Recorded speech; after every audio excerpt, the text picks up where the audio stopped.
Upon graduating from university, Xia Feng found himself ensnared in an illegal fundraising scheme orchestrated by a relative. The wrath of deceived family and friends was directed squarely at him, leaving him no choice but to flee his hometown, adopting a new identity until he arrived at a small town in the southwestern border. Chapter 1. The Misfortunes of Xia Feng. Ah! A scream pierced the stillness. Xia Feng jolted upright, his eyes wide with fear and confusion.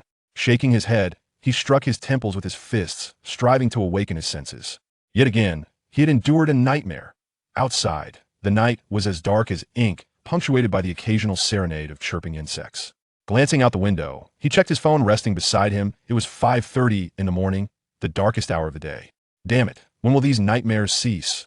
He sighed and rose to enter the modest bathroom, turning on a shower to wash away the remnants of sleep.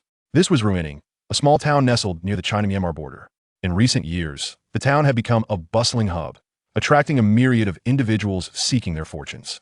The allure lay in the possibility of overnight wealth, as many adventurous souls flocked here.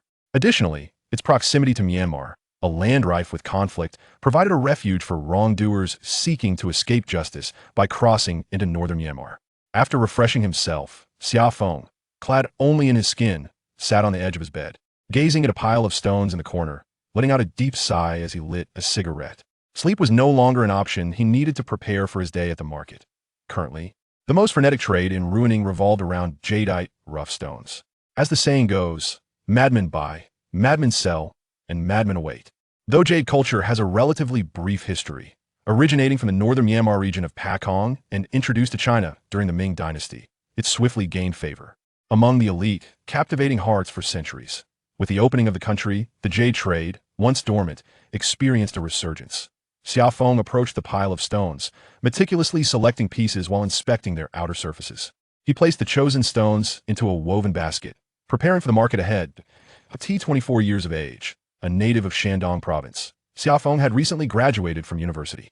Eager to embark on his career, he joined an investment company run by a cousin in the provincial capital, lured by a lucrative salary.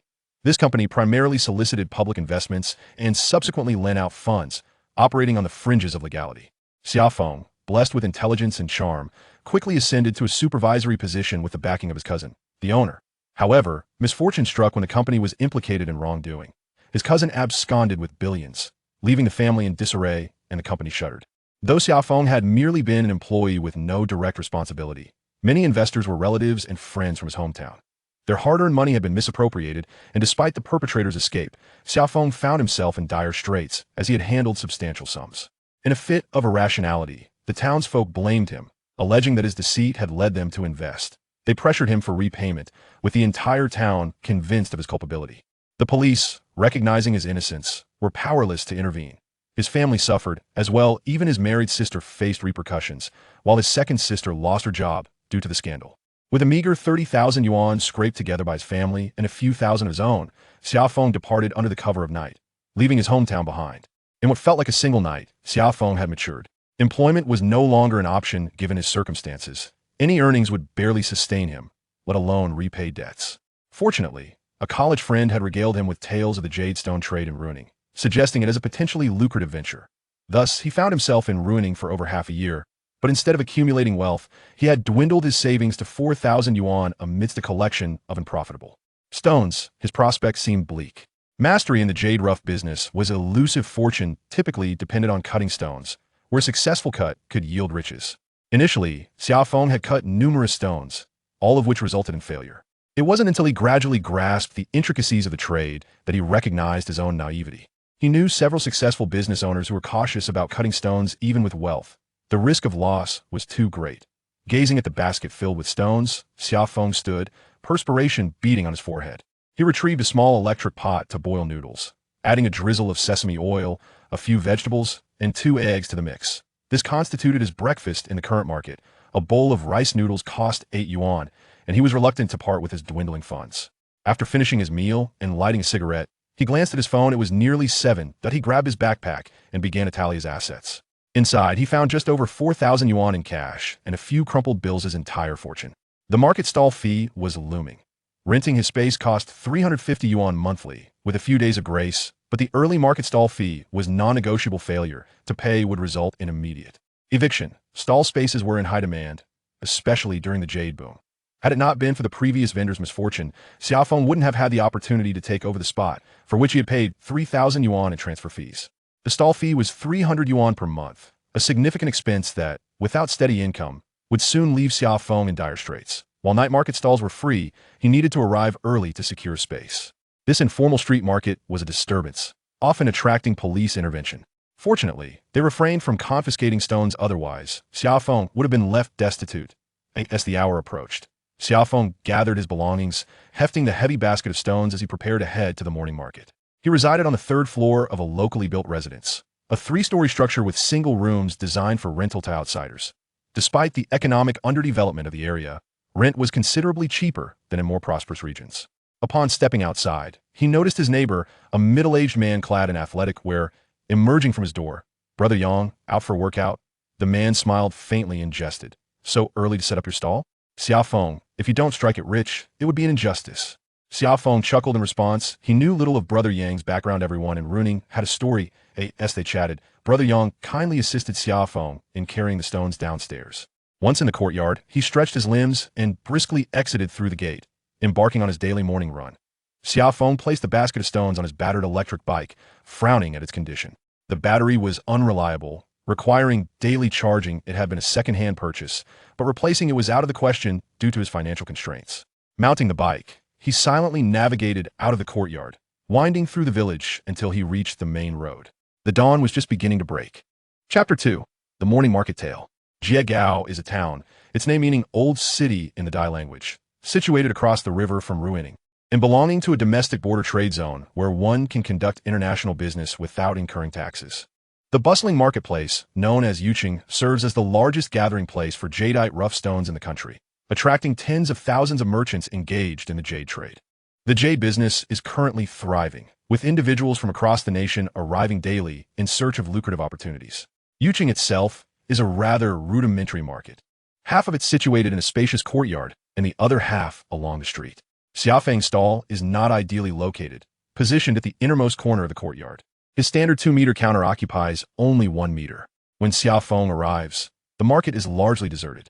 He begins to arrange his stones on the counter, which vary in size from a few hundred grams to several kilograms, all collected by him from various markets in Ruining. In the jadeite rough stone business in Ruining, there exists a diverse clientele, including shop owners from the mainland who operate gambling stone shops, casual tourists who come to try their luck with a few stones, and those who specifically visit to gamble on rough stones. Additionally, a significant portion of the market is comprised of local merchants dealing in jade, who also seek to sift through the available goods. The competition in the jade business in Ruining is exceedingly fierce. Once Xia Feng has arranged his stones, he sits behind the counter, lighting a cigarette while surveying the individuals gradually setting up their stalls. Yuqing is quite rudimentary, even less sophisticated than inland vegetable markets. Yet some inconspicuous stalls may house rough stones worth millions. The proprietors often dress in ordinary attire. During the summer months, they typically wear round-neck shirts, loose shorts, and flip-flops, presenting a weary appearance from exposure to the elements. Besides Xia Feng, the earliest arrivals are the Burmese merchants, who, due to their long-standing presence in Yuqing, occupy the market's prime positions, often supported by their entire families operating a stall together. "Xia Feng, you're here so early again?" A middle-aged man greets him. "Brother Cheng, you're here as well." Xia Feng stands to assist Brother Cheng in placing a woven basket filled with stones onto the counter. Brother Cheng's stall is adjacent to Xia Feng's, and while he has the standard 2-meter counter, they often engage in pleasant conversation and look out for one another while selling. Brother Cheng and his wife run their jade business in Ruining. Typically, it is his wife who manages the stall while Brother Cheng roams the market in search of goods. "Brother Cheng, where's your wife today?" Xia Feng inquires. Brother Cheng sighs. "A few relatives from her family have come, and this morning she is taking them shopping at the mall." Xia Feng chuckles. "Brother Cheng, it seems you made quite a profit, and they're all eager to come and share in your success." Brother Cheng hails from a rural area in Xiangnan and possesses a lively spirit. Having spent several years in Ruining in the jade business, he has likely earned a substantial sum. As the two engage in casual conversation, a young girl approaches, greeting both men before beginning to arrange her stones. She shares the 2-meter counter with Xia Feng, who is unfamiliar with her except for knowing her surname is Gu. She tends to be reticent and speaks Mandarin haltingly. Xia Feng retrieves his large tea container from beneath the counter, adds some tea leaves, and remarks, "I will go prepare some hot water." Beneath his counter lay several small bottles of mineral water prepared for the guests. As Xia Feng took a seat, a young man hurried over, calling out from a distance, "Xia Ge, I'm here." Xia Feng smiled. "Wang Wei, why are you wandering around instead of tending to your stall?"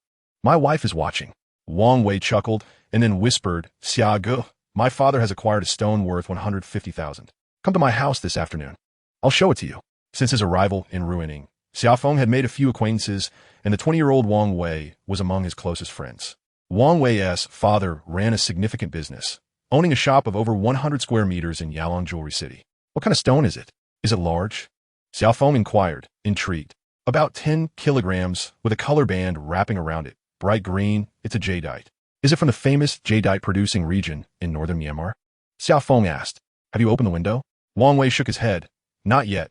My father is preparing to do so.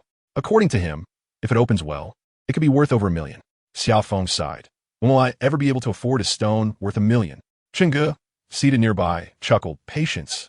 Xia Feng, you've just arrived. In this business, luck plays a significant role. If you encounter a good stone, you could strike it rich." Wang Wei added, "Xia Ge, I guarantee you'll make a fortune. Otherwise, it would be unjust. Get lost. You don't know that I can barely afford a meal right now. And you dare to mock me." Unfazed, Wang Wei replied, "Tonight, I'll treat you to barbecue." As he stood up to wander through the market, a man approached Cheng Ji's stall, picking up a stone to examine it. Cheng Gu, an old hand, would never disclose a price unless the customer inquired. "How much for this?" The customer asked, weighing the stone in his hands. Jadeite raw stones feel heavier than ordinary rocks, a basic method of identification. 800, no bargaining. He raised his head to ask Xia Feng, "What's the price?" 500. The customer didn't hesitate. 200. Just as Xia Feng was about to speak, a young man rushed over, placing a halved stone before him, with an expression of disdain, saying, "Buddy, this isn't jadeite. It's water jade." Xia Feng was taken aback. This was the very stone he had sold the previous day for 500. He examined it closely. The cut surface was icy clear. Devoid of fly wings, it was indeed water jade. Anxiety surged within him. According to industry customs, stones yielding water jade should be returned to the customer. But this typically applies to high-value raw stones. For something worth a few hundred, one could only lament the misfortune of having cut it into water jade. Wang Wei, standing by, remarked, "Who can you blame for your oversight?" Chapter 3, Haste Makes Waste. The young man retorted, "A stone yielding water jade must be returned." Wang Wei countered, "For something worth a few hundred, who can you blame for your mistake? When you purchased it, was there a promise that water jade could be returned?" In the jade trade, the original rule was that once purchased, the sale was final, with no returns or exchanges, even if the seller deceived you. This is a tradition stemming from the mines of Myanmar. Even now, the Jade City maintains this custom when buying stones from the Burmese. In recent years, many newcomers in the industry struggle to distinguish between jadeite rough and water jade rough to retain their loyal customers. Domestic vendors have gradually introduced a policy allowing returns on water jade, but only if agreed upon during the transaction. When water jade is cut, how does one justify it? The attitude displayed suggests a readiness for confrontation at the slightest disagreement. Xia Feng, disheartened by the prospect of not being able to return the item, felt a wave of desolation wash over him. Making a profit was proving to be exceedingly difficult. He retrieved 500 yuan from his bag, smiling as he said, "Let us just settle this, my friend. Please look after my business in the future." The young man accepted the 500 yuan without uttering a word and turned away. The middle-aged man who had previously inquired about the price had vanished as well, leaving Xia Feng with a significant loss today. Wang Wei, filled with indignation, remarked, "Xia Ge, you shouldn't have refunded him. There is no such rule." Cheng Gu added, "Such low-quality goods shouldn't be returned." Xia Feng, "You'll incur losses by conducting business this way." Sighing, Xia Feng replied, "No one is to blame but myself for misjudging the situation. I wish to sell everything, but even inquiries have been scarce." As Wang Wei was about to speak, his wife called, prompting him to rush back to his stall, likely due to an impending customer. Meanwhile, the market began to swell with people, customers wandering about with flashlights. Before long, the young overseas Chinese girl beside Xia Feng had sold several stones. Her brother, who worked in the jade mines of Myanmar, sourced the stones and brought them to Ruining for her to sell. Their capital was limited, primarily dealing in materials worth a few hundred to a few thousand yuan. However, they managed to secure lower prices, and the quality of their stones was decent, enabling them to sell several pieces daily. Cheng Ge had his own supply channels. Myanmar locals transported stones to Ruining, specifically seeking familiar clients to view their goods. while strangers were typically turned away. Xingge had several such connections among the Myanmar suppliers. Unfortunately for Xia Feng, he found himself in a precarious position. Arriving and ruining, unfamiliar with the locale, he made a few talkative friends but was largely a novice in understanding jadeite rough. He sold his inventory while simultaneously learning, but sadly, he lacked negotiation skills and the ability to discern quality stones. In this market, prices were exorbitantly inflated, with haggling being the norm. If one dared to ask for 100,000, they would be offered 800, a practice that was beyond Xia Feng's comprehension. In his hometown, such transactions would be unfathomable. Furthermore, he was unfamiliar with key terminology such as texture, water, old and new types, black sand, and white rock sand. Having encountered these essential terms for the first time, after 6 months of exposure, Xia Feng developed a fundamental understanding of the jadeite industry. Had he possessed any capital, he might not have made a fortune, but he could have at least maintained a modest living. Unfortunately, reality did not entertain hypotheticals. He was indeed out of money. In an effort to avoid troubling his family, he had changed his phone card upon arriving in ruining, and now even his sister could not reach him. With the burden of his current predicament, he felt too ashamed to approach his family for help. As the crowd swelled, each stall was surrounded by eager onlookers. Riding this wave of enthusiasm, Xia Feng managed to sell 2 stones, yet lamentably, he earned a mere 400 yuan, breaking even without any profit. The air was thick with the acrid scent of sweat, and oppressive waves of heat enveloped the patrons, leaving them breathless. Xia Feng was vociferously promoting his stones to a customer amidst the cacophony, where even hushed whispers were inaudible. "Young man, how much for this stone?" inquired an elderly man. "Boss, considering your age, I offer you a fair price of 4,500 yuan, non-negotiable." The old man, expressionless, turned his gaze back to the stones. Xia Feng felt a twinge of anxiety. The man did not bargain. "Sir, look at this wax shell. It's remarkably intact, with fine sand that is quite gritty. There is no fluctuation in quality, which is characteristic of Mo Wanjing stones, and the presence of certain roughness indicates an excellent interior." Perhaps due to the sweltering heat and poor air quality, the elder straightened up, exhaled deeply, glanced around, and replied, "Young man, I'll take another look. Goodbye." Frustration gnawed at Xia Feng as he watched the old man vanish into the throng. He was regrettably aware that a successful sale could have marked his most lucrative transaction yet. He slouched in his chair, discontent brewing within him.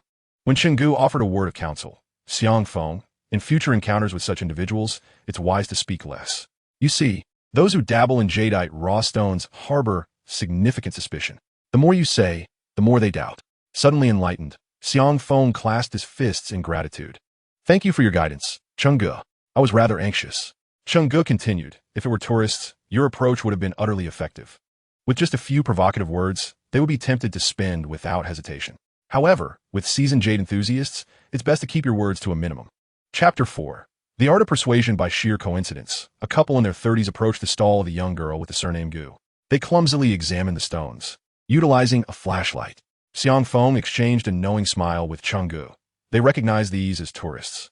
The man carried a backpack but wore it in front, while those in the jadeite business typically used single strap bags for convenience and security against theft, as they often dealt with substantial cash.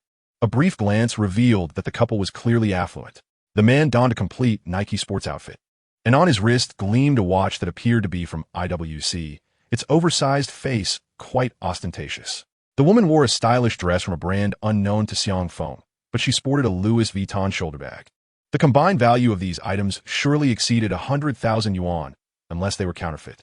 Xia Feng had a penchant for Swiss watches and was well acquainted with various brands.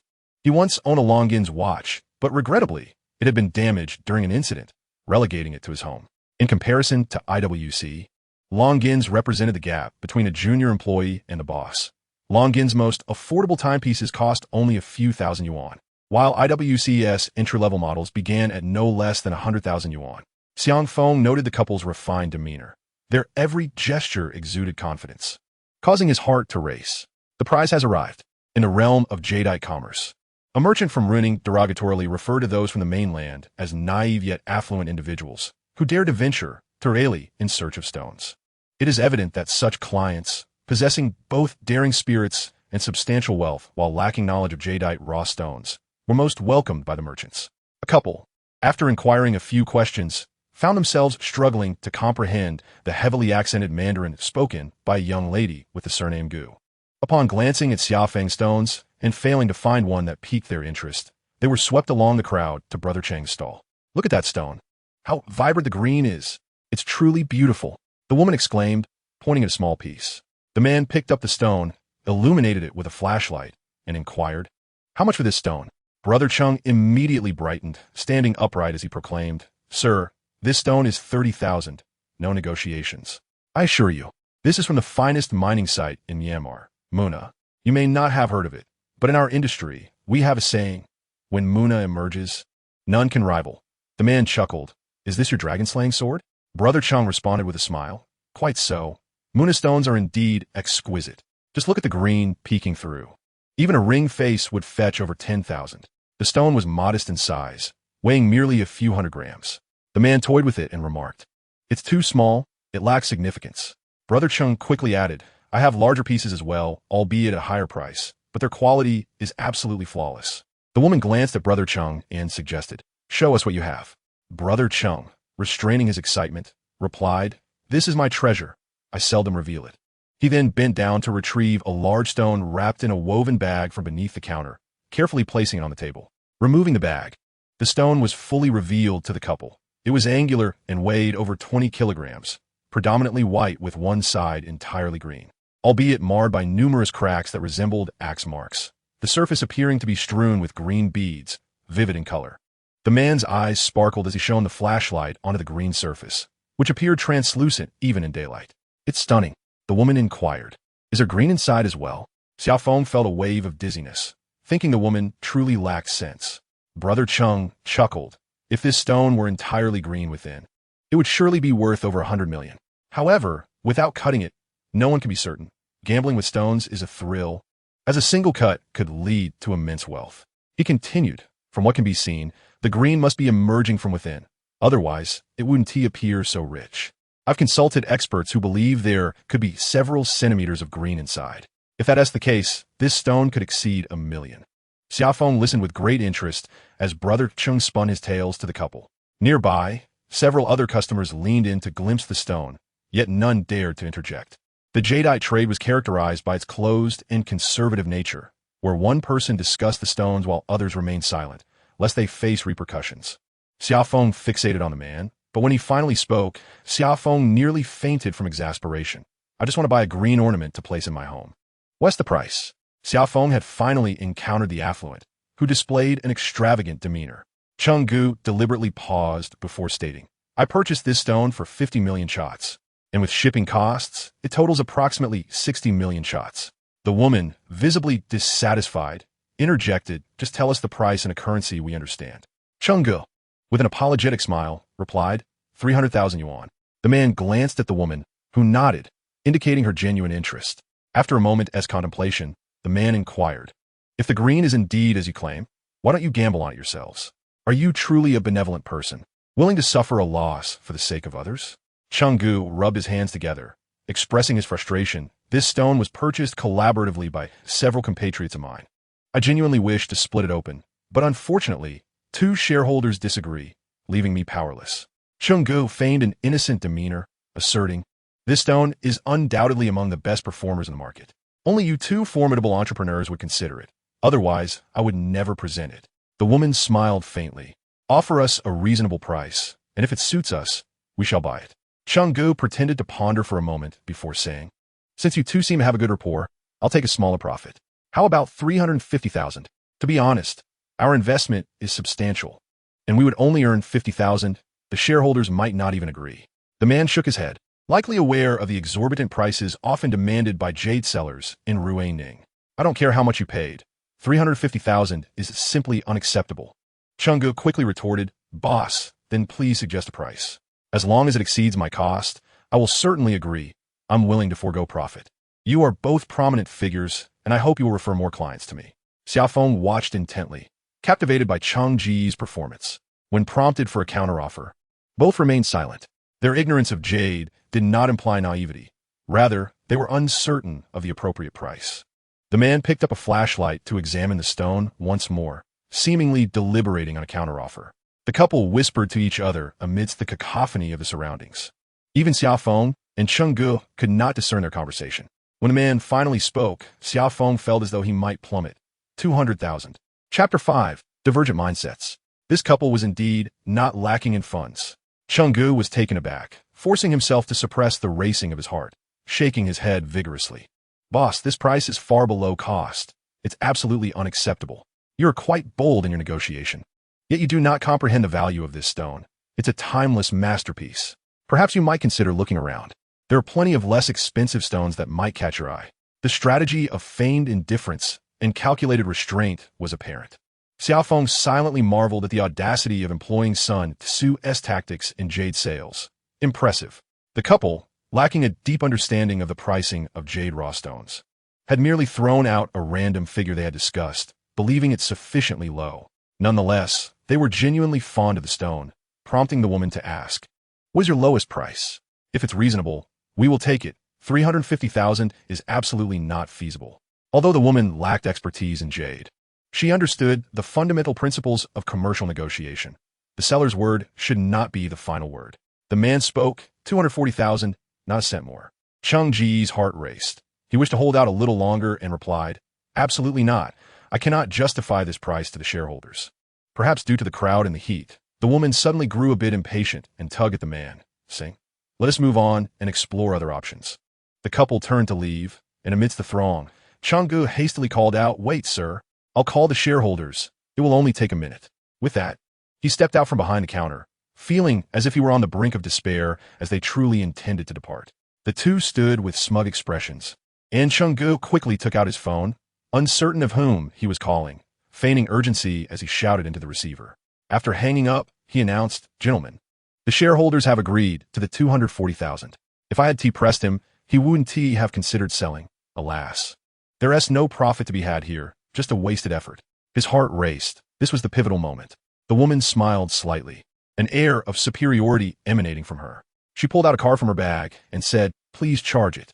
As Chenggu processed the payment, he remarked, "No problem. I'll have a cart bring it out for you." Xia Feng, momentarily taken aback, recalled that this stone had originally belonged to a young girl from the Gu family. On the day it was unearthed, Chenggu had immediately coveted it, coaxing and negotiating until he acquired it for 10,000. Within just 2 days, he had sold it for 240,000. Was there any justice left in the world? The thrill of the transaction was intoxicating. That stone was from a Munam mining area. Although one side was vividly colored, the interior was primarily white, a fact any jade artisan would recognize. It was far from being a masterpiece, merely marginally superior to the standard fare. Even if the entire stone were crafted into a decorative piece, it wouldn't fetch more than 50,000. Xia Feng mechanically acknowledged, watching as the trio disappeared into the crowd. In a mere half hour, Chenggu had profited over 200,000. "Xiaoge, how much did that stone sell for?" The young girl from the Gu family inquired in halting Mandarin. The noise was overwhelming, and Xia Feng didn't catch it clearly. Wishing to avoid appearing rude, he refrained from responding, not wanting to be labeled as someone who spoke indiscriminately.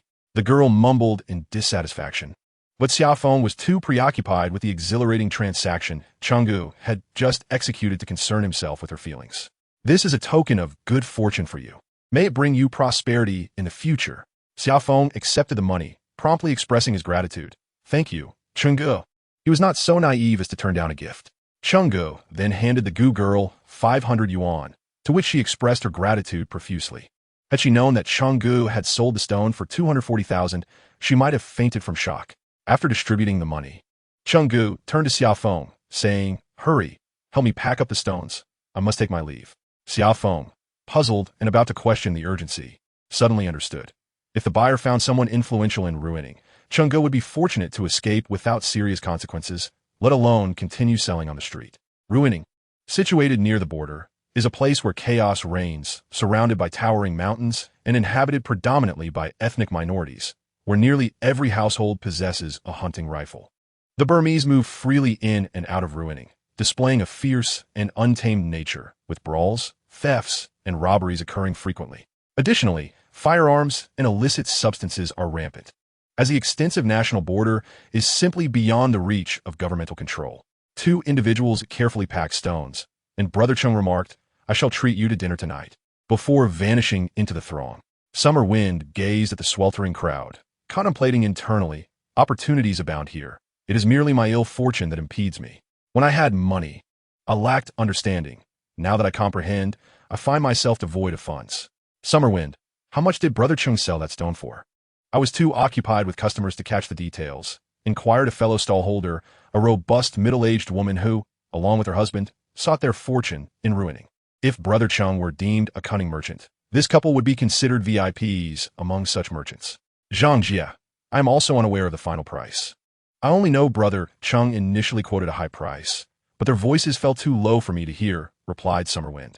He dared not divulge the truth to this woman, for it would not take long before every vendor in the market learned that Brother Chung had profited over 200,000 from a single flawed stone. Summerwind, do you dare to withhold the truth? Was it around 50,000? I could see the tension etched on Brother Chung's face, leading me to believe he made a substantial sale. Summerwind shook his head. I truly do not know. Humph, you are deceiving me. Do not learn from Brother Chung. He is too shrewd, Zhang Jia retorted, her expression betraying her skepticism. Aware of her formidable nature, Summerwind quickly responded, Zhang Jia, there's a customer examining stones. You should attend to them promptly. Chapter 6, A Losing Venture. With Brother Chung gone, Summerwind's luck vanished as well. He sold not a single stone. While he watched a young girl named Gu continuously uncover several remarkable stones, igniting a fierce envy within him. As noon approached, Wang Wei came over to greet him briefly before hastily departing. Having arrived in Ruining later than Summerwind, he was now learning to procure stones at lower price points. Wang Wei's education seemed to have been in vain. A college graduate, he initially aspired to make a name for himself in a bustling metropolis. But after several unsatisfactory job experiences, he had come to Ruining to learn the jadeite rough business from his father.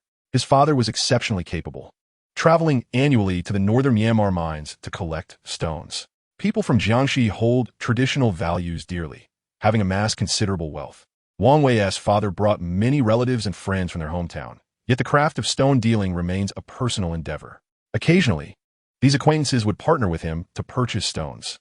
In Ruining, many families engage in the jade business, predominantly those from Jiangxi, Fujian, and Anhui provinces. As noon approached, the vendors began to pack up their stalls. The morning market opens before 8 and disperses by noon. In Ruining, jadeite trading predominantly occurs at the morning market. While some may operate storefronts, new customers are scarce, making the morning market essential for attracting patrons, regardless of the size of one's shop. The purpose of opening a store is to cater to loyal customers. It conveys a sense of strength and offers a higher degree of privacy. Some exquisite jade raw stones are inconvenient to display at stalls and are primarily processed within the store. As the clock strikes 3 in the afternoon, several hotels commence operations, with each standard room transformed into a shop, tables, beds, and floors awash with jade raw stones for customers to select from. The evening brings the night market. Yet it lacks scale. Roadside stalls offer subpar stones, a chaotic mix that often leads to disputes, and fights are not uncommon. Observing the market, it is evident that customers are scarce, and Xia Feng begins to pack up his stones. He has always been the first to arrive and the last to leave. In terms of dedication, Xia Feng is undoubtedly a commendable individual, yet misfortune has befallen him, as even basic sustenance has become a challenge. At that moment, an elderly gentleman slowly approaches Xia Feng's stall and quietly inquires, "Young man, is that stone I looked at earlier still available?" Upon raising his head, Xia Feng recognizes the elderly man as the one who had examined the black stone moments ago. He promptly replies, "The stone is still here. Would you like to see it?" The elder nods in agreement. Xia Feng quickly retrieves the stone from the basket and places it on the counter, even offering a stool for the gentleman to sit. The elder inspects it meticulously with a magnifying glass, while Xia Feng, feigning calmness, sits beside him smoking a cigarette. After a thorough examination lasting over 10 minutes, the elder removes his reading glasses and asks, "What price do you wish for it?" 4,500, no bargaining. Xia Feng asserts. The elder smiles slightly and remarks, "This appears to be from the Mwanjiji area. The stone-S shape is poor, overly rounded, with numerous internal cracks and peeling wax, indicating it is of inferior quality." Xia Feng refrains from disputing the elder's assessment and inquires, "What do you perceive its value to be?" After a moment's contemplation, the elder responds, 1,005. "If you agree, I will take it." Xia Feng nearly leaps up in outrage. He had purchased the stone for 2,500, and now the elder's offer would result in a loss of 1,000. "No way, that doesn't even cover my cost. I truly cannot sell it, he insists. The elder, noticing Xia Feng's resolute demeanor, chuckles and states, I'll add 300 for good fortune, making it 1,008. Xia Feng shakes his head. If you genuinely wish to buy, I will forego profit. 3,000, no negotiation. The elder stands up and declares, if you cannot see its worth, then forget it. 2005, take it or leave it. Watching the elder walk away, Xia Feng bites his lip and, with determination, calls out, Sir, I'll sell it. This marks the first time someone has haggled over this stone since he bought it, leaving Xia Feng feeling somewhat guilty. A wave of discomfort washes over him. Yet he must maintain a smiling facade as he accepts the money, wraps the stone, and observes the elder depart. This is the most expensive stone he has sold, albeit at a loss of 500. His spirits are somewhat dampened. Without considering the 1,000 given by Changge, he has incurred a net loss of 1,000 today. Now, he finds himself in a dire predicament. Unable to afford the stones he desires while struggling to sell the ones he possesses. If this continues, in 2 months, he may find himself unable to afford even a meal. Today has been quite a blow to Xia Feng. Selling stones a loss, while others profit handsomely, feels utterly unjust. After finishing his lunch, he planned to rest for a while. At 3 in the afternoon, he intended to explore the hotel, primarily to examine the outer shells of the opened and altered materials. He also had a second-hand computer at home, which served as his main tool for online learning. Xia Feng resided in a village in the northern part of Ruining City, quite distant from several jewelry markets, primarily due to the lower rent there. Houses near the jewelry markets cost around 500 to 600 a month. For him, saving 1 or 200 yuan meant more than a week's worth of food expenses. On the way, Xia Feng spotted a shop selling steamed buns. He stopped to purchase a couple for lunch, as relying solely on noodles was becoming tiresome. However, misfortune struck. After buying the buns, his electric bike refused to start, with the dashboard showing no signs of life despite having charged it in the morning. Damn it, this wretched vehicle is giving me a hard time, he muttered. Reluctantly, he began to push the bike in search of a repair shop. Fortunately, Ruining had plenty of such establishments, and, after pushing for less than 200 meters, he found one by the roadside. The owner examined the bike's battery and looked up at Xia Feng. Young man, the battery has failed. It's swollen. What should I do? Xia Feng asked, already knowing the answer. You need to replace the battery. However, your bike is quite old, and many parts are rusted. Over time, I worry the frame might give out. Perhaps it's best not to replace the battery. The shopkeeper continued, you should consider buying a new one. If not, a refurbished bike would suffice. How much for a refurbished bike? Xia Feng inquired. 1,500 with a new battery. Xia Feng felt despair wash over him. It seemed that misfortune followed him relentlessly. Chapter 7. Young friendly Junhai knocked vigorously on Xia Feng's door. From inside came an angry shout, what is it? Xia Feng, why's your phone off? Hurry up, today old Mian is opening packages. You need to get moving. After some mumbling from within, the door swung open, revealing a disheveled Xia Feng. Are you knocking or smashing the door? He grumbled. Li Junhai chuckled. I thought you were up to no good in there. What kind of mischief could I get into in broad daylight? Unlike you, I can manage without a woman. With that, he let Li Junhai into the room. How is it going today? Li Junhai asked. Xia Feng replied irritably. Don't even mention it. I ended up selling several stones at a loss. Damn it. Poverty stifles ambition. Li Junhai glanced at the stones scattered on the floor. Don't worry. If we find just one good stone, we'll be rich. Let us hope so, Xia Feng said, turning to head into the shower, having broken into a sweat after a brief nap. Li Junhai, also a young man, hailed from Jixing province. He had started working at a young age and saved some money over the years, traveling across the country before settling in Ruining to engage in jade trading. He was bright and charming, and although his business was not substantial, it certainly outperformed Xia Feng's. The term opening packages in jade trading refers to the practice of Burmese traders transporting bags of stones from northern Myanmar to the domestic market. Each stone wrapped in old newspapers. To attract customers, they would periodically open the bags in the shop, allowing whoever could grab the stones to claim them.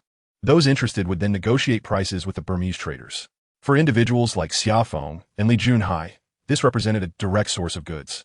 Stone grabbing is a labor-intensive endeavor, with many individuals vying for the chance to acquire valuable pieces, occasionally resulting in minor altercations. Li Junhai, of modest stature and strength, teamed up with the tall and robust Xia Feng, who stands at 6 feet. When a desirable stone catches their eye, they agree to share it, and if both are interested, they will pool their resources. Upon descending the stairs, Li Junhai noticed that Xia Feng was riding a brand new electric scooter and could not help but inquire, Have you purchased a new vehicle? Xia Feng replied. The previous one broke down halfway. This one cost me 1,300, and I only got 200 for the old one. Quite the ripoff. Li Yunai Chakold in ruining. This is the standard price. These refurbished scooters are just as good as new. They can last for years. Xia Feng remarked. Whether I can endure a year remains to be seen. Let us proceed. He was reluctant to delve further into the subject. Electric scooters are exceedingly common in ruining, offering unmatched convenience compared to cars. Within 5 minutes, they arrived at the Friendship Hotel. The establishment consists of 2 main buildings, and, at this hour, with only 2 o'clock past, there were few patrons seeking jade. However, by around 3, it would be teeming with people, rivaling the bustling morning market. They ascended to a room on the 2nd floor, where several Burmese individuals were engaged in conversation. The beds and tables were strewn with small stones, while larger stones, weighing dozens of kilograms, lay on the floor. Li Junhai inquired, Boss, shall we open a bag today? A dark-skinned Burmese man chuckled. It's already 2:30. It's too late for anyone to come in. Li Junhai replied cheerfully, Let's at least see what you have. The Burmese man shook his head and gestured to a pile of stones on the bed, saying, These are from yesterday. Have a look and see if anything catches your fancy. Xia Feng asked, Did you open a bag yesterday too? The stock seemed plentiful, as they had been opening bags for several days. Both Xia Feng and Li Junhai approached the bed to examine the stones, but after a considerable time, they found nothing that piqued their interest. As the clock inched toward 2:30, more patrons began to fill the room, and soon it was crowded. The boss glanced at the time and settled onto the bed, retrieving a woven bag beside him and cutting it open with scissors, prompting a stir among the crowd as they surged towards the bed. Just as the boss extracted the first stone from the bag, it was snatched away before he could secure it, and the room erupted with cries of, Give me one. I want one. Within moments, the entire bag was emptied. Xia Feng and Li Junhai managed to snatch 3 stones. As they tore away the waste paper wrapping, Li Junhai felt a tinge of disappointment. The stones were rather unimpressive, and he found them unappealing. He asked Xia Feng, What do you think? Xia Feng shook his head, indicating his disapproval. At that moment, another individual placed a stone on the bed, seemingly unimpressed with his own find, prompting Xia Feng to seize it immediately. It was a stone from the Mashi sand quarry, featuring a gray sandy skin. Xia Feng examined it and remarked, The skin is somewhat loose. Li Junhai took a look, shining a flashlight on it, and said, Not bad. It has half a point of water. Let us inquire about the price. The boss quoted 1,500. Xia Feng whispered to Li Junhai, What do you think it's worth? After a moment's hesitation, Li Junhai replied, Perhaps 500 to 600. The stone should weigh around 2 kilograms. Xia Feng commented, This is from the Mashi sand quarry, with coarse meat and tender quality, and it hasn't been cleaned yet, making it hard to sell. Li Junhai asked, Do you want it? Xia Feng shook his head in response. Li Junhai remarked, I will discuss the price with the boss. If it is reasonable, I shall take it. What stone? Xia Feng handed the stone to Li Junhai. I have a feeling there is potential in this piece. Li Junhai received the stone and weighed it in his hands. It weighs 200 grams. The skin is quite tight and intact. I estimate it won't be priced low.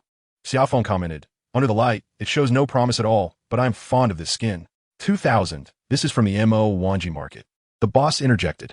Li Junhai, feeling alarmed, exclaimed, What stone dares to demand 2,000 when it shows no merit?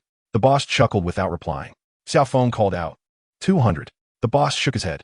Xia Feng, genuinely fond of the stone, pleaded, Boss, give me a fair price. 2,000 is too steep. If you want to sell, then 1,500 is the friend price. Li Junhai whispered to Xia Feng, Are you truly going to buy it? Xia Feng replied candidly, It shouldn't be too expensive. If it is, I cannot afford it.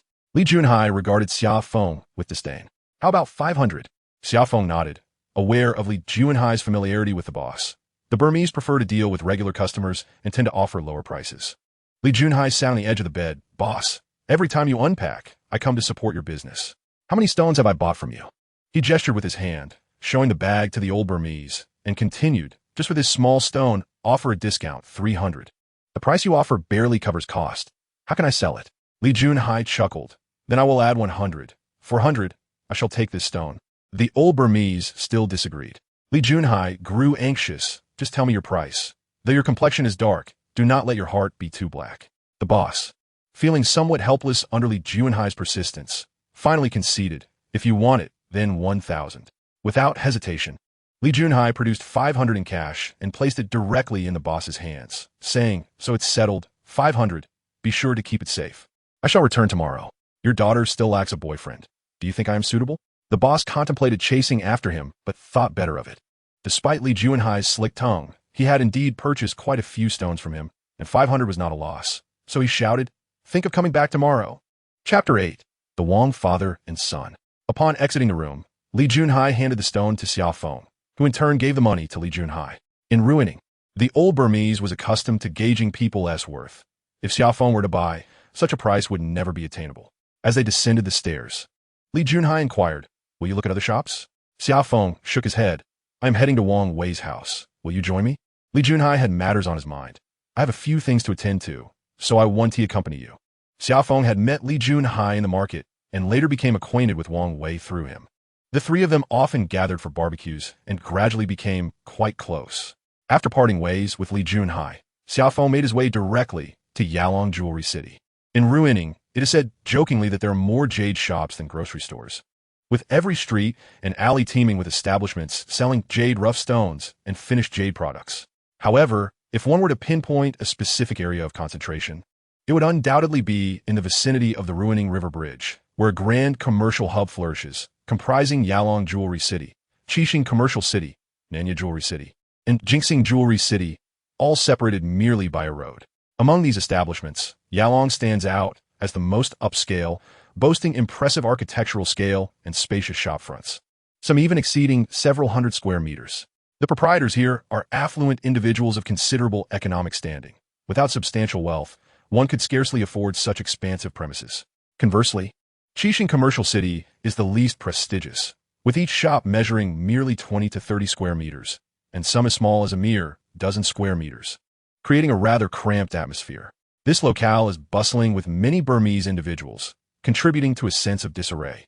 Nanya Jewelry City occupies a middle ground between Yalong and Qixing in terms of prestige, yet it lacks the foot traffic of the other two, although is quite spacious. It feels rather vacant.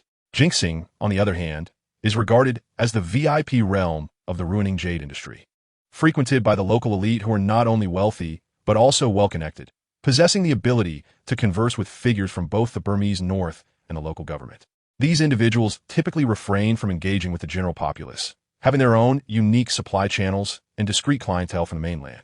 Xia Feng parked his vehicle in front of Wang Wei's shop, and upon seeing Xia Feng, Wang Wei hurriedly emerged, exclaiming, "Why have you arrived so late?" "I went to the Friendship Hotel, but it was too crowded," replied Xia Feng. The two entered the shop, which spanned over 100 square meters. One wall was adorned with 3 tiers of shelves, displaying an array of jade raw stones, while several massive stones, weighing hundreds of kilograms, occupied the open space. Directly opposite the entrance was a tea table measuring 4 to 5 meters in length, behind which stood a row of safes. In ruining, when it comes to trading raw stones, it is common for shops not to possess cutting tools. Customers wishing to gamble on and cut stones must utilize specialized processing factories. "Hello, Uncle Wang," Xia Feng greeted, addressing Wang Wei's father, Wang Zhongfu, who was around 40 years old, having married early in life and likely to become a grandfather by next year. "Xia Feng, please have a seat. I was just discussing you with Xiao Wei," Wang Zhongfu said. Xia Feng settled beside the tea table, and as Wang Zhongfu prepared to pour tea, Xia Feng swiftly filled Wang Zhongfu's cup first before pouring himself a cup, saying, "Uncle Wang, I heard you were heading to northern Myanmar again. Isn't it quite hot there? I must go. The rainy season will soon pass, and once the mines commence operation, the first batches of stones must be secured." Wang Zhongfu replied. Xia Feng expressed his envy. "When will I get the chance to visit the mines? Even a trip to Mandalay would be fine." Wang Zhongfu chuckled. "There will be plenty of opportunities ahead. You are still new to ruining and unfamiliar with the intricacies of this trade. If you can dedicate yourself to learning, making money will be inevitable." Xia Feng chuckled in response. "Thank you for your kind words, Uncle Wang." Wang Zhongfu glanced at his son, prompting Wang Wei to interject. "Please refrain from lecturing me. I'm working hard already." Wang Zhongfu playfully chastised. "Do not embellish your efforts. Look at Xia Feng, who rises early to set up his stall and even ventures to the night market. And you? You can't seem to sit still or stand steadily, leaving the stall entirely to your wife." Wang Wei retorted, "I was out searching for stones, all right?" Wang Zhongfu, amused, replied, "Show Xia Feng the stones you purchased today and let him share his thoughts." Wang Wei wore an expression of embarrassment, hesitating to reveal his possession for fear of humiliation. He slowly placed 2 stones before Xia Feng, asserting, "Only positive remarks are permitted, no negativity allowed." Xia Feng glanced down, noting the stones remained untouched, and promptly remarked, "Uncle Wang, these must be new field stones." Wang Wei, flustered, retorted, "But they have color," approaching the majestic imperial green. Wang Zhongfu, unable to contain himself, spat out his tea. Xia Feng erupted in laughter. Am I not diligently learning? These 2 stones serve as my tuition. Wang Zhongfu inquired, "Xia Feng, how much can you discern from these stones?" Only then did Xia Feng pick up the stones, examining them closely. He replied, "These types possess a long water quality but lack substance. They are hollow and cannot be crafted into finished products, only deceiving those unversed in the field." Wang Wei shot a fierce glare at Xia Feng, exclaiming, "What a slap in the face." Xia Feng continued, "These could fetch 100 or 150, but anything over 200 is excessive." Wang Zhongfu glanced at his son, asking, "What did you spend?" Xia Feng also queried, "Did you purchase them from the old Burmese dealer?" Wang Wei nodded, feeling too embarrassed to disclose the amount he had spent. Just as Wang Zhongfu was about to speak, his phone rang. After a brief conversation, he set down the phone and told the 2, "You 2 carry on. I'll check on a stone." After Wang Zhongfu departed, Xia Feng asked, "How much did you actually spend?" Wang Wei grimaced and replied, "Damn it, I was deceived. I paid 800 for the 2. Xia Feng patted Wang Wei on the shoulder, saying, "Just like when I first arrived, but you have support, whereas I am all alone." Wang Wei, reluctant to pursue the topic further, whispered, "Let me show you the stones my father has collected." With that, he opened the safe and carefully retrieved a stone weighing around 20 kilograms, gently placing it on the tea table. "Xia Feng, take a look at this. It has a color band that almost wraps around it entirely. My father spent 150,000. Xia Feng took the stone, scrutinizing it closely.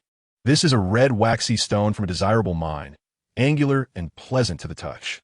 There are areas where the wax shell has chipped away, revealing very even granules that are quite sharp, indicating it's a quality specimen. A green color band meandered like a winding path, varying in width, the broadest part exceeding the width of a thumb, the narrowest akin to a pinky finger. Xia Feng illuminated the color band with a flashlight, and instantly, a rich green radiance burst forth. Chapter 9. A major revelation. Xia Feng stood transfixed, gazing at the emerging green light, momentarily feeling a sense of amnesia. Though he had encountered high-grade jade before, the quality of this stone was exceptional. He quickly looked up and exclaimed, "This is iced jade." Wang Wei shook his head, saying, "My father claims it's not quite there yet. Currently, it is glutinous ice, yet the quality is remarkably aged. If the color penetrates, it should reveal iced jade within." Xia Feng sighed deeply, lamenting, "When will I ever possess such a stone?" Wang Wei reassured him, "Xia Feng, when my father first came to Ruining, he was likely worse off than you are now. Back then, he suffered significant losses in business back home, which is why he brought my mother along. We are young. We still have ample opportunities ahead." As the conversation unfolded, a young man in his 30s entered the room. Upon seeing him, Wang Wei hastily lifted a stone and placed it into the safe. This individual was his relative, known for taking advantage of any opportunity that arose. "Xiao Wei, what stone are you hiding? Let me have a look." The young man, noticing Wang Wei's actions, quickly deduced that it was something valuable. Wang Wei, however, paid no heed to the man's words. "Cousin, if you want to see it, go ask my father. I can't show it to you." Xia Feng recognized the visitor and promptly stood to greet him. "Brother Tang, you've arrived." Yet, Brother Tang ignored Xia Feng and shouted at Wang Wei, "What stone is so mysterious? I just want to take a few photos." Wang Wei showed no regard for his cousin's request. "Absolutely not. If you want photos, go ask my father." High-quality jadeite raw stones are particularly sensitive to being photographed. They attract attention, and once images circulate, many who have no legitimate claim to them attempt to pass them off as their own. Genuine buyers seeking to purchase such stones find it difficult to locate the actual items. Over time, the value diminishes, and potential buyers may suspect there is an issue with the stone if it remains unsold for too long. Those in the jade business tend to be quite suspicious. Brother Tang awkwardly took a seat, and Xia Feng poured him a cup of tea. After taking a sip, he inquired, "Where is your uncle?" He referred to Wang Fuzhong, Wang Wei's mother's relative, as uncle. "My father is off examining stones. Do you need to find him for something? Can I just ask?" Brother Tang was somewhat displeased with Wang Wei's earlier behavior, but understood there was little he could do. The relatives relied on Wang Fuzhong for their livelihoods. "Hello, aunt." Xia Feng stood to greet Wang Wei's mother. "Xia Feng, you've come." Wang Wei's mother smiled and said, "We're having dinner here tonight. I bought a lot of cured meat." Xia Feng quickly declined. "Aunt, I have things to do. I just came to sit for a bit and will leave shortly." "Guofeng, Your wife has come to complain to me again. At your age? How can you be so neglectful of your family? She spends all day caring for the children and also has to run a stall. Can't you lend a hand? You're always off with unsavory characters, drinking and playing cards. Can't you learn something worthwhile? Tang Guofeng felt embarrassed by the scolding from his elder, especially in front of Xia Feng, a stranger. He retorted, "Aunt, don't listen to my wife's nonsense. I'm currently negotiating a deal for a piece of high-quality stone worth millions. If it goes through, I could earn hundreds of thousands." Tang Guofeng's eyes lit up, and he quickly asked, "Uncle, what high-quality stone are you buying now?" Wang Fuzhong chuckled and replied, "I stumbled upon a good find. Take a look." He then placed a cloth bag on the tea table, and Yang Gu eagerly pulled it towards himself, reaching in to extract the stone.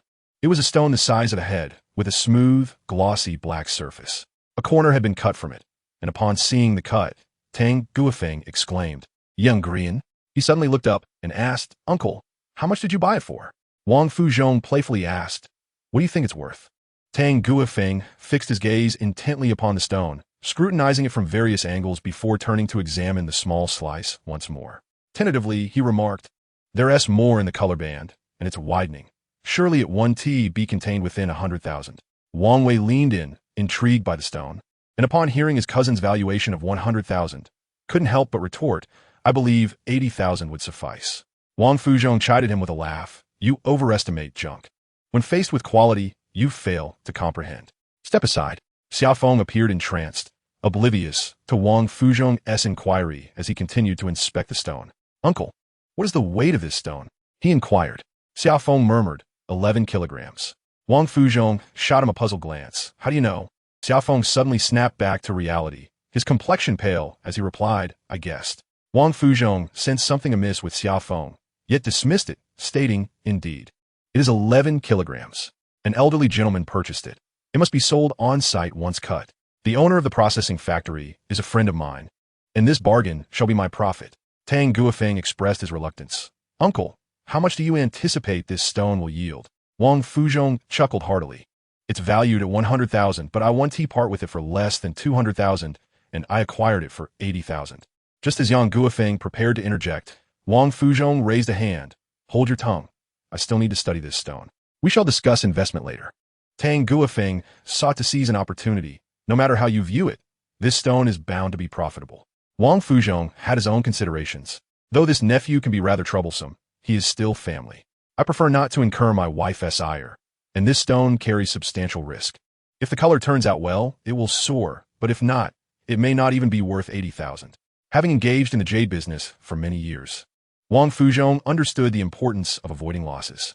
With relatives banding together to make a living, should they choose to jointly purchase the stone, the outcomes of their venture would rest upon fate. Assisting his younger relatives would also enhance his reputation. As the three men deliberated over the stone, Xia Feng remained silent and unnoticed. Suddenly, he stood up, forcing a smile. "Uncle Wang, Brother Tang, I have some matters to attend to and must take my leave." With that, he vacated the shop, his demeanor heavy with unspoken thoughts. Wang Fuzhong, perplexed, turned to Wang Wei. "What is up with Xia Feng? Wasn't he just fine a moment ago?" Wang Wei, equally bewildered, pondered aloud. "I'm not sure." The three men inside remained oblivious to the turmoil that had befallen Xia Feng, who now felt utterly despondent. The stone in question was the very one he had sold to the elderly gentleman that morning, and upon seeing Yang Guofeng pull it from the bag, recognition washed over him. Despair settled deep within. Chapter 10. Tales of a Night Market. Xia Feng had been seated by the roadside for quite some time, surrounded by a heap of cigarette butts. He found it impossible to accept the reality that a substantial fortune had slipped through his fingers with ease. A bitter reality for one as impoverished as he. Even if that stone were to yield him some profit, it might alleviate his sorrow. Raw jade is notoriously difficult to cut profitably, especially in a dramatic rise, yet such occurrences are not without precedent. Jewelry shops in the district often celebrate with fireworks when a gamble yields a significant profit, a tradition upheld through the ages. The stone sold off, only to be skillfully cut by others in a great profits. Although the owner felt a pang of bitterness, he could not deny the monetary gain he had reaped. This merely indicated that fortune did not favor him in the realm of significant wealth. There was no one to blame but fate. Yet, the peculiar and unfortunate Xia Feng found himself at a loss, having relinquished a veritable treasure trove at a loss. No one could withstand such a blow, and in an instant, he contemplated leaving the city, realizing he lacked the fortune to prosper in this industry. The elderly man was not a master artisan, merely a vessel of extraordinary luck. Such tales were common in ruining. Veterans like Wang Fuzhong, who had immersed themselves in the jade industry for years, possessed a high level of expertise, but their acumen was confined to trading, unwilling to take risks with cutting stones. The instances of losses far outnumbered those of gains. After more than an hour of reflection, Xia Feng came to a realization. If he was not destined to profit from stone gambling, he would refrain from cutting stones and instead pursue conventional business practices. He was already familiar with the environment and had accumulated experience. Starting anew in a different setting would only bring further challenges. Should he then choose to flee? He opened his computer and began to delve into the theoretical knowledge of jade, a daily requisite for him. As a university student, he understood that to thrive in this field, practical experience was essential. But he also needed to study how the predecessors achieved success. To this end, he had printed countless online resources, dedicating each day to learning, which was a considerable expense for him. He urgently needed to address two questions. What types of stones were marketable and which were likely to appreciate in value?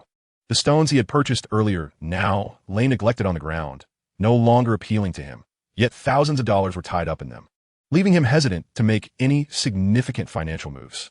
Otherwise, in a couple of months, even basic necessities like food and sleep would become problematic. As Xia Feng focused intently on his computer, his phone rang. It was Brother Chung calling. Xia Feng, come over for a meal. Let's have a drink together. Xia Feng quickly declined. Brother Chung, I can't make it. I have to set up my stall at the night market later. Thank you. After a few more exchanges, Brother Chung, recognizing Xia Feng's reluctance, relented and asked, does anyone else know about this matter? Xia Feng felt somewhat reassured. Xiao Gu and Sister Zhang are unaware. I haven't mentioned it, and others should also be in the dark. Thank you, Xia Feng. Tomorrow morning, your sister-in-law will be setting up the stall. If anything arises, could you assist? I have some matters to attend to. Xia Feng smiled, understanding that Brother Chung was concerned about potential repercussions from the other party. If they truly came looking for him, where could he hide? He readily agreed. If nothing went awry, it would be a favor to him. Yet, should complications arise, Xia Feng knew he could not evade responsibility. After hanging up, Xia Feng took a shower and began preparing for the goods he would sell that evening. Now, he was quite strategic. The evening offerings were less appealing than those for the morning market. The night market was located in the city center, frequented by tourists who, after dining, wandered about. They lacked the knowledge to discern jade, raw stones, and were simply looking for bargains, willing to spend a couple of hundred yuan for a bit of fun. While he organized the stones, Li Junhai called. As soon as Xia Feng answered, he heard Li Junhai's excited voice. Xia Feng, hurry over and take a look. Haha, I've struck a fantastic deal. What kind of deal? The summer breeze is somewhat inexplicable. This afternoon, I purchased a piece of moss agate, which after some brushing, transformed from 2 layers of skin to white rock sand. The grains are particularly fine and feel prickly to the touch, with a slight moisture. I am utterly exhausted. Summer Wind inquired eagerly. How much can you see? I absolutely cannot sell for less than 5,000. A chill ran through Summer Wind. He had examined that stone earlier and genuinely failed to discern any uniqueness. Li Junhai's expertise surpassed his own. Having witnessed Wang Fuzhong's incident, Summer Wind had already lost confidence in his integrity, having missed 2 opportunities today. He hastily decided to sell and treat me to drinks, as luck seemed to be against him. No problem, Summer Wind. At that moment, I couldn't be certain and didn't dare to advise you. Please don't be angry. Summer Wind chuckled. If you treat me to drinks, I won't be upset. I must head out to set up my stall now. After hanging up, Summer Wind struck his chest with a fist. Perhaps he exerted too much force. As he coughed twice and shouted, persevere, endure, I can do this, I will succeed. This was a mantra from his days in the investment firm's training courses. By the time he arrived at the night market, vendors had already begun to set up. Indeed, one should not underestimate the early risers. Summer Wind laid out a plastic sheet in his usual spot and began to arrange the stones meticulously. The night market represents the most rudimentary level of the Rue Ning jade industry. Those who frequent this place are primarily the lower echelon of the trade. Here, one finds not only jade but also vendors selling secondhand clothing, kitchenware, low-quality electrical appliances, and more. In this environment, a jade seller cannot afford to have too many stones or overly large pieces. An excess would be unwieldy and could easily be lost. While larger stones demand higher prices and are challenging to sell, not to mention labor-intensive. Once Summer Wind had arranged his stones, he intended to rest on a small stool when a young girl approached, carrying a woven basket. Upon seeing her, he hurried over to assist, placing her basket at her designated spot. Thank you, Summer Gu. The The girl exclaimed, beads of sweat glistening on her forehead. For what? Just lending a hand. Have you finished dealing with matters in Yingjiang? Summer Wind replied. Xiaoping, don't force things. Living well is better than anything else. I'll heed your advice, Summer Ge. How have your sales been these past few days? Summer Wind shrugged nonchalantly. Not too bad. I won't starve, but I can't thrive either. Yet, I must persevere. Summer Wind, once you finish your stall, let us go for barbecue. It's on me. Summer Wind suddenly recalled that he hadn't eaten dinner yet. He jovially responded. Have you struck it rich? Being so generous? Summer Wind laughed heartily. Let us set aside the talk of wealth for now. I just want to enjoy a drink. As night fell around 8 o'clock, darkness enveloped the sky, and the crowd began to swell. Vendors lined both sides of the sidewalk, leaving only a narrow passage in the middle, where people jostled against one another. The scattered beams of flashlights illuminated the scene. As those examining the stones had to crouch down, there were many people, though some merely strolled leisurely after dinner. Regardless of the type of stall, many paused to take a look, while the storefronts along the streets were also packed, with restaurants filled to capacity. In this small city of Ruining, the citizens truly had few entertainment options. Xia Feng was fortunate, selling 500 yuan's worth of stones in less than an hour. He no longer considered costs. As long as someone made an offer, he would accept it, increasing the price whenever possible. He was in urgent need of cash. No matter how valuable a stone might be, it only holds worth when sold. If it remains unsold, it is merely a stone, incapable of providing sustenance or clothing. Upon arriving, he regretted being overly impulsive and underestimating this industry. The more he learned, the more he realized the depths of the trade, whether to sell or not. This stone is worth 200 yuan. My offer is quite generous, he stated as a young man haggled over a stone. Hey, take a good look. This is a genuine Mashi Sha stone, finely grained and compact. Your offer doesn't even cover the cost. If you truly wish to purchase it, 300 is the lowest I can go, Xia Feng replied, clenching his jaw and refusing to budge. The young man examined the stone again, about to speak when an elderly gentleman approached, grinning as he squatted by the stall. Ah, young man, we meet again, he said. Upon seeing this elder, Xia Feng felt a surge of frustration. Old man, you've certainly made a profit, but your skills are quite impressive, Xia Feng remarked. The elder paused, then chuckled, realizing that news of his profitable dealings had spread. In a small place like Ruining, nothing remains a secret. He pulled out a stack of money from his bag, without counting, and handed it directly to Xia Feng. This stone is remarkable. I made quite a bit from it. Consider this a token of appreciation for you, he said. Xia Feng accepted the money. Thank you, sir. Wishing you great fortune. The young man, puzzled, asked, what is this about a profit? Xia Feng chuckled, my friend. My stones are indeed valuable. This morning, the elder here had a substantial gain. How much did you earn? The young man pressed.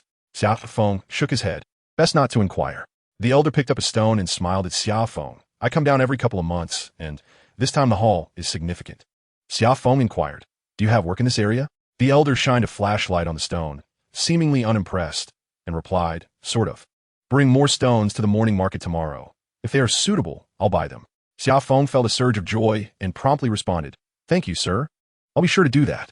The elder stood up and turned to leave. As he departed, the young man whispered, how much did that old man earn? What kind of stone was it? Xia Feng shook his head. What he earns is his business. You should focus on the stones. The young man hesitated over whether to purchase a stone when suddenly, a commotion erupted in the distance. Xia Feng looked up, his heart sinking. Another fight has broken out. This area, often neglected, frequently witnessed disputes.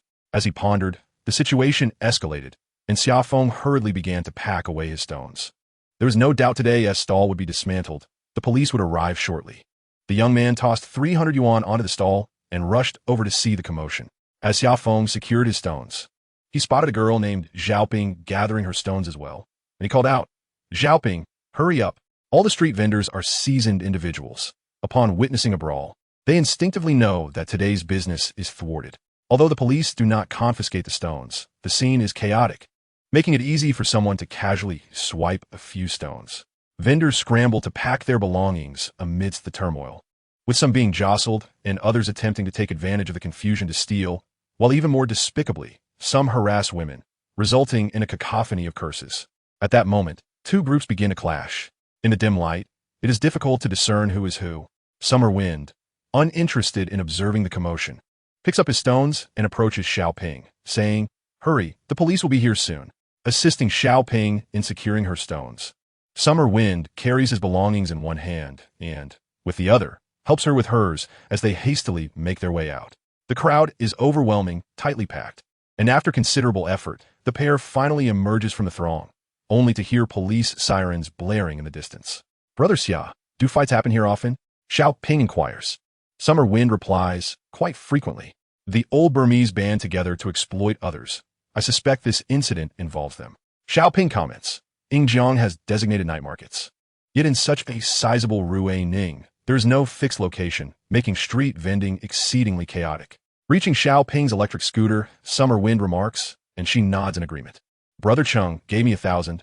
I sold 800 tonight. This has been my unluckiest yet most profitable day, he reflects. Concerned about overindulging in alcohol and being unprepared for work the following morning, Summer Wind squats down to organize stones for the next day. If all goes as expected, this elderly gentleman should become his first regular customer, a necessity in Rue Ning, where those dealing in jade find it challenging to survive without a few loyal patrons from the mainland. To maintain relationships with these customers, vendors must accompany them throughout their visit, indulging them in food, drink, and entertainment, especially those who own shops in the mainland, as they represent a prime source of clientele. Once organized, Summer Wind realizes he is quite hungry. He pulls out his phone to call Wang Wei, Li Junhai, and Xiao Ping. Both Wang Wei and Xiao Ping confirm. But Li Junhai does not answer. He is likely engrossed in business or socializing elsewhere. After agreeing on a meeting place, Summer Wind descends and heads straight to the barbecue stall. Rue Ning enjoys a tropical climate, where even the coldest winter temperatures hover above 5 or 6 degrees Celsius. For a group of young people, enjoying barbecue at night is an essential recreational activity. The days here dawn late, almost an hour later than in the mainland. In earlier times, this place was rife with miasma, leading to a lifestyle where rising early became a ritual and late nights became a norm. Upon arriving at the barbecue stall, Summer Wind finds Xiao Ping has already arrived, while Wang Wei is yet to show up. Chapter 12. The situation escalates. Brother Xia, when I was on my way here, I noticed a large crowd gathering on Old Burmese Street. It appeared they were fighting, standing before a stall brimming with ingredients. Summer Wind and Xiao Ping begin to select skewers. Summer Wind advises, ignore them. The old Burmese are too unruly. Keep your distance from them. As he speaks, he grabs a handful of beef skewers and places them on a plate. This is a street stall. When night falls in ruining, such stalls abound, operating until the early hours of the morning. The barbecue style of the Southwest is markedly distinct from that of the mainland. They consume their grilled skewers with dipping sauces, which typically consist of sesame oil, soy sauce, cilantro, scallions, and a dash of millet pepper. For those from the mainland, the flavor is overwhelmingly spicy. How have you managed your situation? She originally worked in Yingjiang before moving to Ruining, leaving her child in the care of her mother. This scenario is quite common. The local ethnic minority men often display a sense of lethargy, avoiding work, while the women of these minority groups are industrious and resilient. Xiaoping sighed and remarked, what else can I do? I must first ensure my own survival. I've entrusted my child to my mother. I need to earn a living for them. Xia Feng felt a deep discomfort in his heart. Being from Shandong, he inherently embodied a patriarchal mindset, and the notion of women having to work to support the family felt like a transgression. Xiaoping, there are still opportunities in ruining. With diligence, making money should not be an issue. However, Xiaofeng himself was precariously surviving, lacking the capacity to assist others, and could only utter vacuous words. Xiaoping sighed again. Let's hope so. My departure was fueled by a sense of defiance. Even without him, I can thrive and live well. With her large, expressive eyes, Xiaoping softly stated, Xiaoga, I'm not afraid of hardship. However, when I was in Yingjiang, I worked with finished jade products and am not well versed in raw stones. Could you teach me? That is no problem, but I too possess only a rudimentary understanding, Xiaofeng replied. Just as his phone rang, it was Li Junhai. What do you want? Xiaofeng discerned that Li Junhai had been drinking and said, if you're still able to drink, come to our usual spot. We're all here. Li Junhai chocolat. I'll be there shortly. Xiaoping remarked, Li Ge does very well. He has several wealthy clients from the mainland. Xiaofeng asserted, as long as we treat people sincerely, we too will attract many significant clients. Jade raw stones have only begun to flourish in the past 3 or 4 years. And with the improving economic situation on the mainland, the affluent are increasing in number. As the skewers began to arrive, Xiaofeng ordered a case of beer, opening 2 bottles. Let us drink first. They should be arriving soon. As they enjoyed their meal and conversation, half an hour elapsed without any sign of Wang Wei or even news from Li Junhai, who was unresponsive to calls. Just then, Wang Wei called. Upon answering, Xiao Feng heard a female voice, "Xiaoga, hurry over. Wang Wei and the others are fighting with the locals." Xiao Feng sat upright, inquiring where. "Do they suffer?" "Xiaoga. It's south on Old Mian Street. A few locals attacked us, and we retaliated. Now, there are hundreds of people here." Xiao Feng exclaimed, "Don't panic. I'll be there right away." He hung up and told Xiaoping, "Wang Wei is in a fight. We need to hurry. We don't know if he is in trouble." Handing several hundred yuan to the proprietress, they hopped on an electric bike, reaching Old Mian Street in the northern part of the city in under 10 minutes. The so-called Old Myanmar Street is a dilapidated residential area, characterized by houses that have stood for decades. This is a hub for the Myanmar community, primarily populated by individuals who have migrated to the mainland for business or labor. The Myanmar people are impoverished. A small restaurant in Ruining employs a young Myanmar girl for a mere 400 to 500 yuan a month, covering her meals but not her lodging. In Ruining, Myanmar nationals are ubiquitous, often engaged in menial jobs, such as cleaning in residential complexes or performing manual labor on the streets. Few are involved in the jade trade, and a significant portion of those who are overseas Chinese. As Xia Feng arrived at Old Myanmar Street, he observed a vast crowd in the distance, swarming under the dim lights, the air filled with a cacophony of voices. The scene appeared to host several hundred people, and the narrow street was not only crowded with Chinese, but also with many locals drawn to the commotion. After parking his car, Xia Feng instructed Xiaoping, "Stay on the periphery and do not venture inside." With that, he plunged into the throng, pushing forward until he could advance no further. He halted and inquired of a nearby young man, "What has transpired? Those bastards dare to bully us from Gan Province. They must be tired of living. They can't escape unscathed. 2 of us were perusing stones at the night market when we inadvertently got into a dispute with the locals. They, taking advantage of their numbers, assaulted us," the young man replied. Xia Feng pressed on, "What is the current situation?" The young man lamented, "After beating us, they attempted to flee, but they were cornered in a 2-story building ahead. Did you manage to catch them?" Xia Feng asked urgently. The young man, visibly frustrated, responded, "I arrived too late. I have no idea." As they conversed, Xia Feng, tall and imposing, suddenly noticed police officers ahead and inquired anxiously, "Have the police arrived?" "They've been here for a while, but they are utterly useless. I heard them instructing us not to congregate as they were here to manage the situation," the young man said. Just then, a furious roar erupted from the crowd, and it surged forward, suggesting an unforeseen development had occurred. Both men abandoned conversation and pressed ahead, with Xia Feng leveraging his stature to navigate closer to the building. Upon halting, he gasped in shock. 2 cars had been overturned, likely belonging to the locals. In front of the building stood not only police officers, but also several older Myanmar and Chinese individuals, seemingly engaged in a heated exchange. The youthful crowd brandished various weapons: iron rods, wooden sticks, benches, and bricks, creating an atmosphere fraught with tension. Should negotiations fail, the potential for chaos loomed ominously. Xia Feng scanned the crowd in search of Wang Wei, a wiry figure who seemed impossible to locate. Just as he contemplated advancing to discern the nature of the dispute, the distant wail of sirens pierced the air. Within minutes, several military vehicles came to a halt at the street's entrance. As the doors swung open, a torrent of fully armed soldiers emerged, each one bearing firearms. Chapter 13, Midnight Gathering. The army operated with remarkable efficiency. In a matter of mere minutes, the street was cleared of all presence, and Xia Feng, swept along with the crowd, found himself on the main thoroughfare, though many remained, watching from a distance. No one dared to resist. Not a single voice of dissent could be heard. Faced with the expressionless soldiers, none ventured to engage in discourse. The police were hesitant to resort to violence, yet provoking the military could lead to repercussions without recourse. A group of individuals gathered before the small building was swiftly taken away. This was likely to discuss the aftermath of such a significant public incident. For if not handled appropriately, the consequences could be dire.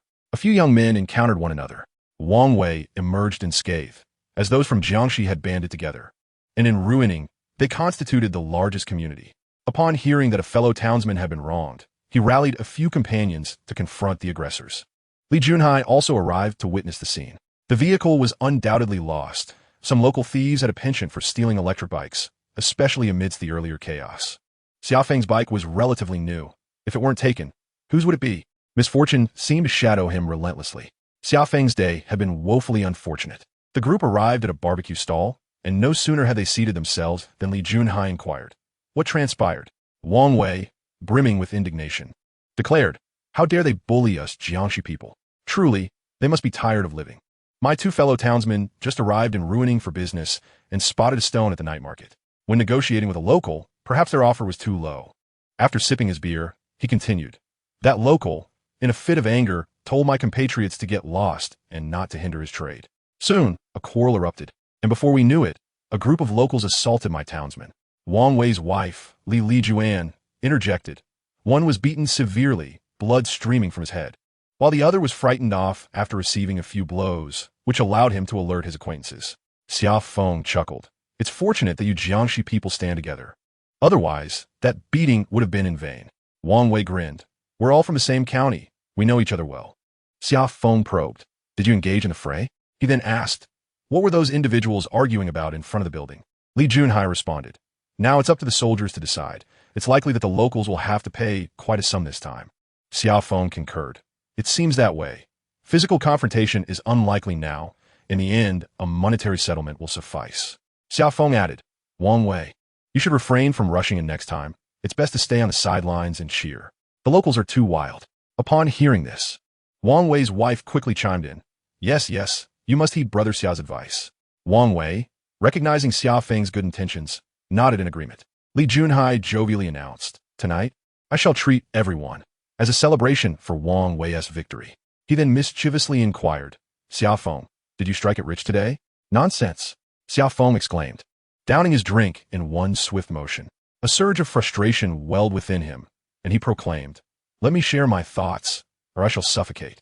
He raised his glass and finished the drink that Xiao Ping had just poured for him, exhaling deeply. Today has been the most unfortunate day of my life. Being young, Xia Feng had endured a considerable emotional blow, and a simmering anger resided within him. If he did not release it, it would inevitably lead to distress. With his friends gathered, and having had a few drinks, Xia Feng felt compelled to express his feelings. From the moment he awoke from a nightmarish slumber, he recounted the entirety of his misfortunes throughout the day, leaving several listeners wide-eyed and speechless, utterly captivated by his tale of woe. How unfortunate! Especially the climactic moment when a brawl erupted, and despite having nothing to do with it, he lost his vehicle, an undeniable mark of ill fate. After he finished his story, silence enveloped the group for a considerable time, until Wang Wei finally spoke. Brother Xia, after adversity comes prosperity. It seems fortune is about to turn in your favor. Indeed, I may lack Wang Wei's eloquence to articulate reasons, yet I firmly believe that a change in fortune is inevitable, he replied. Xiao Ping interjected, Brother Xia. As long as you remain steadfast, success will surely follow. No one works harder than you. Thank you all for your encouragement. Rest assured, I shall not lose heart. If I cannot earn substantial wealth in ruining, I shall not rest easy, he vowed. Wang Wei raised his glass and declared, Though we have only recently met, Junhai, Brother Xia, we are friends. Should you ever need assistance, do not hesitate to ask. I consider you two friends for life. Xi and Xiao Ping also lifted her glass, stating, Count me in as well. We, the Dai people, hold steadfast beliefs. Friends must help one another. I may not possess great skills, but this is my hometown, and I know many here. Feel free to reach out for anything you need. Li Junhai chuckled heartily. Do not be deceived by my youthful appearance. I have traversed nearly a third of the nation. For now, I can only settle here. Xia Feng solemnly remarked, These trivial hardships shall not defeat me. Cool me. Let's drink. Perhaps one day, you shall be the tycoons of Yunnan province. Laughter erupted among the group, and this notion was met with enthusiasm. Wang Wei boldly stated, What a splendid idea. We are still young, and opportunities abound. Just as he finished speaking, he added, Brother Xia, after you left this afternoon, my father remarked that you now lack exposure to diverse stones. He believes that broadening your horizons will lead to great success. Li Juan laughed. I heard that too. My mother-in-law turned around and reprimanded my cousin for his lack of ambition. I know where to observe more stones now. My theoretical knowledge is ample. What I lack is understanding which stones are likely to appreciate, Xia Feng responded. Li Junai gave a thumbs up. Xia Feng, you are impressive. It took me nearly a year to grasp this principle. You are indeed wiser. He paused before adding, to exercise restraint and refrain from excessive stone purchases. That is true mastery. Fear not. I am a man of my word. Chapter 14, Junhai's Fortune. The young men were truly exhilarated that evening, engaging in drinking and lively conversation, occasionally bursting into song. Xia Feng sang beautifully, his spirit liberated by the day's events and the copious amounts of alcohol consumed. An invigorating sense of ambition surged within him. Despite the numerous setbacks faced in society, as long as his resolve remained steadfast, opportunities for greatness would undoubtedly arise. As the clock struck 2 in the early morning, the group finally dispersed. Xia Xiaoping lent her car to Xia Feng, for he needed it to set up his stall the next day. Upon waking the next morning, he realized it was already past 8. Hastily, he washed up, skipping breakfast, and rushed off with his stones, as he was already late for the meeting with the unnamed elder. When he arrived at the market, Brother Cheng's sister-in-law was already there. Upon seeing Xia Feng, she couldn't help but chuckle. "Why didn't you join us for drinks yesterday?" "Sister-in-law, I had to set up my stall in the evening. Thank you."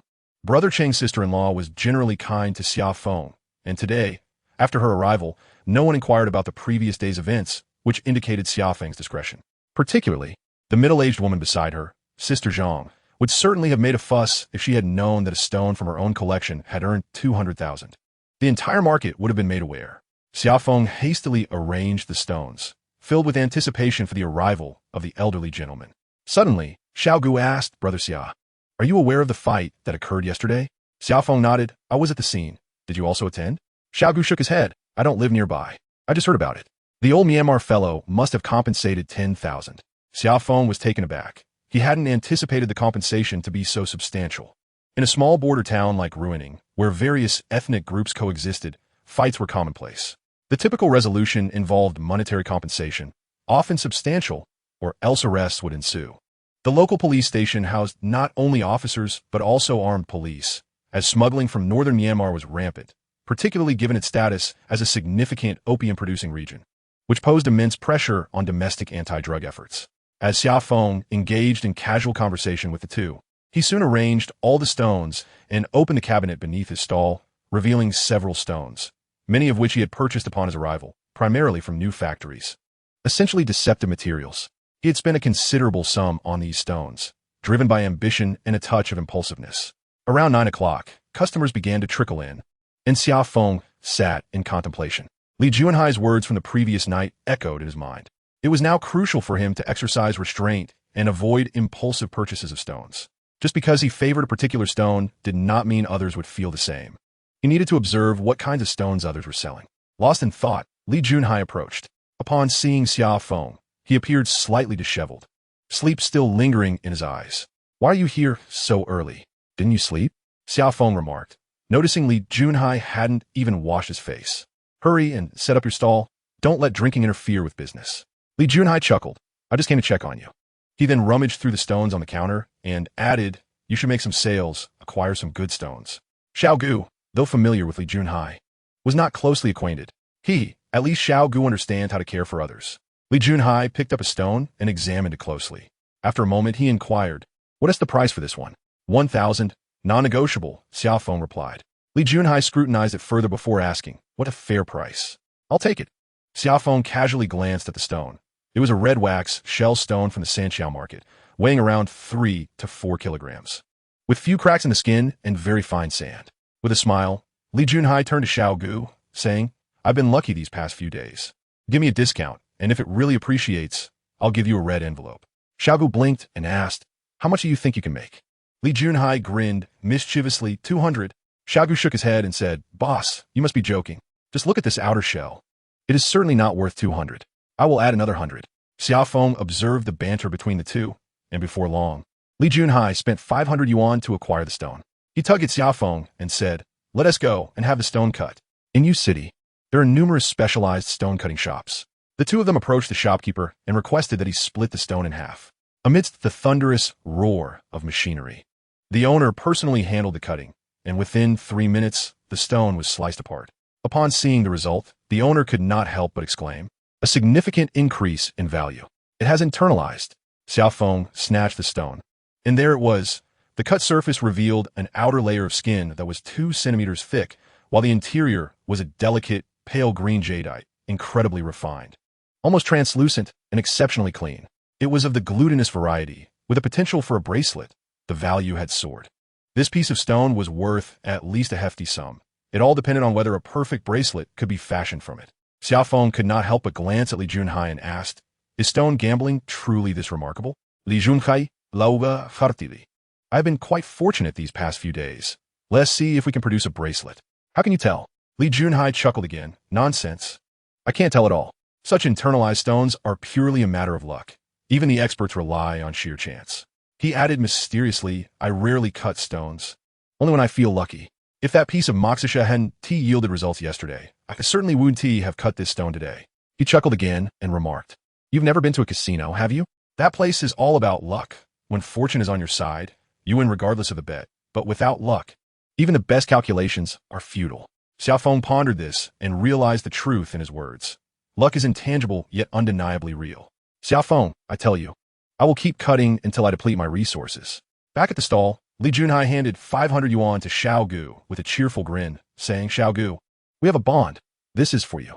Xiao Gu accepted the money and glanced at the stone, exclaiming, Congratulations, boss, you've truly struck it rich. Li Junhai Chocolat picked up the stone and turned to leave. Xia Feng watched Li Junhai's retreating figure, thinking to himself that Li Junhai had truly found his niche in ruining. Just then, the elderly gentleman from yesterday approached slowly. Upon seeing him, Xia Feng quickly stood up and offered a stool to the elder. Young man, bring out all your stones for me to examine, regardless of their quality. Upon hearing this, Xia Feng felt a surge of excitement and hurriedly retrieved stones from beneath the counter. He had quite a collection of shabby pieces, and soon enough, a large pile was amassed. The elder, with a flashlight in hand, scrutinized each stone meticulously, not overlooking a single one, occasionally pausing in contemplation. Xia Feng's heart raced. He was curious about what the elder was truly after. Chapter 15, The Elder Returns. After about half an hour, the elder finally lifted his head and spoke to Xia Feng. I own a stone gambling shop in Spring City. It is not large, but the business thrives. I am getting old, and traveling to ruining is not easy. My family cannot assist me. The elderly man paused for a moment before speaking again. Most of these stones are from new quarries. They appear to possess significant water content, yet they are hollow inside, lacking in diverse finished products. My young friend, if you name a price, I shall acquire them all, and perhaps I may request your assistance in return. Upon hearing that the stranger intended to purchase all his stones, Xia Feng felt a surge of joy within. But he quickly realized that he was likely to incur a substantial loss. Attempting to maintain his composure, he inquired, Sir, what assistance do you require from me? The old man smiled faintly and replied, First, tell me how much you plan to sell these stones for. Xia Feng found himself momentarily at a loss for words. Well, sir, how about this? You offer what you deem fair, and I will refrain from naming a price. He had no choice but to adopt a defensive stance. The elder chuckled. You see, with jadeite rough stones, the value is determined by what one perceives. Your stones lack distinct characteristics. Therefore, I will take them all for 10,000. Xia Feng nearly leapt from his feet, exclaiming, Sir, you are being rather harsh. I'm already prepared to incur losses on this pile, but your offer is simply too low. I would be left with nothing. Internally, he cursed his fate, lamenting a potential loss of over 10,000. Perhaps weary from standing or employing a strategy of feigned indifference, the elderly man rose and said, Young man, contemplate this carefully. With that, he began to walk away slowly. Xia Feng stared at the old man's retreating figure, momentarily at a loss for words. Sister Chung, who had just sold a piece of stone, advised, Xia Feng, if you can sell, then do so. Your collection is truly of poor quality. Consider it a lesson learned. Disheartened, he sat down only to rise again, turning to Sister Chung. Sister, please watch my stall. I need to take a stroll. He turned towards the crowded areas, wishing to observe who else was selecting stones. As he navigated through the throng, he witnessed a group of people clamoring to snatch stones from a young girl's hands. Xia Feng quickly discerned that they were opening parcels, and the girl was a Chinese expatriate from northern Myanmar, tasked with selling stones for her family, who specialized in acquiring them from the Mashi quarry. This reminded him of the young Gu girl. The stones displayed on the counter were the remnants after others had chosen. Xia Feng meticulously examined each, finding 7 or 8 that showed promise. Fine texture, compact, and smooth, with considerable water content. The reason for their lack of transactions was likely due to unresolved pricing. Emerging from a crowd, he saw Wang Wei's father standing before a stall, inspecting stones. As he approached, intending to greet him, he overheard Wang Wei's father asking, Boss, how much for this stone? 10,000, no bargaining, came the response. Wang Wei's father shook his head, saying 2,000. The vendor replied, Someone just offered 4,000, and I didn't sell. Wing futsung gachakod. For 1,000 and still not selling? Impressive, boss. As he spoke, he looked up and spotted Xia Feng, raising the stone in his hand. Xia, take a look at this stone. Xia Feng nodded and picked it up. It was a black Yusha stone weighing about 3 or 4 kilograms. yet its skin was dark and lustrous, appearing remarkably smooth. He shone his flashlight on it, revealing its translucence, and quietly queried, "Uncle Wang, this is an oil green variety, isn't it?" Wang Zhongfu replied softly, "The value of this stone lies in its skin. Whoever cuts it will meet their demise, yet it presents beautifully. The oil green jadeite is considered to be of inferior quality, rarely showing promise." Two individuals set down their stones and gradually moved forward with the crowd. Wang Zhongfu remarked, "Xia, when purchasing stones, you must remember two key points. First, select older varieties. Those with age can command a higher price. Second, choose stones with a good appearance. But be cautious with their pricing, or else they may become burdensome." With a smile, Wang Zhongfu continued, "Of course, stones that are both old and aesthetically pleasing are typically exorbitantly priced, yet they are challenging to appreciate in value." Xia Feng nodded in agreement, acknowledging the wisdom in these observations. Thus far, all knowledge regarding jadeite rough has been transmitted orally, a tradition upheld for centuries. Suddenly, Xia Feng recalled something and retrieved a small stone from his bag, presenting it to Wang Zhongfu. "Uncle Wang, what do you think of this stone?" he inquired. Wang Fuzhong took the stone, weighing it in his hand. "It has a good heft," he noted. He then produced a flashlight to examine the stone closely and asked, "How much did you pay for it?" 500 at the Friendship Hotel, Xia Feng replied, mentioning that he had purchased it the previous afternoon. "Xia, this stone is quite good. You got lucky. It came from the Mo Wanji market, and the old Burmese misjudged it." Wang Zhongfu chuckled. "Your skills are improving. Please don't tease me, uncle. I only bought it because I found the skin tight," Xia Feng admitted. Wang Zhongfu said, "Xia, most of the old Burmese in ruining are not as skilled as we are. Their role is merely to sell, with prices dictated by those behind the scenes. If we're to speak of true expertise in stone appraisal, it is the old Burmese at the mines who possess it."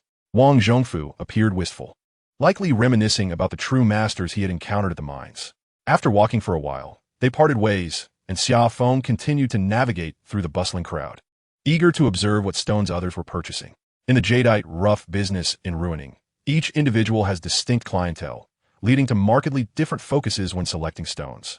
Individuals like Wang Zhongfu cater to numerous substantial clients from the mainland, often selecting stones valued in the thousands or tens of thousands.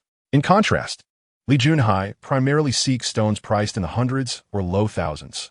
Once prices escalate into the tens of thousands, a different pricing system emerges, making it easy for the uninitiated to overpay. Xia Feng's previous acquisitions lacked uniqueness, chosen solely based on personal preference and typically at high prices. Much like Wang Wei's current selections. As Xia Feng wandered, he spotted the elderly gentleman engaged in casual conversation with a vendor at a stall. Upon noticing Xia Feng, the elder smiled and said, "I was just at your stall looking for you.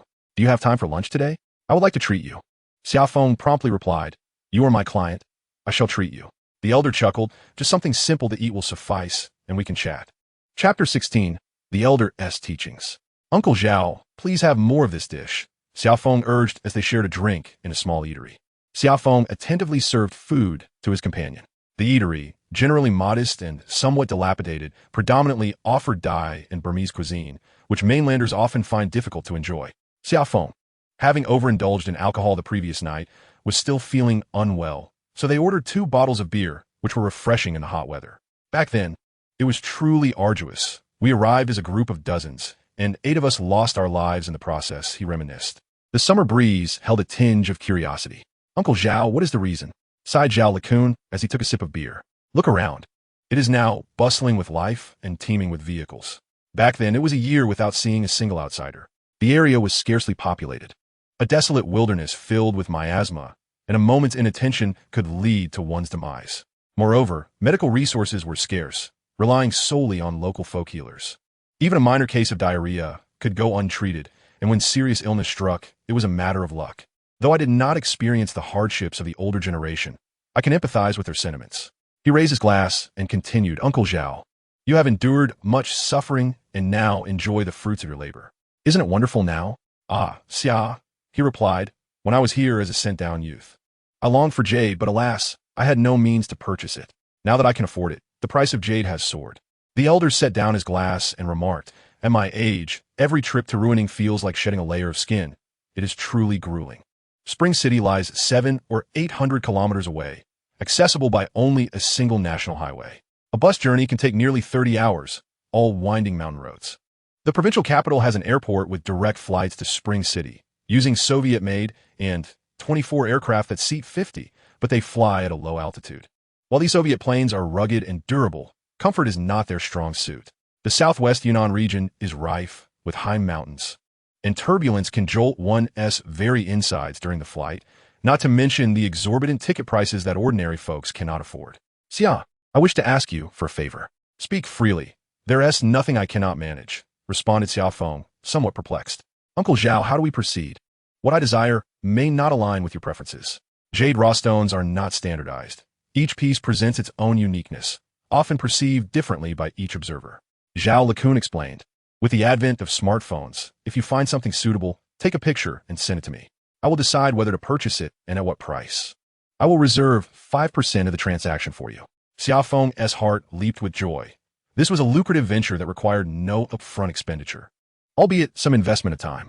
Suddenly, a thought struck him, and he inquired, Uncle Zhao, while I can help you select stones, I cannot front the money. Zhao Lakun chuckled. That is of no concern. As long as you send the stones to me promptly, we are good. After a brief pause, he added, just give me all those stones you have, and I will add an extra 2,000. What do you think? Xia Feng felt a rush of excitement and nodded eagerly. He had no choice but to comply with the old man's request regarding the stones. Uncle Zhao, what type of stones do you prefer? Primarily, I seek water-rich black stones, preferably weighing over 5 kilograms, ideally with visible bracelet sections. Xia Feng felt a sense of relief. Such stones were not difficult to find. In the mainland, there is an advantage to running a jade gambling shop. The patrons know little about the stones, thus the shopkeepers must educate them about jade raw stones. Consequently, those with rich water content, their translucent under light, tend to sell well. Xia Feng grasped the essence of the conversation, though some parts remained elusive to him. The elder gazed at Xia Feng and remarked, establishing a jade gambling stone shop in the mainland is entirely different from here in Ruining. The clientele here is astute, well-versed in the nuances of jadeite rough stones, and discerning in their purchases. In contrast, many in the mainland are seeing jadeite for the first time and are willing to take risks, gradually becoming addicted to the thrill. Xia Feng understood the excitement of gambling on stones all too well.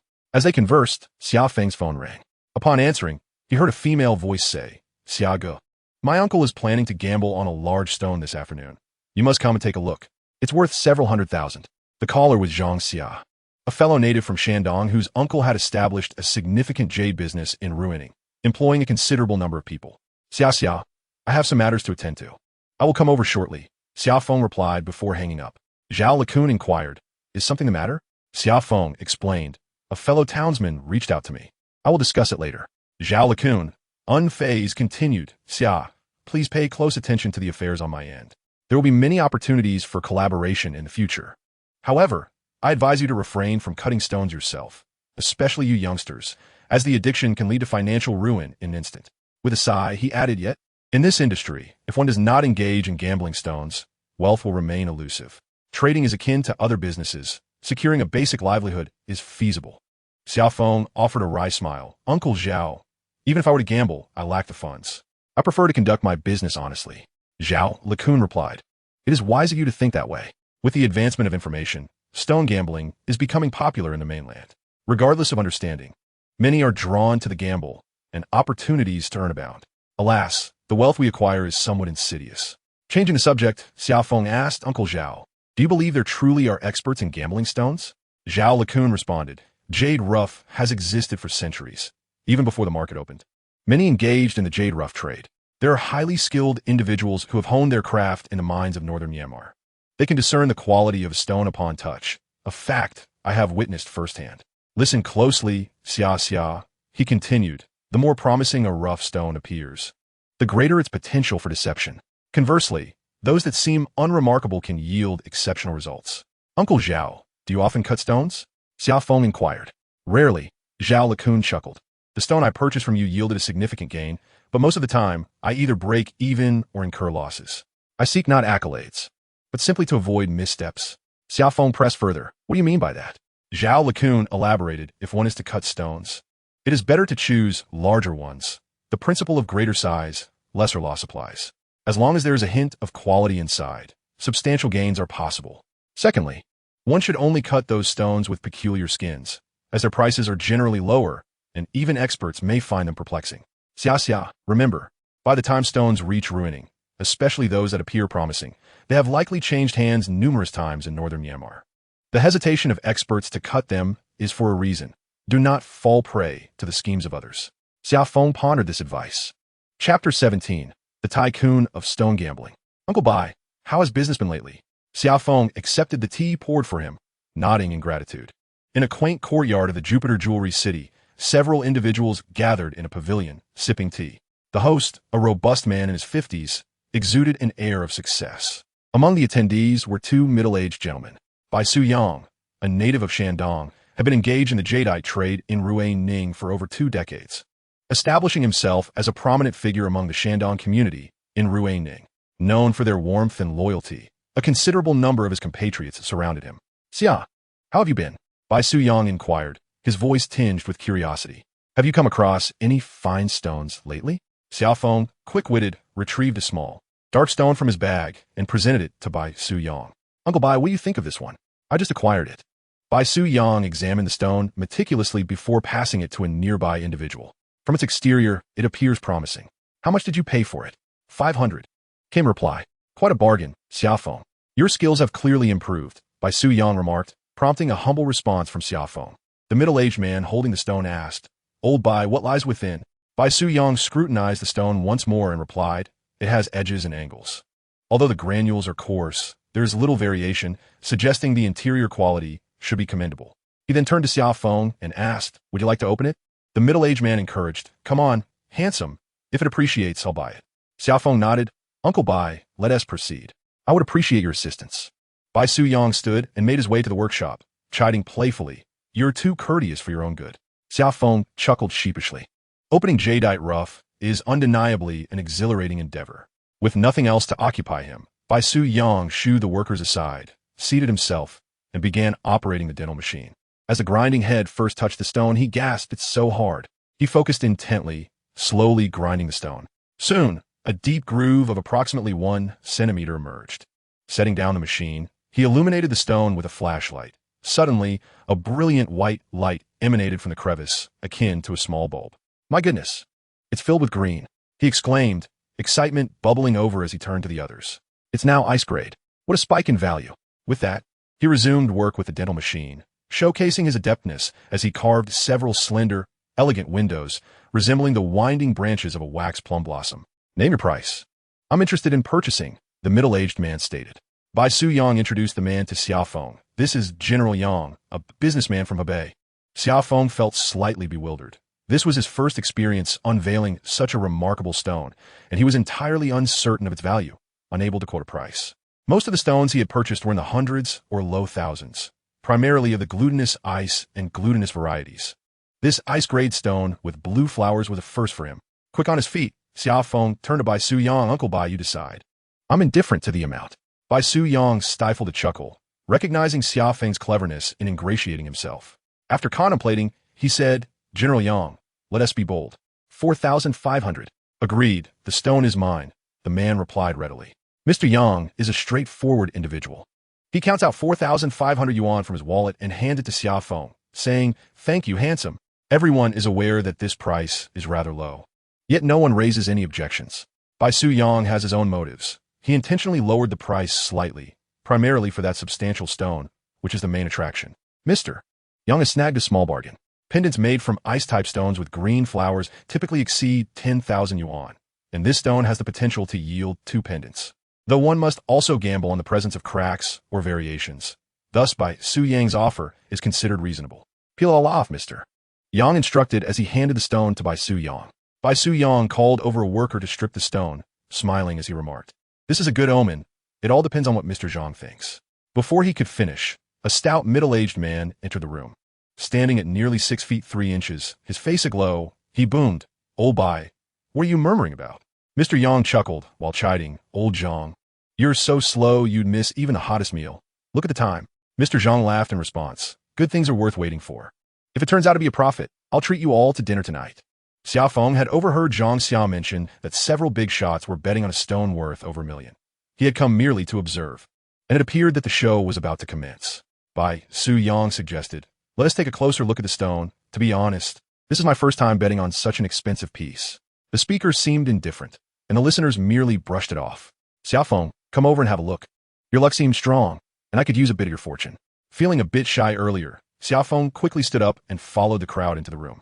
On the tea table lay a sizable stone covered with a red cloth. Mr. Zhang pulled off the cloth, revealing a yellow rock with a sandy texture, weighing approximately 40 kilograms. The group began to examine the stone, and Xia Feng stood at the back, scrutinizing it closely. The fine sandy texture was yellowish with a hint of white. The stone's edges were distinctly defined, and the grains were tightly packed. Remarkably, the stone was adorned with numerous spots of songhua, a vibrant green sand, which is a significant indicator in jade stone. The presence of songhua greatly increases the likelihood of green jade within. In its absence, one typically finds mostly white meat, though this primarily pertains to yellow sandy stones. After half an hour of examination, the group finally stood up. Noticing they had stepped out, Xia Feng remained seated at the tea table, carefully studying the stone. He took out a flashlight and closely inspected the stone surface. The songhua was vibrant, and the water was abundant. Once this color penetrates the jade, it undoubtedly signifies a high-value piece.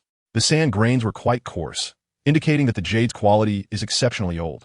If all goes well, this should be a stone from the Mukna mining area, currently the finest jade-producing region in northern Myanmar. This is truly remarkable. Xia Feng swallowed hard, feeling an overwhelming sense of envy. The stone was speckled with songhua, but notably, two sides were unusually abundant with it, while the other faces were considerably less so. Xia Feng gazed at the stone, somewhat dazed, pondering, this stone seems peculiar. Could it be a variation? He examined the stone closely while a few individuals outside deliberated whether to cut it and how to proceed. In Chapter 18, titled The Girl's Pursuit, Mr. Zhang inquired, Old Bai, what do you believe this stone is worth?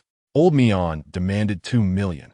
However, the inflated price for such a pure gamble was excessive. To be frank, it might be worth several $100,000. Given the size of this stone and its decent performance, it could fetch a good price at the market. Another middle-aged man asked, What about 500,000? Bai Su Yang shook his head, responding, I previously offered 500,000, but the seller refused.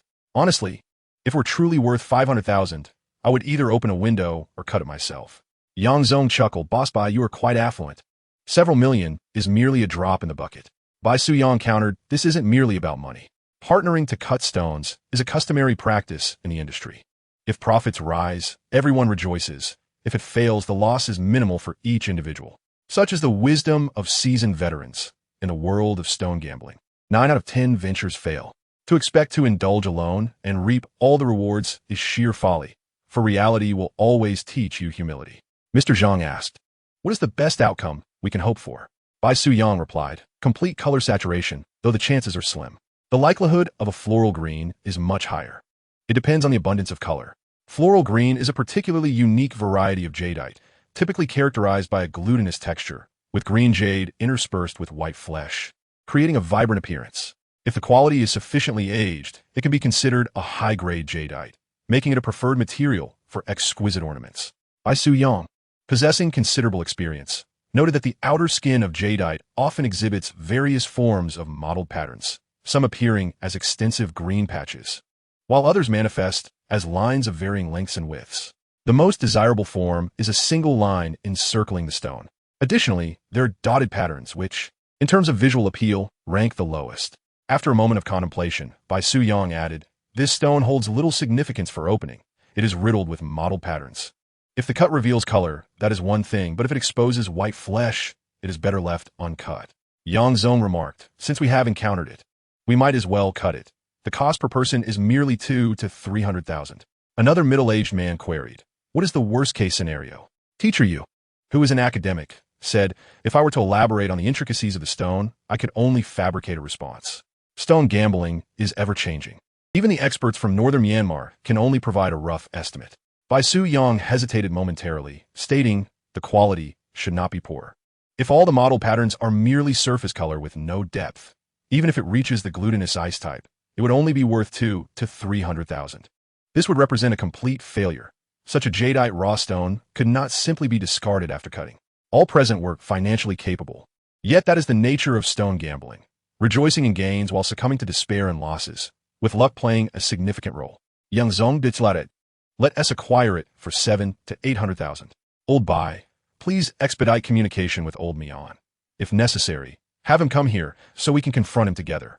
Mr. Zhang stated. Regardless of the cost, we will split it equally among the four of us.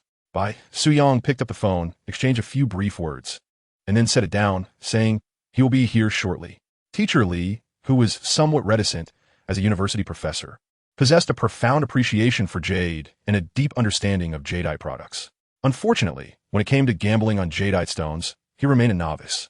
He remarked, I will only provide the funds, but I must have the first choice when the final product emerges.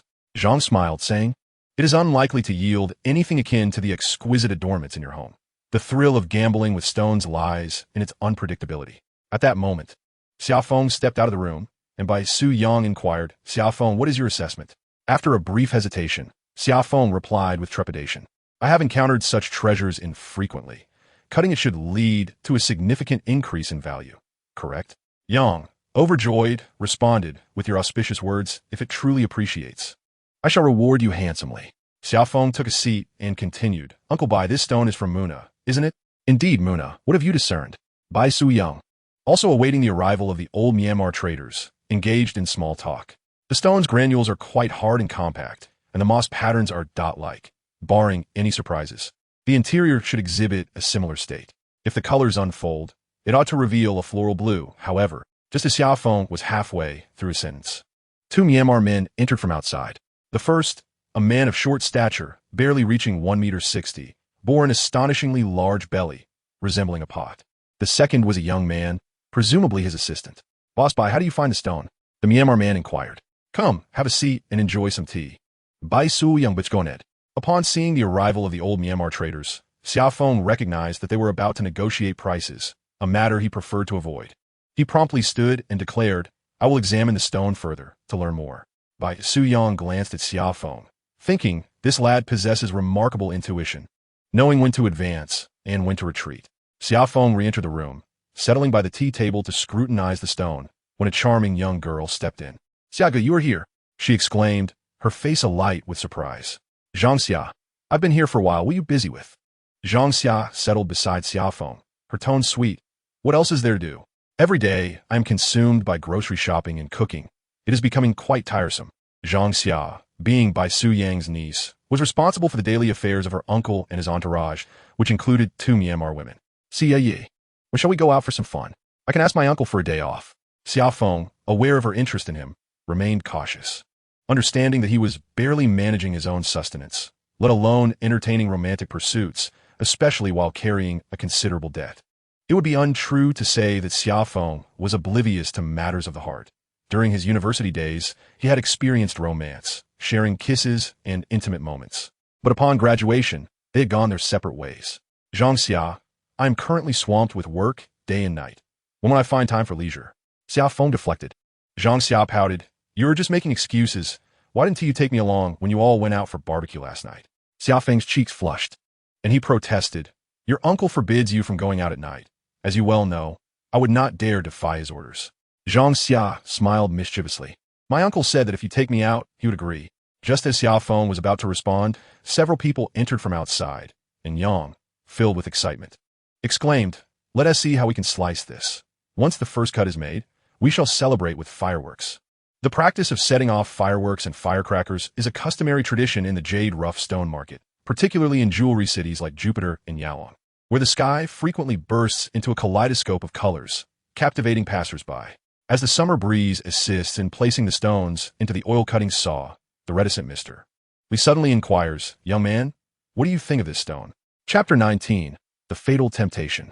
Mr. Lee's query reflects the most common sentiment among those who gamble on stones. While the stone selectors possess a fondness for their chosen pieces, they often wrestle with uncertainty, fervently hoping for external validation that their stone will indeed yield a profitable outcome. Even Mr. Lee, a university professor, is not immune to the psychological turmoil that accompanies such a gamble. Xia Feng holds Mr. Lee in high regard, perceiving him as an embodiment of scholarly grace. Tentatively, he responds, I believe we should refrain from cutting just yet and give it a thorough cleaning first. Mr. Yang, standing nearby, presses for clarification. Why is that? When jade rough stones are excavated from the earth, they're often encrusted with various soils and fragments of rock. To cleanse them, one might employ a high-pressure water jet or meticulously scrub with a metal brush. Typically, the task is deemed complete once the original skin of the jade rough is exposed. However, certain specimens possess exceptionally thick weathering layers, obscuring the jade's inherent quality, necessitating an arduous and monotonous brushing process. Observing the workers diligently engaged with the oil-cutting saw, Xia Feng hesitates before adding, "It appears that several surfaces have yet to be adequately cleaned. The colors and sizes of the sand grains vary subtly." Mr. Li, despite his scholarly demeanor, is taken aback by Xia Feng's insights and promptly calls out to the workers, "Hold on, let me take another look." Mr. Zhang, impatient by nature, retorts, "Regardless, it must be cut open. Cleaning seems of little consequence." Xia Feng remains silent. However, Mr. Li counters, "Let us remove it and examine it further. We have ample time and can spare a moment." A spark of realization ignites within by Suyong, who instructs the workers, "Shao Li, please take the stone down and place it on the tea table." The workers hastily comply. This time, Xia Feng assumes the role of the focal point. He crouches down and states, "Uncle Bai, esteemed gentlemen, observe here." He points to a faint mark on the stone, declaring, "This is a remnant of previous cleaning efforts," indicating two distinct conditions. One side is a deeper yellow with less mottled patterning, while the other, richer in mottled patterning, appears lighter in hue. Do take a closer look. As he rotates the stone, the subtle mark remains evident, almost encircling the entire piece. The person responsible for cleaning had overlooked this detail, assuming the task was complete. In truth, both sides exhibit similar sand grain characteristics, yet upon closer inspection, there are discernible differences in size and color. I believe that with further cleaning, the side with less mottled patterning may reveal a richness akin to the other side. Xia Feng concludes, casting an expectant gaze upon the group, awaiting their deliberation. Bai Suyong is the most skilled among them, intently examining the stone, pausing occasionally to ponder. The others watch him with wide-eyed curiosity.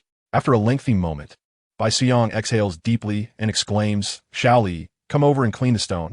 The worker promptly approaches, inquiring about which area to clean, and then carries the stone away. There is a palpable sense of anticipation among the group as Bai Suyong, with a smile, suggests, "Let us go have some tea. I'll keep a close watch on it. It might take until evening to clean it, as this stone is exceptionally hard." As he speaks, he pats Xia Feng on the shoulder, indicating that the issue Xia Feng raised is of significance. As they head outside, Xia Feng's phone rings. He pulls out his phone and hears Li Junhai's voice booming. "Xia Feng, where have you been? Hurry over to the Friendship Hotel. There's a stone here, but it's a bit pricey. Make haste."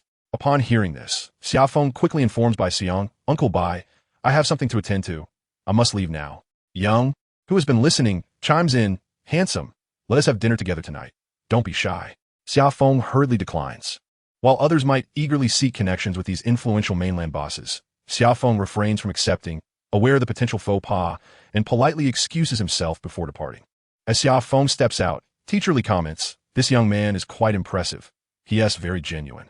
Bai Suyong smiles. "Xia Feng is a fellow townsman of mine, fresh out of university for less than 2 years. Due to some family mishaps, he had no choice but to come to ruining. Young odds. Everyone who comes to ruining has a story. How about you, old Bai?" Bai Suyong replies, "I'm the eldest in my family, with only a few acres of land. With siblings to feed, I had no choice but to seek work elsewhere. Alas, it has been nearly 30 years. Teacher Li chuckles. "Good thing you ventured out. Otherwise, how could you have amassed such a fortune?" Bai Suyong beams with pride. Xia Feng hurriedly arrives at the store in the Friendship Hotel, and, as he enters, he spots Li Junhai, who is intently examining a large stone. Xia Feng approaches and sees it is an old Moxisha stone, with a grayish-white exterior marred by deep gouges resembling those made by a knife or axe. Xia Feng inquires, "This stone looks excellent. How much is it?" Li Junhai responds, "The owner is asking for 100,000. It weighs 7 kilograms. It's rare to find such quality material." Xia Feng takes the stone and inspects it closely. It feels substantial in his hands, the surface sturdy, with numerous knife marks indicating its age. He presses a flashlight against the stone surface. In some areas, moisture can penetrate slightly, while most parts show no signs of it. The areas with knife marks exhibit a significant amount of moisture, suggesting that it may indeed be of ice quality. Xia Feng quietly asks, "What do you think its value is?"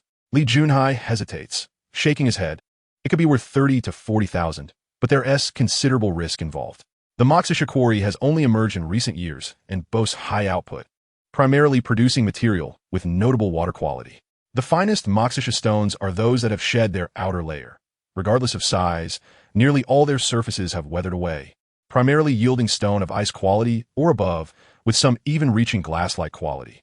Another type of stone skin is the old elephant skin, resembling the hide of an elephant with its mottled and variegated appearance. It possesses an exceptionally high density, is rigid, and has a rough texture. This type of stone can yield a glass variety, although there is also a possibility of producing a waxy type, making it a high-stakes gamble. Xia Feng, I have my eye on it, but the price is exorbitant. How about we both take a chance? Xia Feng was momentarily stirred. The stone of old elephant skin is indeed rare. But in an instant he apologetically replied, Junhai, it's not that I don't trust you, but I lack the funds. Li Junhai grew anxious. Don't say you have no money yet. Have you truly assessed this stone? Xia Feng found himself at a loss for words. And he quickly added, let me take another look at the stone. Chapter 20. Heaven and Hell. Xia Feng held the stone, scrutinizing it carefully, while Li Junhai negotiated with the owner.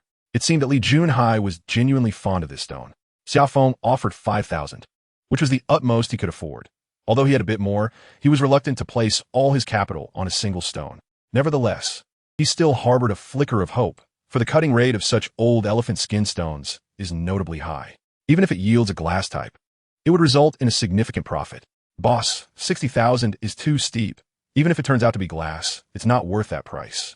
Please, let us negotiate a more reasonable figure. The owner retorted, I have been accommodating your business. As a loyal customer, shouldn't you offer a discount? I must say, if your complexion is dark, your heart seems equally so. The price is excessively high, so please quote a fair price. Is your daughter not here today? I was hoping to invite her out. Pushed to the limit, Li Junhai resorted to his charm, but despite his eloquent persuasion, the Burmese owner stood firm. 60,000. Not a cent less. Xia Feng set the stone down and pondered. If this stone were indeed to yield glass, its value would soar into the millions. And even a waxy glass type would fetch over 100,000. He addressed the old Burmese owner, Sir, I propose a flat price of 50,000, a share investment.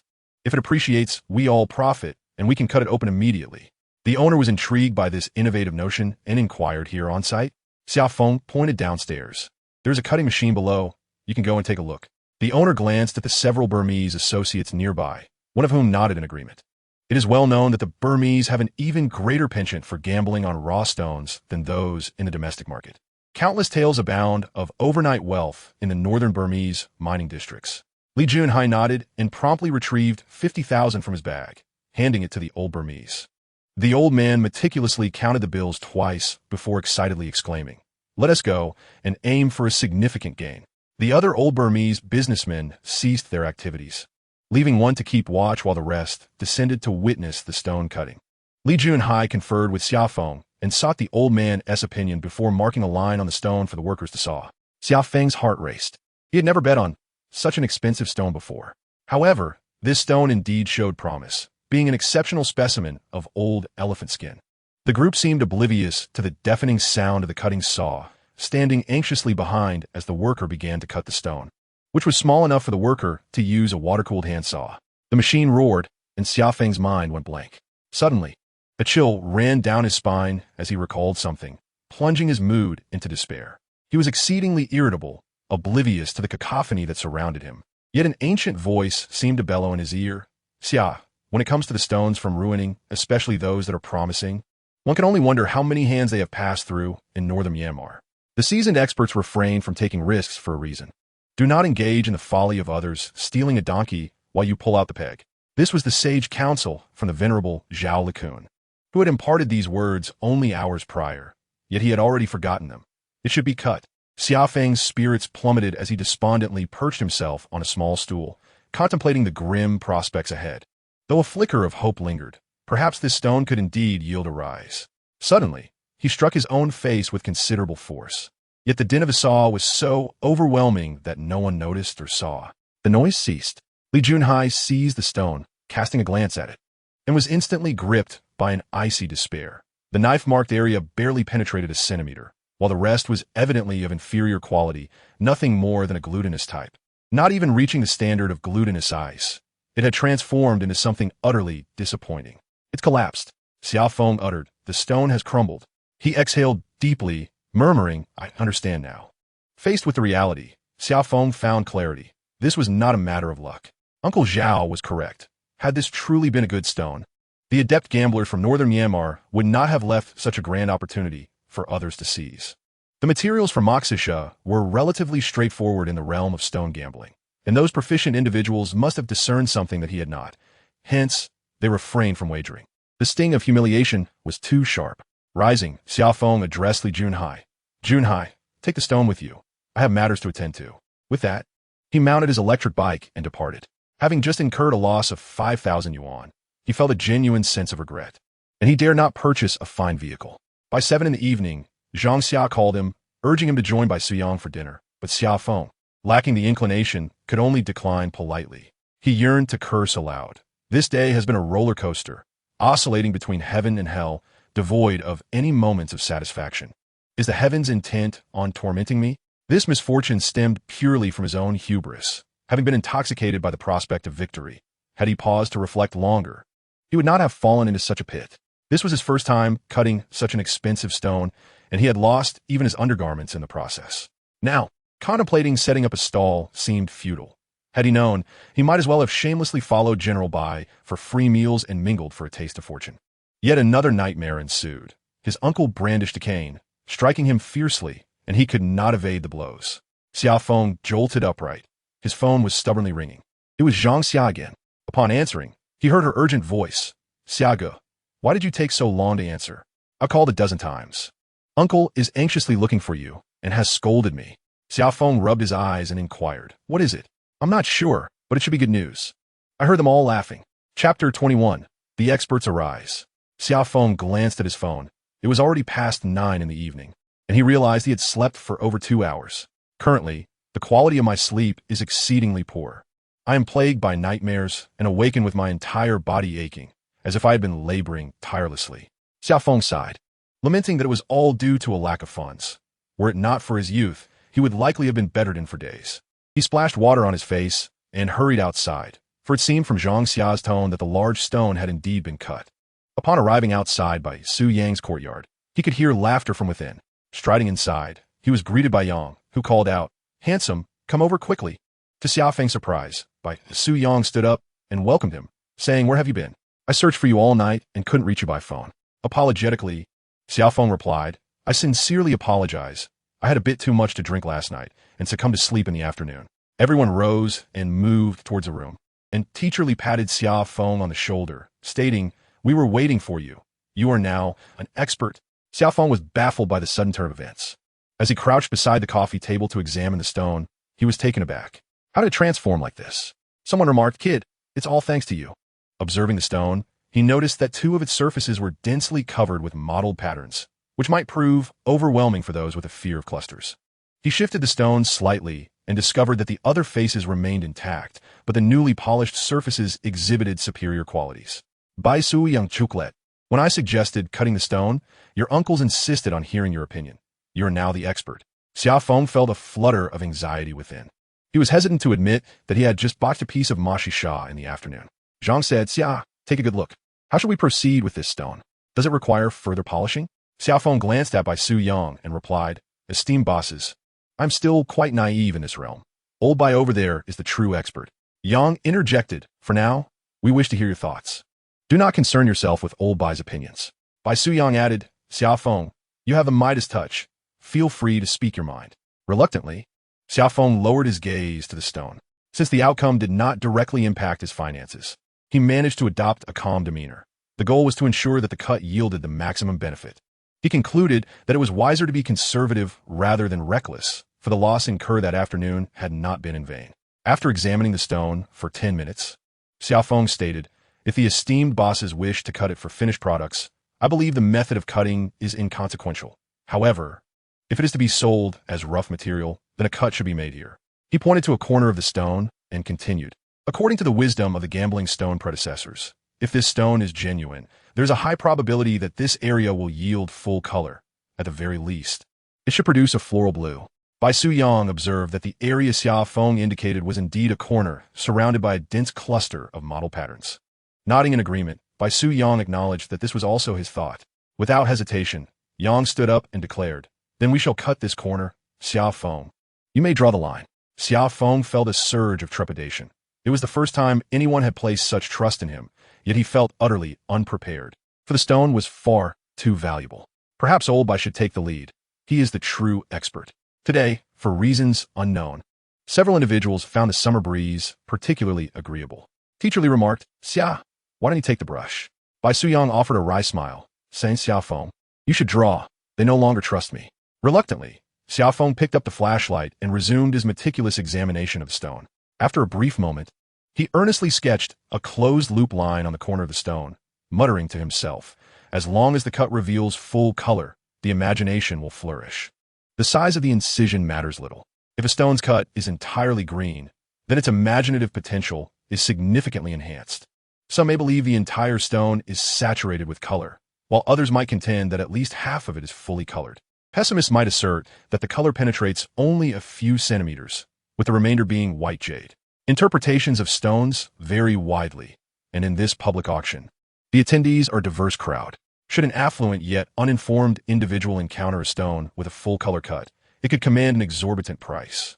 Bai Suyang watched Xia Feng's movements intently, and upon hearing his words, he silently approved. The young man displayed a commendable sense of discretion and restraint.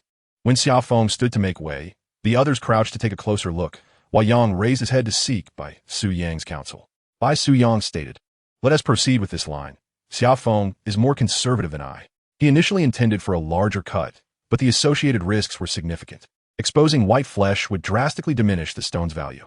It is crucial to consider where to slice a stone, as a mere centimeter or half-centimeter difference could result in a dramatic disparity in price, potentially multiplying it several times over." Suddenly, Zhang pointed at the stone and inquired, "Xia, why not cut along this crack?" Upon noticing that the crack Zhang indicated was less than a centimeter from his drawn line, Xia Feng explained, "I fear that the crack may harbor impurities. Since we aim to present this stone at the auction, we should unveil only the finest quality." Yang cast a glance at Xia Feng and chuckled, "You are quite the shrewd businessman. Typically, stones are cut along their cracks to preserve the quality of the jade. However, Xia Feng's unconventional approach added an element of surprise. Zhang shouted, "Quickly, get the saw. We can enjoy a late-night snack afterward." Xia Feng assisted worker Xiao Li in securing the stone in the clamp, meticulously inspecting from all angles to ensure that the blade aligned perfectly with his drawn line before exhaling in relief. With a thunderous sound, the machine roared to life. The group settled in the courtyard, engaging in light-hearted conversation about various topics. These individuals were all successful figures, each with considerable wealth. Bai Suyang shared both business and friendship with them. At his level, the desire for profit was not as fervent. As Xia Feng sat nearby, listening to their spirited discussions, he felt a blend of envy and inferiority. He was still struggling for survival, lacking the leisure to enjoy tea and conversation. Yet, he had no intention of leaving. He was determined to witness the outcome of this stone, and even if urged to depart, he would remain. For someone making a living from jade in ruining, it is not often that one encounters the opportunity to cut stones worth hundreds of thousands. This place is chaotic, with poor security, and the affluent tend to conceal their wealth, rarely flaunting it, especially when it comes to cutting high-value stones, which are generally kept from the eyes of outsiders. Xia Feng occasionally steps into the workshop to check on the machines. Truth be told, visibility is poor, as the room is filled with smoke and the deafening roar of machinery leaves him feeling rather impatient. The thrill of gambling on stones lies in the cutting process, a tormenting anticipation that is difficult to articulate. 40 minutes later, the saw abruptly halted. Chapter 22, A Generous Windfall. A few individuals stood by the machine, and Xiao Li suddenly flung open the lid, releasing a thick cloud of smoke that caused everyone to cough. As the smoke cleared, General Zhang burst into laughter, revealing a stone the size of a palm, lying flat in the machine, its cut surface shimmering with green light. "What a splendid find! Xiao Xia, remarkable! Quickly, let us take a look." The group erupted in excited chatter, each face reflecting exhilaration. What a surge! Xia Feng picked up the stone and rinsed it clean by the faucet, examining it closely. The entire cut surface was a deep green, indicating considerable age. Bai Suyang snatched the stone, directing a flashlight onto the cut surface. As he pressed the switch, a green mist enveloped his hand, rendering his face green as well, reminiscent of a zombie from a horror film. He laughed heartily. "What a spike! My friends, it's time to celebrate with a drink." General Yang took hold of the stone, noting that the cut surface had no major cracks, only a few minor fissures at the edges.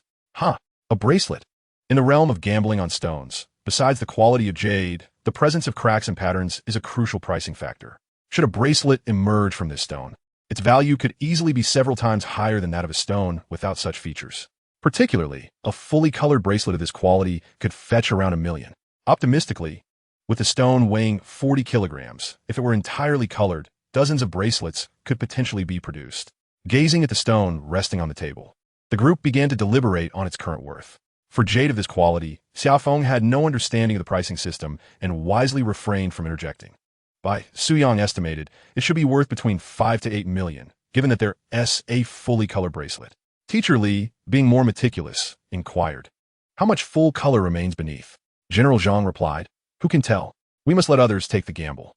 General Yang added, "The risk of cutting further is too great. Let us sell it as is." "I see full color all around," said by Su Yang, shaking his head. "If it were truly full color, this stone would be valued at 40 to 50 million. Then why not gamble?" Teacher Li pressed. Bai Su Yang explained, "The chances of finding full color decrease significantly with depth, less than 1%. Just as he finished speaking, Xia Feng chimed in, "Uncle Bai, look here." He held up a small piece of stone, pointing at the cut surface. "The color here is quite rich. Take another look at the corresponding spot on the large stone." Bai Su Yang followed Xia Feng's finger, observing intently, while General Yang leaned in closer. Bai Su Yang muttered to himself, "Has the color inside begun to fade? Yet, the change seems minimal." Upon hearing this, General Yang hurriedly turned the stone towards Teacher Li, saying, "Old Li, you are sensitive to color variations. This is your expertise. Please examine whether there is any color difference between the two stones." Teacher Li scrutinized the stones carefully and, employing a magnifying glass, confidently declared, "The color on the large stone has generally lightened, although it requires a keen eye to notice." General Zhang suddenly slammed the table, exclaiming, "Damn it. Thank goodness we only cut a corner. Otherwise, the white flesh would have been exposed." General Yang was startled, responding with annoyance, "Don't be so dramatic. You nearly scared me to death." Bai Su Yang shared a sense of lingering dread, remarking, "If we had cut where I suggested, it could have indeed revealed the white." He cast a glance at Xia Feng, who, today, seemed to possess a touch of divine inspiration, having guessed correctly twice in succession. General Zhang pressed, "How much will it sell for?" General Yang laughed, "Haha, the selling price is not my concern. I am merely waiting for my share." General Zhang retorted disdainfully, "There must be a base price, right? Xia, this is for you. Don't be modest. This is worth 40 to 50,000. Xia Feng immediately stood up, saying, "Teacher Li, no need, no need. I haven't done any work, so I can't accept it." Bai Su Yang interjected, "Xia Feng, just take it. This is a red envelope." In the world of stone gambling, it is customary for anyone who profits to give out red envelopes, typically ranging from 1 or 200 yuan, with rare exceptions like Teacher Li's generous offering of several thousand. After a moment's hesitation, Xia Feng replied, "Teacher Li, I shall accept a stack then, to share in your good fortune." Being young, he felt a twinge of anxiety at the thought of holding such a sum and hesitated to take it. After a few more exchanges, seeing Xia Feng's determination, Teacher Li ceased to insist. General Zhang chuckled, "This young lad is not greedy. I appreciate that. However, if you accept old Li's red envelope, you must also accept mine. Otherwise, it implies you look down upon me." With that, he produced a stack of money from his bag and handed it to Xia Feng. Xia Feng was taken aback, unable to suppress a wry smile. "Thank you, General Zhang. I am immensely grateful." Bai Su Yang remarked, "Xia Feng, we owe you our thanks. Had it not been for your youthful attentiveness, this stone might have only appreciated by threefold." He turned to the safe, retrieving 10,000 yuan, and handed it to Xia Feng, addressing General Yang, "Old Yang, be swift. Each person should give him 10,000. Consequently, each of the 4 individuals present gifted Xia Feng 10,000 yuan. Xia Feng, overwhelmed with joy, bowed deeply to each of them, saying, "This roller coaster ride has nearly driven me to despair, but thankfully, it ended well." Bai Su Yang further instructed, "Old Yang, Teacher Li, please note down Xia Feng's phone number. Since you do not frequent Rui Ning, you may reach out to him for any matters here. Should you desire any small materials, he can assist you in sourcing them. I am inundated with trivial tasks and rarely visit the market." Xia Feng felt a surge of elation. Securing the phone numbers of these esteemed individuals was worth far more than the 40,000 yuan. It is essential to recognize that these individuals are fervent enthusiasts of stone gambling, and they possess considerable wealth. A mere gesture from them could suffice for years of sustenance. He promptly declared, "Gentlemen, Should there be any matters in ruining, do not hesitate to command me. I'm always at your service, undaunted by any tempest. Zhang, the general, jestingly chided, this lad knows how to navigate social dynamics, understands when to advance or retreat, and possesses a sweet tongue. He is destined to carve out a remarkable career. Xia Feng felt his cheeks flush crimson and stammered, Uncle Zhang, are you praising me or ridiculing me? Laughter erupted among the group. Chapter 23. The mysterious neighbor Xia Feng had indulged a bit too much once again, dining with several esteemed individuals. It was nearly impossible for him to refrain from excessive drinking, as beer flowed into his belly as if it were free. By the end of the evening, he found himself somewhat unsteady on his feet. The distinguished guests were equally exhilarated, having experienced nearly tenfold returns, an undeniable surge. The allure of stone gambling lies precisely in this. Regardless of wealth, anyone fixated on a stone would not let it slip away. The sensation is entirely distinct from that of a casino. In a casino, fortunes can change in an instant, devoid of any prolonged emotional turmoil.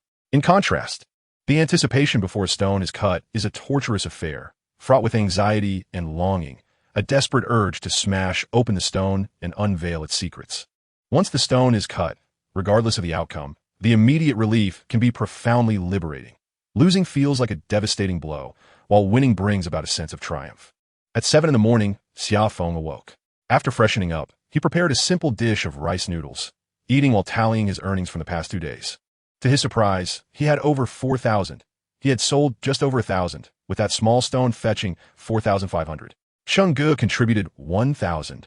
Uncle Zhao 2,600, and by Su Yang, along with others, provided a total of 40,000. He had spent over 2,000 on 2 electric bikes and 600 on meals, leaving him with over 40,000 in hand. The most vexing part was losing 5,000 on the stone wager with Li Junhai. He felt like a complete fool. Yet, there was good news. Uncle Zhao was coming this morning to purchase that pile of stones, which would net him an additional 12,000. By this calculation, his current funds had exceeded those he possessed upon arrival. Is fortune turning in my favor? Xia Feng mused. He glanced at the stones scattered on the floor. There were not many left, and several had already been halved. The cut stones would be unsuitable for display at a stall. It seemed he needed to acquire more stones. Otherwise, the stall would lack decent offerings, leading to inevitable financial depletion. Xia Feng picked up the stones and stepped outside, just in time to see Brother Yang standing in the corridor.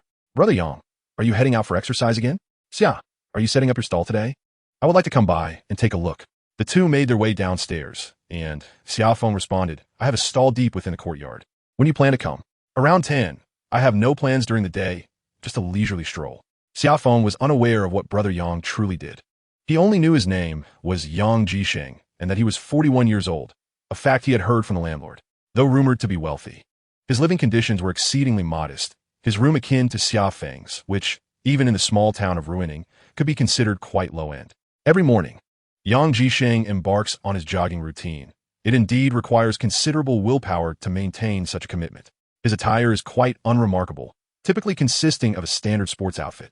In his 40s, he is in the prime of life, and one can perceive that he is not uneducated. However, his arrival in Ruining hints at a past filled with intrigue. Xia Feng, not one to pry into the private affairs of others, acknowledges that merely being neighbors constitutes a certain fate.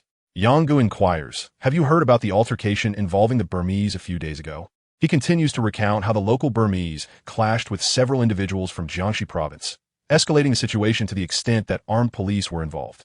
Thankfully, it appears the matter has since settled. As they engage in casual conversation, the two descend to the ground floor, where Xia Feng bids farewell and rides away. Upon reaching the market, Xia Feng begins to arrange the stones, and soon after, Xiao Gu and the sister-in-law from the Chung family arrive, transforming the marketplace into a cacophony of activity as another bustling day commences. The day is particularly warm. By 9 o'clock, Xia Feng is already drenched in sweat, quenching his thirst with tea while his gaze wanders about. He is awaiting Zhao Lecun's arrival, having placed a collection of stones into woven bags, ready to dispatch them once the other party arrives. Numerous logistics companies have established collection points in the market, with a transit time of 3 days from Ruining to Spring City. Today, Xiao Gu has brought several new pieces, and Xia Feng, positioned advantageously, inspects them closely. The stones appear quite promising, and he selects 3, 2 pieces of Mashisha and 1 piece of red wax shell for Sanxiao. Should the prices be reasonable, he intends to acquire them all. In recent days, Xia Feng has contemplated his future direction. Setting up a stall at the morning market serves the purpose of attracting new customers, particularly those who own shops in the mainland. This necessitates a collection of visually appealing yet moderately priced stones, regardless of size. To earn substantial profits, however, he must rely on high-priced top-quality materials, especially those containing color. He must learn to window the stones to seize potential opportunities. As the crowd thickens, the heat intensifies, and the air grows increasingly polluted, making it difficult to breathe. After much negotiation, Xia Feng finally secures the 3 stones for a total of 1,200 yuan. Just as he places the stones on his counter, a middle-aged man stands before him, picking up one stone and inquiring, "What is the price of this piece?" With a smile, Xia Feng responds, "Sir, this is a piece from a Mashisha market, priced at 2,000. The man regards Xia Feng with a critical eye, replying, "State the selling price." In ruining, transactions involving jade roughs are characterized by 2 prices, the asking price and the selling price. The asking price is often arbitrary and not to be taken seriously, while the selling price reflects the seller's true valuation, with a notable disparity between the two. If a customer from the mainland, unfamiliar with the trade, attempts to negotiate from the asking price, the seller should not lament the prospect of substantial profits. "Sir, the selling price is 1,500. It has been offered at 1,000 already," Xia Feng states. The phrase "offered at 1,000 already" is essentially a ruse, indicating that someone has previously bid that amount without the seller agreeing to part with the stone. The middle-aged man examines the stone once more and asserts, 500. Xia Feng shakes his head in refusal, stating that simply 1 tea suffice. It doesn't even cover the cost. "Then what is your desired purchase price?" The middle-aged man queries. "Sir, it must be at least 1,300. This stone is of excellent quality." Xia Feng scrutinized the individual before him, surmising that he was not engaged in business within ruining. He remarked, "A mere 1,000 yuan. How could one amass substantial wealth from such a trifling sum?" The middle-aged man hesitated before replying, "Fine, let be 1,000. I shall return to support your business in the future." A surge of joy filled Xia Feng's heart as he promptly expressed his gratitude. "Thank you, boss." After accepting the 1,000 yuan, he retained the man's contact number. Once the customer departed, a sense of quiet satisfaction enveloped Xia Feng. In the realm of jade trading and ruining, the typical buying and selling merely suffice for basic sustenance. To truly accumulate wealth swiftly, one must delve into the stones, either mastering the art of windowing or cutting the stones. Both methods harbor inherent risks. The so-called windowing involves meticulously grinding a slender line into the stone using a dental machine. If the jade within boasts exquisite quality, it signifies a successful endeavor. Conversely, if the quality is poor or the anticipated color fails to materialize, it signifies a loss. Windowing requires a blend of skill and extensive practical experience. It necessitates patience and a keen understanding of the stone's surface, identifying the optimal area for intervention, coupled with relentless practice. There are no shortcuts. Successful windowing can yield immense profits. Should one uncover ice-type or green jade within a stone, the value can soar exponentially. However, the risks associated with windowing are considerable, as stones that yield unfavorable results far outnumber those that succeed. Unlike cutting, even if a stone fails to reveal desirable jade quality, it can still be sold, albeit at a reduced price. Gambling on stones is a game of chance. Should one incur a loss, it is not difficult to offload the stone. Many jade processing factories in ruining specifically procure these discarded stones, yet without the thrill of chance, their prices plummet to that of mere cabbage. As Xia Feng pondered these thoughts, Li Junhai approached him, stating, "Xia Feng, someone offered 8,000 for that stone yesterday. Will you sell?" Xia Feng lifted his gaze and replied, "Do as you see fit. Once you gamble, you must accept the outcome. Be more discerning in future bets." Li Junhai's spirits were also low, despite a streak of good fortune in recent gambling. This final venture had drained his luck, resulting in significant losses. "Then I shall sell it. Damn it, my luck is abysmal," he declared, departing in frustration. As Xia Feng grew increasingly anxious, it was already past 10 o'clock, and Uncle Zhao Lacun had yet to arrive. Just then, Siyuan Zhaoping sauntered over. "Xiaoge, how are sales faring?" she inquired. "Not too bad. I just acquired a stone," he replied. With no stall at the morning market, Siyuan Zhaoping relied solely on the night market for her livelihood. Most of the stones she possessed were borrowed. Borrowing merchandise is a notable feature of the jade business in ruining. Being a local and a young woman, Siyuan Zhaoping found it relatively easier to procure borrowed stones. Typically, shop owners in ruining would borrow numerous stones to display in their stores whenever out-of-town customers arrived, or they would seek out additional stones to meet specific customer requests. In ruining, clients represent the primary productive force and are regarded as the most confidential resource. Shop owners would never introduce their clients to other stores for viewing stones. Xiaoping, have you received the stones? Xia Feng inquired. Xiyuan Xiaoping shook her head, replying, I dare not accept them. While I understand finished jade products, I truly lack comprehension when it comes to raw stones. As the summer breeze inspired a sudden thought in Xia Feng, he turned to Xiaoping and said, Please watch the stall for me while I take a brief stroll around. With a smile, Xiaoping replied, Hurry up. If someone comes to buy, I want to know the prices. Xia Feng pointed to the display, stating, This heap is priced at 200, the larger ones at 300, and the biggest pieces are 800. The rest, you can manage to sell at your discretion. Learn from Xiao Gu. She has a keen eye for stones. If anyone seeks me out, please call me immediately. Xia Feng was curious to see how well Xiaoping would fare in selling the stones. In ruining, dealing in jadeite business, the local preference often leaned towards the Burmese, not due to their physical attractiveness, but because the mainland buyers typically believed they offered first-hand sources at relatively lower prices. The Burmese are generally shorter, lean, and have dark skin, making them easily identifiable. Additionally, the overseas Chinese from Myanmar also have access to first-hand sources from the mines. In principle, foreigners are not permitted to enter the jadeite mines in northern Myanmar. However, shop owners with connections from the mainland can visit temporarily, albeit at the cost of a protection fee or risk immediate arrest. The armed forces in northern Myanmar, be they from the military or government, are far less accommodating than the police in the mainland. If caught in the mines, one might face exorbitant fines or worse, be imprisoned in dire conditions. In ruining, it is predominantly women who manage stalls at the morning market due to their strong approachability. Hence, figures like Wang Zhongfu and his son Wang Wei have their wives attend the stalls while they seek stones. Li Junhai also has a girl assisting him at his stall. Yet Xia Feng is aware that this young man has already changed girlfriends 3 times in half a year. In the jadeite shops, sales are primarily conducted by men, as the clientele usually consists of regular customers. In such scenarios, it is essential for men to represent the business, often partaking in social outings. However, individuals like Li Junhai and Xia Feng have yet to acquire the means to open their own shops. Xia Feng intended to test Xiaoping, hoping to collaborate with her. Yet he was cautious not to wander too far, as both Brother Yang and Uncle Zhao were expected to arrive that day. Uncle Zhao represented a substantial business opportunity. Xiaoge, I sold a piece for 400. Xia Feng could not help but feel a surge of joy. Girls indeed seemed more adept at selling stones than himself. Xiaoping, you stay put. I'll remain outside. As he retrieved a plastic stool from behind the counter and was about to sit, a sudden commotion arose from the crowd in the distance. Someone has fainted. Someone has fainted. The crowd surged forward, eager to witness the unfolding incident. Xia Feng stood up and joined the throng to see what was happening. As he squeezed through the gaps, he spotted a person lying on the ground, surrounded by a crowd unsure of how to assist the patient, murmuring amongst themselves, What caused the fainting? I don't know. Perhaps it's the heat? This dreadful weather could be lethal. Quick, call 120. Being tall, Xia Feng pushed his way forward and craned his neck for a better look, only to feel a chill run down his spine as he recognized the figure on the ground. It was Uncle Zhao.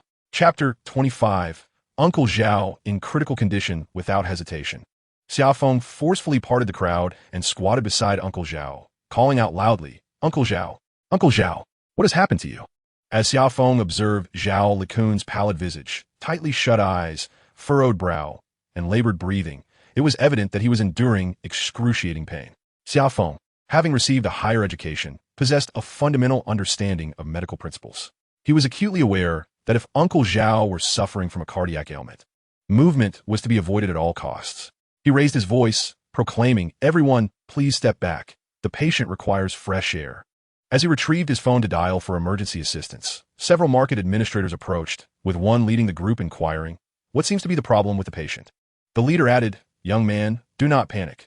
We have already called for an ambulance.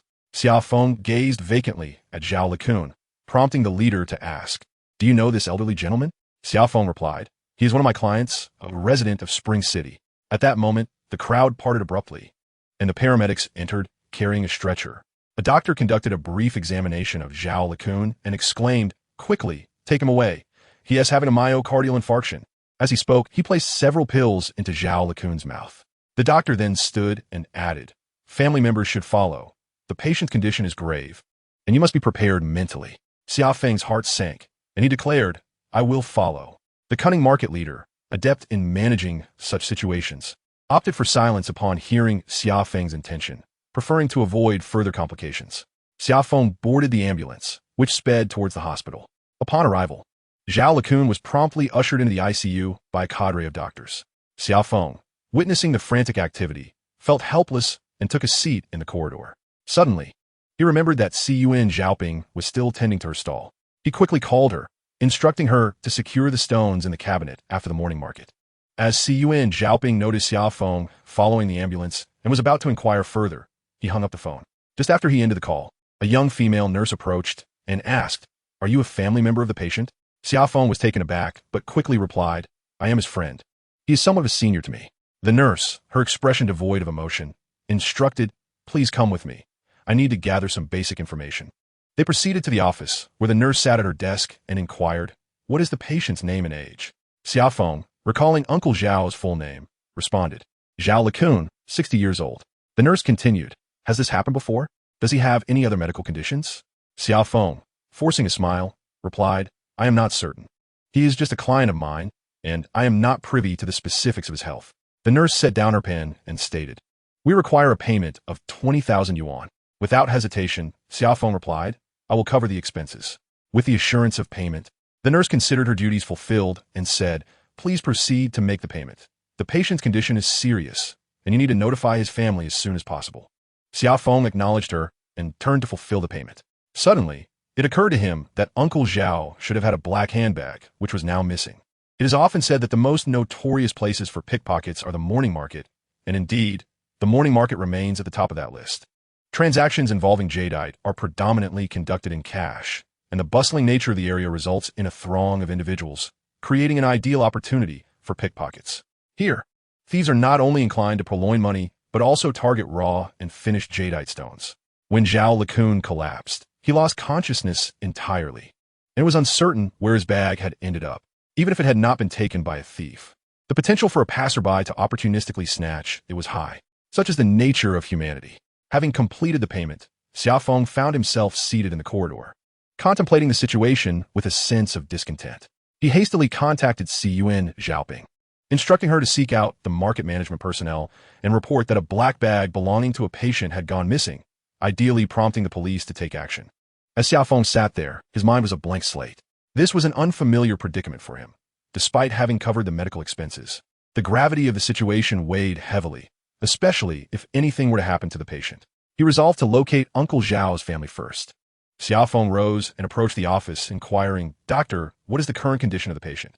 He struggled to comprehend the medical jargon, interrupting the physician to ask, "Is the patient in critical condition?" The doctor confirmed, "Yes, it is quite serious. You must prepare yourself for the worst." "Thank you, Doctor," Xia Feng replied, turning to leave. In the corridor, he sought out the nurse who had earlier spoken with him, providing her with his contact number. Subsequently, Xia Feng exited the hospital, intending to visit the police station, as finding Zhao Lacun's family would rely on their assistance. Just as he was about to hail a taxi, Ciyuan Zhaoping arrived on her electric bike. "How is he?" she inquired. Xia Feng sighed. "He is still undergoing emergency treatment. His fate hangs in the balance. I hope Uncle Zhao can pull through." Ciyuan Zhaoping continued, "I spoke with the market management. They are reluctant to intervene, but due to the theft, they have reported it to the police. The officers advised us to file a report at the station for further details." Upon hearing this, Xia Feng urged, "Let us hurry to the police station. I have an important matter to discuss with them." The two of them mounted the electric bike and sped towards the police station. The officer on duty was quite amiable. After taking their statement, Xia Feng explained, "Uncle Zhao is a client of mine. We have known each other for less than 3 days. Aside from knowing he is from Chuncheong, I have no further information, and he has no identification on him," which was likely in his bag. He paused before adding, "The doctor mentioned that the patient is in a precarious state and may not survive. Yet I cannot locate his family." The young officer furrowed his brow and explained, "This situation poses challenges for us. Relying solely on a name to locate family members is exceedingly difficult. The public security system is in the process of creating a database, but it is not yet operational. To find an individual, we must sift through extensive documentation, which is a monumental task, especially without an ID." While they were conversing, another officer entered. The young officer quickly stood and addressed him, "Chief." The chief glanced at Xia Feng and Ciyuan Zhaoping, inquiring, "What is the matter?" The young officer recounted the entire sequence of events, prompting the chief to ponder for a moment before responding. You have sent a letter to the Civil Affairs Bureau of Spring City, requesting them to locate a certain individual who operates a gambling stone shop. A rarity in Spring City. You further stated, this person should be residing in a hotel in Ruining. Thus, you should call every hotel and inn to conduct a thorough search. It is likely that you can find this person's identification. Chapter 26. Financial struggles. 2 days have elapsed. Yet Zhao Likun remains unresponsive. Xia Feng is engulfed in despair. There has been no information from the police station, and in the hospital, Zhao Likun lies in his ward, entangled in various tubes and apparatus, resembling a living corpse. He visits the hospital several times a day, both to inquire about the patient's condition from the doctors and to see Uncle Zhao, although they have only known each other for a few days. The thought of losing this vibrant life before his eyes is almost unbearable for Xia Feng. The morning market has been entrusted to Si Yuan Zhaoping, who has also displayed the stones she borrowed. They have agreed to share the profits equally after deducting costs. Xia Feng has begun to roam the morning market in search of stones, yet his spirits are low, and he finds it difficult to concentrate. His sole hope is for a miracle regarding Uncle Zhao's condition. That afternoon, upon leaving the hospital, Xia Feng received a call from Zhang Xia, informing him that her uncle, Bai Su Yang, was looking for him.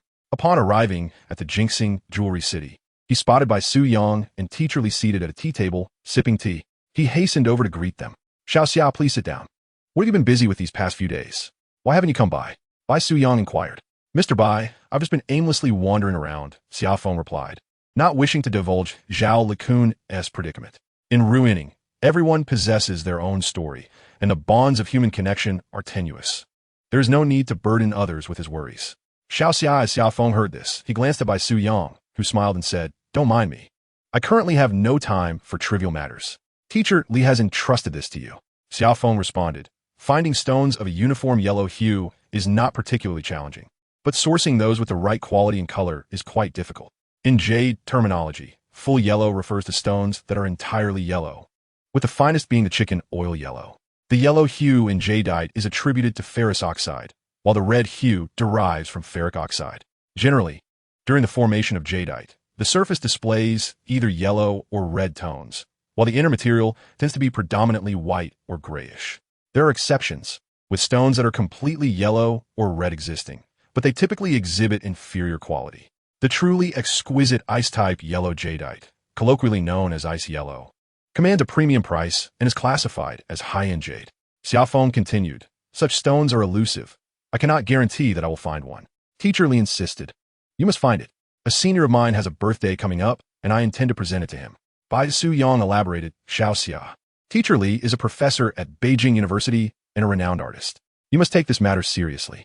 Xia Feng only knew that Teacher Li's full name was Li Jingfan and was unaware of his precise profession. Upon learning that the individual was a professor at Beijing University, he could not help but feel a sense of awe. He had toiled immensely to gain admission to a second-tier university, while Beijing University seemed an unattainable dream. The realization that this person was a professor there was, quite frankly, astonishing. Xia Feng could only say, I will do my utmost. Teacher Li, rest assured. I am determined to complete this task. He then inquired, Teacher Li, what size do you require, and what is your budget? Clients from the mainland often entrust Boss Rui Ning to locate specific jade raw stones, but such a search necessitates a general standard, such as price, quality, origin, and size. The type of top-tier, fully saturated yellow jade that Teacher Li seeks typically originates from the Damakan site, and such stones generally lack gambling risk, commanding a high price. Teacher Li replied, it must not be below 500 grams. My senior is an artist specializing in traditional Chinese painting and possesses profound knowledge of jade carving. The price is flexible. We will assess it upon viewing the actual piece. Teacher Li's implication was that quality must be paramount, and the price, whether high or low, was of no concern. He continued, Xia, I cannot allow you to toil in vain. According to Rui Ning's customary practice, I will reserve 10% for you. Xia Feng understood. This was to fashion a decorative piece. Creating jewelry from red and yellow jade would not fetch a high price and may not be aesthetically pleasing. Rather, a decorative item would better showcase its unique charm. He smiled and asked, Teacher Li, would yellow and green be acceptable? The term yellow and green refers to a stone that displays both colors, representing the finest material for decorative items. Teacher Li shook his head. I have plenty of yellow and green material. Sensing there were no further matters, Xia Feng stood and said, "Uncle Bai, Teacher Li, I shall take my leave now. I will keep the search for materials in mind." Just as Xia Feng was about to depart, Bai Su Yang remarked, "Xia, please introduce your friend to Zhang Xia. She is rather lonely here. Take her along when you go out." Xia Feng felt a flush of embarrassment. It seemed that this young lady, Zhang Xia, indeed had an interest in him, with even her uncle intervening. He agreed and left. Upon exiting the courtyard, Xia Feng found himself at a loss as to where to go, his mind somewhat disoriented from the recent turmoil caused by Uncle Zhao's illness. He took out his phone and called Li Junhai, but after several rings and no answer, he hung up and rode directly to Yalong Jewelry City. In Ruining, when it comes to ordinary individuals engaged in jade, the expertise of the factory owners and workers in gambling on stones is undoubtedly noteworthy. It is not that they are particularly clever, but rather they have seen much, spending their days cutting stones, gaining insight into the typical skin and the characteristics of stones from various sites. The jade processing factories in Ruining are rather unprofessional. Their primary focus is on cutting stones, and at most, they can produce bracelets and ring faces, while more intricate pieces are beyond their capabilities. Xia Feng came to the factory to learn and observe discreetly. A table with several stools was set up outside the factory, where a few individuals gathered to examine the cut stones, while the roar of water saws filled the factory, as these stones were brought in by clients for gambling. Xia Feng leaned forward to peer inside. He saw a raw stone weighing 30 to 40 kilograms being sliced into several pieces. The skin suggested it was from a Sanxiao site, and the cut was satisfactory, revealing faint green patterns. Although the flesh had not fully opened and was not very transparent, it exhibited few cracks, indicating the potential to yield multiple bracelets. "Have they calculated the yield?" one person asked. "It has significantly increased. What a pity the quality is slightly lacking. Otherwise, one bracelet could fetch over 10,000. Please refrain from harboring unrealistic expectations. I am genuinely satisfied." Xia Feng understood that the two individuals conversing were likely involved in the gambling matter, and it appeared that this time they had triumphed. Just then, Xia Feng's phone rang. Assuming it to be a call from Li Junhai, he retrieved the device only to discover an unfamiliar number. "Are you Mr. Xia Feng?" "I am. May I ask who is calling?" "I am from the emergency department of Ruining Hospital. Your relative, Mr. Zhao Likun, has insufficient funds. Please come by tomorrow morning to replenish the amount. It is still 20,000. Xia Feng was instantly taken aback. Chapter 27. Wang Wei falls for it. Xia Feng was bankrupt once again. After settling the 20,000, his assets dwindled to a few thousand. He sat on the roadside outside the hospital, gulping down mineral water, with his heart clenching in despair. When will this ordeal come to an end? Though he did not regret paying the medical fees, it pained him slightly. Hailing from Lushing Province, his hometown was close to the Confucius Temple, where he had been raised with the values of propriety, righteousness, integrity, and honor. Assisting the elderly Zhao Likun within his means was never a consideration that weighed heavily on him. However, the pressing issue was that if he were to be asked for more funds, he genuinely had nothing left to offer. Xia Feng gradually regained his composure. The elderly man's family had not yet been located, and it seemed that the police would not have news anytime soon. Regardless, he had to continue supporting the situation. The question now was where to procure the funds. His friends were all wealthier than he, and although he could swallow his pride and ask for assistance, whether they would lend him money for an outsider remained uncertain. If he could not find the elderly man's family, the money he had spent would simply be a loss, a sum he could consider as never earned. However, borrowing money was out of the question. Should the elderly man remain unresponsive, it would become an endless pit, and no amount borrowed would suffice. Another concern plagued Xia Feng. What would he do if something were to happen to the elderly man? The doctor had warned that the patient could cease breathing at any moment. Damn it, the heavens truly torment us. Xia Feng angrily hurled the mineral water bottle into the bushes. He stood up, resolved to visit the police station once more to urge them. Perhaps their efficiency could be improved. As he mounted his electric bike, his phone rang again. It was Wang Wei. "Xia Ge, you didn't tea show up at the morning market. I've been looking for you. I haven't tea gone over yet. Is there something you need?" Wang Wei continued. "I found a stone I'm interested in, but I'm uncertain. Hurry over to help me take a look." Irritated, Xia Feng replied. "Can you ask your father?" Wang Wei explained. "My dad went to Yingjiang. He asked not at the morning market." Xia Feng had been wishing to see Wang Wei today and responded, "I'll be there shortly. Wait for me." He rode directly to the Jiegao morning market. Upon reaching Yuqing, he first checked his own stall. It was bustling with customers, and Xiaoping was busy. Her face flushed. Xia Feng silently cursed. Women certainly excel at selling compared to men. He attempted to call Wang Wei, but his call went unanswered. Observing the throngs of people in the market and the cacophony of sounds, he realized that Wang Wei likely could not hear. Approaching his stall, he nodded at Xiaoping and then sat aside, watching two young girls sell their wares. The heat was unbearable. Just as Xia Feng picked up a bottle of mineral water, he noticed Wang Wei hurriedly approaching. Upon spotting Xia Feng, he immediately spoke. "Xiago, hurry up, there's a remarkable stone." The two individuals wove through the crowd until they reached a corner of the courtyard, where Wang Wei stood at a counter, addressing the stallkeeper, a Burmese man. "Please take out that stone for me to examine." The Burmese man, with a complexion as dark as coal, was difficult to gauge in age. Summer Wind observed as the old Burmese retrieved a stone from beneath the counter, a yellowish, sandy specimen weighing approximately 5 to 6 kilograms, with an irregular shape. Summer Wind took the stone, giving it a shake. It was sufficiently heavy and undeniably jade. The shade beneath the awning was dim, so Summer Wind switched on a flashlight, illuminating the stone's surface, which exhibited remarkably uniform granules that felt slightly abrasive to the touch. "The quality seems promising," he mused, as he directed the light onto the stone. It cast a luminous circle of about 2 centimeters, indicating that the jade within was exceptionally translucent. As Summer Wind gradually maneuvered the flashlight, he noted varying sizes of the light circle. This was to be expected, considering the jade's exterior would have weathered unevenly, and it has flecks of color. As the flashlight glided over the stone, the previously white halo began to reveal vibrant green hues, showcasing a rich color and sufficient translucency. Summer Wind thought to himself, "The appearance of this stone is splendid." He glanced at the old Burmese, detecting no signs of concern, and then resumed his meticulous examination of the stone. After a moment, he quietly inquired, "Wang Wei, how much does he want?" Wang Wei replied in a hushed tone, "The old Burmese is asking for 100,000. I estimate we could secure it for around 30 to 40,000. Summer Wind then raised his gaze to the old Burmese and inquired, "From which mine does this stone originate?" The old man, with a halting command of Mandarin, responded, "Boss, this is from the old supply of Mwanjiji. Had it not been for this handsome gentleman purchasing stones from me before, I wouldn't have shown it." Understanding that the old Burmese favored repeat customers, Summer Wind pressed, "What's the selling price?" "It cannot be lower than 80,000.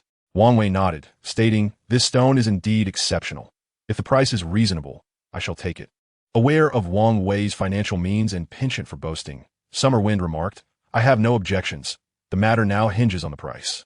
Wang Wei, astute, discreetly raised 2 fingers, to which Summer Wind nodded, indicating a proposal to negotiate a reduction of 20,000 for a stone of 5 to 6 kilograms. Featuring old jade with green flecks, securing it for a reduction of 20,000 would indeed be a significant bargain. Summer Wind estimated the value to be around 50,000. Upon hearing the counteroffer of 20,000, the old Burmese shook his head vigorously. "Boss, this is material from the old factory of Mwanjiji. Do you see anything like it in the entire market? Your offer is far too low. You ought to reconsider and offer a more suitable price." Summer Wind remained silent, aware that Wang Wei understood the other party would not acquiesce. Wang Wei stated, "I can only add 5,000 more, making it 25,000. If that won't work, then so be it."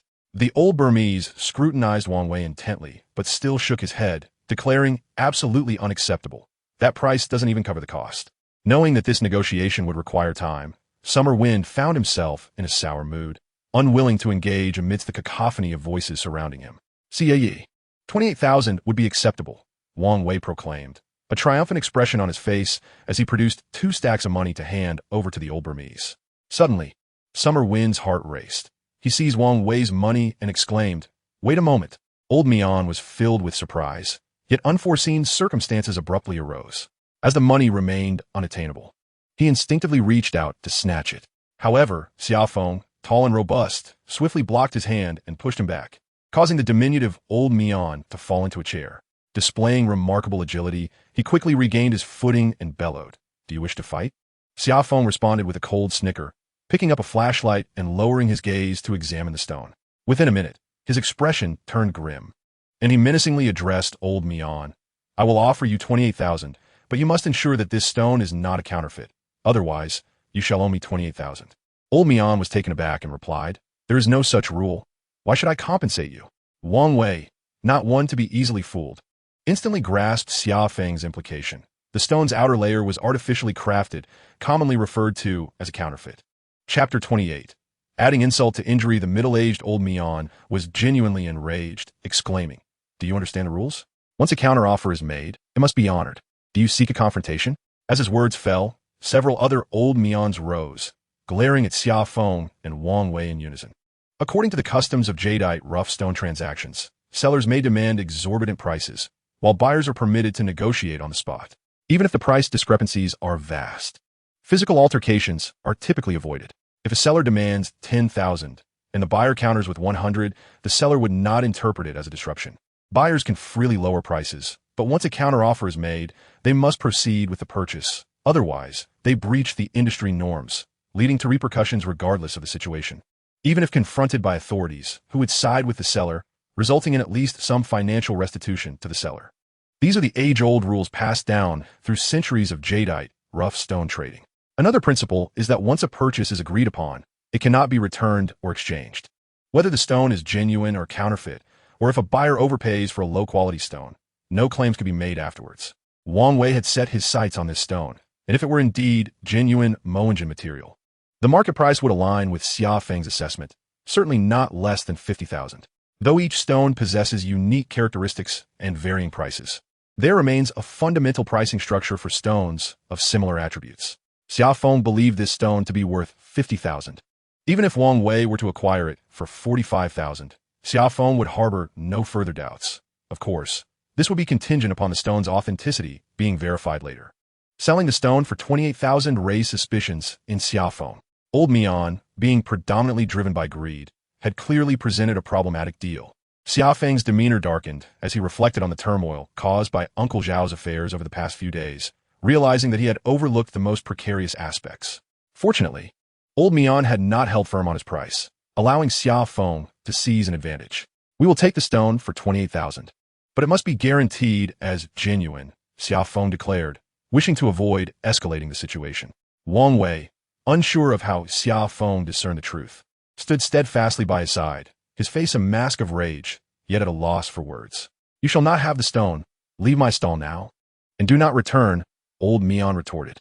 As soon as the words left his lips, Xia Feng turned, pulling Wang Wei along with him. Wang Wei, not forgetting to cast a furious glare at Old Mian, walked a few meters before anxiously inquired, "Brother Xia, how did you figure it out?" As the summer breeze exhaled a sigh of exasperation, it lamented, "It was evident at first glance that I've been preoccupied these past few days, my mind in disarray." The surface of that stone bore no traces of fly wings. Wang Wei paused momentarily, then pondered. It seems to exhibit some sparkling points. The so-called fly wings refer to the myriad shimmering specks on the surface of jade, resembling the wings of a fly, reflecting light from various angles due to the refraction of the jade crystal. Xia Feng shook his head and replied, "What you see are points akin to crystal reflections. They are dot-like, whereas the fly wings of jade are sheet-like, entirely distinct." Wang Wei began to believe him. Xia Feng further elucidated based on that quality. "If it were genuine Mo Wanji, 5,000 would be a significant bargain. Selling it to you for 28,000 is quite audacious. Do you think the old Burmese are benevolent souls?"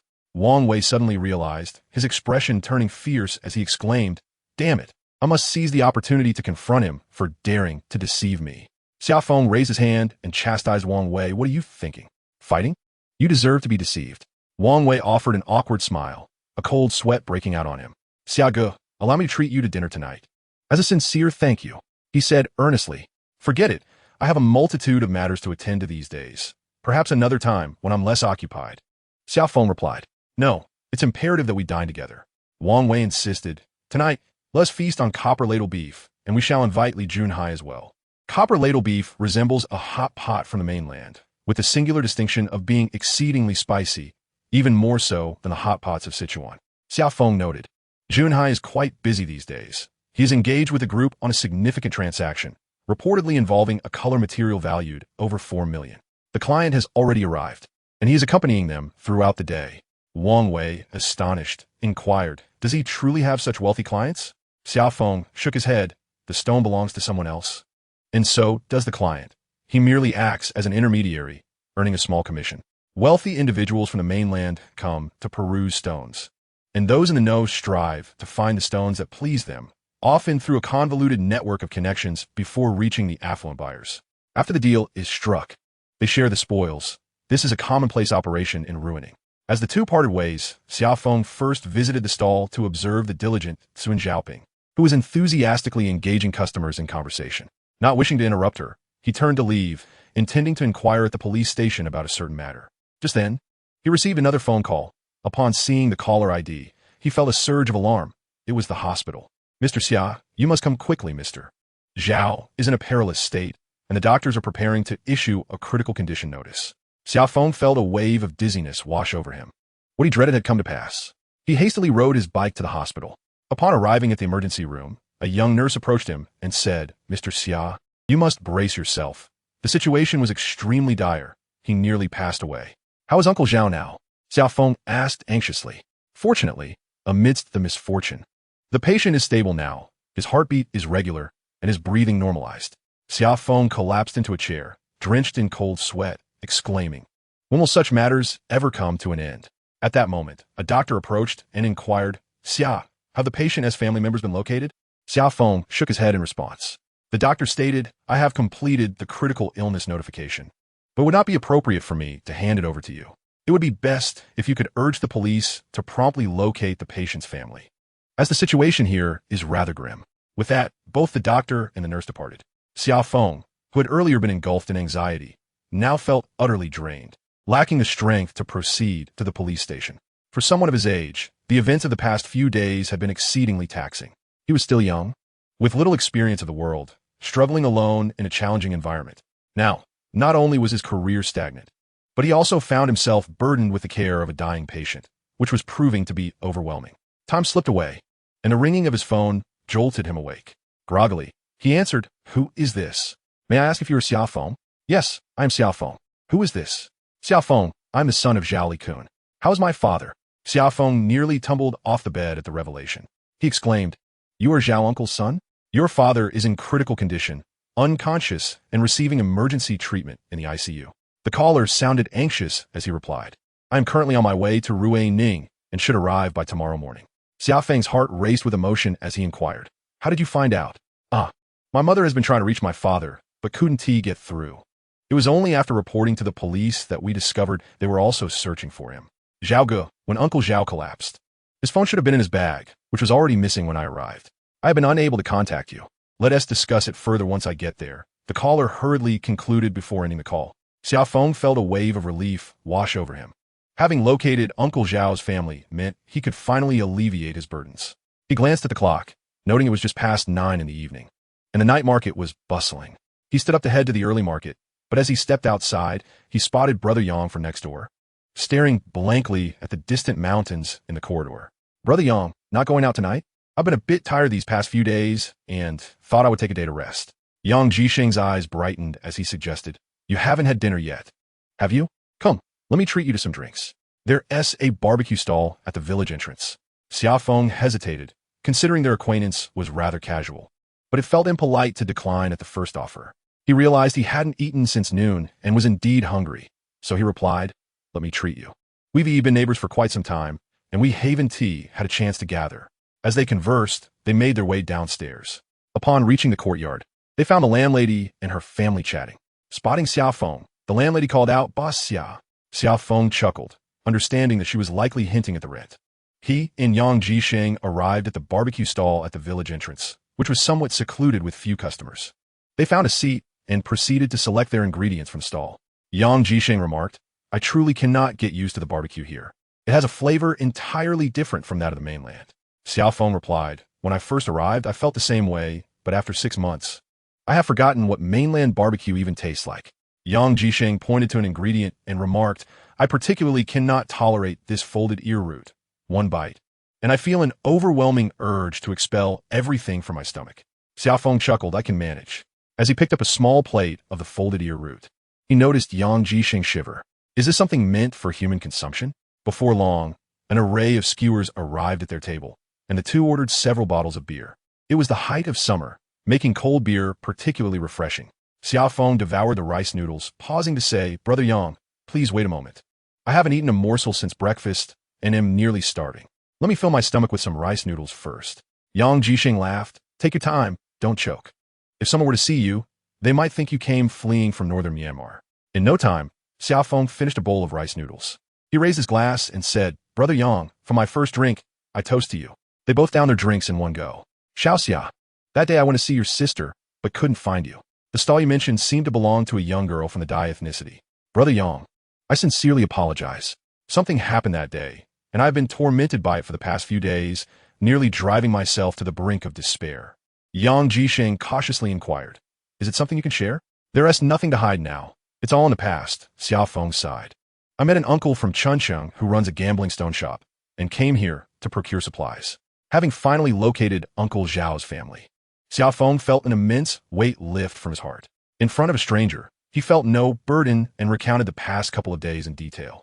Yang Jisheng listened intently, occasionally asking questions, but most of the time, it was Xia Feng who spoke. "Xiao, if, hypothetically, Uncle Zhao is truly gone and his family remains unfound, what would you do?" Xia Feng forced a bitter smile. "What else can I do? Since I have taken responsibility thus far, I cannot abandon it now. He can stay in the hospital for the time being. I refuse to believe we cannot find his relatives." "How much did you spend?" Xia Feng sighed deeply. 40,000. "That constitutes all my possessions. I hope you won't mock me, Brother Yang, but I only have a few thousand left. After paying the rent here, and with my sister, I fear I may not even have enough for food." Suddenly, his spirits lifted, and he added, "May heaven bless me. Not only have I found Uncle Zhao's family, but I also find myself saved." Yang Jisheng asked calmly, "Xiaoxia, why did you come to ruining?" Sighing, Xia Feng replied, "It's a long story. I strayed down a wrong path, deserving of my fate. Wandering like a lost dog, I came to ruining to escape my debts." Yang Jisheng laughed. "You speak so eloquently for someone so young. What sins have you committed? Did you disturb a grave, or kick down a widow's door?" "It's far more severe than that, Brother Yang. Let me put it this way. I offended some people from my hometown." "How so?" Xia Feng gazed vacantly at the distant mountains and spoke slowly. "My cousin stole a donkey, and I was the one who faced the consequences. The thief escaped unscathed, while the one who pulled the stake bore the brunt of the misfortune." Yang Jisheng felt a stirring in his heart and asked, "I see. Please continue." Xia Feng bitterly confessed, "My cousin fled, and I took on all the responsibilities in his stead." He pointed to a small scar on his forehead and remarked, "This was inflicted by my uncle with his cane. I dared not retaliate. My cousin deceived the old man out of 20,000 yuan." Xia Feng raised his glass and downed its contents in one gulp, expressing his anger. "Damn it, if you intend to swindle, at least find outsiders to deceive. To trick one's own family, this leaves me truly abandoned." Yang Jisheng inquired, "Has your cousin gone abroad?" "The entire family has left. Over 300 million. Such a sum. How many people have they wronged?" Yang Jisheng advised, "Xia, you are still young. You will surely find your way." "Yang, do not console me. I am acutely aware of my limitations. A graduate of a second-rate university, with no social experience and burdened by debts amounting to millions. This debt will consume my entire life to repay." Yang Jisheng spoke earnestly. "Xia, your integrity is evident in your efforts to save Uncle Zhao. This is an open society, brimming with opportunities. Do not lose heart. I believe you will succeed." "Thank you for your encouraging words, Yang. I raise my glass to you. Cheers." Chapter 30. The peculiar son outside ruining hospital. Observing a young man disembarking from a vehicle, Xia Feng estimated him to be around 27 or 28 years of age. He approached and asked, "You must be Brother Zhao?" "I am Xia Feng." Zhao Jun, slender and approximately 1.7 meters tall, dressed in a t-shirt and holding a handbag, replied, "I am Zhao Jun. How is my father?" Two more individuals emerged from the car, a woman in her 30s, exuding an air of intellect, and a young man of similar age to Zhao Jun. The woman, anxious, asked Xia, "Where's my father? Please lead us there quickly." Nodding, Xia Feng guided the three directly to the ICU. Peering through the glass, they saw the elderly Zhao Likun lying motionless in bed, connected to a multitude of tubes. Tears involuntarily streamed down the woman's face as she choked out, "Father, please wake up. Zhao Jun and I have come to see you." Zhao Jun pressed his lips tightly together, remaining silent. Xia Feng, feeling a pang of sadness, said, "I will take you to meet the doctor so you can understand Uncle Zhao's condition." Upon entering the office, Xia Feng addressed a middle-aged doctor, Dr. Zhang. "Uncle Zhao's family has arrived." Dr. Zhang, lifting his gaze from his paperwork, smiled as he glanced at the newcomers. "Xia, thank you for your efforts." The woman stepped forward, her anxiety palpable. "Dr. Zhang, how is my father now?" Dr. Zhang paused thoughtfully before responding. "The patient condition is currently stable. Your arrival is fortuitous. I have some information to share." Xia Feng interjected, I will step outside. You may converse." With that, he turned and exited the office, encountering a young female nurse who softly inquired, "Have the family members arrived?" "They have, thank heavens," Xia Feng replied, still feeling a tremor of apprehension. "Xia Feng, may I treat you to dinner one day?" The young woman regarded him with evident affection. "Certainly, once I complete this matter, I shall invite you." As they parted ways, Xia Feng settled onto a chair in the corridor, his mind a blank slate, unable to focus on a single thought. After a while, a female nurse quietly approached and said, "I informed the patient's family that you covered 40,000 yuan." Upon finishing her words, her cheeks flushed, and she discreetly departed. The young woman was exceptionally beautiful, particularly in her white coat, her figure strikingly curvaceous. Xia Feng gazed at her retreating silhouette, momentarily entranced. He knew only that her surname was Shun, but her first name eluded him. Just then, Zhao Jun and two others emerged from the office. Upon seeing Xia Feng, the woman spoke, "Xiao Xia, I am Zhao Li. Thank you for saving my father. I have heard from the doctor and nurses that without your intervention, my father might no longer be with us." As she spoke, she opened her backpack, reaching for money. "Xiao Xia, a great kindness deserves gratitude. Let me return the money you advanced." Zhao Jun swiftly grasped his sister's hand to prevent her from retrieving the money, smiling at Xia Feng as he inquired, "Xia Feng, how do you know my father?" "I met Uncle Zhao when my sister was selling jade at a stall. A few days ago, he purchased a piece of jade rough from me, and we shared a meal, which is how we became acquainted. That day, when Uncle Zhao collapsed, I happened to be nearby, which is why I brought him to the hospital." Zhao Jun frowned and replied, "My father remains in a coma. My sister and I are unaware of what transpired with him in Ruining. Allow us to understand the situation first. I have many friends here, but rest assured, we will cover your medical expenses." Xia Feng felt a twinge of discomfort at Zhao Jun's words, though he concealed his feelings and responded. The police also inquired about Uncle Zhao's residence in Ruining, but found nothing. Zhao Jun replied, "I know where he lives. We will go check it out shortly." Xia Feng felt a sense of chill within and said, "If there is nothing else, I shall take my leave. Call me if you need anything." He turned to leave without waiting for a response. Zhao Li shot her brother an exasperated glance, saying, "Xiao Jun, what do you mean? He saved our father. And you can't even express a word of thanks? You refuse to return the money he advanced. What are you trying to accomplish?" Zhao Jun gazed at Xia Feng's departing figure, stating, "Sister, my father brought over 200,000 yuan in cash to Ruining, and now it's simply vanished. I have my suspicions." Zhao Li gasped in shock, whispering fiercely, "You suspect Xiao Xia?" Zhao Jun scoffed. "We live in a materialistic society, where many are driven by greed. They have only met 2 or 3 times, yet he advanced 40,000 yuan without hesitation. Such benevolence is rare.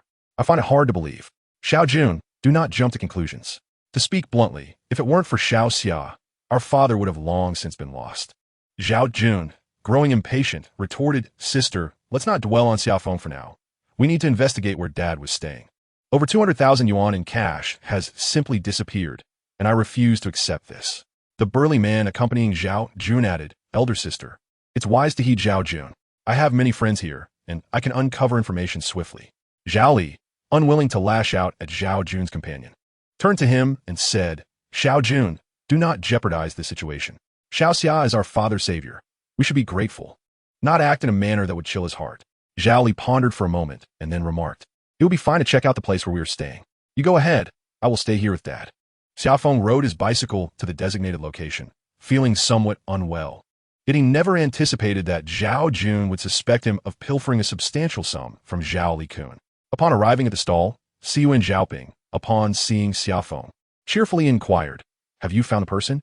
Xia Feng exhaled deeply, saying, "Finally, this matter is resolved." The incident involving Xia Feng's assistance to Zhao Li-kun was known only to Siyuan Zhaoping, as he had instructed her not to disclose it to anyone. He then asked, "How were your sales today?" Siyuan Zhaoping chuckled, "Today, I sold a piece for over 3,000, earning 500. Xia Feng extended his thumb in appreciation, exclaiming, "Impressive." The stones she possessed were all borrowed, making their prices somewhat elevated. Xia Feng stood up, stating, "I will take a look around and try to acquire some more stones." He found it peculiar that this was a local landline, as no one in the jade business utilized such a phone. "May I ask if you're Mr. Xia Feng?" "I am. Who might you be?" "I am an officer from the police station. Please come to the station at 3 this afternoon. We need to discuss a matter with you." Chapter 31, Between Heaven and Earth. "Mr. Xia, please have a seat. We simply need to clarify a few matters with you." Xia Feng, bewildered, sat across from a middle-aged police officer, whose face was familiar. He had been frequenting the police station for news over the past few days. The officer picked up a notebook and began, "How did you come to know Zhao Li-kun?" Xia Feng hesitated for a moment before responding, "A few days ago. He purchased a stone from my stall, and later we shared a meal together. That is how we became acquainted." The officer jotted down notes and then asked, "Where were you when Zhao Li-kun collapsed? How did you find out?" "I was approximately 30 meters away when I heard someone had fainted. I went over to see what was happening and discovered it was Uncle Zhao." The officer, with a stoic expression, continued, "Upon your arrival at the scene, did you see where Zhao Li-kun's handbag was placed?" Xia Feng felt a flicker of annoyance and retorted, "Are you suspecting that I stole Uncle Zhao's handbag?" The veteran officer chuckled, "We are merely gathering information. We suspect no one. As you're involved, we just have a few straightforward inquiries." Suppressing his anger, Xia Feng replied, "At the time of Uncle Zhao's collapse, I did not pay attention to where his handbag was. The market management personnel were also present. You may inquire with them." The officer pressed on. "After the handbag went missing, the market reported it to the police, and we also visited the scene." Xia Feng interjected, "It was I who requested the police report. I took Uncle Zhao to the hospital, and they required identification, at which point I realized his handbag was missing." After completing the notes, the officer raised his head and said, "Mr. Xia, we have been in contact for several days, and we visited the hospital to inquire about the patient. You have been caring for him during this time, and your spirit of helping others is commendable." The officer hesitated for a moment, glancing around to ensure no one else was present, and added, "However, the patient's family has requested our police department to investigate the matter of the missing property, which is a reasonable request. We hope you do not harbor any concerns." Xia Feng understood immediately.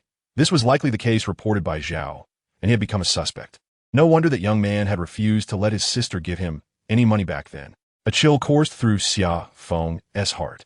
Having strived to be a good person only to find himself in such a predicament felt like poetic justice.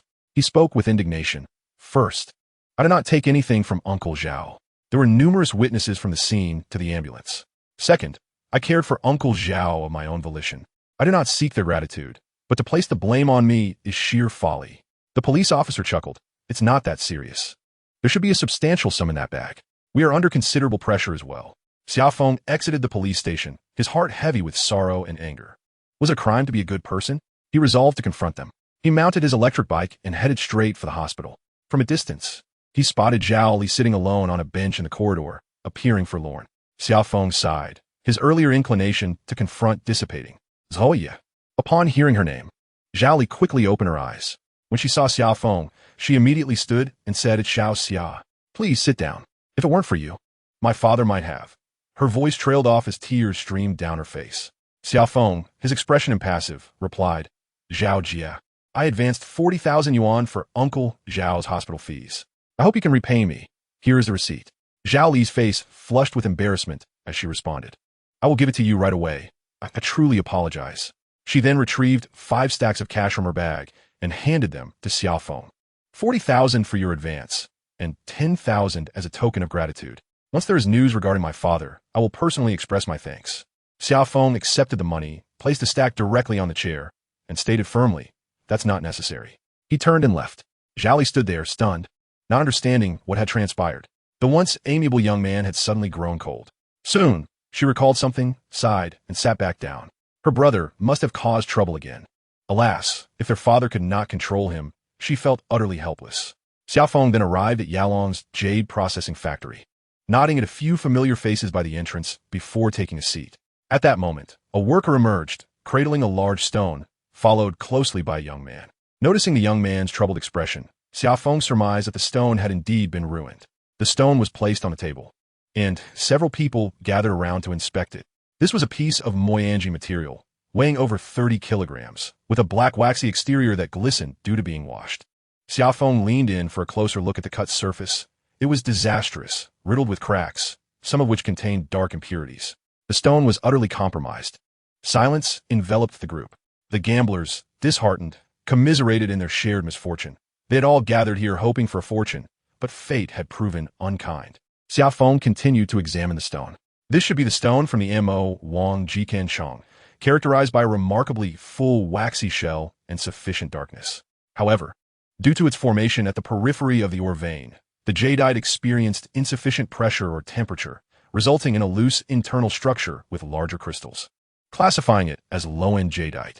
The process of jadeite formation is intricate, commencing with the lithification phase, where sand and soil transform into rock, followed by the jade formation process, wherein jadeite or veins emerge under specific temperature and pressure conditions. Lastly, secondary weathering occurs, as the jadeite or veins are thrust to the surface by tectonic movements, subsequently buried underground, ultimately leading to the formation of jadeite rough stones adorned with weathered crusts. Some jadeite, however, has bypassed the weathering phase, commonly referred to as new field stones. These new field stones lack the outer weathered layer, resulting in a loose structure, poor quality, and insufficient hardness, often termed discern, which fails to meet the standards of commercially viable jadeite jewelry. As the summer breeze wafted through, the young researchers delved into the stones, when suddenly a loud exclamation erupted from within the room, causing everyone to look up. A young man had sprung up in excitement. Clearly, there was significant progress. Soon after, workers emerged carrying 2 stones, with the young man following closely behind, a visage of exhilaration. The stones were modest in size, weighing approximately 5 to 6 kilograms, cloaked in a dark, oily skin. As the crowd peered closer, they noticed the entire cut surface was of an oil green variety. Curiosity stirred among them, questioning the source of a young man's excitement over oil green. A worker pointed to the cut surface, prompting someone to hastily press a flashlight against it. Instantly, a vibrant green halo illuminated before their eyes. A dark green band traversed the entire cut surface. It was of ring-grade verdant hue. The price surged. Chapter 32, Ring-grade. The distinction of yellow jadeite versus green jadeite is paramount, with green being the most precious and esteemed color in jadeite. Variations of green hues include imperial green, bright green, and seedling green, with the market favoring the bright green variety, which commands relatively high prices. Bright green jadeite boasts a rich hue and a proper tone, exuding a luscious vibrancy in natural light. The term ring-grade jadeite denotes the pinnacle of jadeite quality. First, its structure must be delicate and uniform, devoid of any impurities or inclusions. If color is present, it must be consistent without discrepancies.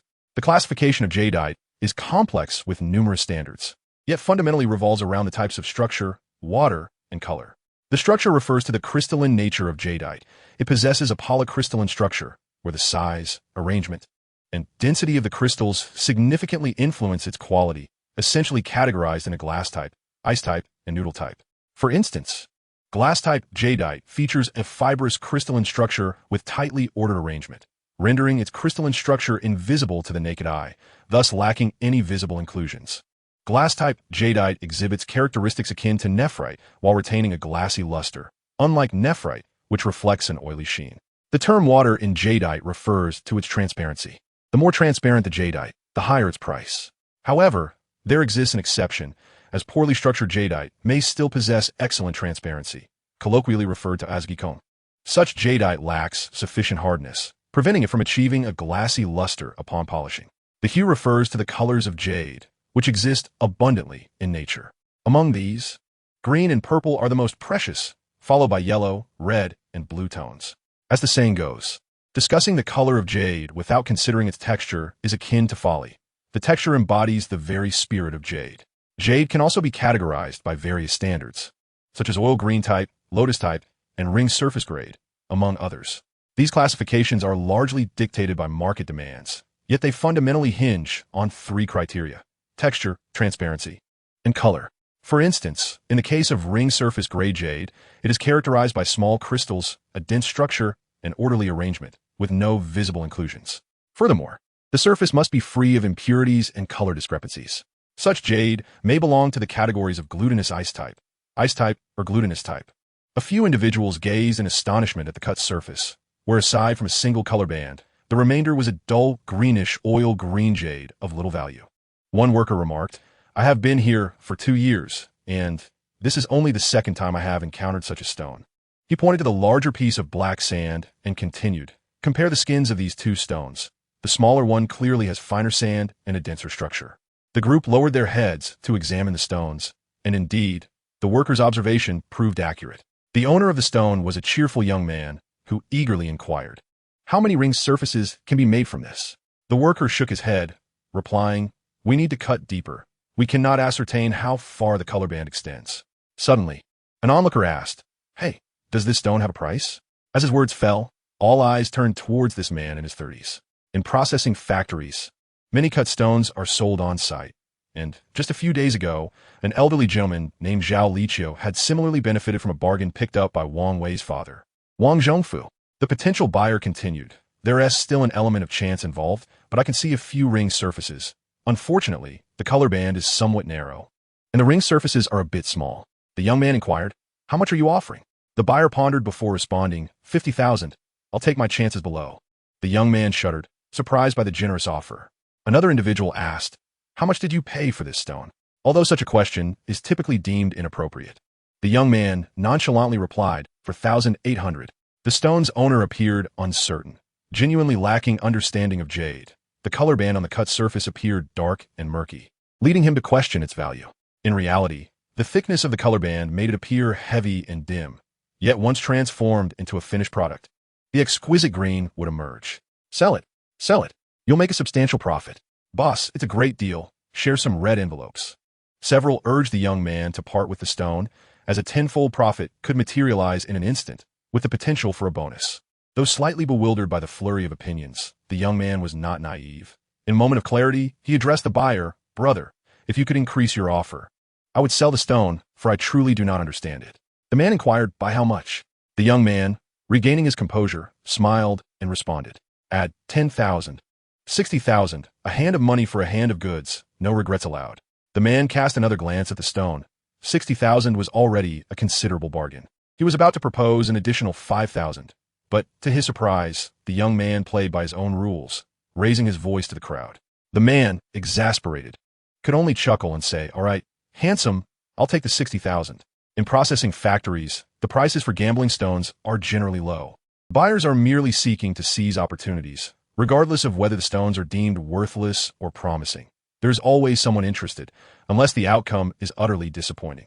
Sellers of stones are either attempting to mitigate losses or opting to cash in while the going is good. It is a well-known adage in the gambling stone business. One cut can lead to poverty, another to wealth. One cut may yield burlap. Those accustomed to cutting stones understand that it is impossible to extract every last bit from a stone. Some hope must be left for those who come after. In gambling for stones, minute variations can lead to monumental changes. Unless one possesses divine foresight, no one can predict whether the next cut will lead to heaven or hell. The young man cheerfully distributed 100 yuan red envelopes to everyone, displaying commendable generosity by bestowing nearly 1,000 yuan to the worker who operated the saw. The man departed with the stone, feeling quite satisfied. The entire cut was worth 60,000 yuan, and if the color deepened, it could potentially be worth several times more than that. Xia Feng lingered for a while longer. The recent stones that had emerged had all failed to yield results, indicating that luck had abandoned this group. The impact of the stone he had just cut was profound. Both were encased in black, rough skin, one a worthless piece, the other a burgeoning treasure. From the exterior, the skin of the lucrative stone appeared significantly more resilient. In future purchases, great care must be taken. One must first assess the fundamental condition of the stone, while concerns regarding color and type may be secondary. Fine, uniform. Gritty sand that is hard to the touch can ensure a quality interior, and whether it is icy or glutinous in nature becomes less critical. Even glutinous stones, if aged, can hold substantial value. Chapter 33. A gathering of classmates at the night market. Earning money is the primary task. Enduring some grievances is of little consequence. Having accrued debts amounting to millions in his hometown, he still must survive. Currently, he is in a limited partnership with Xia Feng. She sets up her stall at the morning market while he collects stones, and they split the profits equally, each managing their own stalls by night. This type of collaborative endeavor is quite common in ruining, typically involving 2 or 3 individuals joining forces for business. Raw jadeite is not a standardized commodity. The greater the quantity, the broader the selection for customers. The night market had been closed for several days due to altercations, but it has reopened, as the police are unable to monitor the area indefinitely. Where there is demand, there is a market. The desire to earn money has reached unprecedented heights. Relying solely on the police cannot stifle the fervor of the people. Currently, there are still relatively few vendors, with some timid souls hesitant to return. Xia Feng has a limited stock of stones. The ones he intended to sell to Zhao Liqiu are still at the Jade Market, leaving only a small amount of inferior goods at home.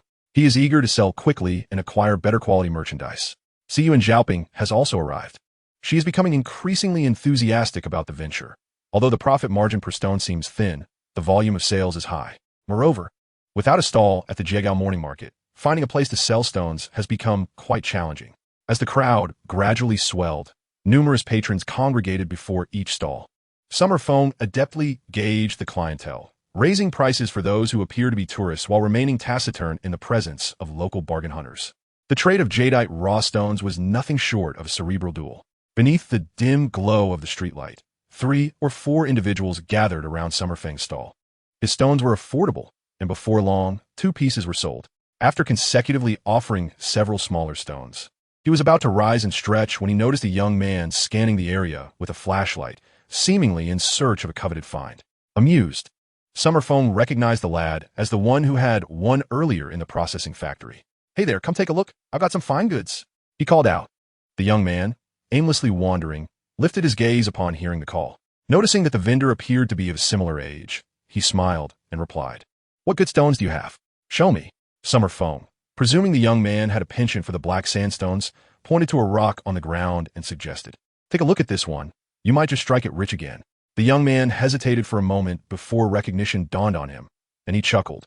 "You were at Yalong Jewelry City this afternoon." Xia Feng lifted his hand in acknowledgement, saying, "Thanks for the red envelope."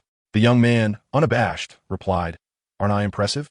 "Quite impressive indeed," Xia Feng affirmed. The young man squatted down, beginning to sift through Xia Feng's stones. Observing the lad's technique, Xia Feng concluded that he was a novice, likely a tourist visiting ruining. "Are you here on vacation?" Xia Feng inquired tentatively. The young man, quite talkative, responded, "I visited several tourist spots, but they're rather dull, nowhere near as captivating as Dali or Lijiang. However, gambling with stones is quite enjoyable." Xia Feng felt a spark of interest. It seemed this young man was not short on funds. The lad, brimming with excitement, recounted, "I bought that stone this morning from Sister Gao. I knew it was something special." The seller, a Burmese, stubbornly insisted on 10,000 and wouldn't he budge.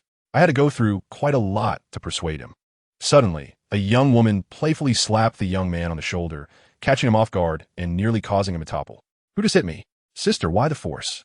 As Xia Feng looked up, he spotted 2 young people standing behind, one male, one female. The male glanced at Xia Feng and exclaimed, "Xia Feng, is that you?" Startled, Xia Feng sprang to his feet, joy radiating from him as he exclaimed, "Zhao Yifeng, what brings you here?" Zhao Yifeng stepped forward, grasping Xia Feng's hand tightly, excitement evident in his voice. "Old 3, how did you end up here? We've all been searching for news of you." Tears welled in Xia Feng's eyes as he choked out, "Class monitor, it's a long story. Let me tidy you up, and I'll treat you to a meal so we can catch up." As he bent down to organize his stones, the onlookers, sensing the stall owner had matters to attend to, began to disperse. Xia Feng's heart raced with emotion. He never expected to encounter a college classmate, a dear friend from his dormitory, in such a small place as ruining. Apart from his parents and 2 sisters, Zhao Yifeng was among his closest friends. "Yifeng, are you with classmates?" The young woman beside Zhao Yifeng inquired softly. "My closest classmate. We maintained contact right after graduation, but for reasons unknown, I haven't heard from him since." Zhao Yifeng gazed at the busy Xia Feng, feeling a pang of sorrow. It was evident that something troubling had befallen her. Upon graduation, students were brimming with enthusiasm and aspirations, eager to step into society, unleash their talents, and transform the world. Yet merely 2 years had passed. What had happened to Xia Feng? He crouched down to his sister and filling the basket with stones, and she did not resist. Tears, however, fell uncontrollably. This was once his dearest friend from university, a bond that was meant to endure a lifetime, but a single misstep on his part, coupled with an excessive concern for pride, had left him languishing in this remote town. The young man observed his brother-in-law bending down to help pick up stones, glanced at his sister, who shook her head, signaling him to remain silent. She, too, was in a state of confusion. Although university graduates may not hold as much value as they once did, securing a respectable job in a big city remains relatively easy. She was curious about the experiences of her fiancé as classmate. "Lao-san, we just finished our meal. Let us head to the hotel tea house for a while," Zhao Yifeng suggested. "Of course, Lao Zhao. I'm truly delighted to see you," came the reply. The 4 of them took a taxi straight to the hotel where Zhao Yifeng was staying, the most luxurious establishment in ruining, its lobby adorned in opulence. Upon entering, Xia Feng felt a wave of disorientation. I haven't visited such a place in over a year. Back when she worked at the investment company, She was immersed in such high-end venues, indulging in Chinese cigarettes and sipping fine liquors, savoring gourmet delicacies, only to awaken from a dream, plummeting from paradise to hell. Chapter 34. The Depth of Classmate Bonds. Mengzhu, please take Xiao Yi outside for a moment. I need to discuss something privately with Xia Feng, said Zhao Yifang. How Mengzhu, perceptive as ever, immediately understood. In the presence of herself and her brother, Xia Feng might find it difficult to speak freely. She smiled and said, Xia Feng, why don't you chat with Yifang for a bit? We'll step out for some barbecue shortly. With that, she gently tugged her brother and turned to leave. Xia Feng nodded apologetically. In the car, the four of them introduced themselves. Xia Feng learned that the beautiful girl was Hao Mengzhu, Zhao Yifang's fiancée, and the young man, Xiao Yi, had just completed his college entrance exams and was Hao Mengzhu's cousin. The trio was on holiday. Once seated, Zhao Yifang eagerly asked, Lao San, what is wrong? Weren't you at the investment company? Did it go bankrupt? I recall that company was founded by your relatives. Xia Feng offered a bitter smile, his gaze lost in a landscape painting on the wall, and after a lengthy pause, he replied, if it were merely a business failure, I would be just an employee and bear no responsibility. However, the owner's high-interest deposits and subsequent flight with the funds implicate me. Zhao Yifang nearly leaped to his feet, his voice filled with urgency. How is this your concern? You were merely an employee, the summer breeze bitterly remarked. My cousin's entire family has fled. A few of us supervisors were detained in the holding cell for 2 months, and it was only after clarifying the situation that I was released, exonerated of any wrongdoing. He sighed, surviving on a few corn cakes one tea break me. I can always find a job and start anew. Yet, those from my hometown believe I deceived them. With my cousin gone, I am left to repay the money they invested. How could that be possible? Zhao Yifang, anxious, inquired. Didn't the police say you weren't liable? Summer shook his head, responding, in our rural community, they cling to their beliefs and disregard the police. Zhao Yifang was about to suggest a proper explanation, but realized the foolishness of his question. Those who had lost their money had undoubtedly lost their reason. With Summer as a scapegoat before them, would they not drive him to despair? How much are we talking about? Zhao Yifang asked, his heart racing, fully aware that the sum was substantial. Over 8 million, Summer disclosed. Such a large amount? This revelation completely astonished Zhao Yifang. He knew that Summer hailed from a remote town in southwestern Shandong. How could the people there possess such wealth? Perceiving Zhao Yifang's confusion, Summer elucidated. When I first joined the company, my cousin deceived me as well. He had been conducting business abroad for years and was regarded as a successful figure in our town, having contributed to numerous charitable endeavors like road construction and bridge repairs. Everyone back home knew he was doing well, but we were unaware of the extent. Shortly after my graduation, he invited me to join him, and you know how it is, an investment company sounds so prestigious. I was thrilled to join. With a starting salary of 5,000, which was the highest in my class, wasn't it? Zhao Yifang nodded. He felt a twinge of envy upon hearing that Summer earned 5,000 right from the start, though he himself had pursued graduate studies. My cousin claimed he had purchased a gold mine in South Africa and was seeking funds to expand operations. Everyone at the company believed him. Summer continued, his tone reflective. He had all the necessary documents, mine location, contact numbers, even brochures that were exquisitely crafted. There were photographs of a group of workers in the mine, and with my cousin's eloquence, coupled with a monthly interest of 10% and the early payments never having been delayed, it was impossible not to get swept away. You never saw through it? Summer chuckled bitterly. I lacked the insight. I had no idea how profitable a gold mine could be. Perhaps my cousin had reaped enough rewards, or caught wind of something amiss, as the subsequent dividends began to falter. By then, it was too late. Not only had I landed myself in trouble, but now I bore this immense debt. Zhao Yifang felt a surge of indignation, declaring, even the police believe you are not at fault. Why do they insist that you repay the money? Is there any justice left? With such a fortune gone to waste, can they truly let me off the hook? Summer retorted, striking himself across the face in despair, exclaiming, I was reckless. Nearly all the money from my hometown passed through my hands. Damn it, I am but a fool. A heavy silence enveloped them, both men at a loss for words. Since the incident had transpired, other than a brief conversation with Yang Jisheng, today was the first time Summer had vented his frustrations. He felt as though he might suffocate from the weight of his anguish. The immense pressure rests solely upon his shoulders, with no one to confide in. The tumult of anger within him threatens to erupt at any moment, and yet he is merely in his 20s, having just embarked on his journey into society. After spending a year in detention, bearing such an inexplicable burden without losing his sanity is a testament to Xia Feng's resilience.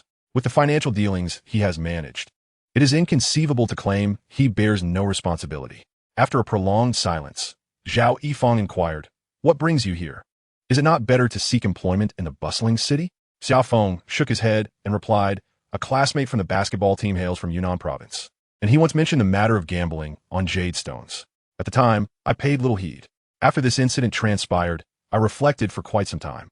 Taking a job, even in a large corporation, may suffice for basic sustenance, but the prospect of earning a substantial fortune in a short span is unattainable." Sighing, he continued, "Only in the jade rough-stone industry do I see an opportunity for swift advancement. My parents and two elder sisters are still enduring their trials, and I must rescue them." Zhao Yifeng comprehended the gravity of the misfortune that had turned Xia Feng's family into shadows of their former selves, living cautiously in their plight. He then asked, "Is the jade industry easy to navigate? Xiao, you won a piece this afternoon, but such occurrences must be rare, right?" Xia Feng chuckled wryly.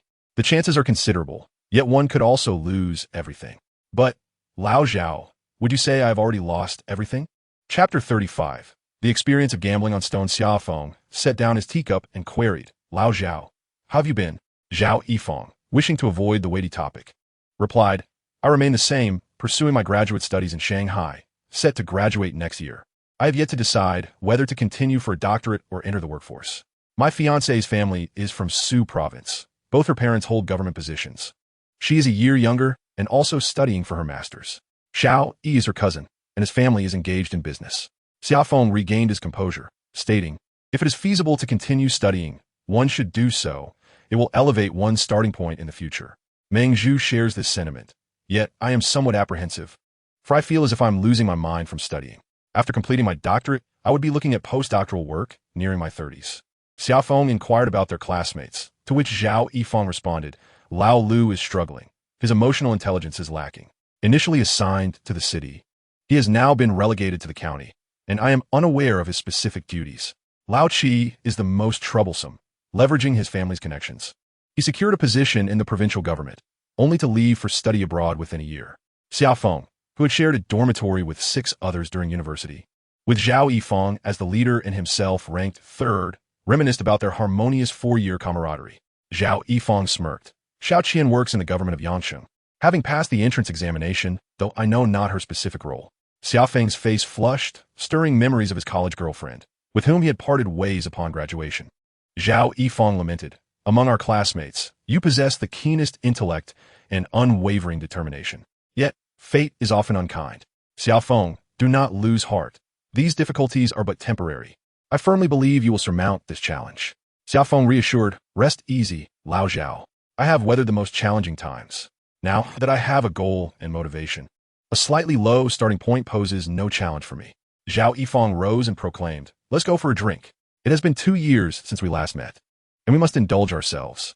The two stood up, turned, and exited the private room, calling on Hao Mengzhu to join them as they headed toward the barbecue stall. Hao Mengzhu epitomized the essence of a Jiangnan woman. She could discern the profound bond between Zhao Yifeng and Xia Feng. She had also heard her fiancé mention Xia Feng's name before. Although university degrees may not hold the same value as in the past, it was certainly not a fate to end up in a small business in a place like Ruining. Xia Feng raised his glass, smiling at the 3 of them, and declared, "It is a rare occasion to encounter old friends in such a small place as Ruining. As your host, I toast you all." Zhao Yifeng, a northerner, raised his glass with gusto and exclaimed, "Cheers. Sister-in-law, rest assured, once I arrive, I will create no trouble for you." Xia Feng inquired, "When are you two getting married?" Hao Mengzhu glanced at Zhao Yifeng and replied, "This esteemed gentleman is still indecisive. He seems to be considering other options." Xia Feng recognized Hao Mengzhu's jest and feigned seriousness, stating, "Fear not, sister-in-law. Our leader has been taught to remain steadfast. Only if others abandon him would he dare to consider a change." Hao Mengzhu giggled behind her hand. Zhao Yifeng hastily clarified, "I will graduate next year. Pursuing a doctorate in my field seems pointless. I wish to work first, earn some money, and then bring my wife home."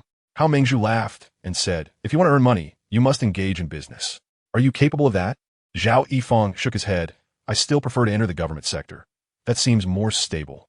Xia Feng raised his glass once more, addressing Hao Mengzhu and Zheng Yi. "Let us toast to the future director Zhao, Mayor Zhao, or even Minister Zhao." Laughter erupted among the group. Xia Feng's words were well received. Setting down his glass, Zheng Yi asked, Brother Feng, is gambling on stones truly that difficult? How did I manage to win several tens of thousands upon my arrival? I must be a genius. Get lost. Hao Mengzhu retorted, her displeasure evident, especially regarding his reckless purchase of stones. She remarked, Zheng Yi, do not be misled by today's fortune. You are unaware that countless individuals before you have failed miserably, perhaps losing even their meal money. Luck has simply favored you today. Gambling on stones is far more challenging than winning the lottery. Is that so? That seems implausible, Zheng Yi responded, still skeptical, as today's earnings had come too easily. Xia Feng pondered for a moment before continuing, I won't delve into why I am here, but I will tell you that currently, there are around 20 to 30,000 outsiders engaging in jade business here, most of whom, like myself, consider it a success if they can secure basic sustenance. Hao Mengzhu shivered at the thought. Just as Zheng Yi was about to argue, Zhao Yifeng inquired skeptically, Lao San, how does one profit in this business? Isn't it merely buying and selling, similar to any other trade? He recalled Xia Feng's earlier assertion that substantial profits could be swiftly garnered in the stone gambling industry. My dear friend, this industry has existed for centuries. While betting on stones can indeed be lucrative, and a successful cut may lead to immense wealth, it is predominantly a matter of fortune. As exemplified by individuals like Zheng Yi, there are certain skills involved in stone betting, which have been distilled from countless years of collective human experience. Some of these insights are reliable, while others are not. Yet luck remains a significant factor. Xia Feng took a sip of his drink and continued. In reality, the primary reason this business is profitable is not merely due to stone betting, but rather the asymmetry of information. For instance, the weathered exterior of a stone often reflects the quality of the jadeite within, a nuance understood only by those of us engaged in the jade trade. While customers remain oblivious, this allows me to sell inexpensive stones at a premium price, which is neither illegal nor unethical. This has been the modus operandi of the industry for centuries. Furthermore, given the customer's lack of knowledge, we must also educate them on the fundamentals of jade, particularly regarding raw stones. You see, we play both the role of athlete and referee, making it virtually impossible not to profit. Hao Mengzhu abruptly interrupted Xia Feng, inquiring, are there many people betting on stones these days? Chapter 36, The Opening of the Sesame Door. Upon reuniting with an old classmate and dearest friend, a genuine sense of joy welled up within me. The burdens that had weighed heavily on my heart over the past year seemed to dissipate, as if this person had opened a grand portal for me. Hao Mengzhu's words echoed vividly. Xia Feng, while I am not well versed in the intricacies of raw jade, it seems to me that the process is fundamentally one of buying and selling, is it not? E-commerce represents the future trajectory of commercial development. No one can definitively predict its evolution, yet one certainty remains. E-commerce will dramatically transform the current business landscape. This is an inevitable trend, and those who seize the opportunity will gain a competitive edge. As you mentioned, your significant advantage in identifying raw jadeite allows for the possibility of purchasing at lower prices, which I assume you're currently exploiting. However, the buyers, due to their lack of knowledge, find themselves at a disadvantage. Coupled with your persuasive charm, they're compelled to invest substantial sums in your raw stones, drawn in by their own desire. The pressing question now is how to expand your customer base, a challenge that should indeed engage the minds of management students like yourselves. You must venture beyond the confines of ruining. There are countless places across the nation where individuals have a passion for raw jade. If you can locate them, you will have succeeded. How to find them? It is quite simple and straightforward. E-commerce platforms cater to consumers nationwide, to fish in a vast ocean. One must cast their nets beyond the limited waters of Ruining or Yunnan, where the catch may be scarce. By showcasing your raw jadeite on e-commerce platforms, you can reach consumers across the country, especially those eager to engage with jade but lacking the means to do so. There are countless individuals in every corner of the nation who fit this description. According to Uncle Zhao Liqiu, his jade betting shop in Spring City is perpetually bustling with customers. Regardless of the quality of the stones, there are always buyers willing to pay top dollar. Just how much has this old man earned, I wonder? Those who wish to engage in the venture of stone gambling often find themselves bereft of energy, time, and spare finances to indulge in such pursuits. Hence, I shall deliver the stones directly into their hands. An e-commerce platform, indeed, Xia Feng murmured softly, gazing at his unpowered computer, reluctant to turn it on, as if the moment he did, a deluge of wealth would come rushing forth. A prospect he felt ill-prepared to handle. It seemed he had no choice but to resort to Taobao. As a freshly graduated university student, Ignorance of Taobao would be rather foolish. However, Xia Feng merely understood it to be an online sales platform, devoid of any knowledge regarding the nature of goods sold or the operational intricacies involved. What he did know was that the current reputation of Taobao was far from stellar, often referred to as a haven for counterfeit goods and a paradise for the impoverished. And indeed, I'm among the impoverished seeking to sell raw stones on Taobao. According to Sister Mengzhu, establishing a shop requires no monetary investment, merely some effort, and at present, time is my most abundant resource. Xia Feng approached to prepare a kettle of water, tossing a generous handful of tea leaves into his cup. He took a moment to collect his thoughts before finally powering on the computer, eagerly searching for the Taobao page. He began to peruse the various shops available, predominantly featuring clothing, with an assortment of home products and numerous food items, a veritable cornucopia reminiscent of a bustling farmer's market. He scrutinized the designs of other shops. Every store must have a name. What shall I call mine? A shop description is also essential. That part is simple. This model is rather unattractive, likely the shop owner themselves. There must be specifications, a troublesome detail, as each raw stone possesses a singular dimension. A scale is necessary, as weight and measurements are crucial. Goodness, how am I to piece together these photographs? Must I learn computer design as well? Xia Feng lost track of time, oblivious to how long he had been engrossed in this endeavor until a sudden thirst reminded him he had forgotten to brew his tea. He poured a full cup of hot water, savoring the tea slowly while his mind raced. Suddenly, he seized the keyboard, typing hastily. Upon opening the webpage, he glanced at it, feeling a twinge of skepticism. No stores selling jade raw stones could be found on Taobao. Unwilling to accept defeat, he searched for keywords like jade and jadeite. This time, he discovered shops selling jade, albeit only finished products, tourist trinkets of inferior quality at exorbitant prices. Setting down his teacup, Xia Feng began to review the steps to opening a store on the platform. Remarkably, it costs nothing but a small deposit, a free opportunity to establish a shop, which suits him perfectly. Yet the steps to opening a store seemed overwhelming. As he continued reading, confusion began to set in. He rummaged through his bag for a pen to jot down notes, but found no paper suitable for writing. In desperation, he took out a pack of cigarettes, emptied each box, and laid the outer packaging flat to record the things he didn't understand. What a disgrace it is for a university graduate to have fallen to such depths. Xia Feng devoted himself to this task with fervor, the minutes slipping away until fatigue rendered his eyes heavy. A glance at the clock revealed it was already past 5 in the morning. Stretching his limbs, he remembered that Zhao Yifeng and others were to depart this morning, and he must see them off, as promised. He rose to his feet, leaving the light unturned off, and lay down on the bed. In no time, he was enveloped by the sounds of snoring. This was the most restful day for Xia Feng in a year. There were no nightmares. On the contrary, he found himself tumbling into a cave akin to that of Alibaba. Awestruck, he beheld the cave illuminated by a blazing campfire, revealing an array of chests, with the ground piled high with mountains of gold coins that shimmered in the firelight. He grasped a handful of coins, allowing them to cascade from his fingertips, the delightful clinking sounds resonating beautifully. Opening one chest, he discovered it brimming with pearls, some as large as his thumb. Another chest revealed an assortment of jade artifacts, emeralds, rubies, corals. As he scooped up a handful, laughing maniacally, "I am wealthy now." Chapter 37. Zhao Family's Gratitude. At the hotel entrance, Xia Feng bid farewell to Zhao Yifeng. Not far away, Hao Mengzhu and Zheng were packing items into a nearly new Santana sedan. Zhao Yifeng spoke earnestly. "Xia Feng, I must take my leave. Let us stay in touch. I want to share your situation with other classmates for now. Take to heart what Mengzhu said last night. Her field of study is closely tied to network technology, giving her profound insights into the industry." Xia Feng smiled and replied, "Rest assured, Lao Zhao, I am determined to pursue e-commerce." He gestured to himself, "Look into my eyes. I only slept after 5 this morning while searching for information online." Xia Feng's eyes were bloodshot, a testament to his severe lack of sleep. Zhao Yifeng retrieved an envelope from his bag and handed it to Xia Feng, saying, "Here." Xia Feng felt a surge of emotion, but repeatedly shook his head. "Lao Zhao, I absolutely cannot accept this." Zhao Yifeng's expression turned serious. "Xia Feng, take it. We are classmates and best friends. This sum is meager, not quite a lifeline, but it is my heartfelt gesture." Xia Feng firmly stated, "I appreciate your sentiment, but I cannot accept the money."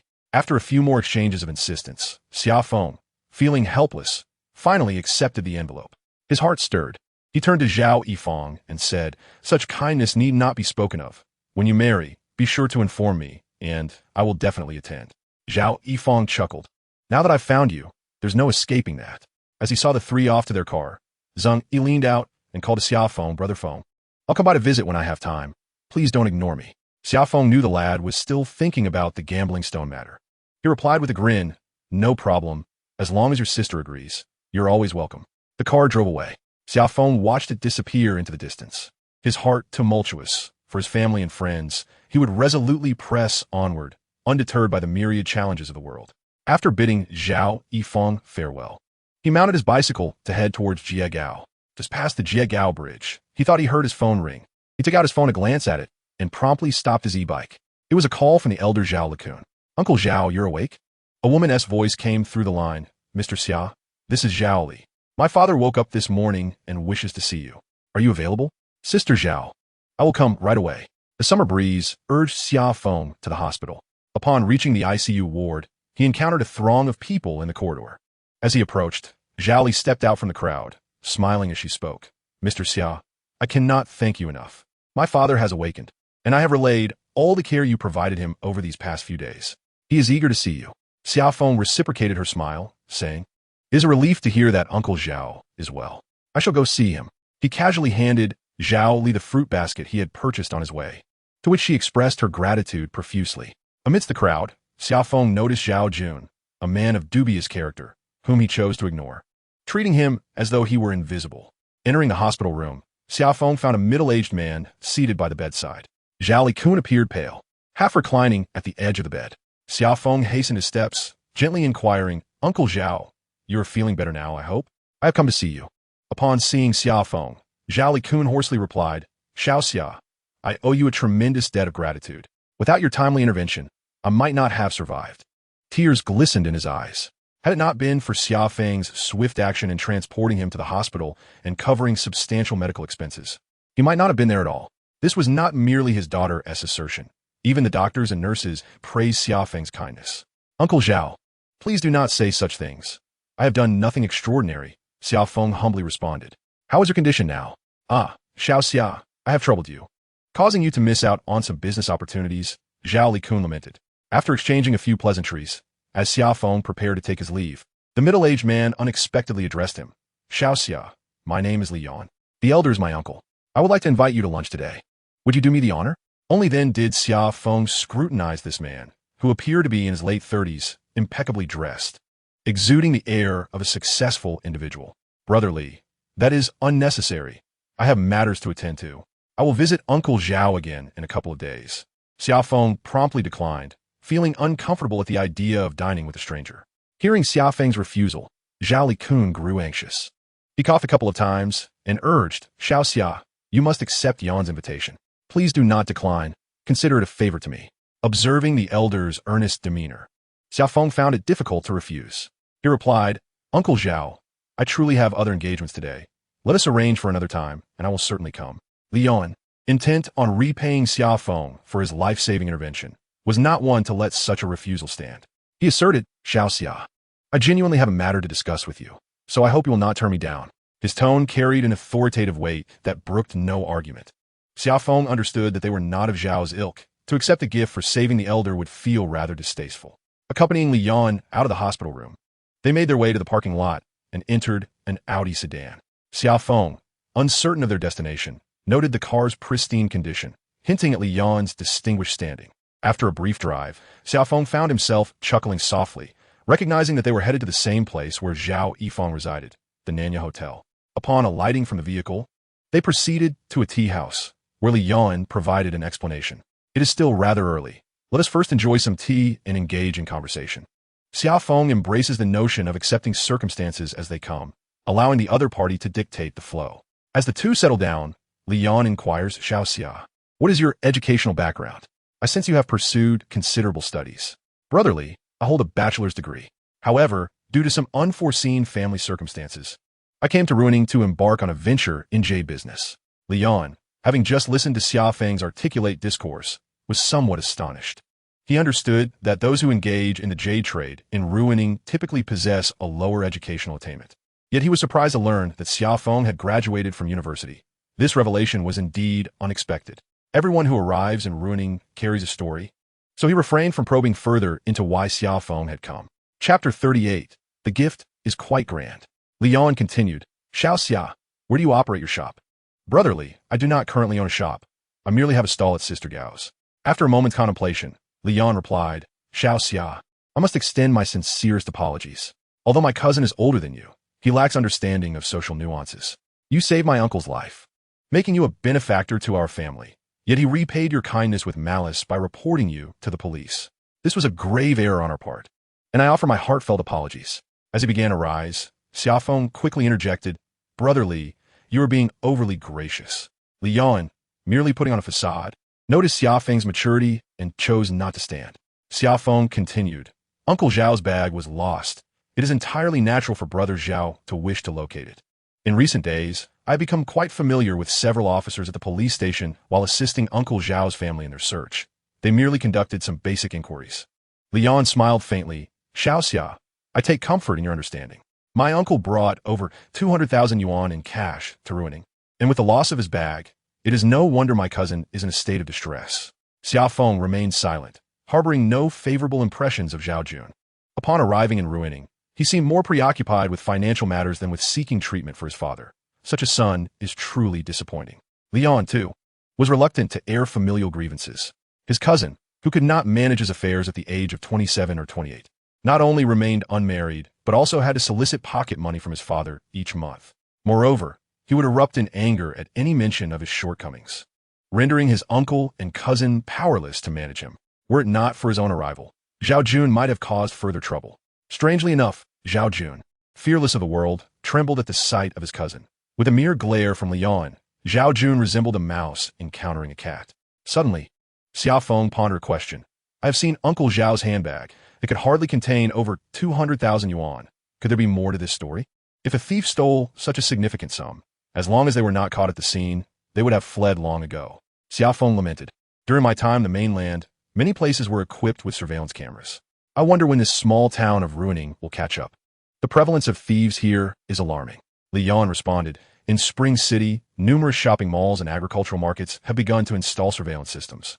It is likely that ruining will not lag far behind. He then asked, Xiao Xia, do you intend to conduct business in ruining long term? Xia Feng nodded affirmatively. Brotherly, I cannot depart for 3 to 5 years. As I mentioned earlier, due to the recent upheaval in my family, I am eager to earn money. Leon felt a stir in his heart and calmly replied, I am not well versed in jadeite raw stones and cannot be of much assistance to you. However, a friend of mine will arrive shortly, and perhaps he can be of help. With that, he took out his phone and dialed, saying, the usual place, please come over. After hanging up, Leon instructed Xia Feng, do not speak unless I ask you to, but rest assured, this will only benefit you. Xia Feng nodded, lost in thought. The two descended to the restaurant and entered a private room. No sooner had they taken their seats than the door swung open, revealing a burly man. Wengo, what brings you here without prior notice? The man inquired. Am I to report to you? The man quickly bowed, adding, I wouldn't dare, since a figure of your stature has arrived. Should I summon the leadership? Leon shook his head, saying, this is a personal matter. I want to trouble the leaders. The man sat down and asked, Wengo, what is the matter? Do you need assistance? Leon replied, my uncle has been hospitalized due to a heart attack. I came to check on him and plan to transfer him to Chun City for treatment once his condition stabilizes. Not an issue, Wengo, just say the word, and I will charge ahead, the man declared. Leon chuckled and retorted, nonsense. It's merely escorting a patient, not a battle. Xia Feng observed the two engaging in light-hearted banter without uttering a word. From their conversation, he inferred that both men were figures within the system, and Leon likely held a leadership position. The dishes arrived. Nothing extraordinary, just some home-style cuisine. Leon turned to Xia Feng, saying, Xiao Xia, please eat freely. I will chat casually with your brother. Feel free to drink if you wish. Xia Feng quickly waved his hands, saying, no alcohol, just tea will suffice. The two men disregarded him and began discussing matters related to their units, mentioning directors and section chiefs, even referring to some individuals as Director Zhang and Director Li. Gradually, Xia Feng understood that the two were part of the same system, the customs. This department wielded considerable power, possessing not only administrative penalties but also the authority of customs police, functioning under direct vertical leadership, free from local government jurisdiction. In fact, the administrative level of the ruining customs surpassed that of the ruining government. As Xia Feng dined alone, he realized he was quite hungry, having skipped breakfast and endured a tumultuous morning. He listened intently and finally discerned Li Yan's role, a leader in the personnel department of the Chun City Customs. This position was formidable.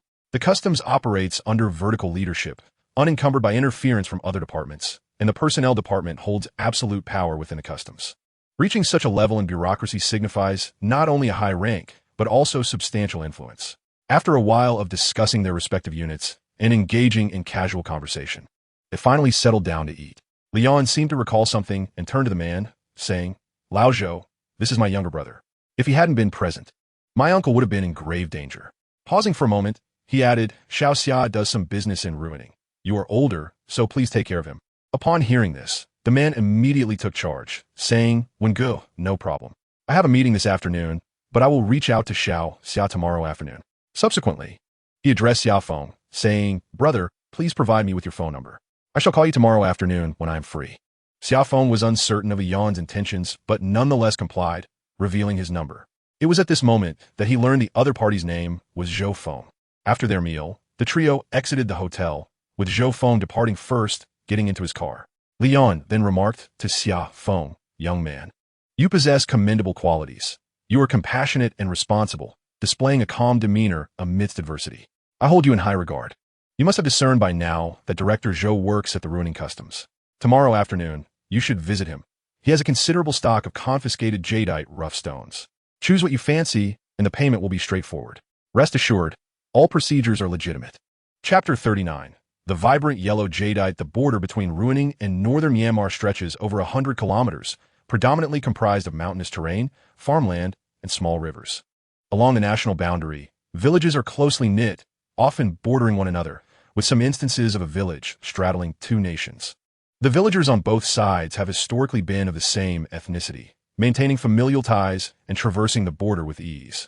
Northern Myanmar is impoverished, and the prices of its resource-based commodities are remarkably low, while the domestic market is affluent with high purchasing power, leading to rampant smuggling. It is not just agricultural products such as rice, sugar, and meat that are smuggled. Even timber, jadeite, and amber have become significant items in this illicit trade.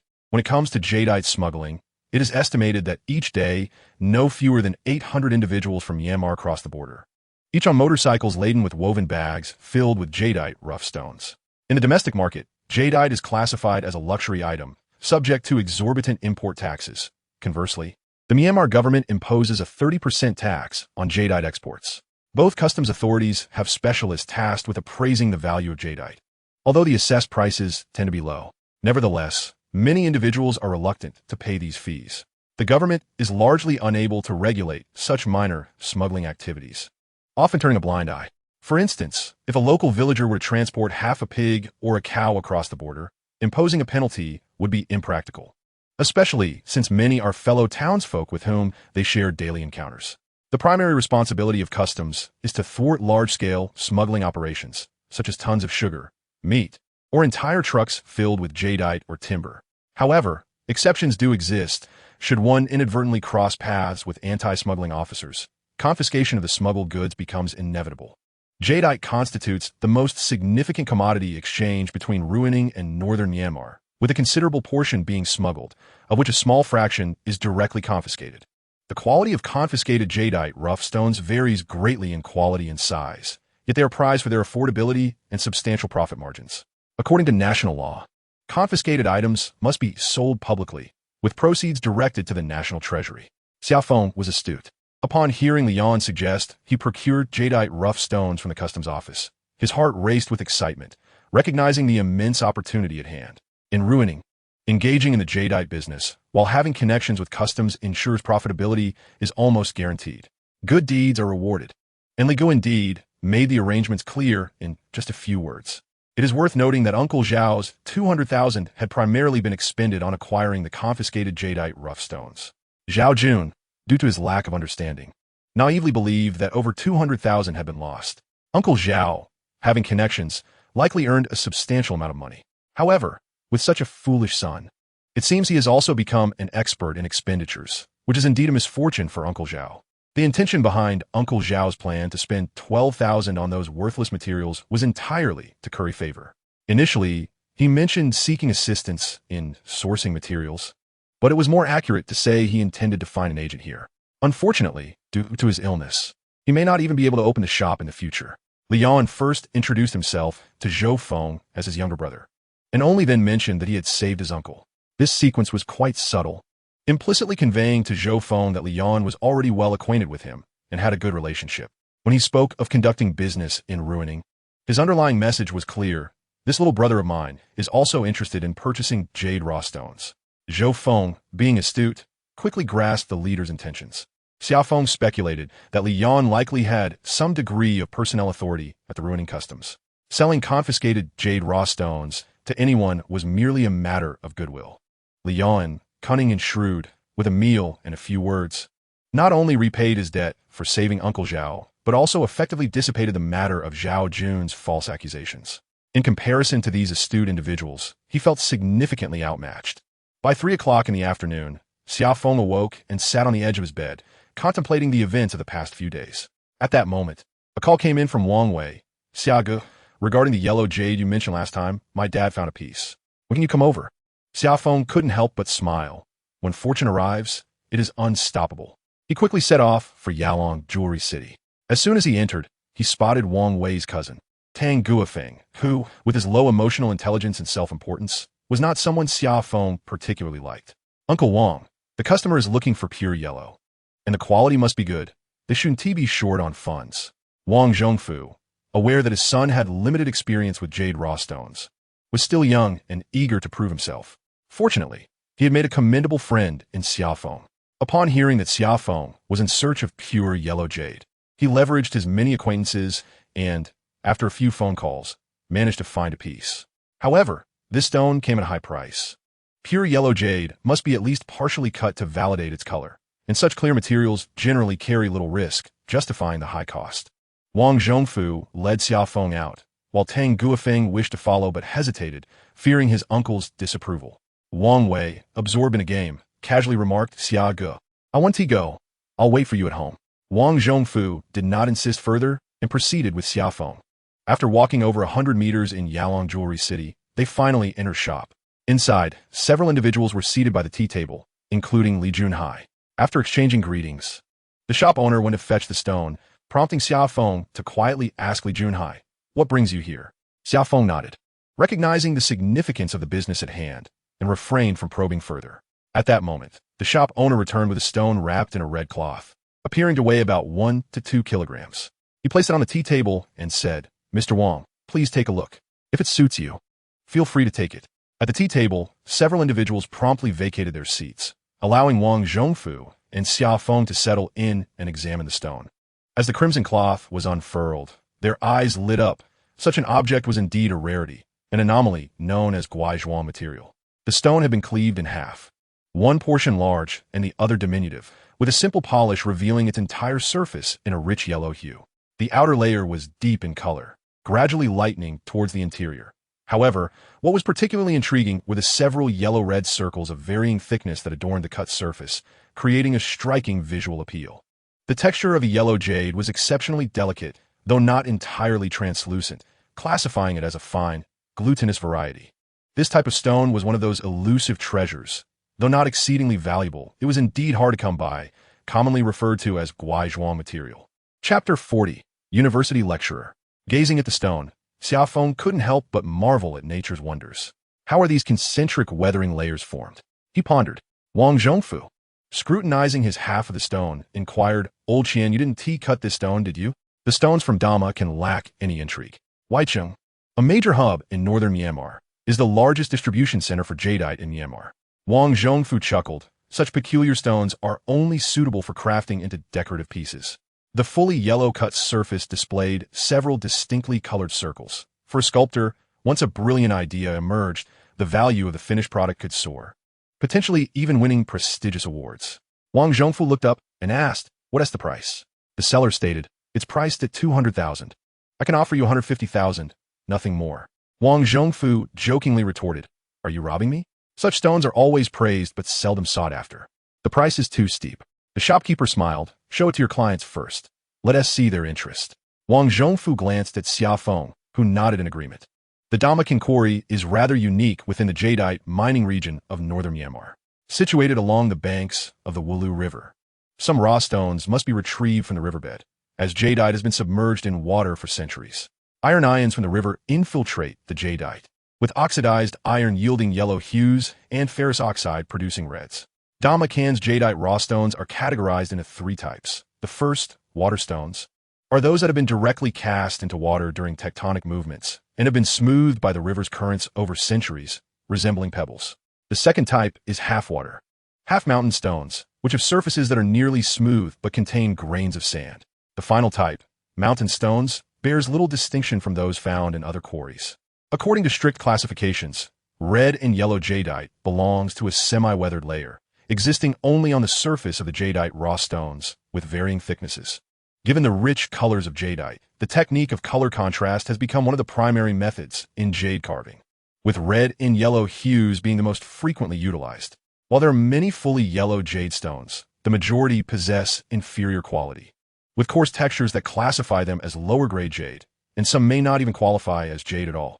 The piece that Wang Zhongfu discovered, with its vibrant yellow clarity, is a testament to nature's marvels, accentuated by the concentric circles reminiscent of red jade that starkly contrast with the surrounding yellow jade. As Xia Feng reached for his phone to make a call, he hesitated and then set it down, asking Uncle Wang, "How do we discuss the price?"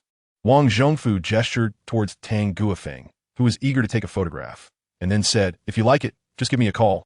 No need to say anything else. Xia Feng had never sold such an expensive stone before and was unsure how to negotiate, so he decided to follow Wang Fuzhong's lead. He dialed the number and heard a cacophony of voices on the other end.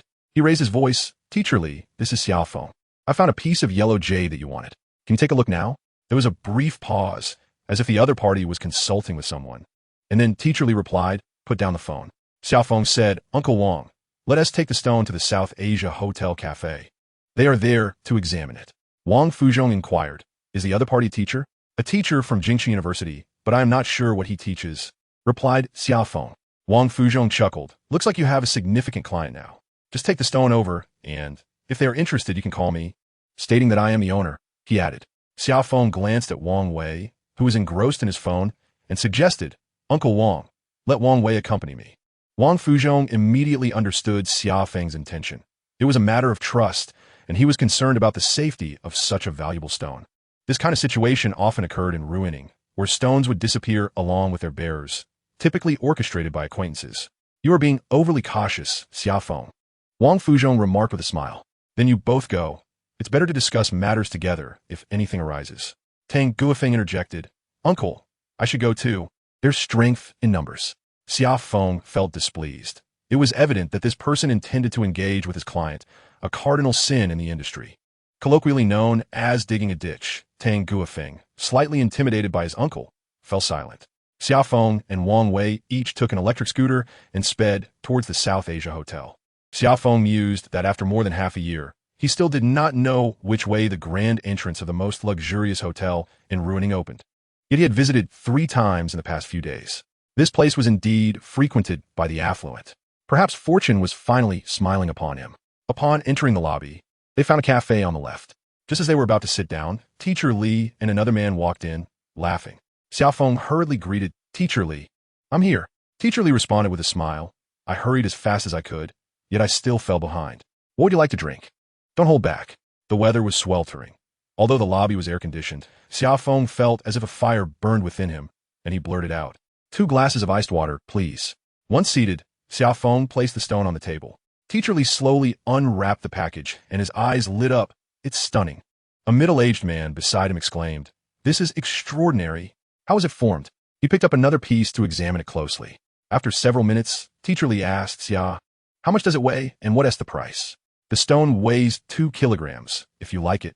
The owner said he would discuss it directly with you over the phone, Xia Feng replied. The middle-aged man remarked, "Such jade is rare. One must seize the opportunity when it arises. What have we done with it?"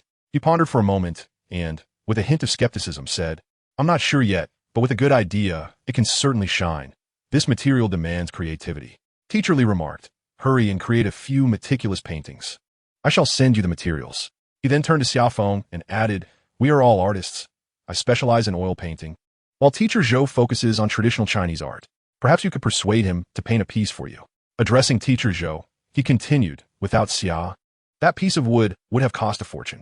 Chapter 41. The Arrival of Old Mian. Teacher Zhou glanced at Xia Feng, noting the young man's vibrant spirit. He jested, "Handsome lad, if you get along well with old Li, he might gift you an oil painting, which could be worth hundreds of thousands." Xia Feng bowed slightly in response. "Thank you, esteemed teachers, but I truly know little about painting." Teacher Li suggested, "Xia, make a call. I suspect this time I will be spending quite a bit." Teacher Zhou chuckled beside him. Wang Fuzhong had no intention of sparing expenses for Teacher Li, boldly demanding 300,000. The two engaged in a verbal duel over the phone for 20 minutes, ultimately resulting in Teacher Li spending 210,000 to acquire the stone. Xia Feng and Wang Wei listened anxiously, fearing that Teacher Li might declare the price too steep and abandon the purchase. It is worth noting that this peculiar stone could not be compared to jadeite raw stones with icy textures and floating colors. Its value lay in its rarity and oddities. If one encountered a stone they disliked, they would not know what to do with it, even if offered for free. Conversely, if they found one they cherished, they would not relinquish it for any price. For a sculptor, crafting ordinary jewelry lacks challenge. Even apprentices in processing factories can carve figures like Guanyin or Buddha. The true demonstration of a sculptor's skill is found in stones with varied colors and substantial size. In China, the carving techniques for Hatian jade are renowned, emphasizing exquisite detail and mastery. In contrast, jadeite carving demands high levels of creativity in its themes. After concluding his conversation with Wang Fuzhong, Teacher Li hung up and said to Xia Feng, "There's a bank just outside. Let's go transfer the funds." While transferring the money, Teacher Li informed Xia Feng, "I shall give you 10%. Xia Feng quickly replied, "Teacher Li, it's unnecessary. The seller has provided me with a white card." The white card refers to the intermediary fee, to which Teacher Li smiled and said, "Xia, in the future, I hope to trouble you less. This money is rightfully yours." For Teacher Li, such a sum was of little concern. As a faculty member at a prestigious university in the capital, it was not uncommon for a painting to fetch hundreds of thousands. Xia Feng did not refuse further. Earning money is certainly a positive outcome. Indeed, Teacher Zhou interjected eagerly. "Here is my business card. Handsome lad. Remember, call me if you come across any more of such peculiar materials." Teacher Li playfully scolded, "You are something else? Openly seeking favors." Teacher Zhou paid no mind, waving his hand as he ascended the stairs with the stone in tow. As both parties bid farewell, Teacher Li escorted Xia Feng to the entrance, saying, "When do you depart? I would like to treat you to a meal." Teacher Li waved his hand dismissively. "No need for a meal. Simply focus on helping me find materials." Wang Shu expressed his admiration. "I truly fear the other party would back out." Since Tang Guofeng was also present, Wang Zhongfu pulled Xia Feng aside, and they stepped outside the gate, where Wang Fuzhong remarked, "The cost of a stone amounts to 120,000. The profit shall be equally divided. You take 50,000 and simply give me 40,000. Xia Feng, not one to be overly polite, replied, "Thank you, Uncle Wang. I shall transfer the funds to you right away." Wang Fuzhong chuckled, "I ought to thank you. With such excellent clientele, it would be difficult not to profit." He then added, "Xia Feng, in the future, do bring along Wang Wei more often. You are of similar age and share common interests." Xia Feng readily agreed, his spirits soaring, as the earnings were beyond his expectations. Inside, Tang Guofeng pursued Wang Wei with curiosity. "Xiao Wei, how much did the stone sell for?" Wang Wei gestured towards Xia Feng outside, saying, "I was too far away to hear clearly. You should ask him." Tang Guofeng glanced skeptically at Xia Feng before he could inquire further, but just then, Xia Feng and Wang Fuzhong entered to process the payment. Although he was inclined to ask, he refrained, as Uncle was present. Wang Fuzhong instructed Wang Wei, "Go ask your mother to prepare a nice meal. Let's invite Xia Feng over for dinner tonight. I will step out for a bit." Xia Feng surmised that Wang Fuzhong was heading to deliver money to the boss. As soon as Wang Fuzhong left, Tang Guofeng looked up to see an elderly man from Myanmar peering curiously through the door. Tang Guofeng called out, "What do you want?" The slight old man grinned, "Boss, would you like to see some stones? All of them are good." This is a common characteristic of those living in ruining. Some Burmese, lacking the capital to run their own businesses, borrow stones from familiar bosses and then sell them door to door in various shops. Typically, they earn just a modest commission. However, this segment of the Burmese population varies greatly in quality, with some attempting to overcharge and deceive. Domestic bosses are not easily fooled. Unless they encounter a particularly desirable stone, they tend to drive the prices down for such door-to-door sales. Bored, Tang Guofeng opened his mouth. "Bring them in for me to examine." The young man entered carrying a bag and approached Tang Guofeng, beginning to extract stones from it. "Boss, take a good look. They're all good." The old man spoke with a slight stutter. Tang Guofeng picked up one stone for a brief inspection, then another, and set them down. After examining several pieces without finding anything appealing, he raised his gaze and inquired, "Do you have any better ones?" "None of these are to my liking." In this context, "to my liking" means desirable, while "not to my liking" indicates the opposite. The old man insisted, "Boss, please look again. They are all fine goods." Nearby, Wang Wei picked up a stone, glanced at it, and casually passed it to Xia Feng. Tang Guofeng, growing somewhat impatient, said, "Quickly bring out the good stones. These are all too inferior." Sensing the displeasure, the young man quickly exited, returning with 2 stones, each weighing 5 to 6 kilograms. Tang Guofeng accepted the stones, and, upon closer inspection, his eyes brightened. He bent down to examine them thoroughly. Xia Feng and Wang Wei also scrutinized the other stones, but found nothing that piqued their interest. The last stone that old Mian brought over was a red wax shell for the 3 bridges, adorned with speckled mottling. However, such stones typically lack the ability to flesh out. Their texture is coarse and tender, and they are quite abundant in the market. On that day, Li Junhai cut a piece that was of this very type, a stroke of sheer luck indeed. After a considerable pause, Tang Guofeng raised his head and inquired, "What is the price of this piece?" The proprietor replied, "This is Nanki's gray sand skin, exceptionally high in water content, priced at 80,000. Tang Guofeng was nearly propelled off the ground in indignation. In Chapter 42, suffering a major setback, it is noted that the jadeite raw stones from the Nanki mine are generally of superior quality, giving rise to the saying that Nanki is not an exaggeration. However, to demand 80,000 for a piece of Nanki material with merely a hint of light water is utterly outrageous." Tang Guofeng feigned outrage, exclaiming, "Are you robbing me? Can we negotiate in a range of 1,000? The term 1,000 refers to a price between 1,000 and 9,000. In the jade trading business, many numerical abbreviations exist. For instance, small hundred signifies a range of 100 to 300, middle thousand denotes 4,000 to 6,000, and large 10,000 represents 7,000 to 9,000. Beyond that, prices escalate into 6 figures, such as 6 figures 2 openings, where 6 figures implies 100,000, and 2 openings indicate 200,000, but not exceeding 300,000, which is referred to as 6 figures 3 openings. Old Mian blinked his large eyes, grinning foolishly, and replied, "Boss, this is not something in the 1,000 range. Please take another good look. Will you sell it for 6,000? That is my utmost offer." Tang Guofeng was well aware of Old Mian's character. Old Mian remained calm and unhurried, saying, "Boss, please reconsider. Observe the quality of the water. It has reached the icy variety." Tang Guofeng asked, "What is your lowest price? If it's reasonable, I shall take it." Old Mian's eyes darted around as he pondered, then stated, 20,000 is the lowest. At this price, I must consult my boss. Tang Guofeng indeed fancied this stone. It was sizable, had a bracelet position on its surface, and possessed good water quality, ensuring profitability upon acquisition. After a moment's contemplation, he proposed, "How about 8,000? Old Mian shook his head vigorously, akin to a rattle, saying, "I've already offered 1,000. If the boss won't sell, you might as well offer more." Tang Guofeng lowered his gaze to scrutinize the stone once more. Within a minute, he lifted his head and declared, 1,000 it is. If that doesn't work for you, take it away." Just as Old Mian was about to respond, Tang Guofeng waved his hand dismissively. "You may take it. I no longer desire it."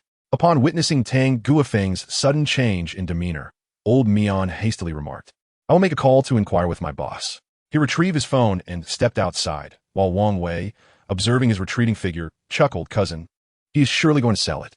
Tang Guofeng shared a knowing smile. Xia Feng sat nearby, watching the performance of the several men. The trade of jade raw stones is a process of mutual psychological maneuvering. Those who can endure and persist will ultimately emerge victorious. Such jade raw stones, readily available, present opportunities for hidden treasures, yet the risks are considerable. In northern Myanmar, drug prevalence is rampant, with many individuals succumbing to addiction. Once they run out of money for drugs, Old Mian may resort to selling the stones he possesses at a low price. How he justifies this to the owner is another matter entirely. In less than 2 minutes, the young Old Mian returned with a cheerful disposition, informing Tang Guofeng, "The boss has agreed to sell, but you must cover the white card fee." Tang Guofeng widened his eyes in protest. "No way. If you wish to sell, do so at your discretion." Old Mian, unfazed by the apparent awkwardness, said, Let us consider this an opportunity to foster friendship in the future. I hope you will support my business endeavors. Tang Guofeng chuckled, feeling he had stumbled upon a remarkable find. Did someone send a stone? Wang Wei, ever forthright, replied. My cousin just acquired a piece from Nanki, and its quality is exceptional. Tang Guofeng placed the stone before Wang Fuzhong and remarked, Uncle, please take a look. Wang Fuzhong hefted the stone, noting its substantial weight, confirming it to be jadeite without a doubt. How much did you purchase it for? He inquired. 10,000. Came the response. Wang Fuzhong illuminated the stone with a flashlight, scrutinizing it in silence for several minutes before Wang Wei broke the quiet, asking Dad, what do you think of the stone? Ignoring his son, Wang Fuzhong carefully examined the skin of the stone, lightly brushing it before raising his eyes to ask, have you both had a look? My cousin and I have, but Xia hasn't seen it yet. Upon hearing this, Wang Fuzhong called out, Xia, come over and take a look at this stone. Its quality is remarkable. Xia Feng, momentarily lost in thought, marveled at the fact that Uncle Wang had sold a large piece of bright material for 210,000. An astonishing feat. The realization struck him that selling high-quality goods was incredibly lucrative, while he toiled daily for mere hundreds, often incurring losses. This moment was a triumph for him. With the 20,000 from Teacherly added, he had netted 70,000, a thrilling achievement. Well, had he ever possessed such wealth?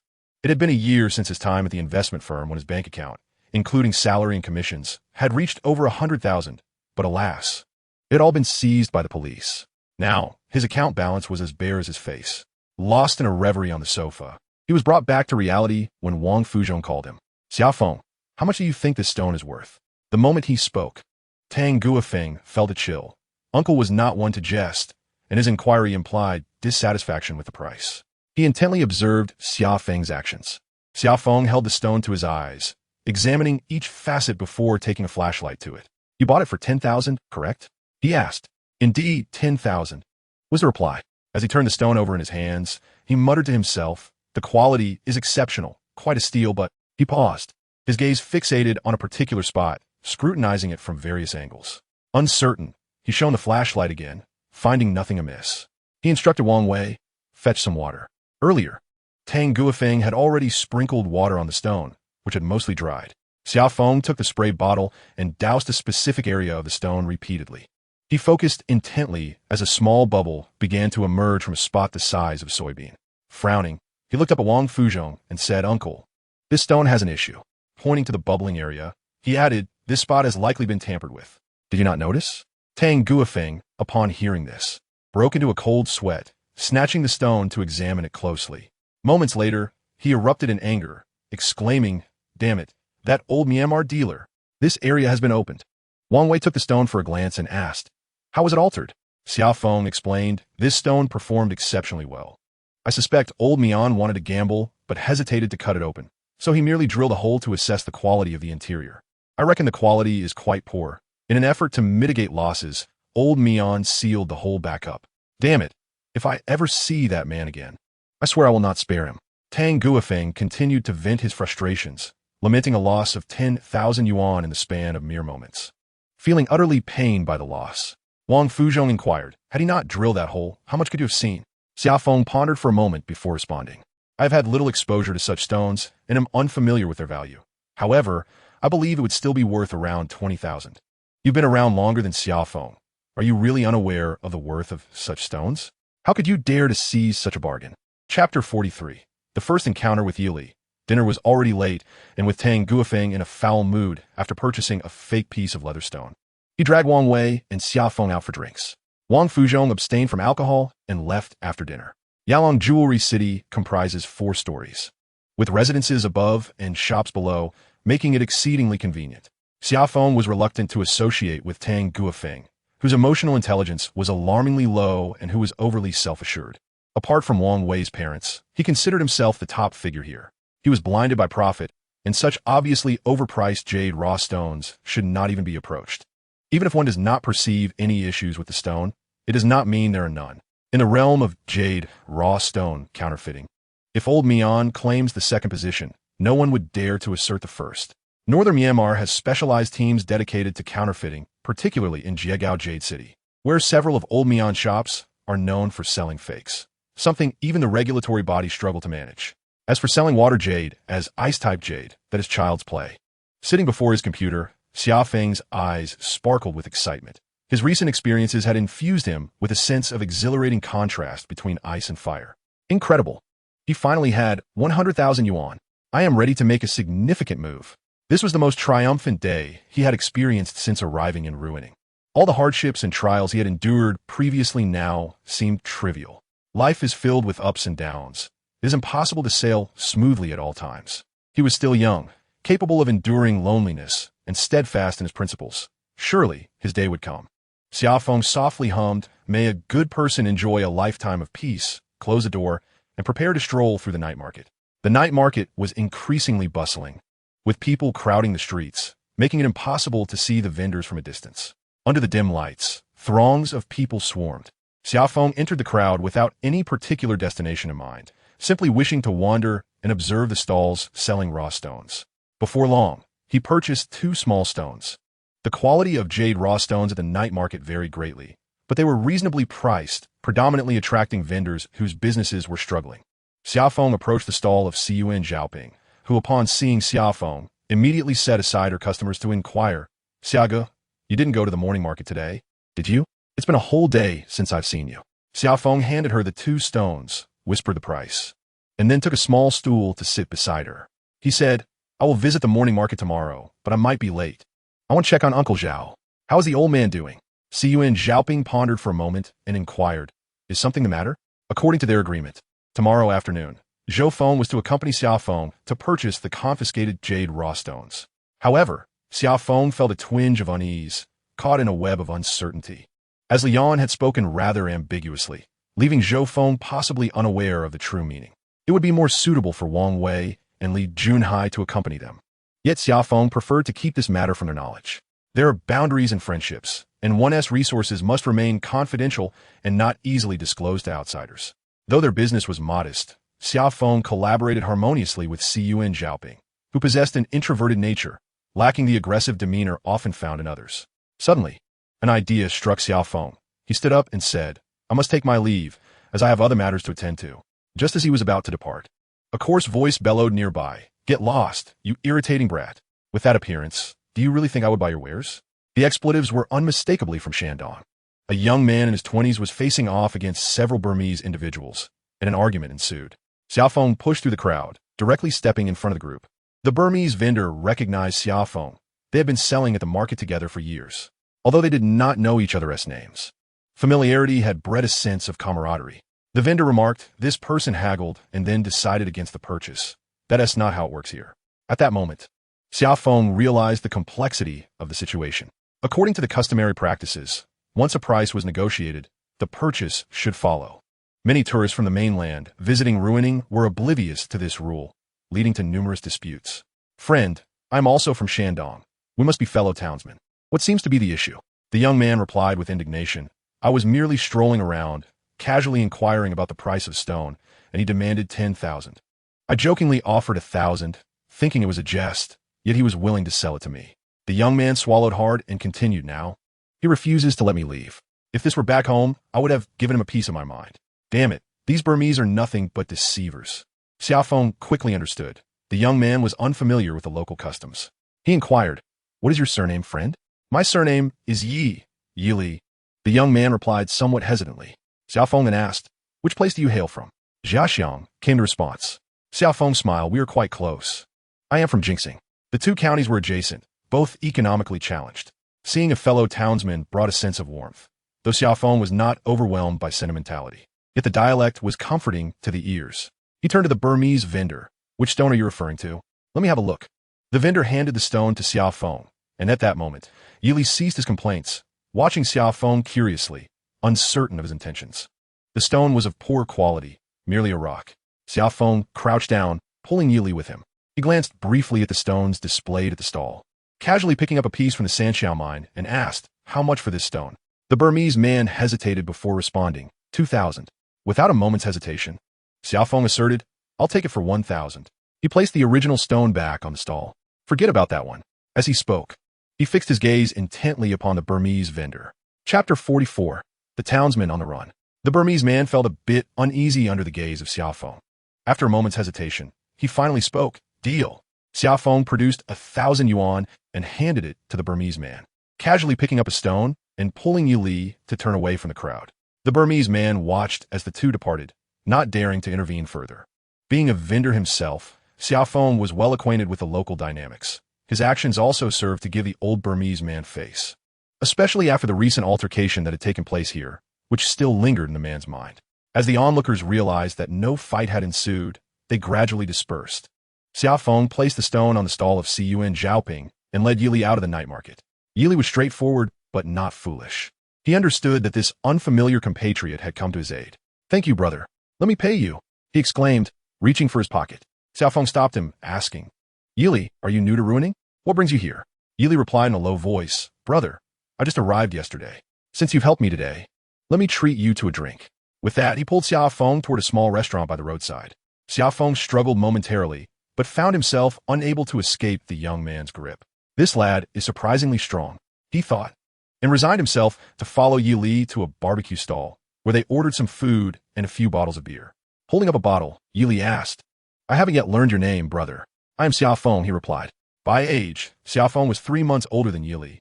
"Xia Ge, I toast to you," they said, drinking directly from the bottles. "What brings you to ruining? Are you also in the jade business?" Xia Feng inquired. Yi Li glanced around and said, "Brother Xia, you saved me today. Otherwise, I would have been in a fight."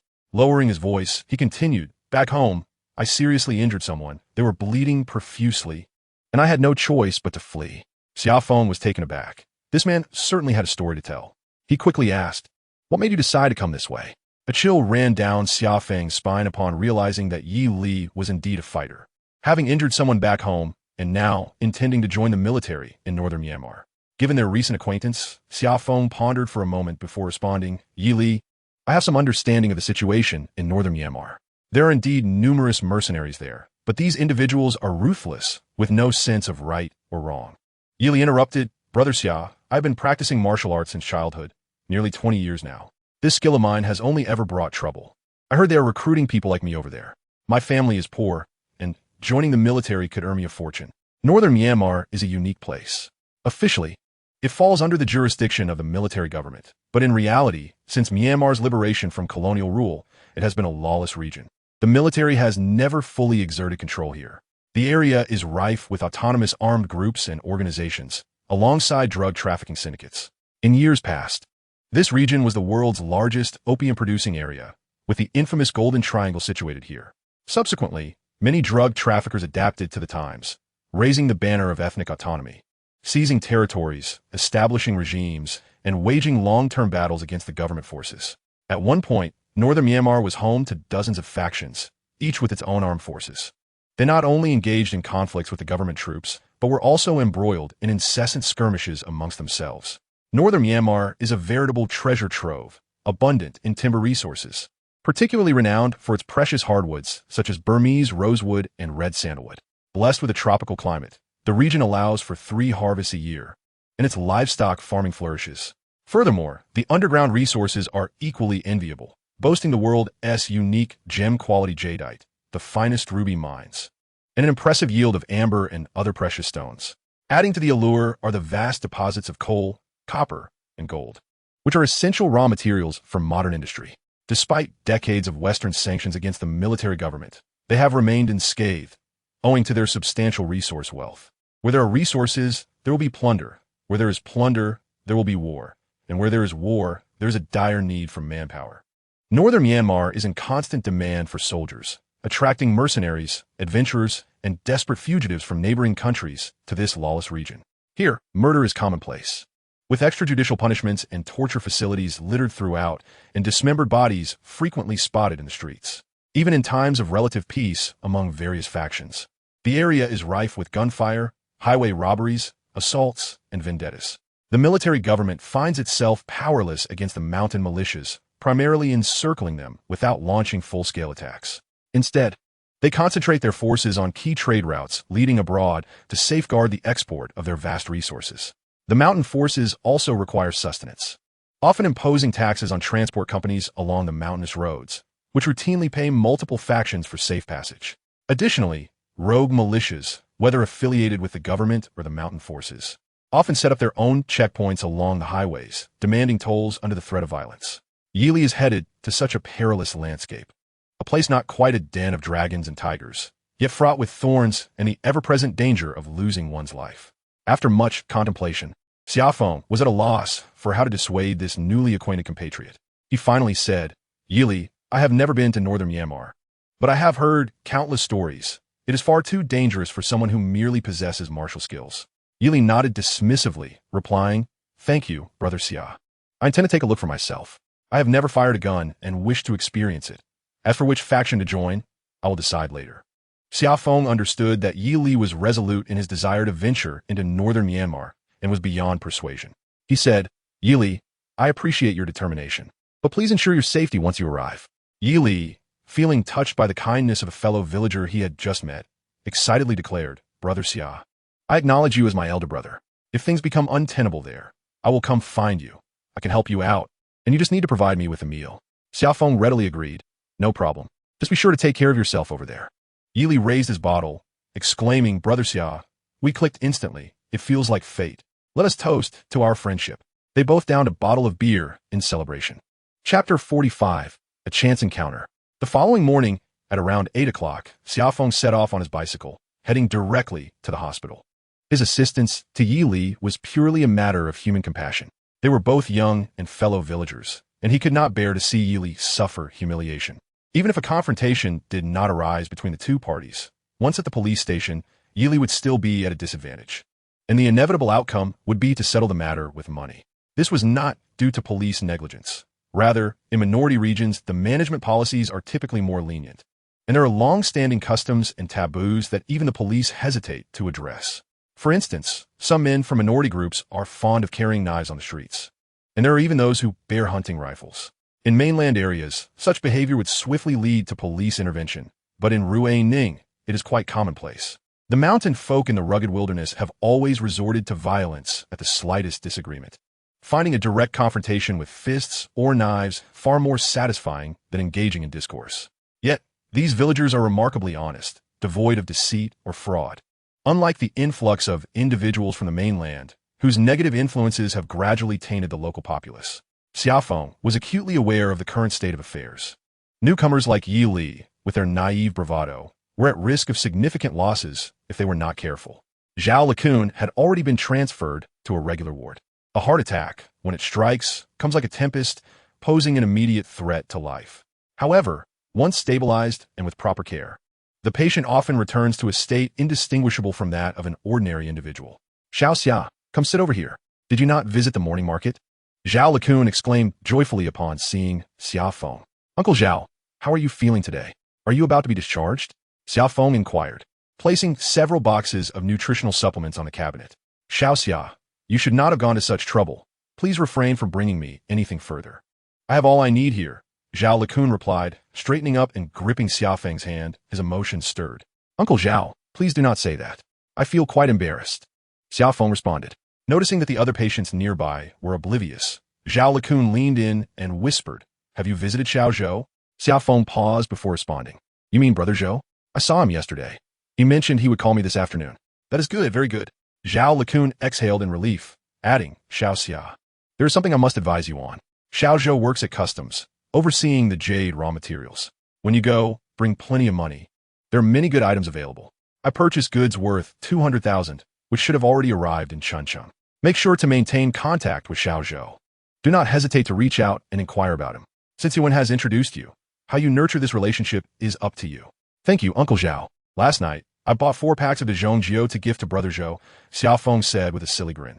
The Zhongjiu cigarettes are renowned as the finest in the entire province of Yunnan, said to be a favorite of the former chairman. Zhao Lacun sighed, continuing, "This time, my Zhao Jun has caused you trouble, and I scolded him for it. I want to discuss this matter with you." Upon hearing this, Xia Feng quickly interjected, "Uncle Zhao, that incident is in the past, and given your serious illness at the time, it was only natural for Brother Zhao to be a bit anxious. Please do not dwell on it. Alas, this is the ingratitude of kindness. I drove him away with my scolding." Zhao Lacun felt a twinge of sorrow. After a brief pause, he continued, "If my son does not wish to continue, I shall close the shop, and then we can discuss what to do with the remaining goods. I would appreciate your assistance with this matter." "Of course. Xia interjected. Have you eaten yet? I'll go buy you something.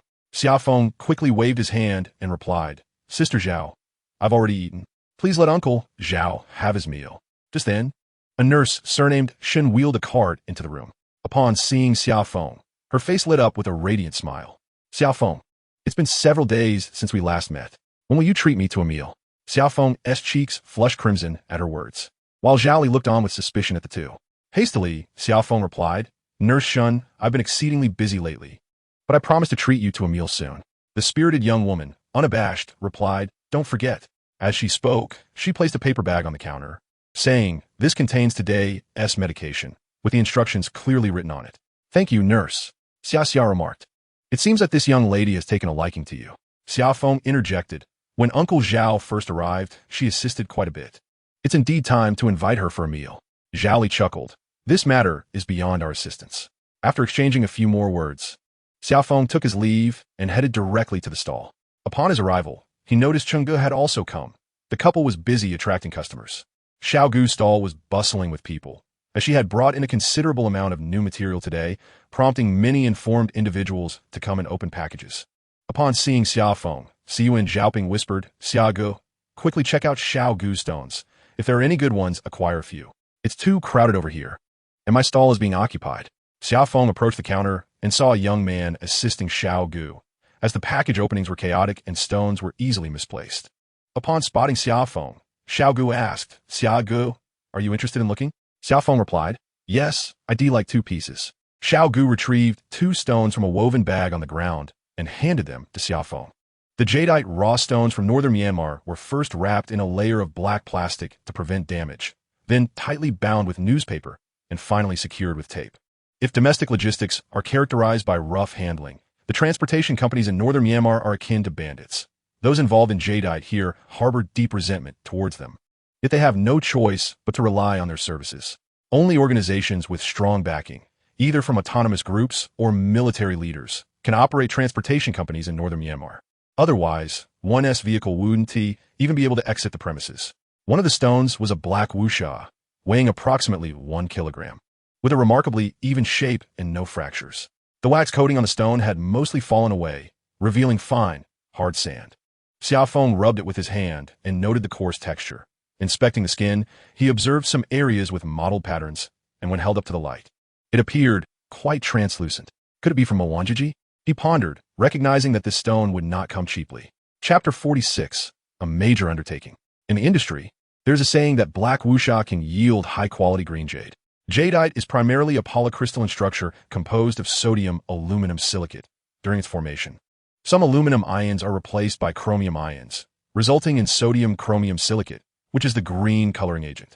The black wuxia skin jadeite rough, during its formation, experiences a significant substitution of chromium atoms, resulting in a greater abundance of green hues.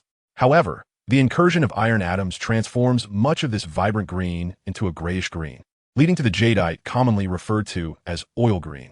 The vast majority of stones with black wuxia skin are of this oil green variety, which is considered low-grade jadeite. Yet, exceptions exist. In the absence of iron atom invasion, the green within black wuxia can, irrespective of hue or intensity, reach the pinnacle of quality.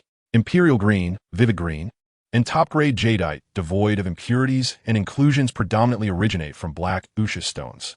This phenomenon elucidates why superior green jadeite arises from black wuxia, a characteristic nearly absent in other skin types. Nevertheless, the likelihood of such occurrences is exceedingly rare.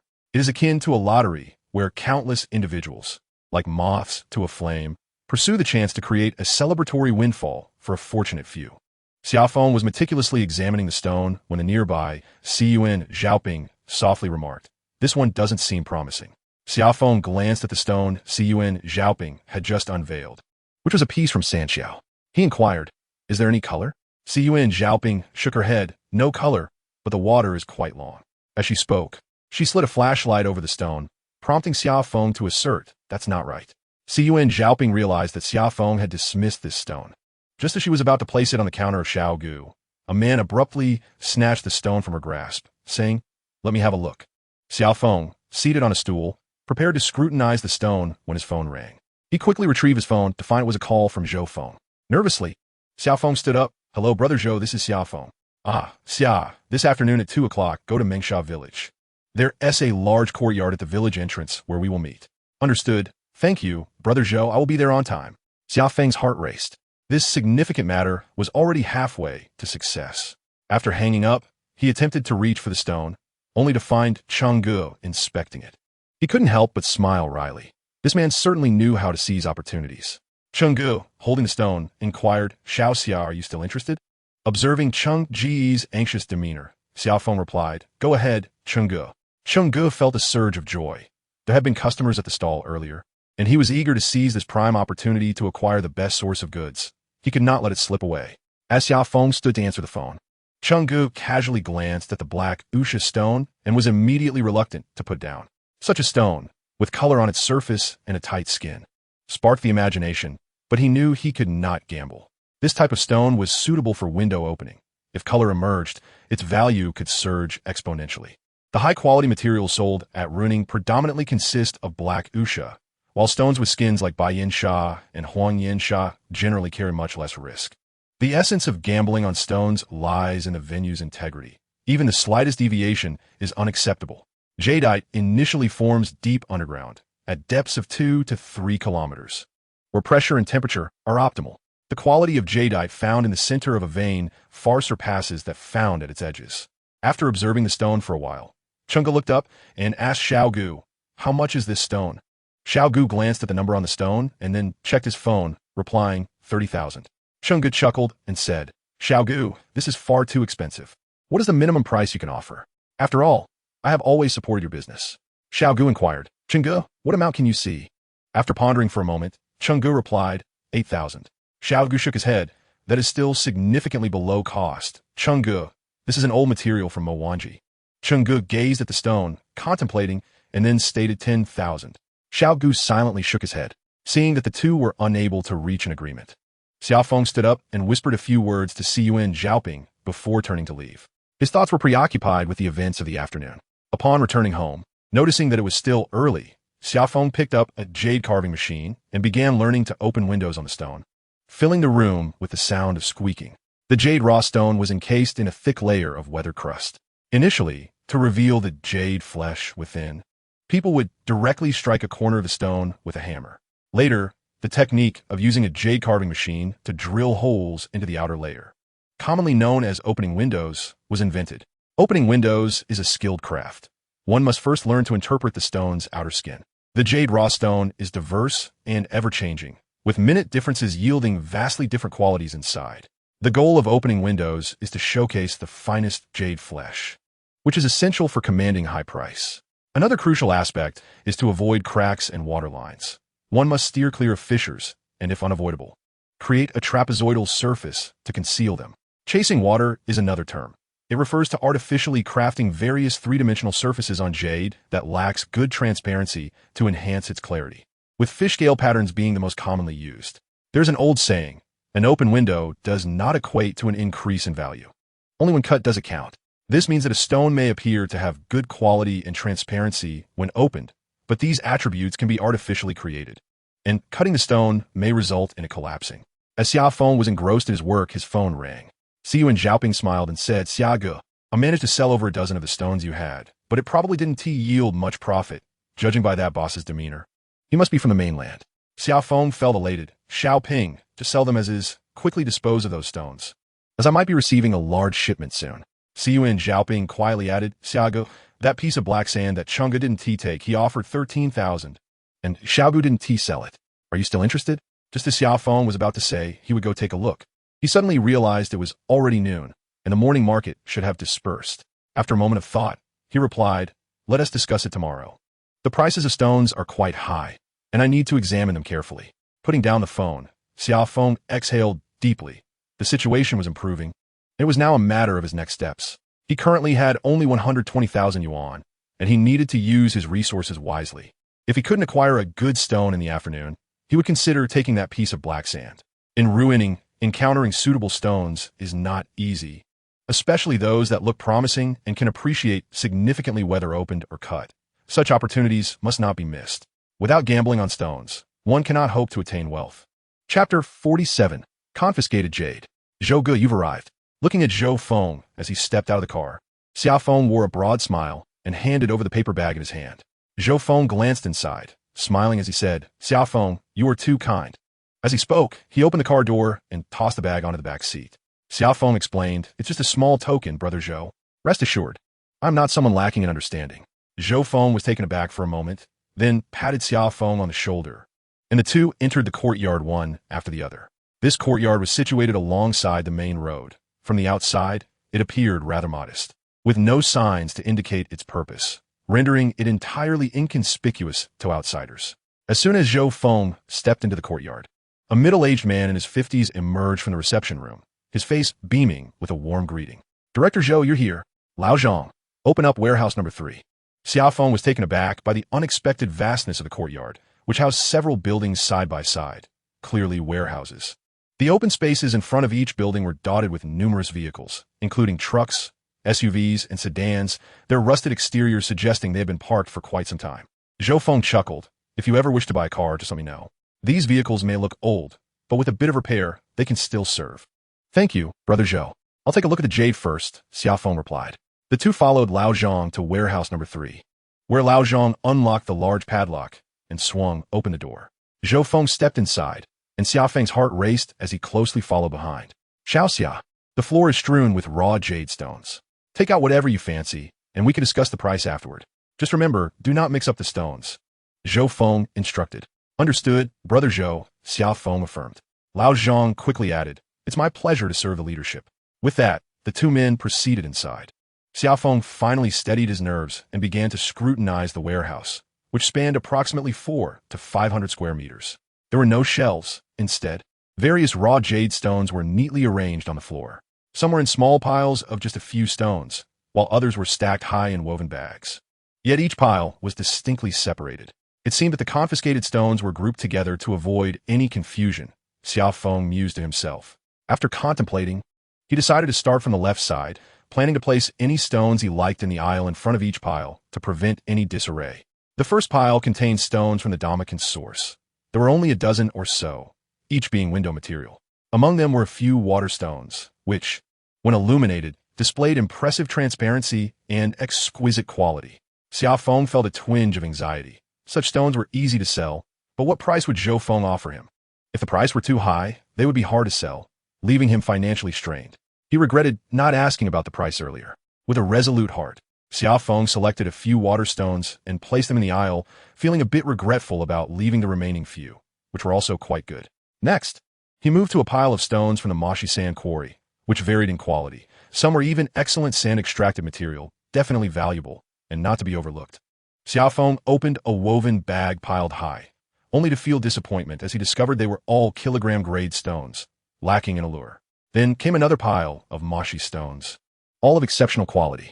Xia Feng found himself indecisive, akin to Alibaba stepping into a treasure cave, desiring everything he laid eyes upon. After about 40 minutes, he had barely examined half of the stones when Xia Feng entered, stating, "The summer breeze prompted Xia Feng to inquire, Brother Zhou, may I ask about the prices of these stones?"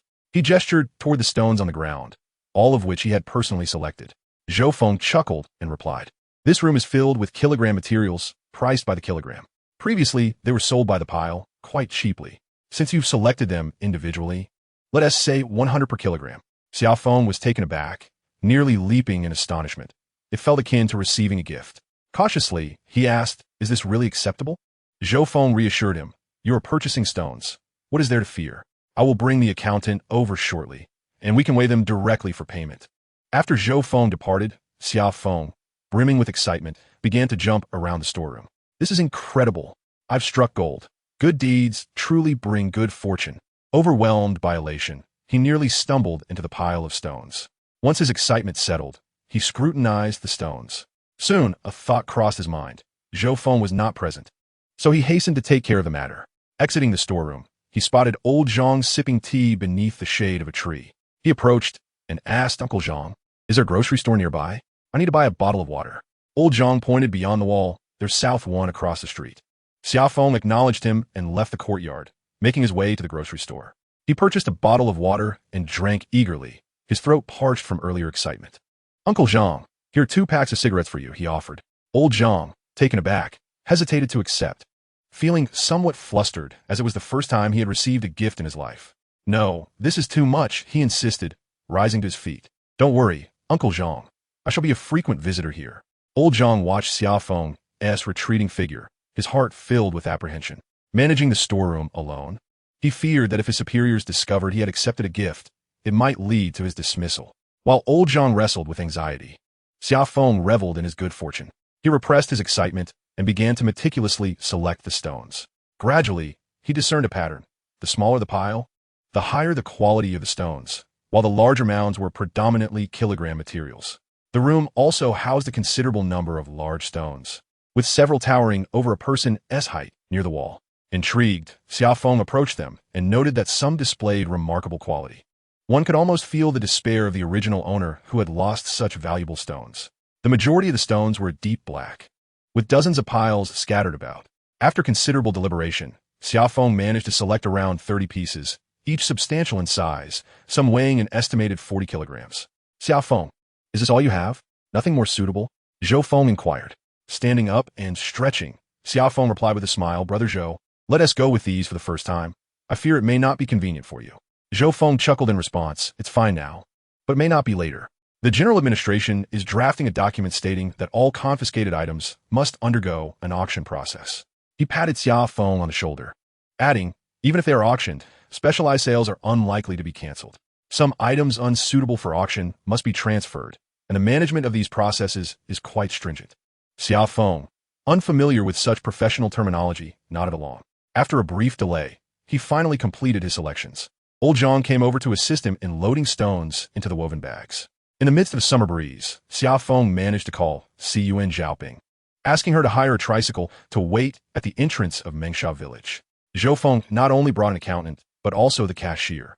They weighed the stones bag by bag, and surprisingly, they ended up with over 800 kilograms, filling more than 30 woven bags.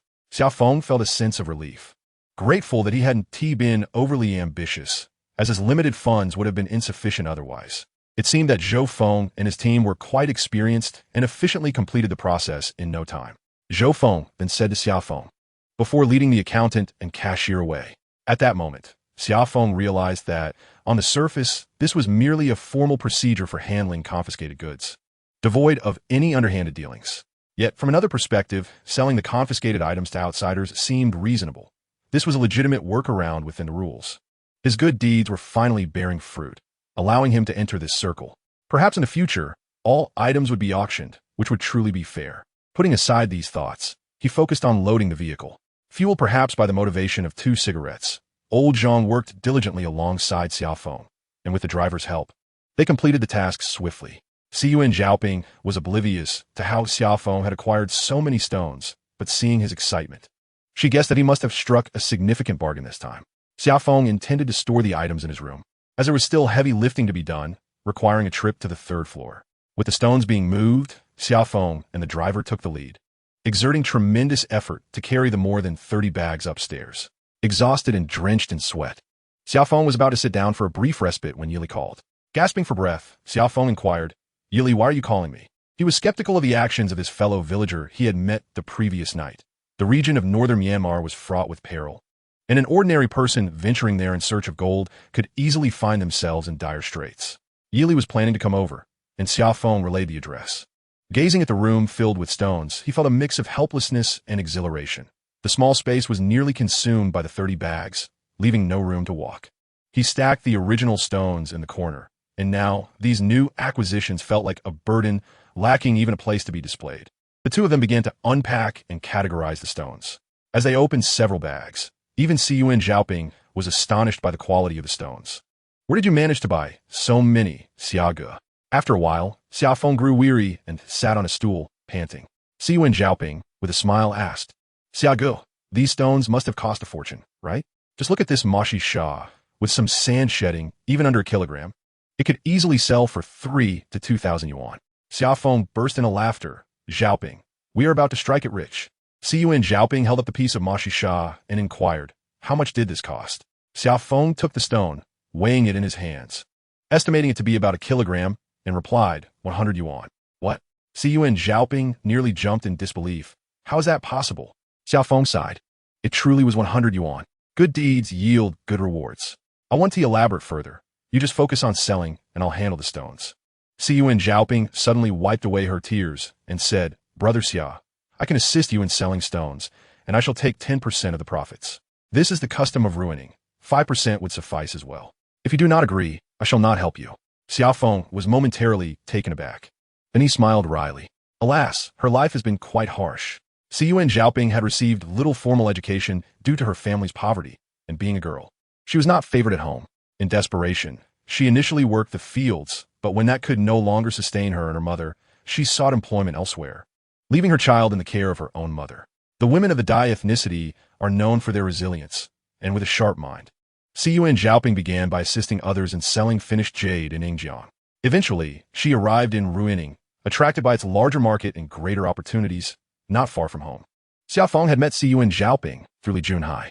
When she first came to Ruili, Li Junhai took a fancy to her, charming young women with his sweet words. But he encountered resistance from Xiyuan Zhaoping. Disillusioned by men, she rebuffed his advances, but after several encounters, they became friends, devoid of any romantic feelings. After a moment of contemplation, Xia Feng replied, That sounds acceptable, but any stones you bring must be split 50-50. Is that agreeable? Xiyuan Zhaoping sighed. I will no longer take their stones. It feels as though I am begging them. She then inquired, Brother Xia, will we have more of these stones in the future? Xia Feng smiled, aware of her concern that once these stones were sold, there would be none left. Indeed, this is fortunate. The stones are quite affordable. We are on the brink of substantial profits. It was rare for Xiyuan Zhaoping to express her thoughts so openly. Just as Xia Feng was about to speak, footsteps approached the door. He looked up to see Yili entering. Come in, Yili. It's rather messy here. Find a place to sit. Upon noticing the presence of a young woman, Yili said, Brother Xia, I am here to bid you farewell. I shall be leaving tonight. He hesitated, words unspoken. Xia Feng stood and pulled Yili into the room, gesturing for him to sit on the bed. When do you depart? In the latter part of the night. Someone will come to find me. I will head straight to Wabang. Xia Feng responded, Then there is no need to rush. Let us dine together tonight, drink lightly. As a send-off, Xiyuan Zhaoping glanced at Yili, questioning, Where are you going? That place is too chaotic. I am enlisting to fight. Yili interjected before Xia Feng could respond. Xiyuan Zhaoping furrowed her brow, falling silent. Chapter 49, A Steady Stream. Yili ultimately left. Before his departure, he entrusted Xia Feng with a letter. Observing the crooked handwriting on the envelope, Xia Feng felt a pang of discomfort. If Yili failed to communicate with him within 3 months, it would signify that something had gone awry, and Xia Feng would send this letter to Yili's hometown.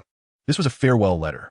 Most parents, after nurturing their children, harbor the simple hope for their lifelong safety rather than aspiring for them to achieve greatness, amass wealth, or wield power. This is the most elemental desire.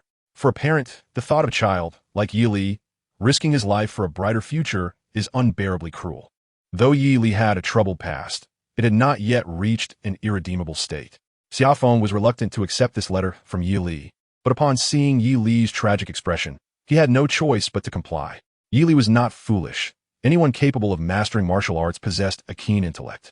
The pinnacle of any discipline is not solely the result of diligence, but rather an innate understanding.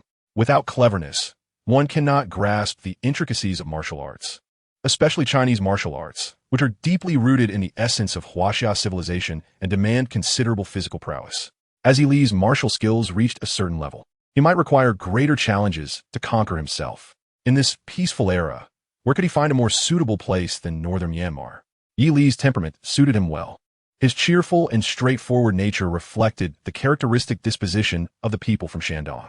Though he had departed, one could only hope he would navigate the world safely and carve out his own path. After his afternoon encounter with Zhou Feng, Xia Feng realized he had opened a door to rapid wealth, and now it was essential to safeguard this opportunity. It was imperative not to let this be a mere one-time event, but to transform such occurrences into a norm. Additionally, Xia Feng distinctly remembered Zhou Feng mentioning warehouse No. 3. What lay within warehouses number 1 and number 2?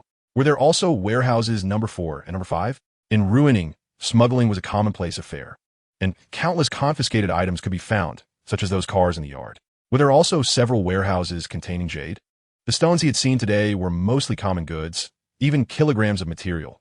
It was inconceivable that there were not higher quality stones, perhaps even hundreds of kilograms or more.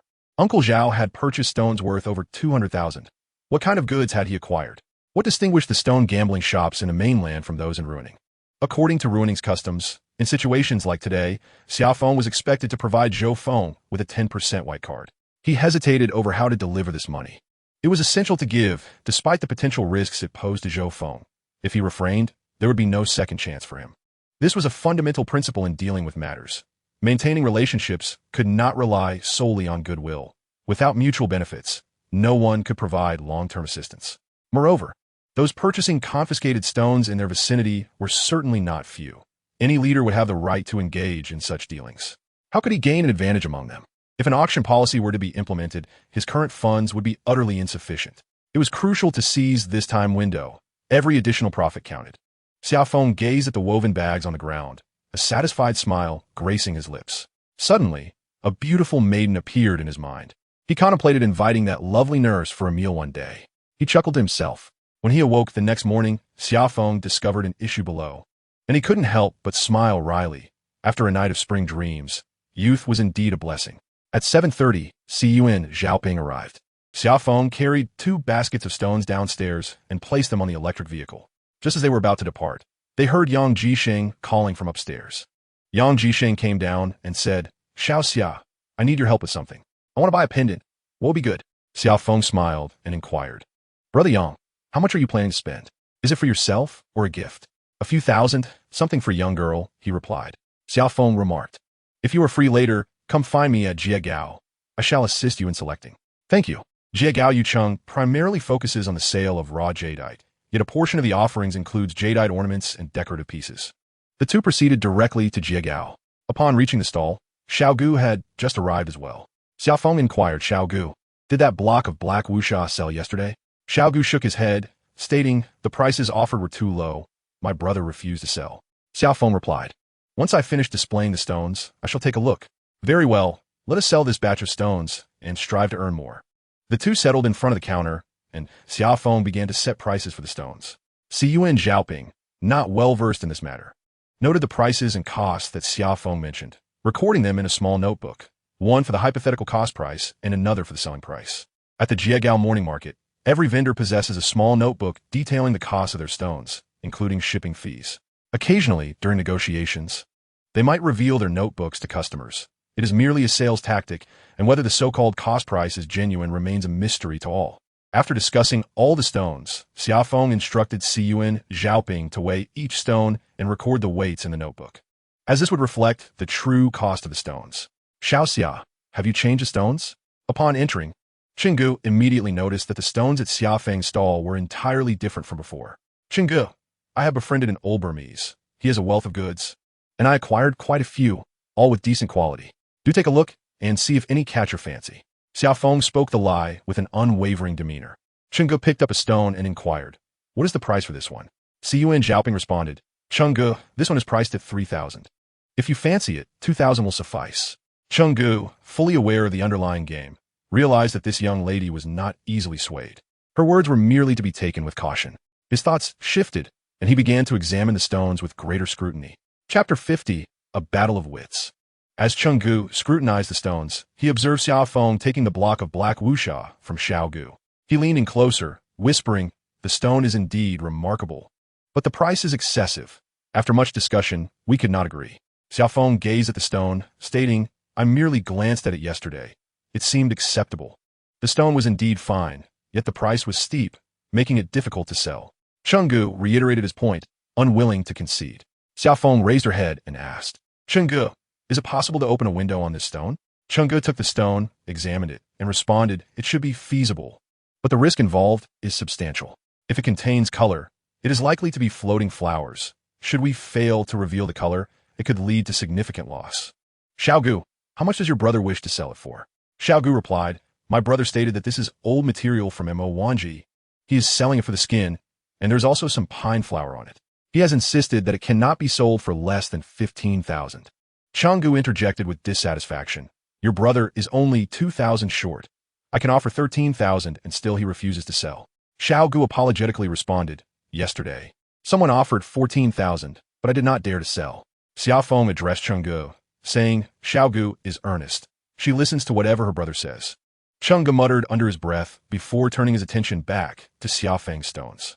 Xia Feng contemplated while holding a stone, pondering its rather exorbitant price. For a piece of pure black jadeite, even in exceptional condition, the value typically hovers around 7 to 8,000 yuan. Yet this particular stone was priced at an astonishing double that amount. As the price exceeded 10,000, Xia Feng found himself perplexed, for he had never purchased such an expensive stone before. He felt a tinge of reluctance to set it down, fueled by a bit of disposable income. Just as he wrestled with his indecision, Yang Jisheng arrived. "Xia, how's your day going?" Xia Feng glanced at the crowd in the market. It was barely past 9 o'clock, and not many people were present. He smiled and replied, "Brother Yang, you've arrived a bit early. The customers from the finished goods section typically come later. Allow me to lead you there." With that, he guided Yang Jisheng toward the finished goods area. Most of the jadeite products in ruining originated from Guangdong province, with only a small portion processed locally. Guangdong, Fujian, and Henan provinces are renowned for their jade carving artisans, who have inadvertently established the largest jade processing and sales hub in the country, centered around several small towns in Guangdong.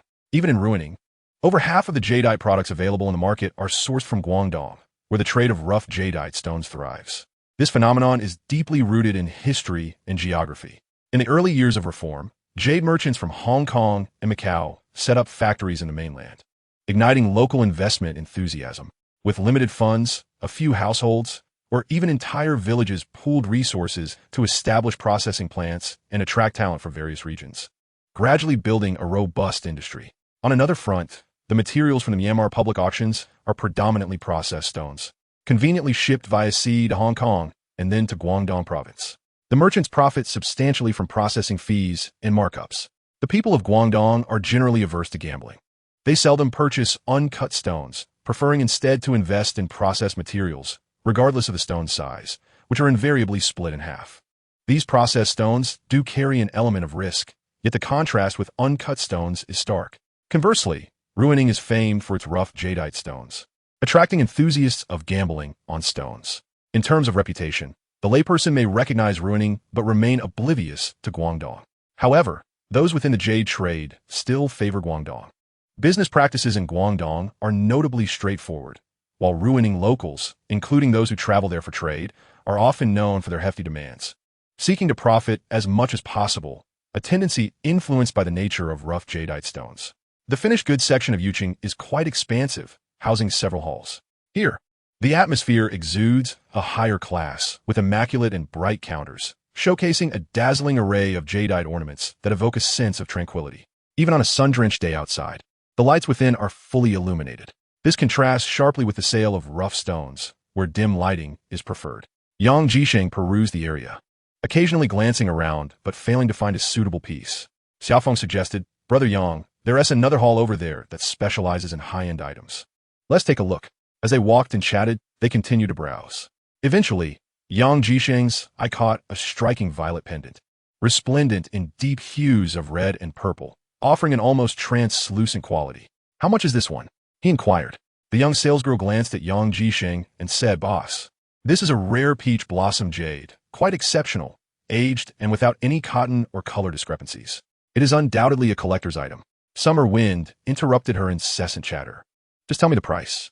The girl looked at Summer Wind and replied, "Boss, I'm asking for 50,000.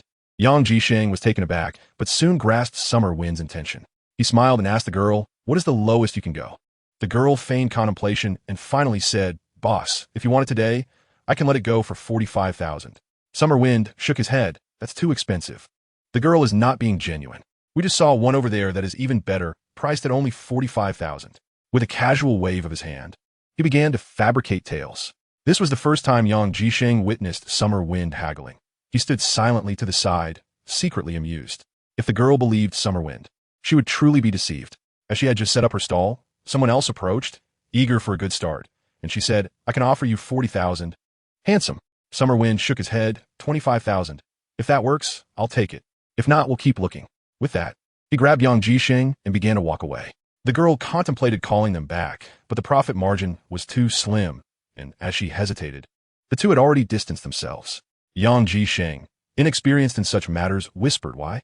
Summer Wind grinned. When I mentioned 25,000, she hesitated for a moment. "Unless something unexpected happens, she should seek us out shortly, but it's best if she doesn't tea. Yang Jisheng was perplexed. We've already left. How could she find us? Rest assured, for a mere few hundred yuan of rough stone, I've followed customers around the market for over an hour. It's all a tactic. Chapter 51. A conspiracy between the two wandered around extensively, and Yang Jisheng's eyes grew weary from too many choices. They were about to exit the hall when the young girl hurried over, beaming, "Handsome, that pendant is yours." Summer Wind smacked his forehead and exclaimed, "I must have offered too high a price. Let's go take a look." With a smile, he added, "In ruining where finished products are sold, the prices are typically inflated due to the influence of rough stone sales. If they encounter tourists who are not familiar with the trade, they can profit significantly." Summer Wind chuckled. "That's the best way to price it. We can gradually increase our offer until we reach her psychological price, at which point she will sell." Yang Jisheng countered, "But she is already willing to sell now. That must also be her psychological price." Summer Wind shook his head. "I've experienced this often. My offer has surpassed her psychological price, yet the girl still hopes to sell it for a bit more. It's a battle of endurance to see who can withstand the pressure." Yang Jisheng laughed. "I didn't realize there were so many intricacies involved. I thought it was already quite cheap." Summer Wind jested. "You, as a big boss, are not short on money, so everything seems cheap to you. Young, let me ask you, if you were to take this finished product from Relic to sell in the mainland, do you know how to price it?" Yang Jisheng shook his head.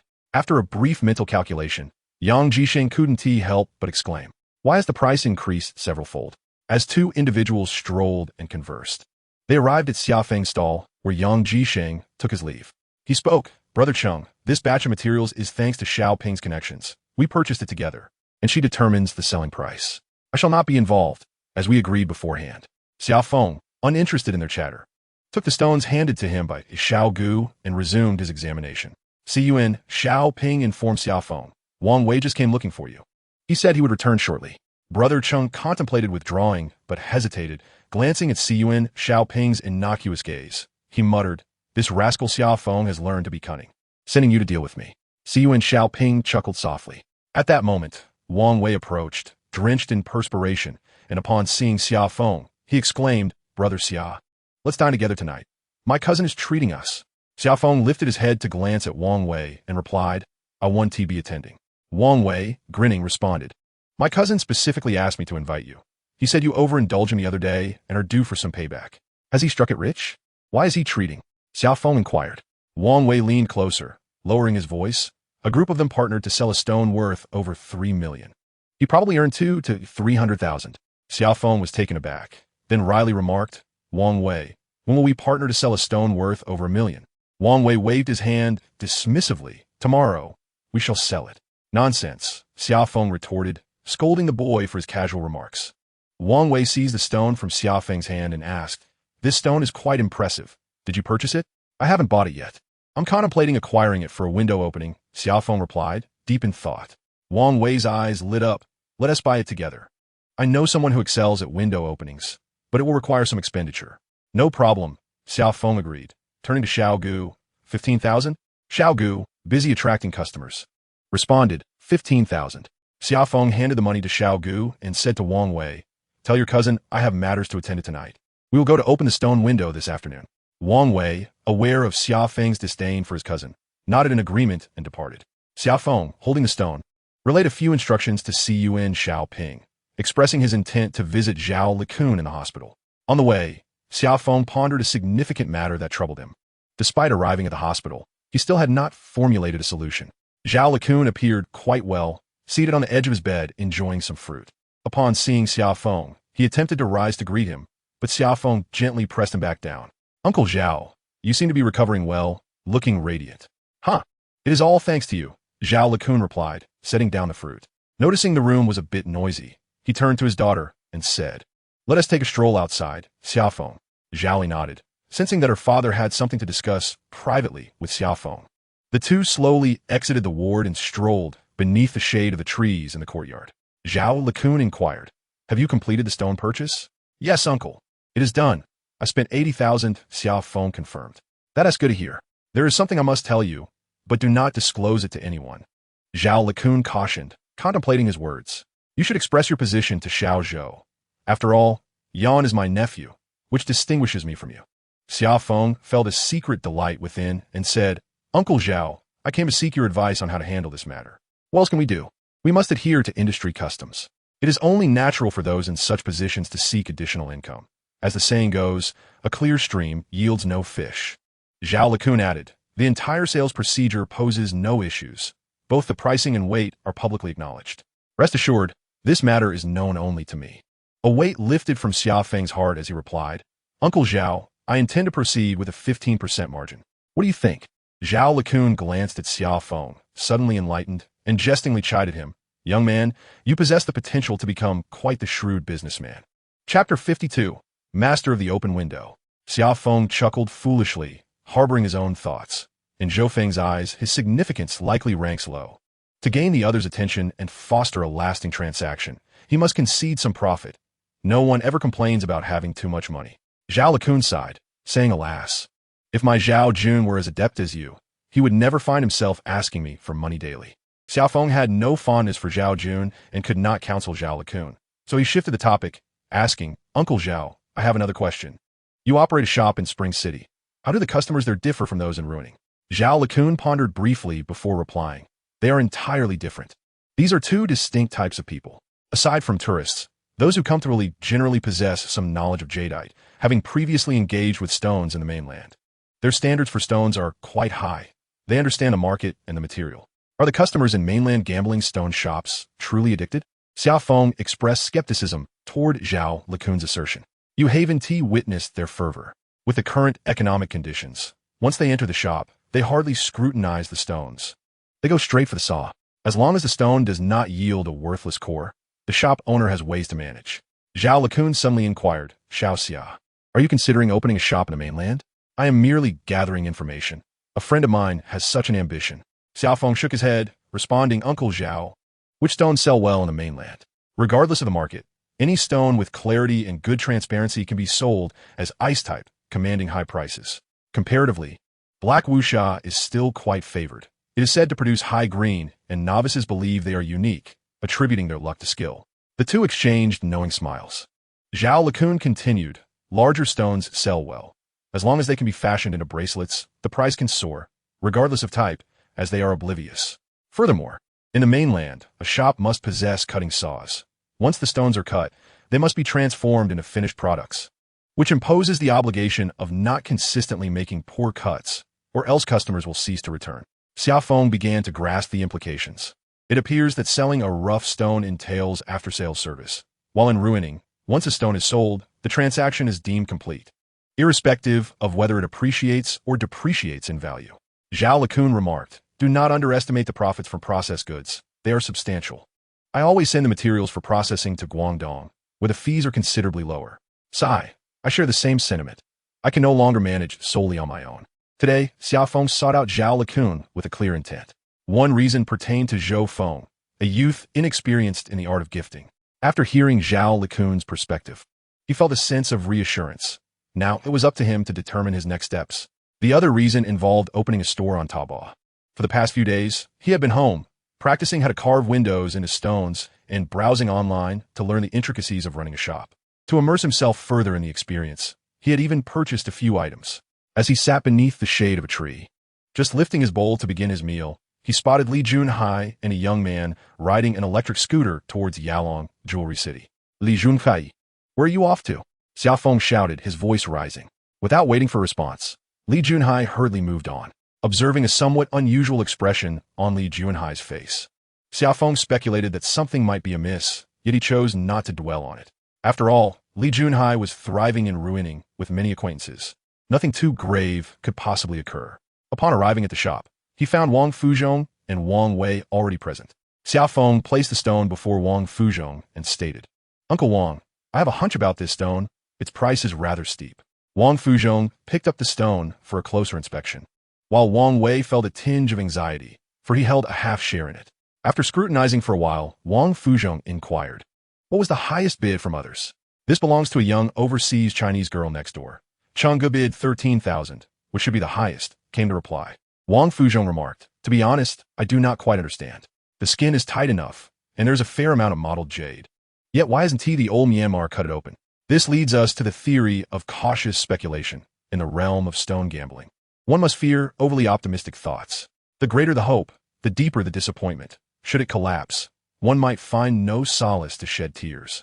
In jade mines, the owners typically split open stones with promising appearances in half, ensuring that opportunities for significant profits are not extended to outsiders. Their cost for the stones is low, and if they are ruined, it is of little consequence. Only stones that are uncertain yet still seem appealing are released for sale. Xia Feng interjected. This stone has a very hard grain, and the skin is sufficiently tight, indicating that the quality shouldn't be too poor. With so much model jade on the surface, the possibility of internal floating jade is quite high. You do not plan to cut it?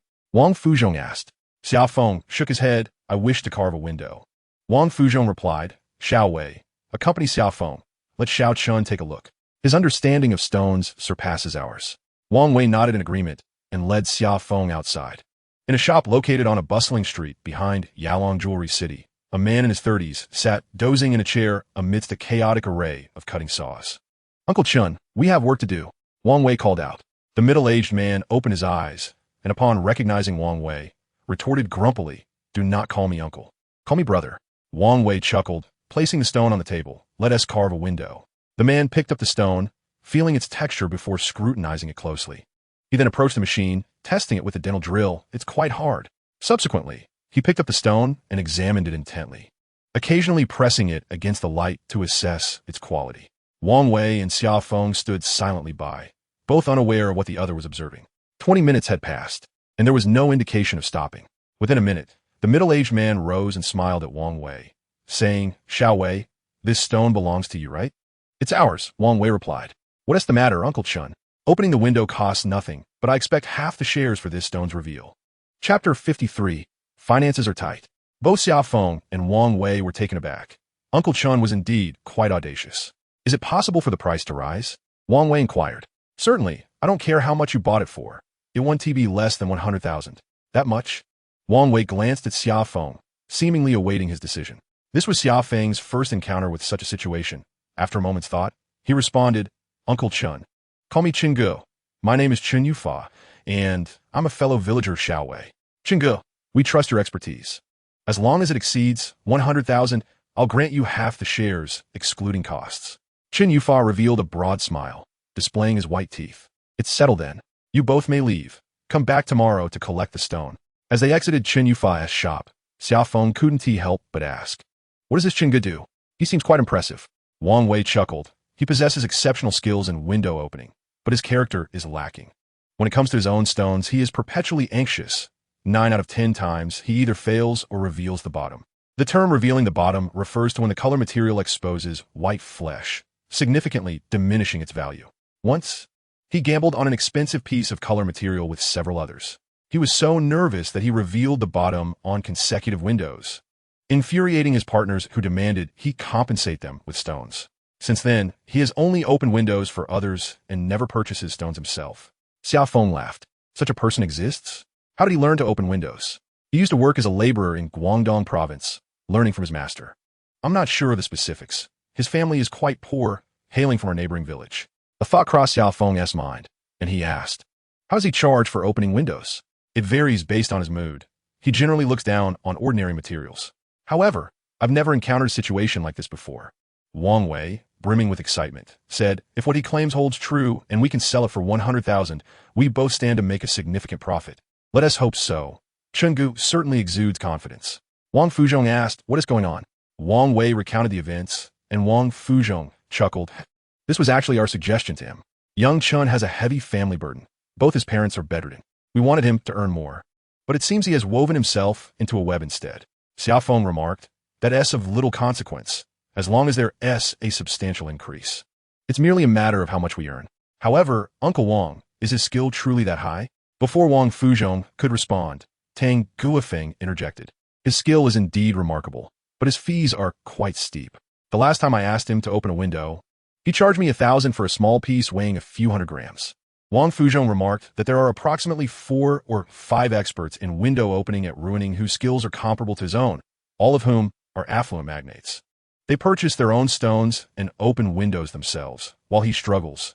Even a stone worth a few hundred yuan, if it is his own, he manages to leave it drafty, much to everyone's amusement.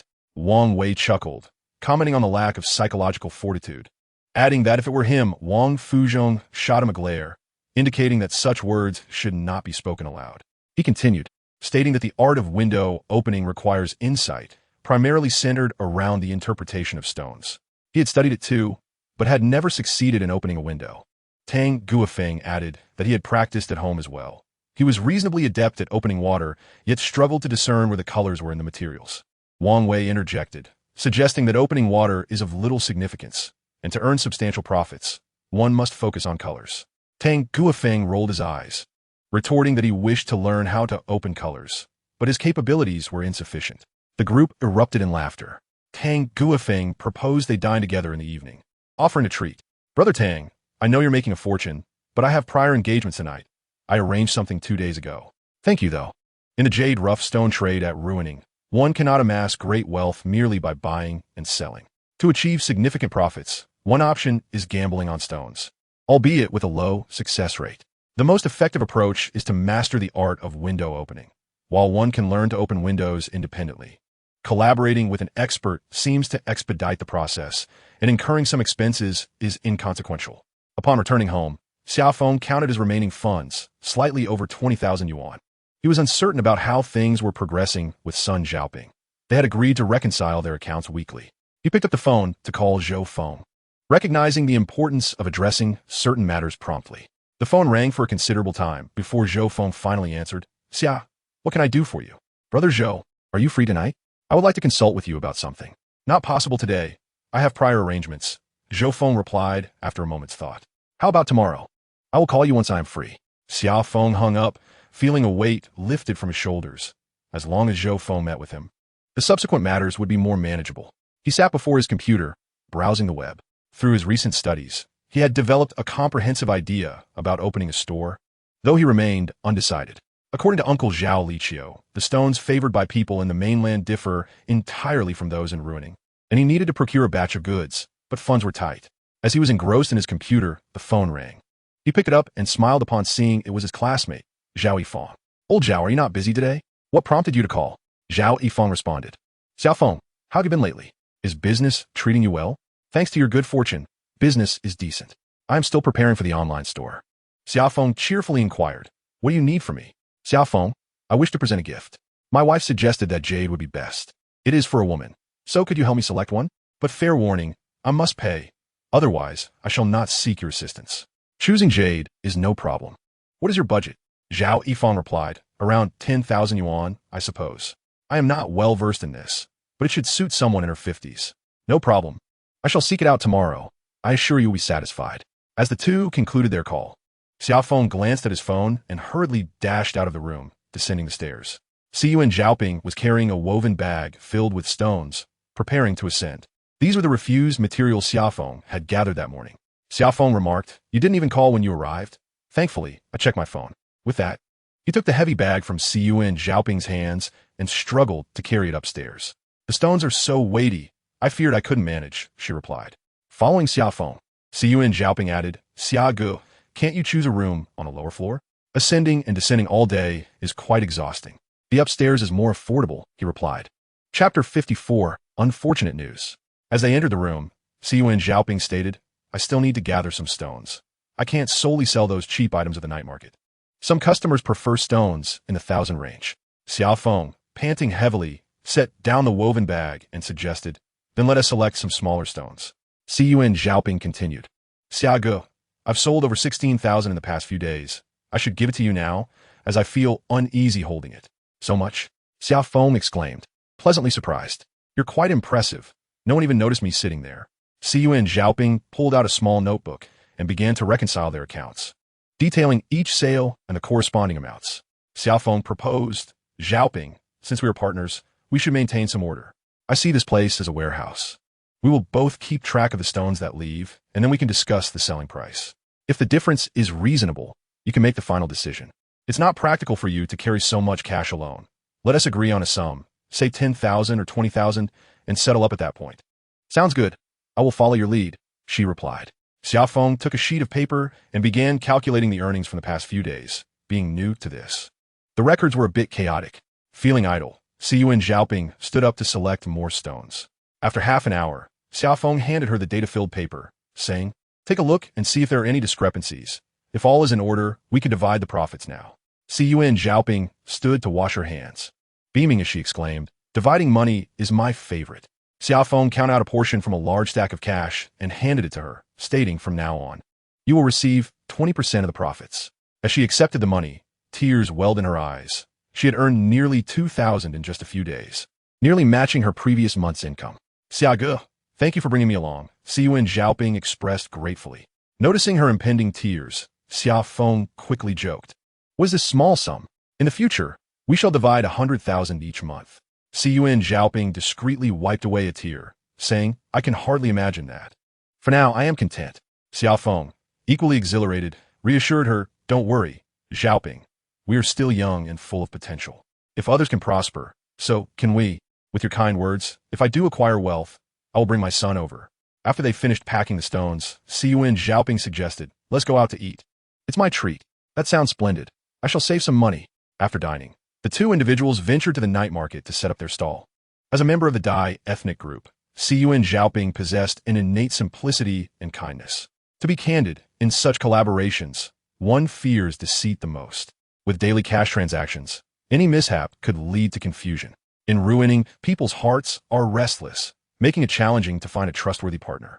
Surprisingly, the night market was quite tranquil today. As the closing time approached, Li Junhai called, expressing a desire for barbecued food. After some contemplation, Xia Feng decided to invite Zhang Xia along, making a party of 4 with Si Yuan Zhaoping, and they headed straight to the barbecue stall. The evenings in Ruining are far more lively than the days, with groups of young people gathering to eat and drink boisterously. The 4 sat by the roadside, enjoying their meal and conversation. Xia Feng sensed that Li Junhai seemed troubled, yet he did not dwell on it. For Zhang Xia, it was her first dinner with Xia Feng, and she appeared quite thrilled. Even Si Yuan Zhaoping noticed her interest in him. Upon arriving at the cafe in the Nanya Hotel, Xia Feng found Zhou Feng waiting for him. Noticing Zhou Feng's flushed face, it was evident he had indulged in quite a bit of alcohol. Xia Feng greeted him with a smile, inquiring about his drinking. Zhou Feng chuckled, explaining that a few friends had come over, making it impossible to abstain. He then asked, "What brings you here?" Xia Feng mentioned that he had visited Uncle Zhao that afternoon, who had spoken highly of him. "Uncle Zhao is merely encouraging me. It doesn't hold much weight," replied Xia Feng.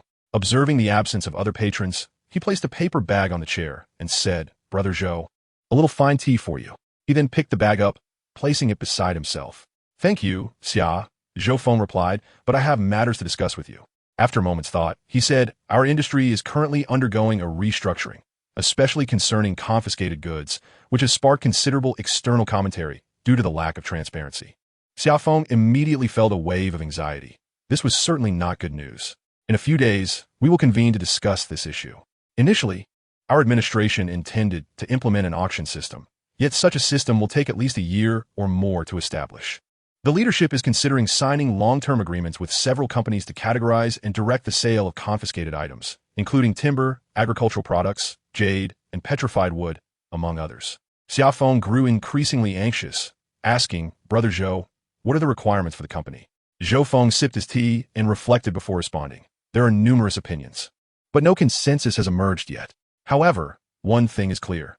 The counterpart must be a company of considerable scale. Individuals will not suffice." Xia Feng felt as though he had plunged into an icy abyss. This was indeed disheartening news. "Brother Zhou," he said, his face betraying his concern, "how long do you estimate this will take?" Zhou Feng chuckled reassuringly. "This matter has yet to be implemented. You still have time." Xia Feng, still apprehensive, pressed, "What is your estimate, Brother Zhou?" Zhou Feng replied, "I cannot say for certain, but typically, it takes about 2 to 3 months. However, I must inform you that there will likely be many competing enterprises at that time, so you'll need to put in extra effort." Suddenly, Xia Feng understood the implications. And with a grin, he said, "Brother Zhou, I must rely on you. It would be too embarrassing to keep seeking assistance in Spring City." Xia Feng's words were carefully chosen, revealing a close relationship with Li Yan while simultaneously elevating Zhou Feng's status. Zhou Feng smiled and said, "We are all brothers. I will do my utmost to assist you. However, I heard from Uncle Zhao that you currently lack a license. It would be wise to expedite the process, lest you find yourself hindered by rigid regulations later on." Zhou Feng continued, "If you need any stones, do let me know promptly. We still have some in the storage. Once the new policies are implemented, it will not be as convenient as it is now." Casting a glance at his watch, he stood up and declared, "Xiao Xia, I must take my leave. I have another gathering to attend. With that, he grasped the bag containing tea leaves and smiled gently. Thank you. Chapter 55. An unexpected turn of events. Li Junhai was enjoying drinks with two lovely ladies, his charming words eliciting peals of laughter from them. Xia Feng took a seat and inquired, Junhai, do you know what procedures are required to establish a company in ruining? Li Junhai was taken aback for a moment before responding. For those of us in the jade business, it is rare to set up a company.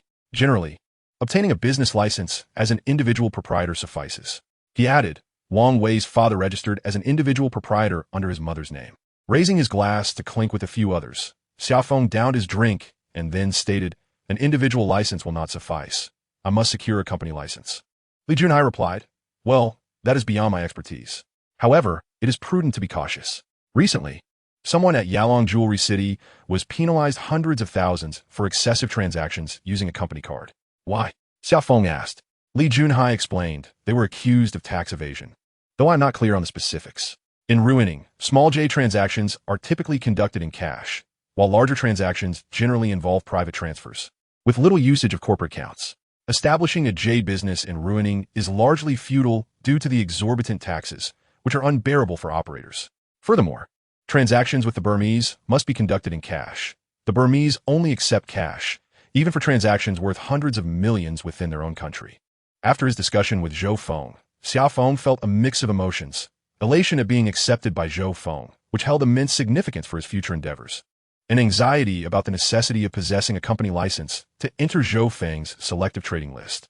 Currently, he lacked the means to run a company. Securing a business license was not merely a matter of formality. The cost of leasing a commercial space could prove insurmountable for him.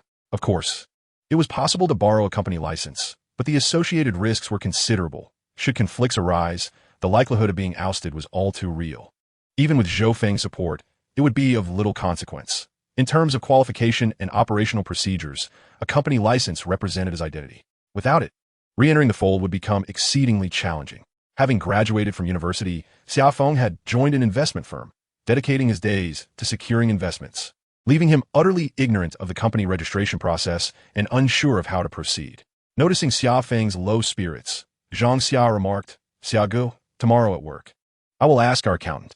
She frequents the Industrial and Commercial Bureau and should know how to obtain a business license. The summer breeze lifted the wine glass as Xia Feng exclaimed, Thank you, Zhang Xia. How should I be thanked? Zhang Xia inquired. Xia Feng chuckled, Tonight, I shall treat you all. Li Junhai interjected, This meal is on me. Next time, you shall come. Siyuan Zhaoping, smiling, added, If you have any more excuses, hurry and voice them. Zhang Xia and I will certainly be here every time.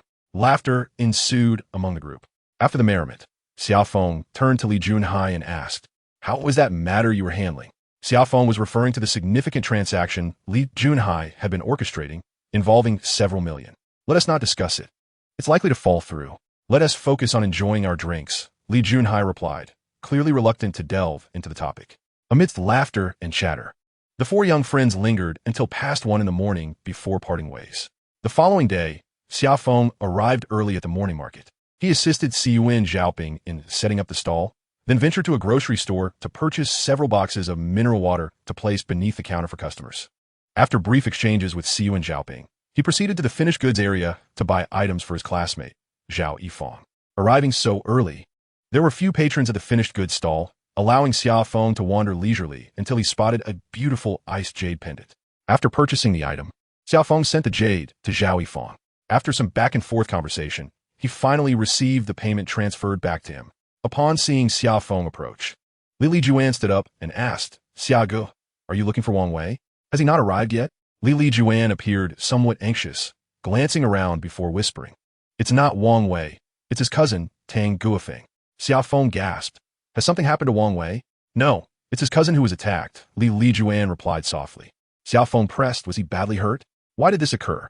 Li Juan explained. He was beaten unconscious, covered in injuries. His friend was also assaulted, but it seems the attack was directed at his cousin. Where is he now? Have the police been notified? Have the assailants been found? Xia Feng inquired.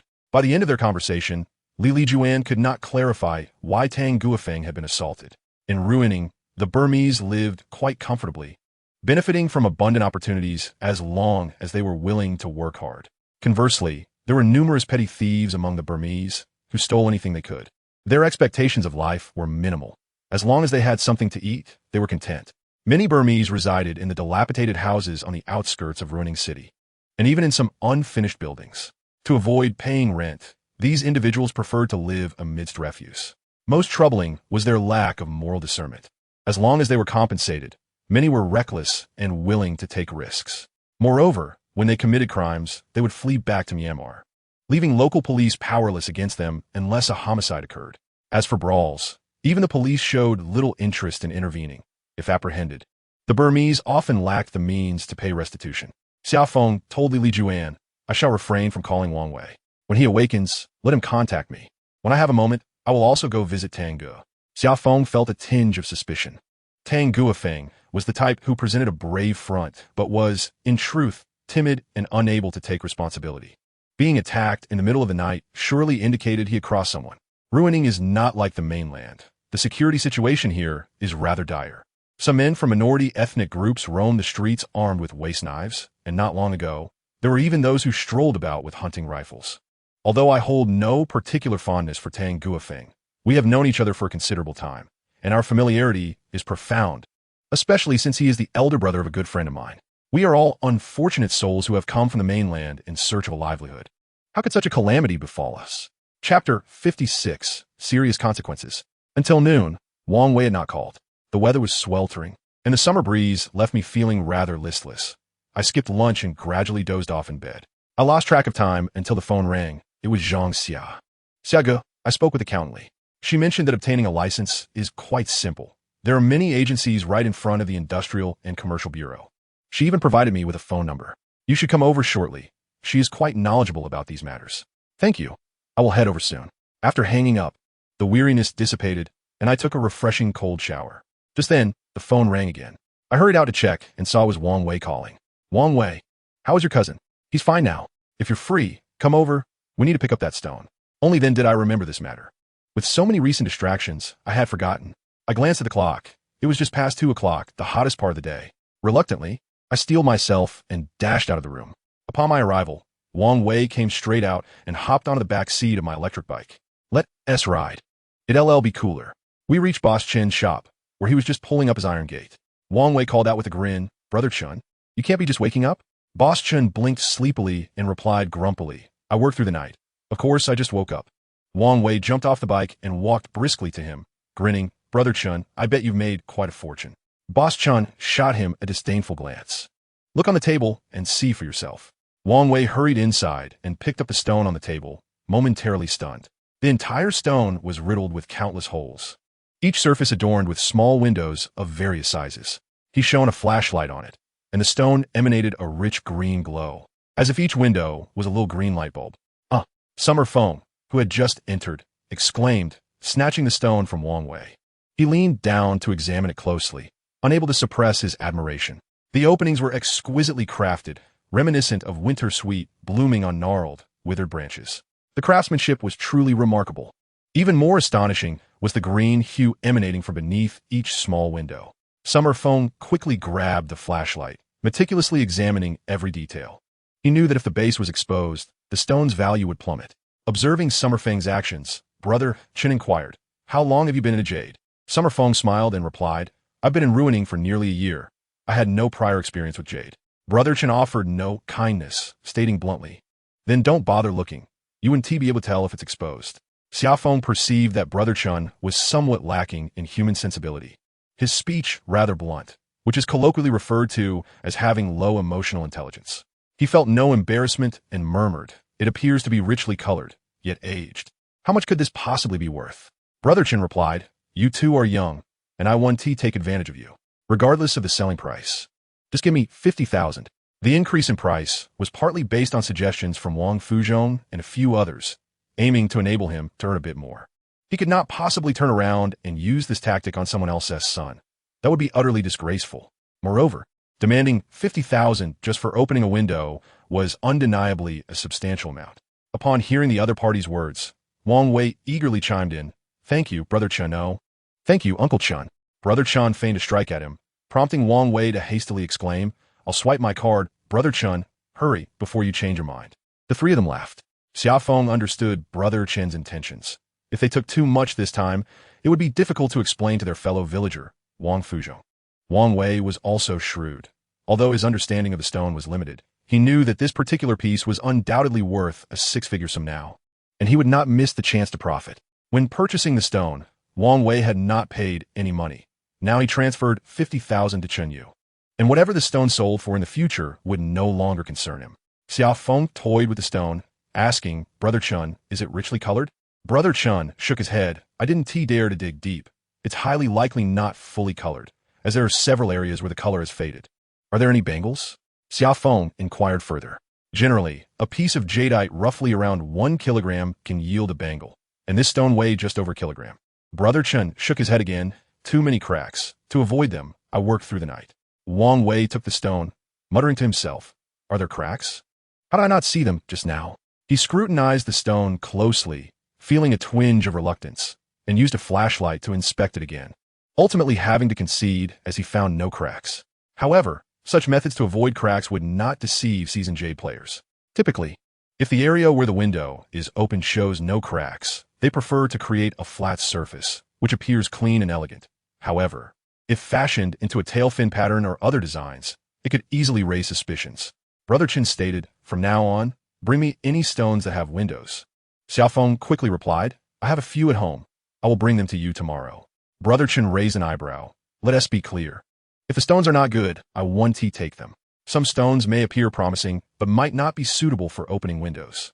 Xia Feng found it quite challenging to deal with Brother Chun, as his manner of speaking was consistently unappealing. Upon arriving at the Yalong shop, Wang Wei noticed only his fiancée, and he inquired, "Xiao Wan, has my father gone out?" "He left as soon as you did," saying he was going to the police station to gather information.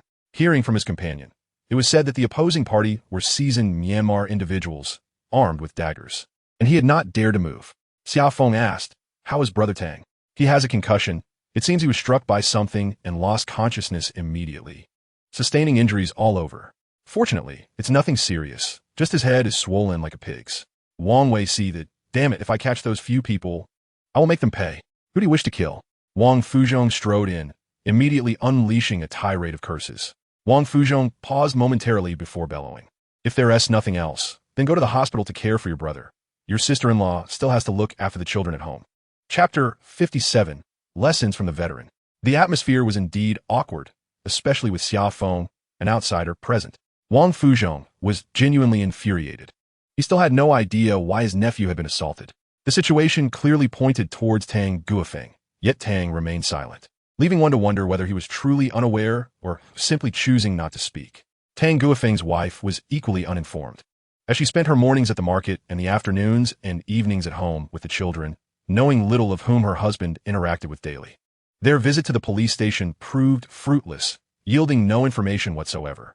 The old Mian, already dark of complexion, was further obscured by the dim light of the late night. His companion was terrified to the point of being unable to identify the assailant, even if faced with him now. Fortunately, no fatalities had occurred.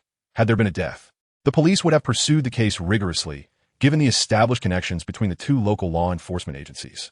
Wang Wei, having grown accustomed to reprimands, grinned at Wang Fuzhong and said, "How about the stone?" Wang Fuzhong's attention was successfully diverted. He inquired, "What about it?"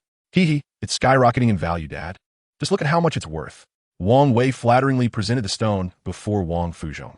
Upon examining the stone, Wang Fuzhong gasped, "Full color? How is that possible?" Both Xia Feng and Wang Wei exchanged knowing smiles at Wang Fuzhong's astonishment. Anyone who beheld such a stone would likely be skeptical. Such a stone can't possibly exhibit full color. It's unbelievable. Wang Fuzhong scrutinized the stone further, muttering to himself. When he held a flashlight against it, a myriad of green lights burst forth from within, leaving even Li Juan in awe. "It truly is full color," Wang Wei remarked. "Brother Chen only asked for 50,000. Wang Fuzhong nodded silently. Xia Feng inquired, "Uncle Wang, what is its current value?" After a moment of contemplation, Wang Fuzhong replied, "For 1 kilogram, it should yield a bracelet." "Plus." Wang Wei interjected, "Brother Chen said there is no bracelet." Wang Fuzhong shot him a fierce glare. "If I say there is, then there is. Understand?" Wang Wei trembled slightly, hastily nodding, "There is definitely. Who would dare say otherwise? I'll make them admit it." This time, Wang Fuzhong did not lose his temper. He meticulously examined the stone, rapidly assessing its value in his mind. He raised his gaze and asked, "It's not full color?" Xia Feng answered. Brother Chun said, "It's highly likely not to be full color. Some areas are lighter." Wang Fuzhong pondered aloud. Let us calculate as if it were full color with a bracelet. A piece of this quality could fetch 7 to 800,000. And a well-known brand might be worth around 100,000, potentially yielding 3 or 4. After further contemplation, he added, "The risk isn't substantial. Considering all sides have been opened up, let us estimate based on half."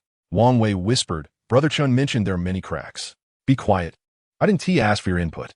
Wang Wei, startled, stuck out his tongue and made a face at Xia Feng. Wang Fuzhong made a decisive proclamation. "The asking price is 800,000. I won't sell for less than 500,000. So much." Xia Feng and Wang Wei nearly leapt in disbelief. This was beyond their expectations. Wang Wei composed himself and cautiously inquired, "Father, is it permissible to sell it at such a high price?" Xia Feng added, "I initially thought it was only worth 200,000. Wang Fuzhong glanced at the two of them and remarked, "You are still young and inexperienced. You fail to comprehend the mindset of affluent buyers when it comes to jadeite. Xia Feng, if this stone were priced at 200,000, they would perceive that even you lack confidence in its value. How could you expect them to purchase it?" Xia Feng suddenly realized the wisdom in Wang Uncle's words. Indeed, it was a reflection of the affluence mentality. They only buy the expensive, not necessarily the right. If one were to adhere to the suggested price of 200,000, it would explicitly convey to the buyer that the stone is not of full color. And if the seller lacks confidence, what could one expect from the buyer? Moreover, until the stone is cut, all assertions are mere speculation. Thus, one must gamble grandly, envisioning the most ideal outcome. According to Wang Uncle's previous analysis, in the best-case scenario, the stone could fetch a price of 1 million if it is full color and devoid of cracks.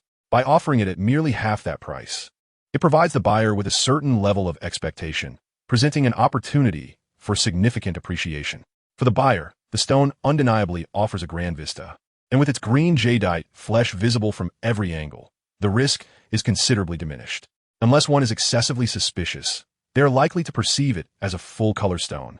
If one harbors doubts or lacks the fortitude to sell such a stone, boldness is essential. The ethics of deception are secondary, as none can ascertain the stone's interior without cutting it open. Xia Feng gave a thumbs up, exclaiming, "Wang Uncle, you are remarkable." Wang Fuzhong sighed, casting a look of disappointment at his son. Gambling on stones has always been about buying in anticipation of appreciation, and if you do not instill confidence in others, how can they commit? Wang Fuzhong picked up the stone and said, "Xiao Xia, let me hold on to the stone for now. We have agreed that if you have clients on your end, you can come to collect it at any time. But remember, do not show it to anyone unrelated, especially no photographs." He then added, "Make sure to stick to the 500,000 price point, not a cent less." Xia Feng nodded in agreement. Wang Fuzhong continued, "The Pingzhou public auction is approaching. Stones like this can command high prices there, so stay tuned for updates. In the evening, treat Xia Feng to a nice meal and express your gratitude to him. Without him, do you think you could make money? If we can avoid losses, that will be a blessing." Wang Wei contested. "It was Xiaoge who was uncertain about this stone. It was I who decisively made the purchase." Seeing the two engage in playful banter, Xia Feng quickly interjected, "Wang Uncle, it was truly Wang Wei's decision. I was still hesitating at the time." "Wang Uncle, I would also like to go visit Tangge." Wang Fuzhong shook his head, saying, "Xiao Xia, not now.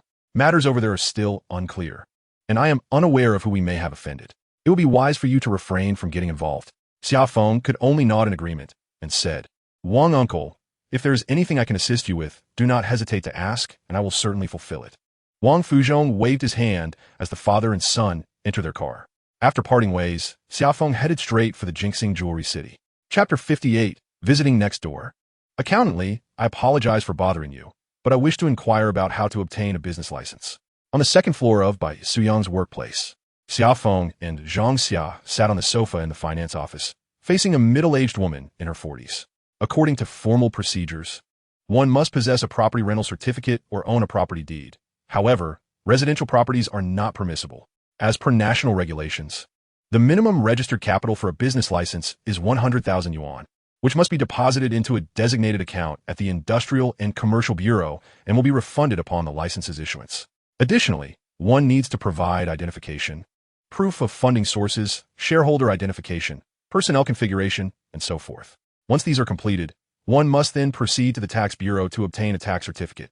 Accountant Li believed he had explained everything quite simply, yet Xia Feng remained utterly baffled. It all boiled down to an overwhelming array of documentation and a hefty sum of 100,000 yuan. He inquired, Accountant Li, is there not a simpler way? I truly do not understand. Accountant Li chuckled. There are many agencies at the entrance of the Industrial and Commercial Bureau. They can assist you with the process. Even if you lack funds, they can cover the payment on your behalf, though you will need to pay a portion of their fees. Moreover, you must decide on a name for your enterprise. Think of several, as sometimes they do not pass the review. Xia Feng nodded, grasping the basic procedures. However, he currently could not muster 100,000 yuan. If someone could pay on his behalf, that would indeed be good news. He stood up and said, Thank you. Accountant Li, I will go and take a look right away.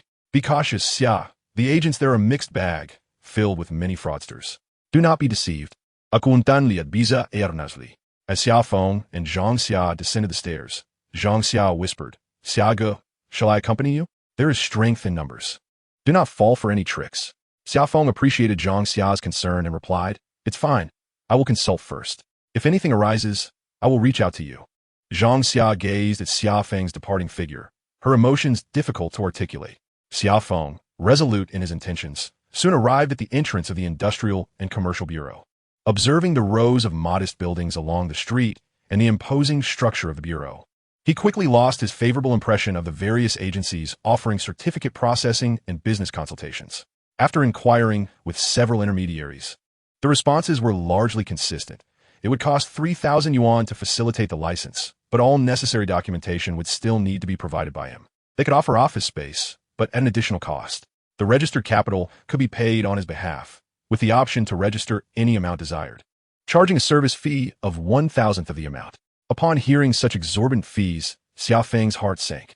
After visiting the agencies, he gleaned only one useful piece of information. As long as one is willing to pay, there is nothing they cannot accomplish. Returning home, Xia Feng lay on his bed, contemplating the situation.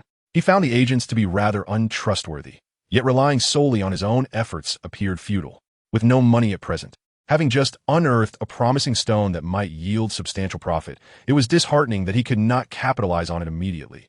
Fretting over it felt utterly pointless. What to do? Just as he hesitated, he heard a noise from the adjacent room. An idea struck him. Yang Jisheng seemed like a person of considerable experience. Perhaps he could seek his advice. Xia Feng knocked on Yang Jisheng's door, which opened from within. Upon seeing Xia Feng, Yang Jisheng remarked, You're home. Had I known, I would have bought more groceries. The summer breeze left Xia Feng perplexed by Yang Jisheng's words. He said, Brother Yang, are you busy? I have something I wish to inquire about. Don't worry about that. Come inside quickly, Yang replied. This was Xia Feng's first visit to this place, and the room was remarkably tidy and simple, furnished with a bed, a wardrobe, and a small dining table. To his surprise, there was even a little refrigerator, likely purchased by Yang Jisheng himself, for the landlord would not provide such luxuries. Yang Jisheng gestured for Xia Feng to take a seat and said, Please sit. I will go buy some beer for us to enjoy tonight. Xia Feng promptly offered, Let me go buy it. Do we need any snacks? Yang Jisheng replied without hesitation. Just grab some snacks to go with the drinks. We're here to have a chat. Xia Feng turned and descended the stairs, heading directly to the village grocery store. He purchased various types of marinated meats and, just before leaving, spotted steam buns that greatly appealed to his palate. Upon returning home, he found that Yang Jisheng had prepared 2 hot dishes, and he smiled as he asked, Brother Yang, you can cook? I've wandered the world since childhood, and whenever I had the means, I cooked for myself. I still prefer the flavors of my hometown, Yang Jisheng replied, placing the beer in the small refrigerator and arranging the dishes neatly on the table. Though the dining table was small, he arranged everything with a certain decorum, which struck Xia Feng as somewhat ceremonial. As they sat down, Yang Jisheng raised his glass and said, Xia, welcome to my home. Let us toast. They both downed their drinks in one go. After exchanging a few pleasantries, Yang Jisheng inquired, What brings you here? With a smile, Yang Jisheng continued, They can provide the registered capital and business location, right? Xia Feng responded, That is what they said, but it will cost quite a bit. You are right to be cautious, but such intermediaries usually have connections within the industry and generally do not encounter issues, Yang Jisheng remarked casually. What type of business do you intend to run? He asked. Xia Feng replied, I plan to sell jade raw stones. I need an industrial and commercial license for this venture. As you know, I am currently quite impoverished, and obtaining a license would be a substantial financial burden for me. Yang Jisheng pondered for a moment and said, I have experience in establishing companies in the mainland, I am familiar with the procedures. How about this? I will inquire on your behalf tomorrow. Xia Feng expressed his gratitude. Thank you, Brother Yang. Allow me to toast to you. After setting down his glass, Yang Jisheng asked, How is that patient of yours? Have you been repaid? Xia Feng laughed. Yes, I have been repaid. Those days were chaotic, and it truly exhausted me. Yang Jisheng commented, No wonder your room is filled with stones. I caught a glimpse through the window and noticed there is hardly any space to walk. Xia Feng replied, I acquired this batch of stones at a very low price, and they're selling well. It's a fortunate find. He chose not to mention Xia Feng's situation to Yang Jisheng. Yang Jisheng took a bite of his food and said, Yesterday I visited the market, and there was a young Dai girl selling goods at your stall. Her name is Xiaoping. She is a local. We have established a cooperative relationship. I supply the goods, and she manages sales, which is quite effective. Is the young girl unmarried? Xia Feng inquired, somewhat surprised, as he had initially come to ask Yang Jisheng questions. Yet now it seemed that Yang Jisheng was the one asking. He paid little attention and simply recounted the experiences of Siyu and Xiaoping. Chapter 59, Testing the Waters. Xia, what are your plans for the future? After a moment's contemplation, Xia Feng replied, Currently, I find myself in the depths of despair, devoid of both funds and goods. However, amidst this crisis, a path forward has illuminated itself. He sighed and continued, Just a few days ago, I encountered my best friend in Ruining, who suggested I venture into the realm of online platforms, asserting that this would become a primary channel for sales in the future.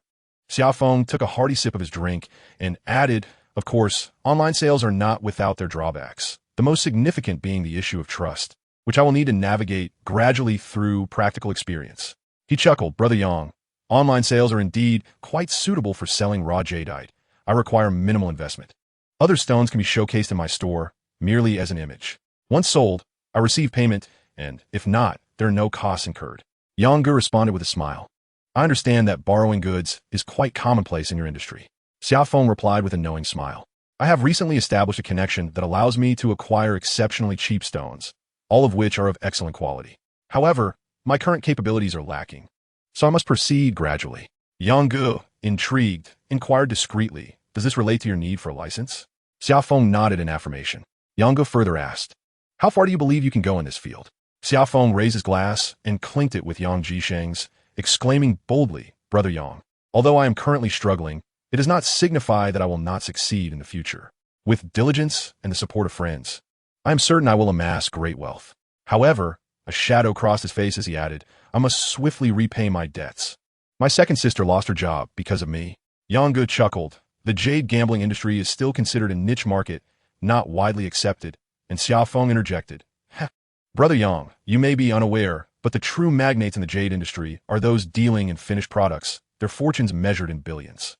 There's an old saying, those who gamble with jade do not prosper, while those who deal in finished goods do not incur losses. Do you understand what that means? Yang Jisheng shook his head, genuinely perplexed by the saying. He nodded, having heard of others who had faced dire consequences. Those engaged in this trade invariably gamble on jade, myself included. Otherwise, substantial profits remain elusive. Simply buying and selling can only sustain a modest living. Yet, jade gambling carries risks and can be quite addictive. Xia Feng's excitement grew as he continued.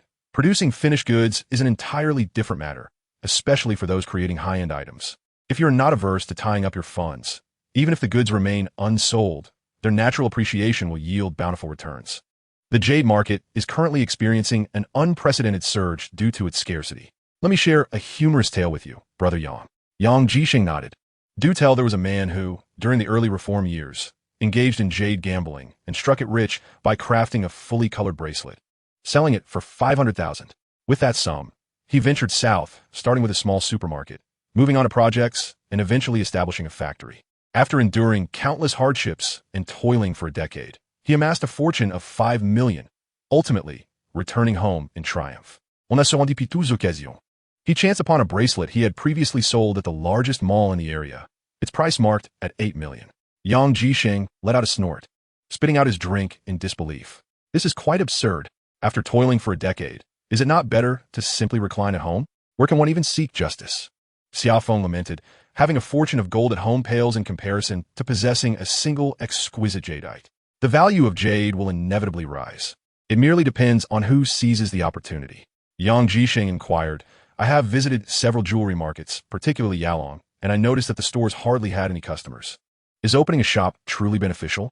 Brother Young, replied Xia Feng. These types of establishments cannot rely on a constant flow of foot traffic as one would with a department store. Otherwise, it would be akin to mere money grabbing. The primary aim of a shop is to cater to familiar clients. Those who travel from the mainland to purchase jade need a place to be received.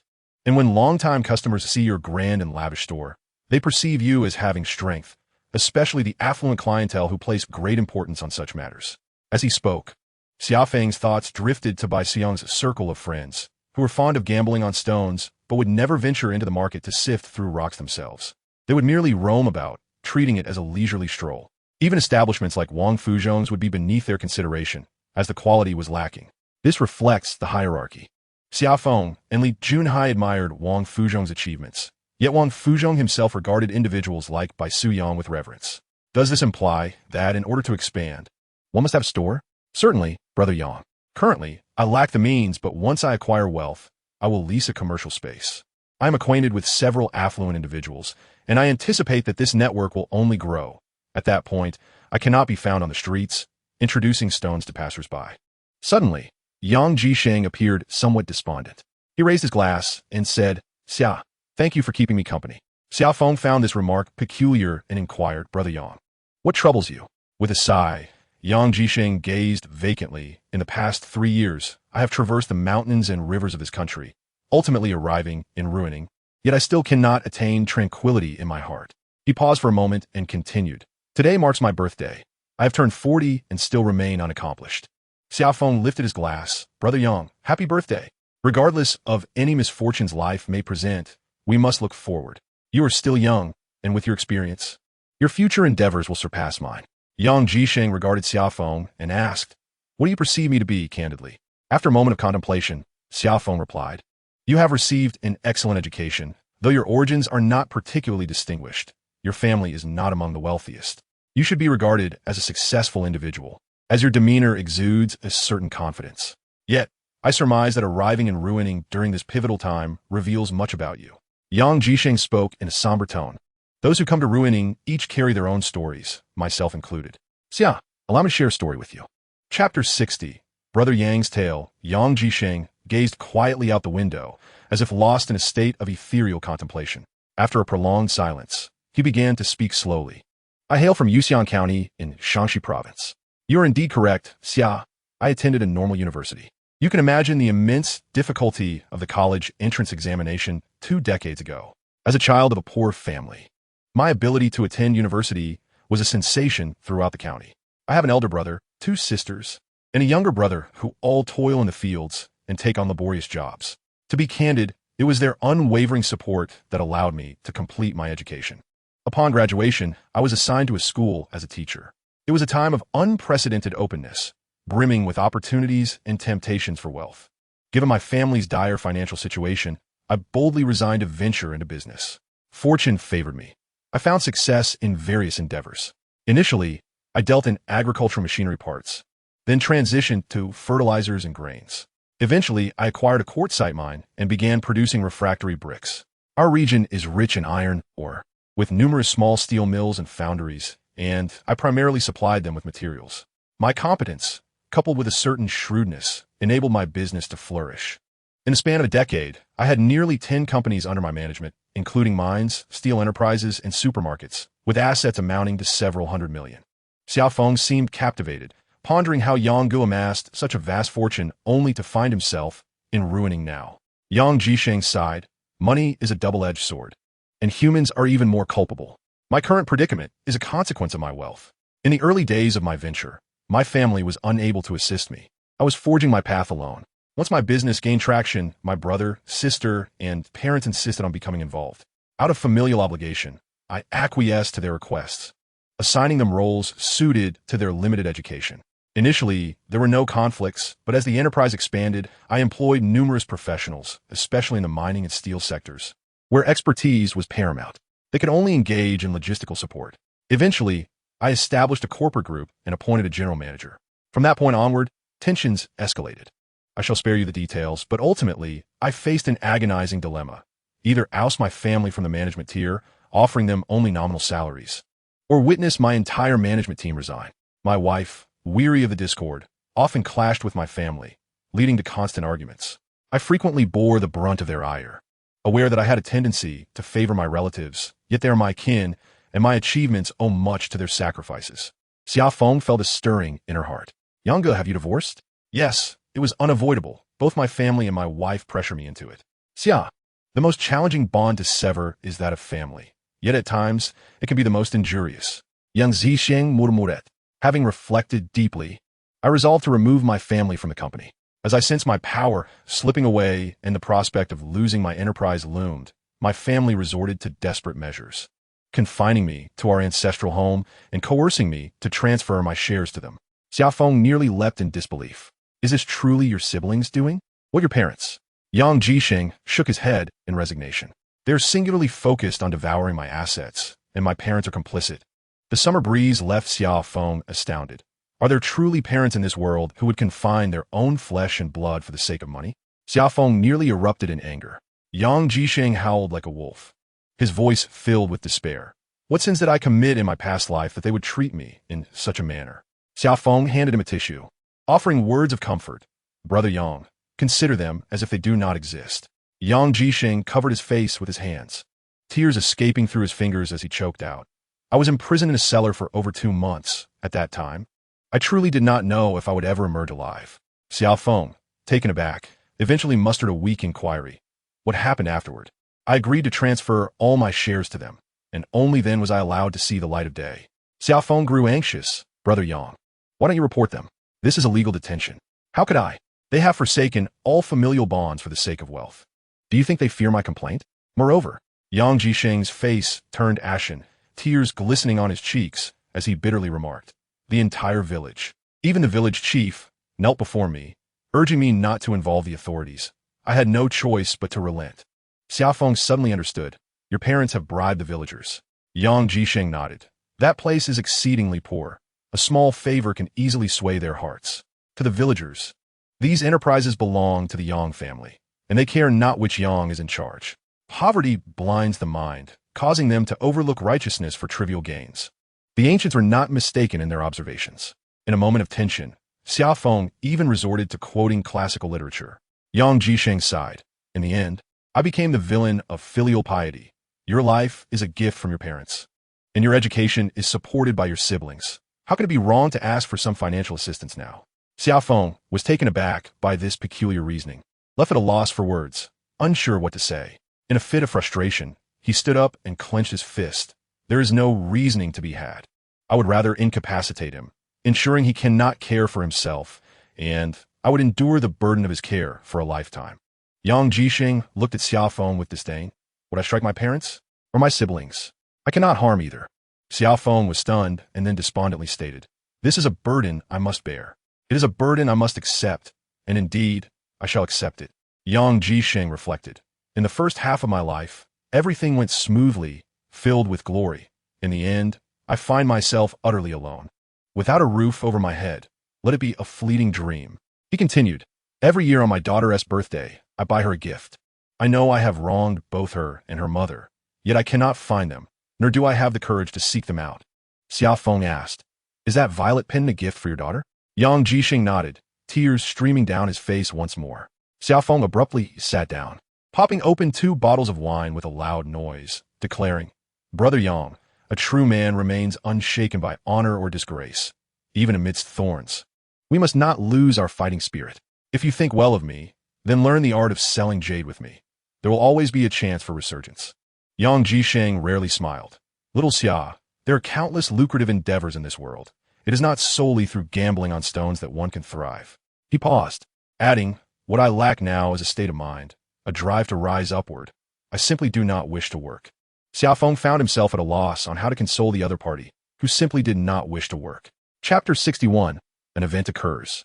2 disheartened individuals engaged in a lengthy, meandering conversation until the clock struck midnight.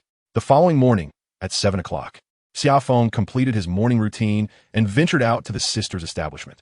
As he strolled down the corridor, he peeked into Yang Jixing's room, which was devoid of curtains and shrouded in darkness, faint snores echoing from within. Xia Feng chuckled softly and descended the stairs.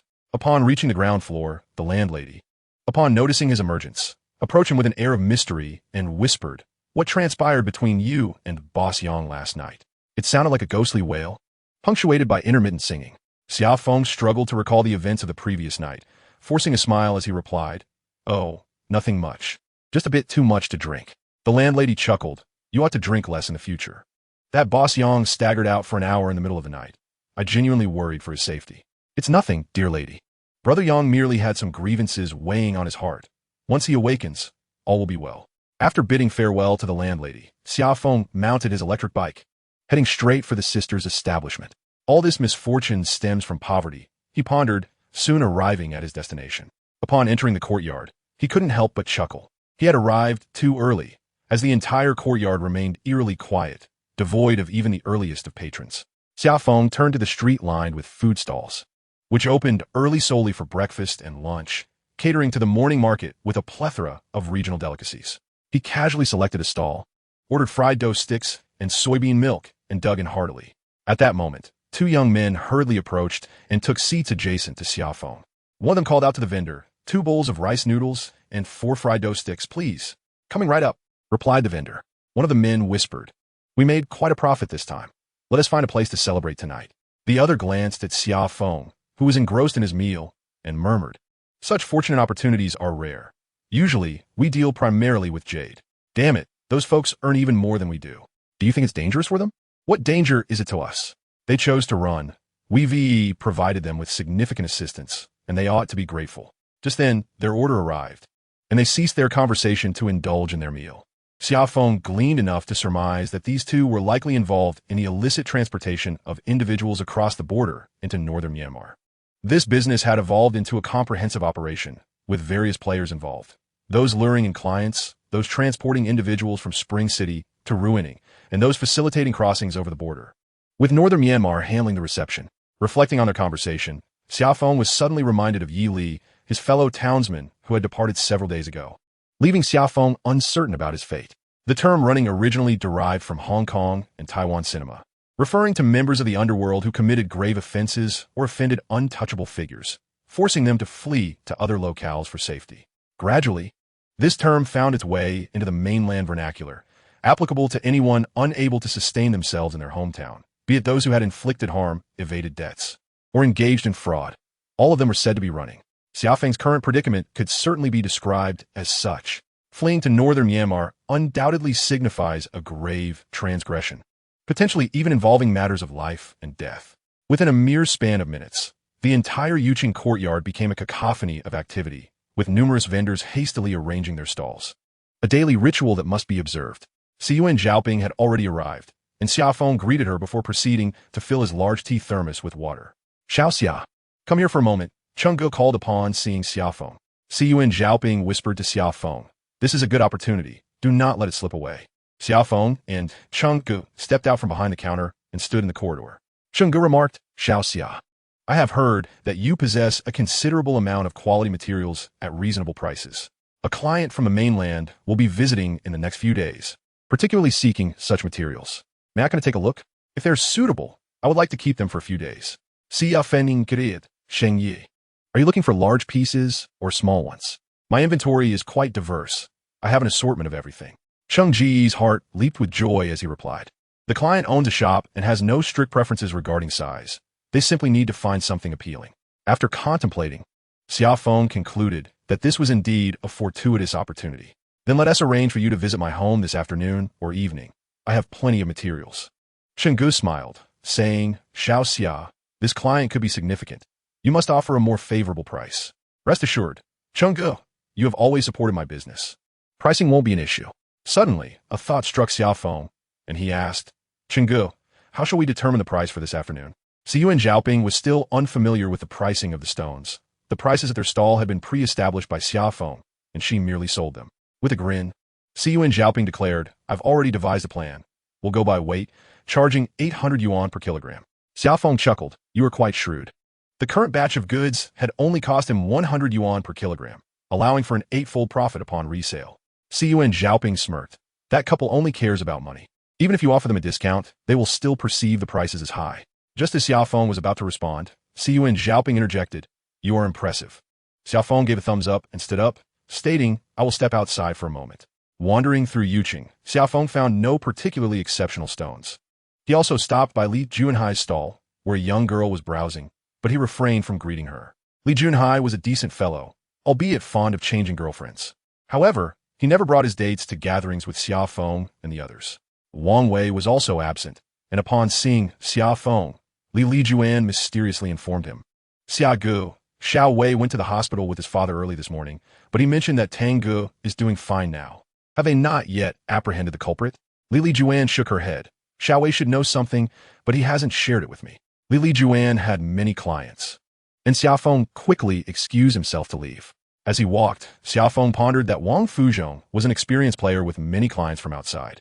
He seldom held on his stock. Wang Wei, now leveraging his father's influence, was also thriving in his endeavors. Chapter 62, The Assault Incident. Xia Feng hurriedly stepped into the crowd and caught sight of two individuals facing Siyuan Zhaoping, momentarily taken aback before exclaiming, this person haggled and then chose not to purchase. I mentioned that such behavior is unacceptable, yet they spoke disrespectfully. Did they insult you? The summer breeze surged with a fiery intensity. They suggested going out in the evening to accompany him for drinks, prompting them to buy stones. I told you to tease the young lady. With a resounding slap, Summer Wind's hand struck the face of the other person with considerable force, causing him to stagger.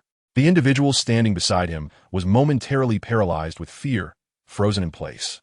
Onlookers quickly dispersed, and Summer Wind delivered another kick to the chest of the first man, sending him rolling several meters before he came to a stop. Pointing at the remaining individual, Summer Wind bellowed, don't move a muscle. Otherwise, your mother 1T recognize you. The man, suddenly jolted awake by the towering presence of Summer Wind, turned and vanished into the crowd in an instant.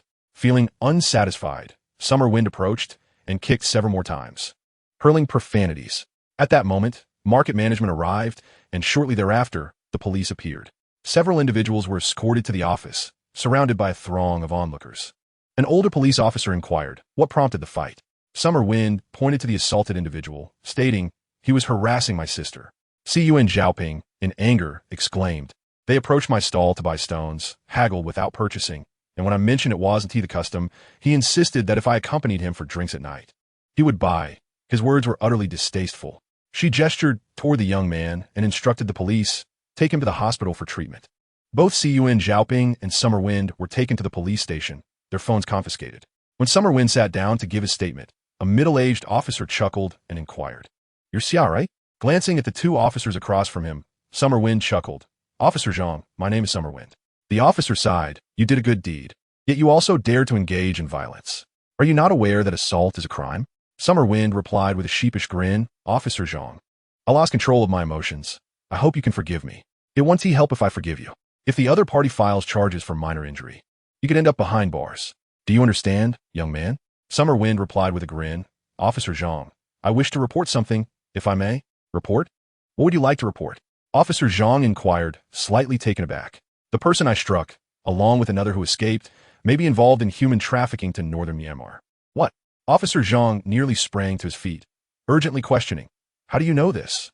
Is the information reliable? Summer Wind recounted, this morning at the food street. They were right behind me, whispering about it. After a moment's thought, he added, they must have sent a batch last night or in the early hours, making quite a profit. Officer Zhang scrutinized Summer Wind closely, who met his gaze with unwavering confidence and nodded emphatically. Standing up, Officer Zhang instructed the nearby officer. You handle the statement. I need to step out for a moment. Summer Wind felt a surge of pride within, thinking, two fools have stumbled into a trap. If I don't finish you off, consider yourselves lucky. According to the information he provided, it was indeed serious enough to bring those two to justice. Summer Wind nodded, cursing under his breath. Without the likes of you two, Yili would never have been sent to northern Myanmar. Subsequently, another young man was ushered in. Xia Feng mused that it appeared he would not be leaving anytime soon. After a while, Officer Zhang opened the door and addressed Xia Feng, saying, you two are not in any immediate trouble, but Xia Feng, you must remain in ruining. Leave your phone number. I expect you to be readily available. Thank you. Officer Zhang, Xia Feng replied with a beaming smile. Siyuan Zhaoping, looking puzzled, inquired, how does Brother Xian know this police officer? They decided to find a place to eat. As Chenggu will be heading home shortly, they located a modest eatery on the street, ordered a couple of simple dishes, and abstained from alcohol. With a hint of anxiety, Xiyuan Zhaoping asked Brother Xia. The officer mentioned that if that fellow is confirmed to have inflicted minor injuries, you could end up in prison. What will you do? Rest assured, this matter is resolved. Xia Feng, will certainly not serve time. I doubt I will even have to cover medical expenses. Why is that? Xia Feng replied vaguely. I know that police officer. As you have seen, he will handle it well. Oh, Xiyuan Zhaoping responded, somewhat skeptical. After busily working for 2 hours, they finally organized all the stones. Just as Xiyuan Zhaoping prepared to leave, Yang Jixing approached. Xia, about that incident. Before he could finish, his phone rang. Xia Feng glanced at the caller ID and was surprised to see it was Wang Fuzhong. He rarely called directly, usually having Wang Wei convey messages. Xia Feng waved to Yang Jixing and answered the phone. Uncle Wang, this is Xia Feng.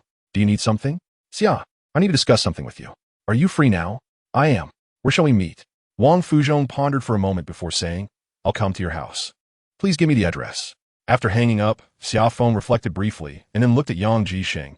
No problem, my matters can wait. Yang Jixing turned to leave. Brother Xia, I'm off too. Xia Feng stood up and announced, I'll accompany you to greet him. He has never been to my home.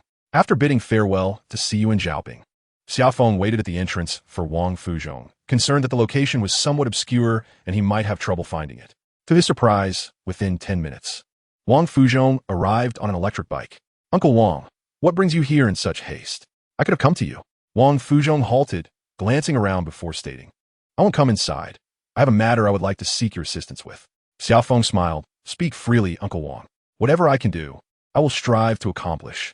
After a moment's hesitation, Wang Fuzhong began. Tang Guofeng informed me that the individual who assaulted him was likely instigated by Li Junhai. What? That can't be true. Chapter 63. The Shamelessness of Humanity. Boss Zhao, an avid gambler in stone, annually visits Ruining several times. He is acquainted with Qian Shaokai, the jade merchant from Ruining, having previously engaged in transactions involving several stones, each worth tens of thousands. Qian Shaokai is the one who sold the vibrant yellow jade to Wang Fuzhong and Xia Feng, also hailing from Jiangxi province, and is in his 50s. Boss Zhao possesses a fortune exceeding $1 billion and holds shares in a publicly listed company. His stone gambling is merely a pastime. Money is not a concern for him. The challenge lies in finding quality stones. This visit to Ruining is specifically to meet Qian Shaokai, as he has several pieces of exceptionally colored material, each valued at over $1 million. After the arrival of Boss Zhao, he found no stone to his liking and asked Qian Shaokai if he could procure a piece of the coveted Muna white rock sandskin material, even at a premium price. Qian Shaokai readily agreed, though he did not have any on hand. Fortunately, having operated in Ruining for many years, he had numerous acquaintances. After several phone calls, he managed to locate a few pieces, but none caught Boss Zhao's eye. By a twist of fate, Li Junhai, who was acquainted with Qian Shaokai, often visited the shop, much like Xia Feng would at the Baisiyang store, simply to foster relationships, gain insights into the jade market, and gather intelligence. Upon hearing that Qian Shaokai was seeking the Muna material, Li Junhai made a mental note. Serendipitously, after several days of diligent searching, he indeed found a piece.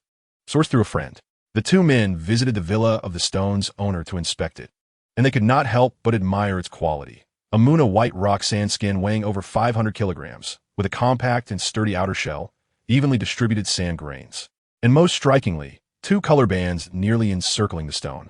Muna is renowned as the finest mining area for jade, particularly for the white rock sandskin stones, which are considered top-tier raw materials. They negotiated with the owner to borrow the stone for a brief viewing by client, but the owner initially refused. After much persuasion, he reluctantly agreed, stipulating that someone must accompany them and that photographs were strictly prohibited. He set a price of $2,800,000. Upon seeing the stone, Qian Shaokai was instantly electrified. It seemed custom-made for Boss Zhao. They discussed a price of $6 million, with a minimum acceptance of $4,500,000. Everything proceeded smoothly thereafter, and Boss Zhao quickly developed a fondness for the stone. As an experienced gambler in the stone market, he offered $3 million, which led to a stalemate. For several consecutive days, Qian Shaokai, Li Junhai, and their friend accompanied Boss Zhao, indulging in dining, fishing, and picnicking, ensuring he was never out of sight, as such a significant client is often at risk of being poached. Trouble was inevitable. Tang Guofeng was also involved in a high-stakes transaction, frequently seen at the South Asia Hotel. One day, while Li Junhai was enjoying coffee with Boss Zhao, they unexpectedly ran into Tang Guofeng. With keen insight, Tang Guofeng recognized that Boss Zhao was from the mainland and evidently affluent. He brazenly approached, shamelessly inserting himself into their conversation. Li Junhai, unable to dismiss Tang Guofeng due to his ties with Wang Wei and with Boss Zhao present, felt increasingly anxious. Tang Guofeng, with mere words, discerned the details of Boss Zhao's quest for the stone, oblivious to the underlying motives. Boss Zhao recounted the particulars of the Muna stone to the loquacious young man. Tang Guofeng, delighted internally as he had seen the stone recently, feigned calmness and took his leave. The ensuing events unfolded dramatically. Tang Guofeng waited at the hotel to meet Boss Zhao, and fortune favored him as he directly led Boss Zhao to the owner's villa, ultimately securing the stone for 3,500,000. The cook duck had flown away. Qian Shaokai and Li Junhai were incensed, and Tang Guofeng soon found himself on the receiving end of a severe beating. Wang Fuzhong recounted the matter in detail to Xia Feng, who felt a profound sense of despair. If this issue was not resolved adequately, he would lose his friends. Uncle Wang, I have a few questions. Do you already know Mr. Qian? Qian Shaokai is our fellow townsman, although not from the same county. He has been in this business longer than I have, and operates on a larger scale. How did Brother Tang find out about Boss Zhao's reception by Junhai? He happened to encounter it, and later learned from Boss Zhao that Qian Shaokai had introduced quite a number of stones, although none appealed to him. One more question. Uncle Wang, who witnessed Brother Tang escorting Boss Zhao to that villa. No one should have seen it. Tang Guofeng picked up Boss Zhao in my car. But how can we prove that Tang was assaulted by Mr. Qian or Junhai? Wang Fuzhong shook his head. I currently have no evidence. Xia Feng pondered for a moment and remarked, the owner of the goods bears no responsibility in this matter. Brother Tang's actions were indeed somewhat excessive. But as for the assault, Wang Fuzhong interjected, Xiao Xia, I came to you today to request a favor. Could you discreetly inquire with Li Junhai about whose idea it was to assault Tang Guofeng? I want to clarify that I am indifferent towards Li Junhai and will not retaliate afterwards. I merely wish to know if Qian Shaokai was involved. He gritted his teeth. Tang Guofeng deserved to be punished, but I require an explanation afterwards. Regarding the incident with Tang Guofeng, Wang Fuzhong found it difficult to express himself, as Tang had acted most foolishly. Xia Feng comprehended Wang Fuzhong's intent. One must consider the master in the matter of disciplining a dog. After all, Tang Guofeng was his younger relative, and Wang Fuzhong desired to maintain his dignity. Even if Qian Shaokai were to beat Tang and then call him, he would not be as furious. However, if Qian Shaokai were to genuinely believe that Tang Guofeng's actions were instigated by Wang Fuzhong, then animosity would undoubtedly ensue between the two parties. This was a sentiment Xia Feng could not express to Wang Fuzhong. He contemplated and said, Uncle Wang, I can speak with Junhai, but I cannot guarantee that I will uncover anything of value. You know that Junhai and Wang Wei are my friends, and you are our elder. Thus, it is difficult for me to navigate this situation. Wang Fuzhong understood that this matter was burdensome for Xia Feng. Otherwise, he would not have personally come to Xia Feng's residence to discuss it. Xiao Xia, I understand, he said, but I must ask you to keep one thing confidential. Xiao Wei is still unaware of what his cousin has done, and I do not wish for him to find out. That is not a problem. The two bid farewell, and Xia Feng sat on a stone bench by the roadside, carefully contemplating the matter, which was indeed quite troublesome. How should he approach Li Junhai? Being direct was not an option. If Junhai was not the perpetrator, angering him would result in an unprovoked rift with a good friend. Subtlety was also unwise, as it would imply an alliance with Tang Guofeng. Associating with such a petty individual was unbecoming of a gentleman. Upon reaching the third-floor corridor, he suddenly remembered that Brother Yang had sought him earlier. He knocked on the door. Yang Jisheng opened the door and welcomed Xia Feng inside with a smile. Chapter 64. Renting a Shop. Yang Jisheng retrieved a bottle of cola from the refrigerator. Have something cold. You are young and full of vigor. Xia Feng opened the bottle cap and, in one swift motion, drank nearly half the bottle, letting out a satisfied burp and exclaiming contentedly, What a delight! The weather is unbearably hot. A small refrigerator costs little. If you don't buy one, I shall gift you one. No need for such extravagance, Yang. I cannot indulge myself that way. Summer Breeze placed the bottle upon the table, chuckling softly. Whenever I desire a drink, I can simply come to you for it. That way, I save money. With your audacity to take advantage while feigning righteousness, it would be a travesty if you did not prosper. Yang replied with a smile. I inquired about the license. It is quite simple. However, there is another matter. Are you busy at present? Not all. What is it? Yang Jisheng stood up, saying, Then come with me. There's a place I wish to show you. Summer Breeze was uncertain about Yang Jisheng's intentions, yet he stood and followed him downstairs. The two rode an electric scooter towards Yalong Jewelry City. Approaching their destination, Yang Jisheng directed Summer Breeze to a street behind the jewelry city, where they stopped in front of a row of shops. Yang Jisheng dismounted and made a phone call. Summer Breeze felt a bit bewildered, uncertain of Yang Ji's purpose in bringing him here. After finishing his call, Yang Jisheng informed Summer Breeze the landlord will arrive shortly. Yang Gu, are you looking to rent a place? What are your plans? Yang Jisheng waved his hand dismissively. Just take a look at the property. It's quite good, street-facing, far superior to those shops inside the jewelry city. Once the door is closed, it offers excellent privacy. Summer Breeze remained unconvinced. Yang Gu, are you planning to open a jade gambling shop? Yang Jisheng chuckled. I intend to open such a shop and would like you to assist me in this venture. As they conversed, a disheveled, middle-aged man approached, greeting Yang Jisheng before unlocking the door. Upon entering, Summer Breeze was taken aback by the opulence of the decor. The space was adorned with exquisite rosewood, exuding an antique charm, with even the entrance screen embedded with jade. The hall spanned over 100 square meters and appeared to contain several rooms. Ornate chandeliers hung from above, while rosewood decorative strips adorned the corners. To the left of the hall was a tea table. Typically, tea tables in gambling shops are made of plywood with inexpensive round stools. Here, however, was a grand table crafted from Burmese rosewood, surrounded by elegant rosewood chairs. This set alone must cost a fortune, though Summer Breeze had little knowledge of such matters. The floor was carpeted, and the shelving against the wall was stainless steel. The room also featured several antique-style glass counters, causing Summer Breeze to tremble at the thought of the renovation costs. Mr. Yang, please take your time to look around. I will wait outside. It's too hot in here, the middle-aged man remarked. It seemed Yang Jisheng had visited previously. He introduced several rooms to Summer Breeze, 2 storage rooms and an office. The storage rooms were unadorned, merely equipped with shelves and a row of safes, while the office boasted a suite of rosewood furniture. Yang Gu, what exactly are you planning? Summer Breeze could no longer contain his curiosity. Yang Jisheng settled into a chair, stating, I've set my sights on this property. I intend to rent it and partner with you in the jade business, of course. I will also hold shares in the company.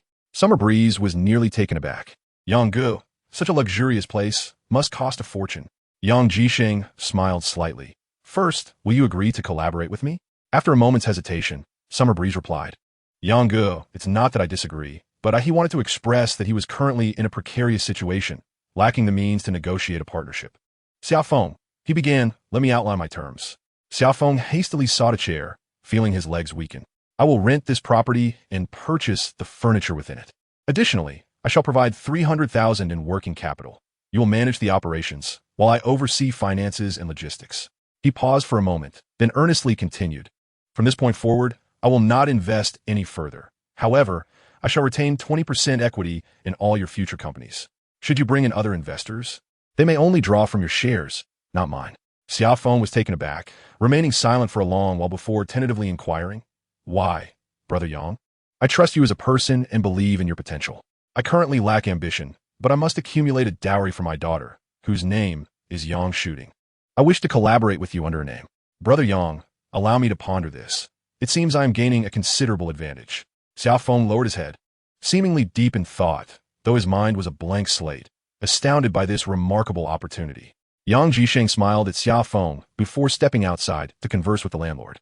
Despite his family's unclear circumstances and the unseemly nature of his actions, his ability to build such a substantial enterprise indicated a decisive character. Recognizing his own lack of entrepreneurial drive, he opted to leverage other strengths for growth. The crux of today's dealings hinged on his admiration for Xia Feng's integrity, intelligence, composure, diligence, and willingness to shoulder responsibilities. After a lengthy silence, Xia Feng slowly approached the doorway. Brother Yang, could you come in for a moment? I have a few more questions. Yang Jisheng smiled and followed him back inside. I am grateful for your trust, but you are aware of my current situation. Your significant investment places immense pressure on me. Perhaps we should seek a smaller venue for now until we have more funds. Yang Jisheng waved his hand dismissively. Without pressure, you won't perform well. This location is secured. Xia Feng gritted his teeth and lifted his head resolutely. Brother Yang, then I agree. I am already 8 million in debt. Your additional investment is inconsequential. Pressure breeds motivation, and I will not let you down. Exactly. In this land of opportunity, if we cannot profit, we might as well drown ourselves, Yang Jisheng exclaimed, visibly exhilarated. He stepped outside to summon the landlord, who regarded Xia Feng, likely assuming he was the decision-maker. Yang Jisheng inquired, "Boss Dao, I have rented this property, but how shall we account for the furniture?" Boss Dao chuckled sheepishly. "Were it not for this furniture, I would have rented the place long ago. The entire set is priced at 200,000. Xia Feng retorted, "But this is all secondhand." Boss Dao defended, "Look at this furniture. It is made from Burmese rosewood, nearly as good as new. Had the previous tenant not owed me money, I would have gladly lent it to you." Xia Feng pressed, "Why did the former tenant vacate if the furniture belongs to them?" Boss Dao said with resentment, "Damn it. He owes me a year's rent and 2 pieces of stone money. If I don't deduct his furniture, I will suffer a loss." Poor management? He gambled with a few large stones and lost everything, then went to the casino to recover his losses, ultimately absconding. Chapter 65. Pleasant Cooperation. It is impossible to say that gambling stones does not harm people. Those with ample funds bet high, while those with limited means gamble on cheaper stones. Without exception, daring to gamble yields a success rate of less than 1 in 10,000, teaching one life lessons in an instant. Even those who claim to be experts in stone gambling in northern Myanmar do not exceed a 10% success rate. The natural wonders shaped by nature are mysteries far beyond the grasp of mere mortals. As for gambling in casinos, it is quite easy in ruining. Jade Town connects to the northern Myanmar town of Muse, separated only by a border that holds little significance. Gambling is prohibited domestically, yet Muse is rife with casinos, making it extremely convenient for individuals to cross over. Observing the lavish decoration of the shops, it is evident that the previous tenant must have made a fortune. However, those engaged in the stone gambling industry fear the arrogance of self-perceived expertise, only to be harshly confronted by reality. After bidding farewell to the landlord, Xia Feng felt somewhat at a loss, seated in the room with an unreal sensation. He had always dreamed of opening a shop, yet faced with the reality, he felt bewildered. Yang Jisheng suggested, "Let us grab a bite to eat across the street, then discuss our next steps." The two sat on small stools. Xia Feng lifted a cup of tea and said, "Brother Yang, thank you for your trust in me." Yang Jisheng replied earnestly, "I have observed you for quite some time. You are receptive to advice, and when faced with critical issues, I am confident I can persuade you. That alone satisfies me. As for management, you possess more experience than I. The final decision is yours." Xia Feng chuckled awkwardly. "Brother Yang, since we are cooperating, I must clarify a few things." Yang Jisheng looked at him, anticipating what he was about to say. "Brother Yang, Siyuan Zhaoping is my partner. I cannot abandon her. What do you think about this?" He added, "Even if you offer shares, they should not exceed 3%, and there should be a service period." Xia Feng nodded. "I will first consult her opinion." "Brother Yang, there is another matter. My intention in using the license is to acquire exceptionally cheap jadeite rough stones from customs, all of which are confiscated." Yang Jisheng raised an eyebrow. "Xia Feng, when did you establish such connections?" Xia Feng replied proudly, "I saved Uncle Zhao, and his nephew introduced me to this network. I have now stabilized these connections. Are all the stones in your room purchased from there? I had limited funds, and, being my first time, I hesitated to fully commit." Yang Jisheng slapped his thigh. "What else is there to say? We are destined for fortune. Xia Feng, you are a good person deserving of good fortune. I have an eye for talent."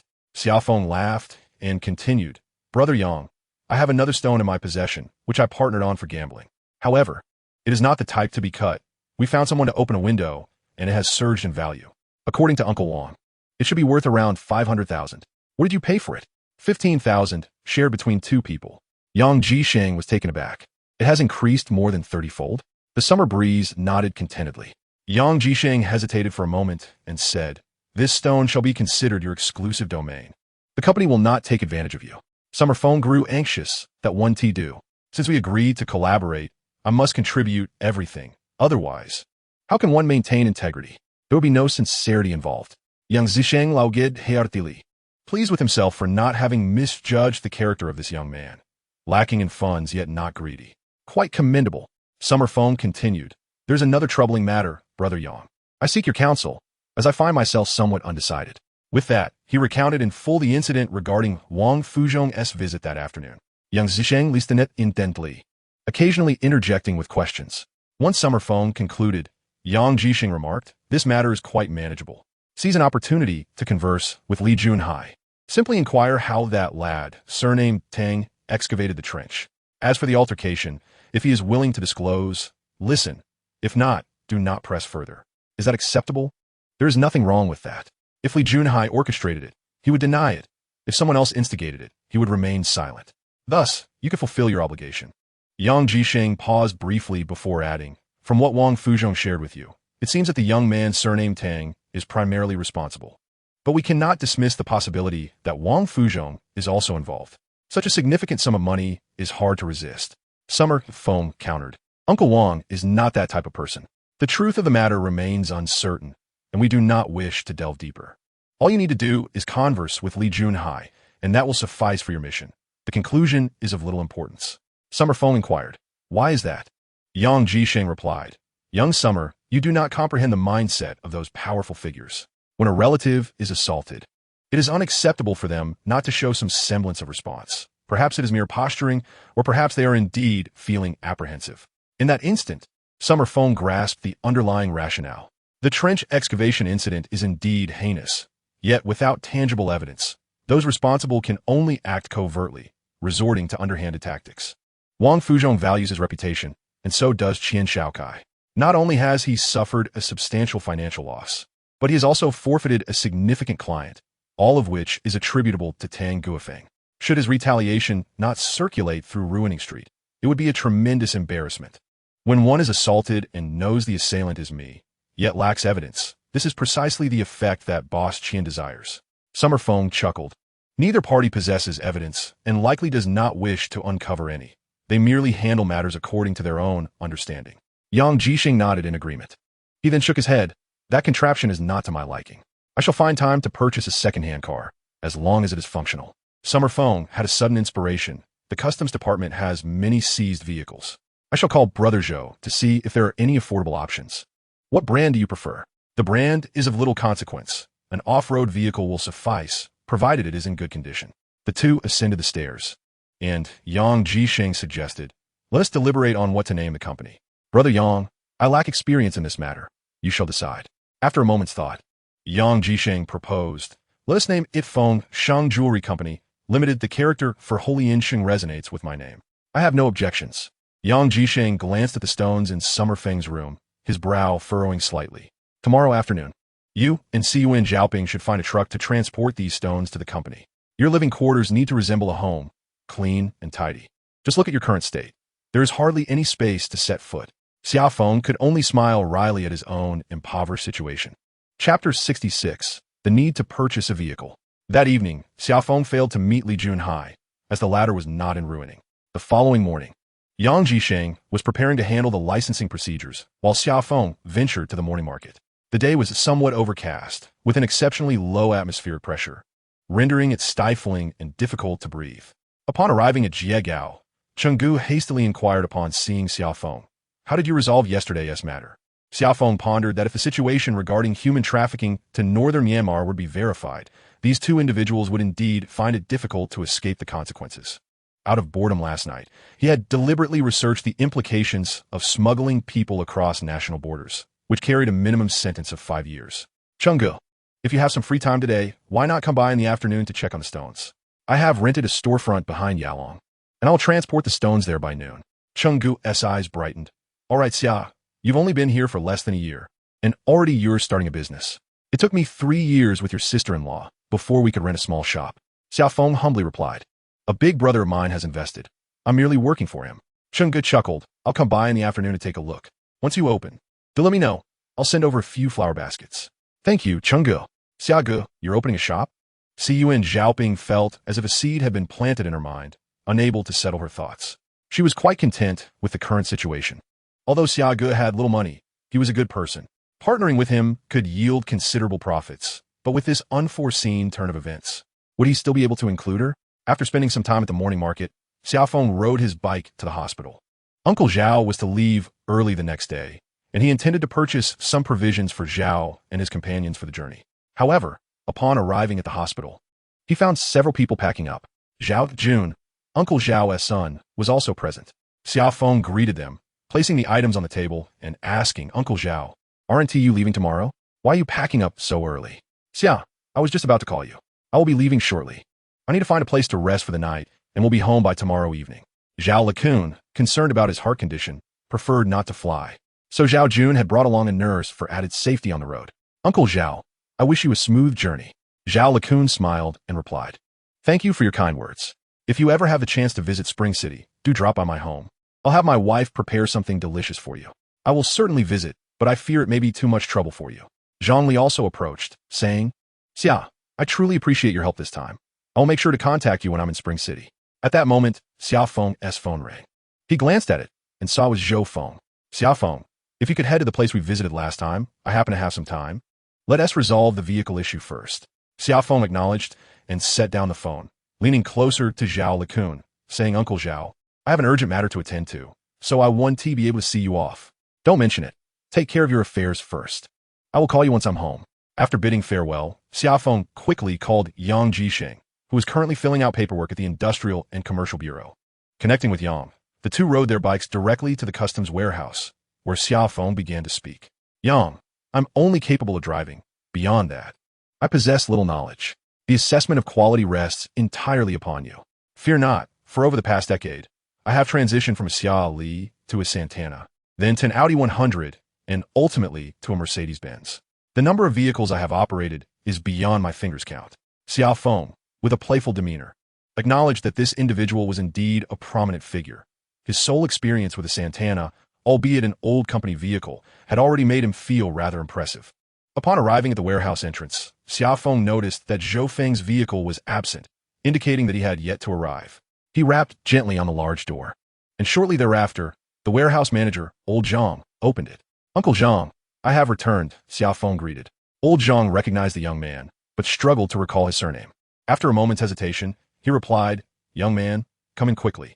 Section Chief, Zhou, has already called." Xia Feng extended the plastic bag in his hand toward him, saying, "Uncle Zhang, please enjoy these. They are not of the best quality." "Thank you." Old Zhang cheerfully accepted the cigarettes, casting a furtive glance outside, wary of being seen. "Young man, let me tell you." Old Zhang leaned in, lowering his voice with a hint of excitement. "A new batch of stones has arrived, and I've heard they are of exceptional quality. However, the pricing has yet to be determined, likely within the next few days." "Thank you, Uncle Zhang. Please give me a call once the prices are set," Xia Feng replied. Old Zhang smiled broadly. "No problem at all." Observing their exchange, Yang Jisheng regarded Xia Feng with newfound admiration. The young man displayed remarkable emotional intelligence and adeptness in managing relationships. Zhou Feng arrived shortly thereafter and, upon spotting Xia Feng, greeted him with a smile. "Xia, it seems you are ready to purchase a vehicle." He then inquired, "What progress has been made regarding the license?" "It is currently in process and should be completed shortly," Xia Feng responded. As the two conversed, Yang Jisheng and Old Zhang stood at a distance. Zhou Feng gestured toward the array of vehicles in the courtyard, stating, "Feel free to inspect any of them."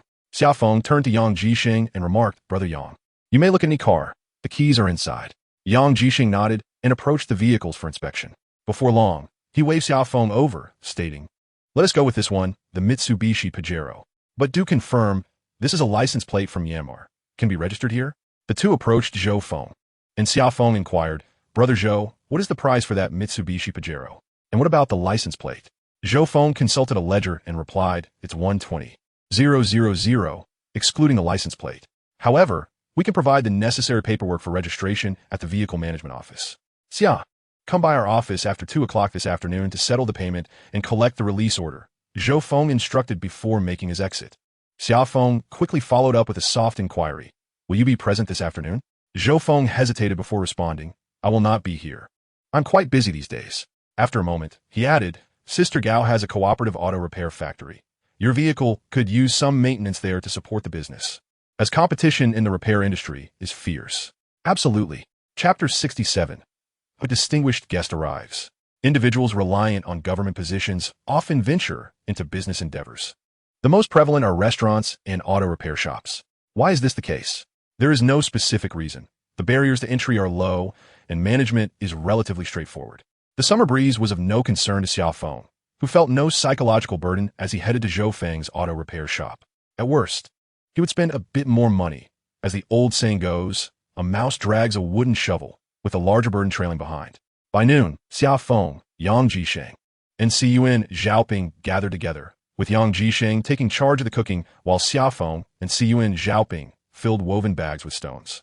Being from the north, Yang Jisheng was unaccustomed to rice noodles, so he prepared a pot of cold noodles, a delightful choice on such a hot day. After finishing the stone packing and the meal, Xia Feng rented a tricycle, and this time, it was just the two of them working alongside the driver, moving the stones from the upper floor down to the vehicle as they set off for the company. Upon arrival, Yang Jisheng retrieved a set of leisure furniture, complete with an entire tea set, from the room. He had already chosen a pleasant spot. The company faced a quiet street with minimal traffic, and a row of lush mango trees stood in front, their branches heavy with foliage, creating a delightful setting for sipping tea in the shade. The sides of the company were flanked by jade businesses. Yang Jisheng brewed a pot of tea and settled down comfortably to enjoy it, while inside, Xia Feng and Siyuan Zhaoping busied themselves with cleaning and arranging the raw stones. Siyuan Zhaoping's sense of insecurity deepened as she observed Yang Jisheng outside. She quietly asked Xia Feng, "Brother Xia, is this place rented by Brother Yang? Now that it's our company, this will be our base in the future." With a hint of nervousness, she expressed, "What does this have to do with me? Such a large space, and so well decorated, seems rather extravagant." "Xiaoping, do not worry. I will explain everything in due course. Suffice it to say, we will thrive," Xia Feng reassured her, prompting a relieved smile from Siyuan Zhaoping. As they continued their tasks inside, Yang Jisheng leisurely sipped his tea outside. As the clock approached 2 o'clock, Xia Feng stepped out and said, "Brother Yang, let's go fetch the car." Holding his teacup, Yang Jisheng replied contentedly, "Do I look like someone who works?" Xia Feng chuckled, "You look more like someone enjoying retirement." He stood by the roadside to hail a taxi, while Yang Jisheng reminded, "When we get to the repair shop, ensure they conduct a comprehensive inspection of the vehicle." At that moment, a young man in his 30s emerged from the adjacent storefront, peering into their company before approaching Yang Jisheng to inquire, "Boss, is this place rented by you?" "Just signed the lease, and we'll be neighbors, looking out for one another," Yang Jisheng replied, gesturing to the chair across from him. "Please, have a seat and enjoy some tea. This is freshly brewed tea guanyin. I'm Yang, and what is your esteemed name?" The young man settled in, introducing himself as Su Wei, the owner of the neighboring shop. "Su, how is business?" "Yang Zisheng Asket.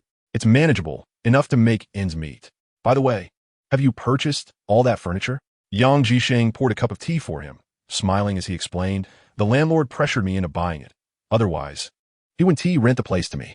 Su Wei remarked, "If it weren't for that furniture, the property would have been rented out long ago." Countless prospective tenants left upon hearing they had to buy furniture. He then inquired, "Has Xiao Wu's shop been rented yet?" Understanding whom Su Wei referred to, Yang Jisheng chuckled and replied, "Please, enjoy your tea. This space is now mine." The middle-aged man strode directly into the room, remarking as he walked, "Xiao Wu is quite a decent fellow, albeit a gambler, which has led him into a predicament." Upon entering, he noticed a young girl arranging stones on the shelves and inquired, "Are there any fine stones?" Yang Jisheng, following closely behind, responded, "We have a vast array of goods, but they haven't all arrived yet." "What kind are you looking for?" "Something worth several $100,000, preferably high-quality material," the man replied.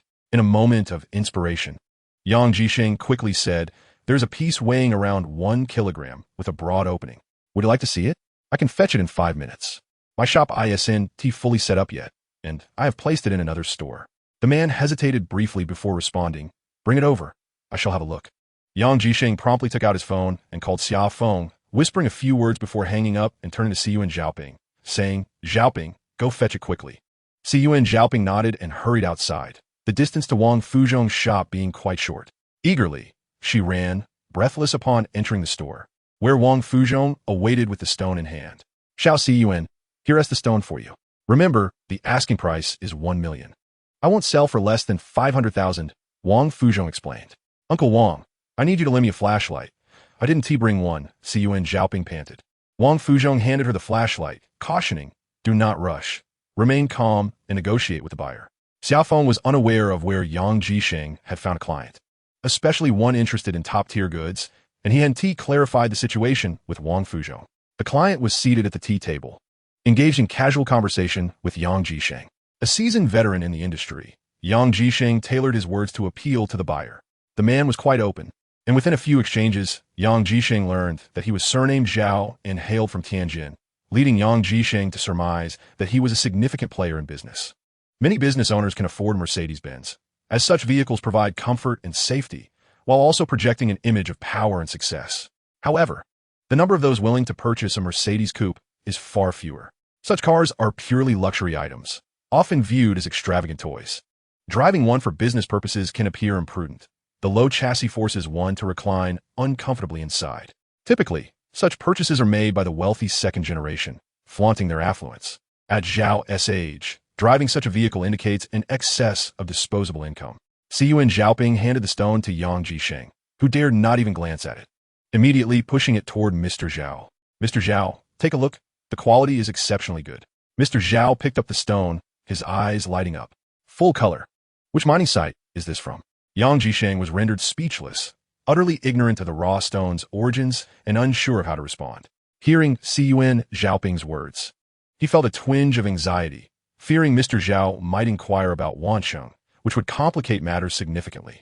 Fortunately, Mr. Zhao's attention was entirely captured by the stone. The stone is modest in size, weighing approximately 1 kilogram, adorned with a black, coarse skin. Now, these stones seem to have lost their value. The entire surface is riddled with openings, some merely a couple of centimeters long, while others boast a girth akin to that of a little finger. Each aperture winds and twists, reminiscent of branches in winter. As Xia Xiaoping observed Boss Zhao scrutinizing the stone, she disposed of his tea and served him a fresh brew, gently nudging it towards him. Yang Jisheng, watching her actions, nodded subtly and gestured towards Boss Zhao. Xia Xiaoping grasped Yang Jisheng's hint. It was her turn to engage with Boss Zhao. With his gaze still fixed on the stone, Boss Zhao inquired, "What is the price?" Xia Xiaoping, with a hint of bravado, replied, "Boss Zhao, you are our esteemed first customer. As a gesture of goodwill, I shall skip the asking price and present you with a direct offer, 1,200,000. Boss Zhao shook his head, stating that is too steep. It weighs but a kilogram. Even if it were a bracelet, it wouldn't warrant such a price. Seated beside him, Xia Xiaoping pointed at the stone, explaining, "Boss Zhao, this stone has little gambling potential left. The real gamble lies in the quality of the material within. As an experienced trader, you must recognize that this black stone possesses the caliber suitable for a ring face. Consider the yield from such a sizable stone. How many ring faces could be produced? Should a bracelet or several large pieces emerge, we would witness not just a rise, but a dramatic surge in value." Boss Zhao, swayed by her words, cautiously probed, "What offers have you received from others?" Yang Jisheng promptly responded, "When I acquired this stone, a client from the mainland expressed keen interest after I shared photographs. He mentioned he would visit next month, a mining entrepreneur from Jin province." Boss Zhao remained silent, his eyes fixated on the stone, seemingly deep in contemplation. "I will take it for 600,000, he declared. Yang Jisheng's heart raced. The trials of the past had left him lacking the confidence he once possessed. Xia Xiaoping interjected, "Ah, Boss Zhao, you are quite bold with your bargaining. This is almost a sure thing. The price is not so low. Your offer falls significantly short of our cost." Yang Jisheng nodded in agreement, recognizing the absurdity of the proposed sum. As an experienced buyer, Boss Zhao pondered before asking, "What is the lowest price you can accept? If it is reasonable, I will take it. It will be a fine start for your new venture." Xia Xiaoping intentionally glanced at Yang Jisheng, prompting him, "Yang Zong, what do you think?" Feigning generosity, Yang Jisheng remarked, "Xiaoping, you are in charge of sales. You decide. Boss Zhao is supporting our business, and we must reciprocate." With a radiant smile, Xia Xiaoping stated, "Boss Zhao, 1 million exactly. We are barely breaking even." Boss Zhao shook his head, countering, "That is still too high. Let me propose a figure. If it suits me, I will take it. If not, then it is settled." He stood, casting another glance at the stone. 75,000. Xia Xiaoping shook her head once more, declaring, "That truly does not cover our costs." As Boss Zhao lifted his leg to depart, Xia Xiaoping hurriedly exclaimed, "Boss Zhao, if you could add another 50,000, that would make it 800,000. Boss Zhao waved his hand resolutely and continued toward the exit. Just as he reached the door, Xia Xiaoping, standing behind him, urged, "Boss Zhao, just an additional 10,000, 76,000, as that figure is considered auspicious." Boss Zhao halted, gazing at Xia Xiaoping's weary face as he replied, 75,000. With a sigh, Xia Xiaoping lamented, "I sold it to you. I truly haven't made any profit. It's a total loss. Please, go ahead and swipe your card." Hearing this, Yang Jisheng quickly interjected, "Zhao, the card machine hasn't arrived yet. Could you possibly make a bank transfer?" Xia Xiaoping's nerves tightened at this, recalling how many individuals, consumed by excitement when purchasing jadeite rough, often regretted their decisions once they left the environment. She quickly added, "There's a bank just ahead. I'll accompany you, Zhao, and I'll hold onto the stone." She was determined not to let Boss Zhao leave her sight. Yang Jisheng, seeing the two get into Zhao's vehicle, felt a tumult of anxiety. apprehensive that something might go awry on this, his first collaboration with Xia Feng, especially considering the significant sum involved. He retrieved his phone, his eyes fixated on the screen, knowing that if the transfer succeeded, he would receive a text notification. Moreover, he remained oblivious to whether Xiyuan Zhaoping's purchase price was high or low. His anxiety made him oblivious to Su Wei's attempts to engage him in conversation. "Brother Yang, what's the matter? Did the deal go through?" The two settled down, and Yang Jisheng placed his phone on the table as they engaged in casual conversation. After a few minutes, a notification pinged on his phone, and upon checking, he suddenly jolted, beads of cold sweat forming all over him. 75,000 had been transferred. At that moment, a taxi pulled up to the curb, and Xia Feng stepped out. Yang Jisheng stood and inquired, "How's the car?" "It's been sent to the repair shop. They said it will be ready by tomorrow," Xia Feng replied. In Su Wei's presence, Yang Jisheng hesitated to elaborate, following Xia Feng inside. As they entered, he eagerly asked, "How much are we selling that stone for?" 50,000. Why? Where did Zhaoping go?" Before he could finish, they heard someone speaking at the entrance. Xiyuan Zhaoping rushed in, perspiring, and exclaimed excitedly, "Here. I have the bank card." She handed it to Yang Jisheng. "Brother Yang, please check if the transfer has gone through." "It has, I'm aware, haha." Xiyuan Zhaoping, caught up in the jubilant atmosphere, joined in laughter. This was her first experience selling something of such high value, and it filled her with a profound sense of accomplishment. Xia Feng, bewildered, asked, "Did you sell the stone?" "Indeed, for 75,000. Xiyuan Zhaoping replied with excitement. "That much?"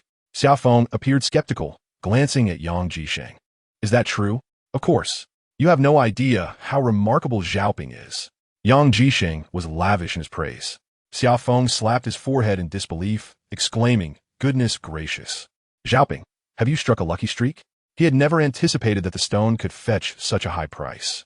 He had thought that Wang Fuzhong's assessment of 50,000 was already exceedingly generous, yet here they were, exceeding even that. Three individuals sat before a tea table. Summer Wind calculated roughly and remarked, "We likely have a profit exceeding 300,000. That rascal Wang Wei has struck quite a fortune." Summer Wind then inquired, "What sort of person is the incoming boss? It seems rather extravagant to spend 75,000 so casually. He must be quite wealthy." Yang Jisheng replied, "The boss is surnamed Zhao, a local from Tianjin, presumably engaged in substantial business, as he drives a Mercedes coupe." "A Tianjin native? And his surname is Zhao?" Summer Wind suddenly paused, as if recalling familiarity with this individual. "Indeed, he is Zhao and operates a chemical group in Tianjin," Quickseeping added. "Now I recognize him," Summer Wind exclaimed, slapping his thigh. "However, I do not know him personally. This Zhao boss is indeed a client of Li Junhai and Qian Shaokai. But I suspect he harbors great resentment towards Qian Shaokai now." Noticing Summer Wind's fluctuating expression, Yang Jisheng inquired, "What shall we do next? We currently lack sufficient stones." "Don't we?" "Certainly not enough," Summer Wind affirmed. "We require 3 types of stones. Firstly, those suitable for early market stalls, inexpensive and modest in size. Secondly, stones for online sales, primarily black jadeite, which should be sizable and ideally possess bracelet positions. Lastly, high-quality stones, though we need only a few. They must be varied in appearance, size, and quality across all marketplaces." Quickseeping interjected, "Summer brother, how much will this cost? And where do we find such a vast quantity of goods?" "Supply is not an issue," Summer Wind declared confidently. "Quickseeping, this company is invested by Brother Yang, yet I shall lead sales. I must ask you, are you willing to join us?" Quickseeping responded with delight, "Of course. I am eager to work alongside you and Brother Yang." Summer Wind glanced at Yang Jisheng and proposed, "Brother Yang, how about granting Quickseeping an 8% share?" Yang Jisheng chuckled, "As we agreed, as long as my shares remain untouched, you may decide the rest." Yang Jisheng now regarded Quickseeping with newfound respect. Her sales abilities were remarkable. According to the rules established by Ruining, sales typically earn a 10% white card commission, particularly at lower price points. However, for sales reaching several hundred thousand or millions, the white card commission must be negotiated separately, often falling below 3%. Stones at lower price points usually yield high profit margins. A stone priced at 100 yuan can easily sell for 3 to 500 yuan, making a 10% commission quite reasonable. Conversely, for high-priced stones, selling a piece for 1 million yuan might only net the owner a profit of 100 to 200,000 yuan, and a 3% white card commission would already be considered generous. Quickseeping quickly waved her hand, declaring, "Summer brother, I do not seek shares. Simply provide me with a salary." Yang Jisheng replied. To expand the company, we shall initially maintain a smaller dividend percentage, adjusting it later once profits are realized. Summer Wind nodded in agreement, echoing the sentiment. Quixiaping, feeling anxious, asked, "What will my role be?" "You will be responsible for early market sales. The night market is off the table. In the afternoons and evenings, you will learn computer skills with me to prepare for the online store," Summer Wind reflected. "We are all individuals who have faced setbacks. Now that we are united, we must work together with utmost diligence to elevate this enterprise." Before Summer Wind could continue, a loud voice called from outside. Xia Feng, are you there?" Upon hearing Wang Wei's voice, Xia Feng couldn't help but chuckle. "The creditor has arrived." Yang Jisheng remarked, "There are some specific matters we could discuss later." Wang Wei peeked through the door and, upon suddenly spotting Xia Feng and Siyuan Zhaoping, hurriedly entered, exclaiming, "Xia, this is your company? It's magnificent." Xia Feng promptly introduced Yang Jisheng to Wang Wei, and after exchanging a few pleasantries, they took their seats. Wang Wei, filled with admiration, said, "When will my family's store be renovated like this?" Sitting here, one can't help but feel a sense of authority. "Well, just sit still then," Xia Feng teased. Wang Wei, "We sold the stone we purchased. Should the money go to you or your father?" "Sold it? How much did it fetch?" Wang Wei paused, inquiring. 750,000. "What? 750,000? Wang Wei leapt up suddenly, embracing Xia Feng enthusiastically, attempting to lift him off the ground, which startled Xia Feng into exclaiming, "Put me down quickly, don't fall."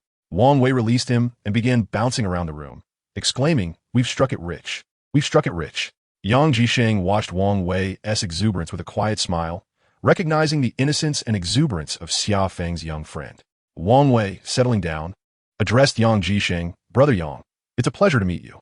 Tonight, I'll treat you to dinner, and I sincerely hope you can join us. Your assistance to Xia Feng is greatly appreciated. Xiagu is a good person. Let us dine at the Mengmao restaurant for some Dai cuisine. Thank you for your kind offer, but we have just opened and are overwhelmed with tasks. Let us postpone the meal for another day." Yang Jisheng declined. Wang Wei turned to Xia Feng, who patted him on the shoulder, saying, "Are you showing off again? Just earn a bit of money and already forgot your roots. I've heard that place is exorbitantly priced. It's not worth it." Wang Wei, unable to sit still, stood up and declared, before he could finish speaking. He dashed out the door. Xia Feng followed suit, stating, "I'll go take a look as well. There are some matters I need to discuss with Uncle Wang." Yang Jisheng inquired, "Should we transfer the money to them first?" Xia Feng waved his hand dismissively and turned to leave, with only Siyuan Zhaoping remaining in the room. Yang Jisheng spoke earnestly, "Zhaoping, I have faith in Xia Feng, which is why I invested in this company. We agreed beforehand that I wouldn't interfere in the operations. Since you are willing to follow your Xiagu, I wholeheartedly support it. Now we share a common goal of expanding the enterprise.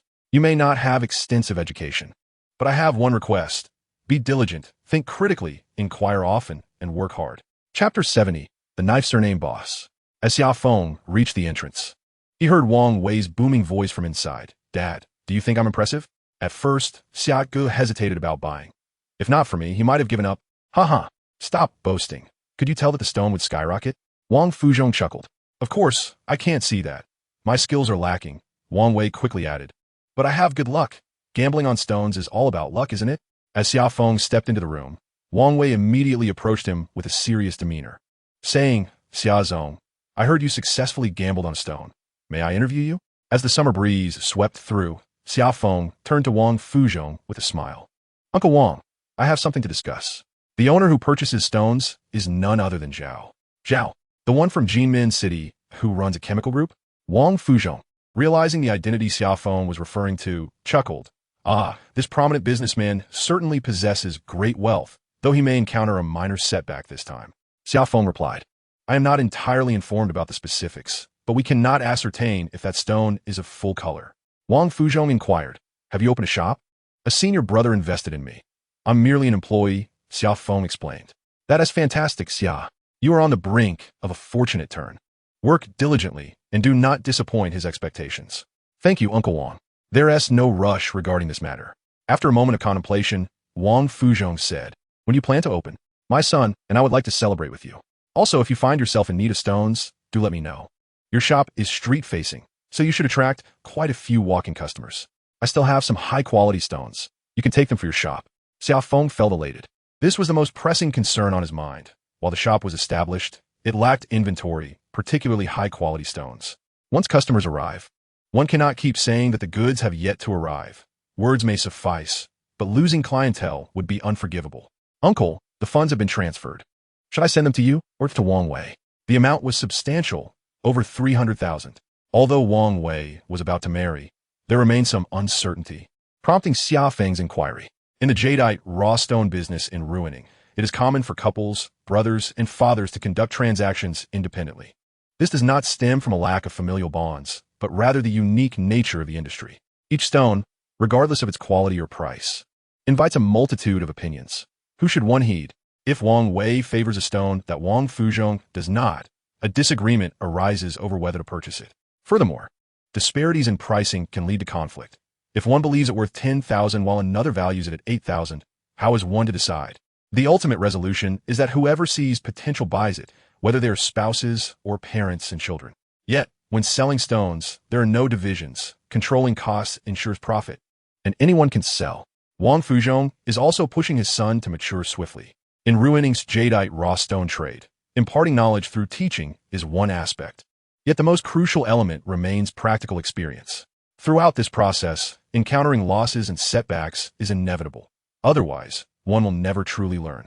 Upon hearing that the funds could be directed to him, Wang Wei appeared exceptionally excited. He approached Xia Feng and said, "Xia Ge, next time you purchase stones, take me along." Fortunately, having a friend like Xia Feng was indeed a stroke of luck for him. He continued, "Xia, tomorrow afternoon, I will take both of you to an old Myanmar dealer. You can observe and select a few suitable pieces." Xia Feng's heart soared with joy. This was an exceptional opportunity to access first-hand supply. The old Myanmar dealers favored loyal customers, making it difficult for newcomers to penetrate this circle. This was Wang Fuzhong extending a gesture of goodwill toward him.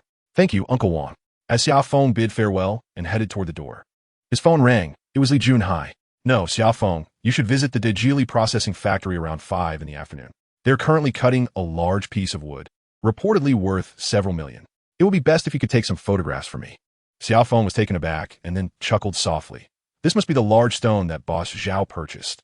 Li Junhai felt a bit discontented and wanted to see the outcome. Both Li Junhai and Qin Shaokai failed to make any profit and ended up offending someone. This was a significant client, after all. Tang Guofeng managed to earn some money, but the beating he received was quite severe. Life's circumstances are unpredictable. No one knows what the next step in life will bring. Having exchanged greetings, Xia Feng entered the room where Siyuan Zhaoping was tidying up. Upon seeing Xia Feng, she remarked, "Xia Ge, we need to buy some supplies for cleaning. Let us discuss what we should purchase." As soon as they sat down, they heard Yang Jisheng calling for Xia Feng from outside, prompting him to rise quickly and go out. "Xia, Boss Dao has quite a number of raw stones. Would you like to take a look?"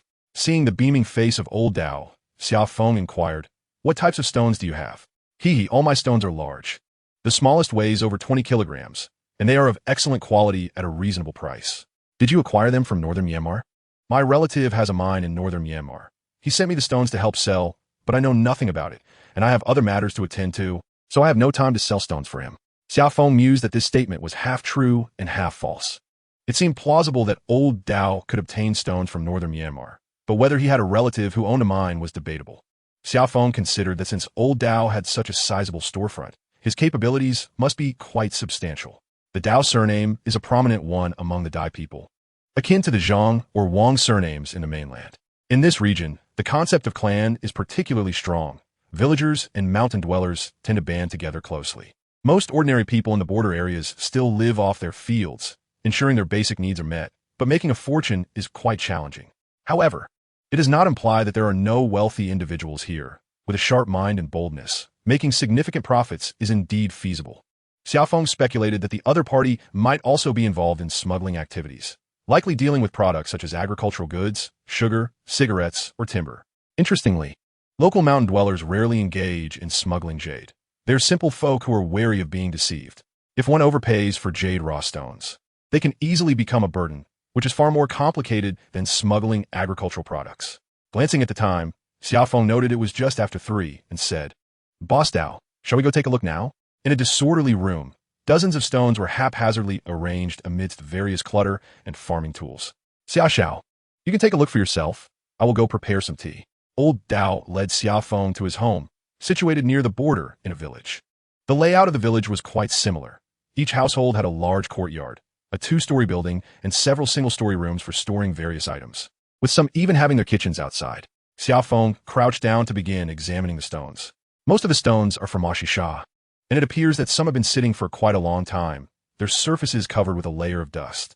They are quite substantial, with a few weighing over 100 kilograms.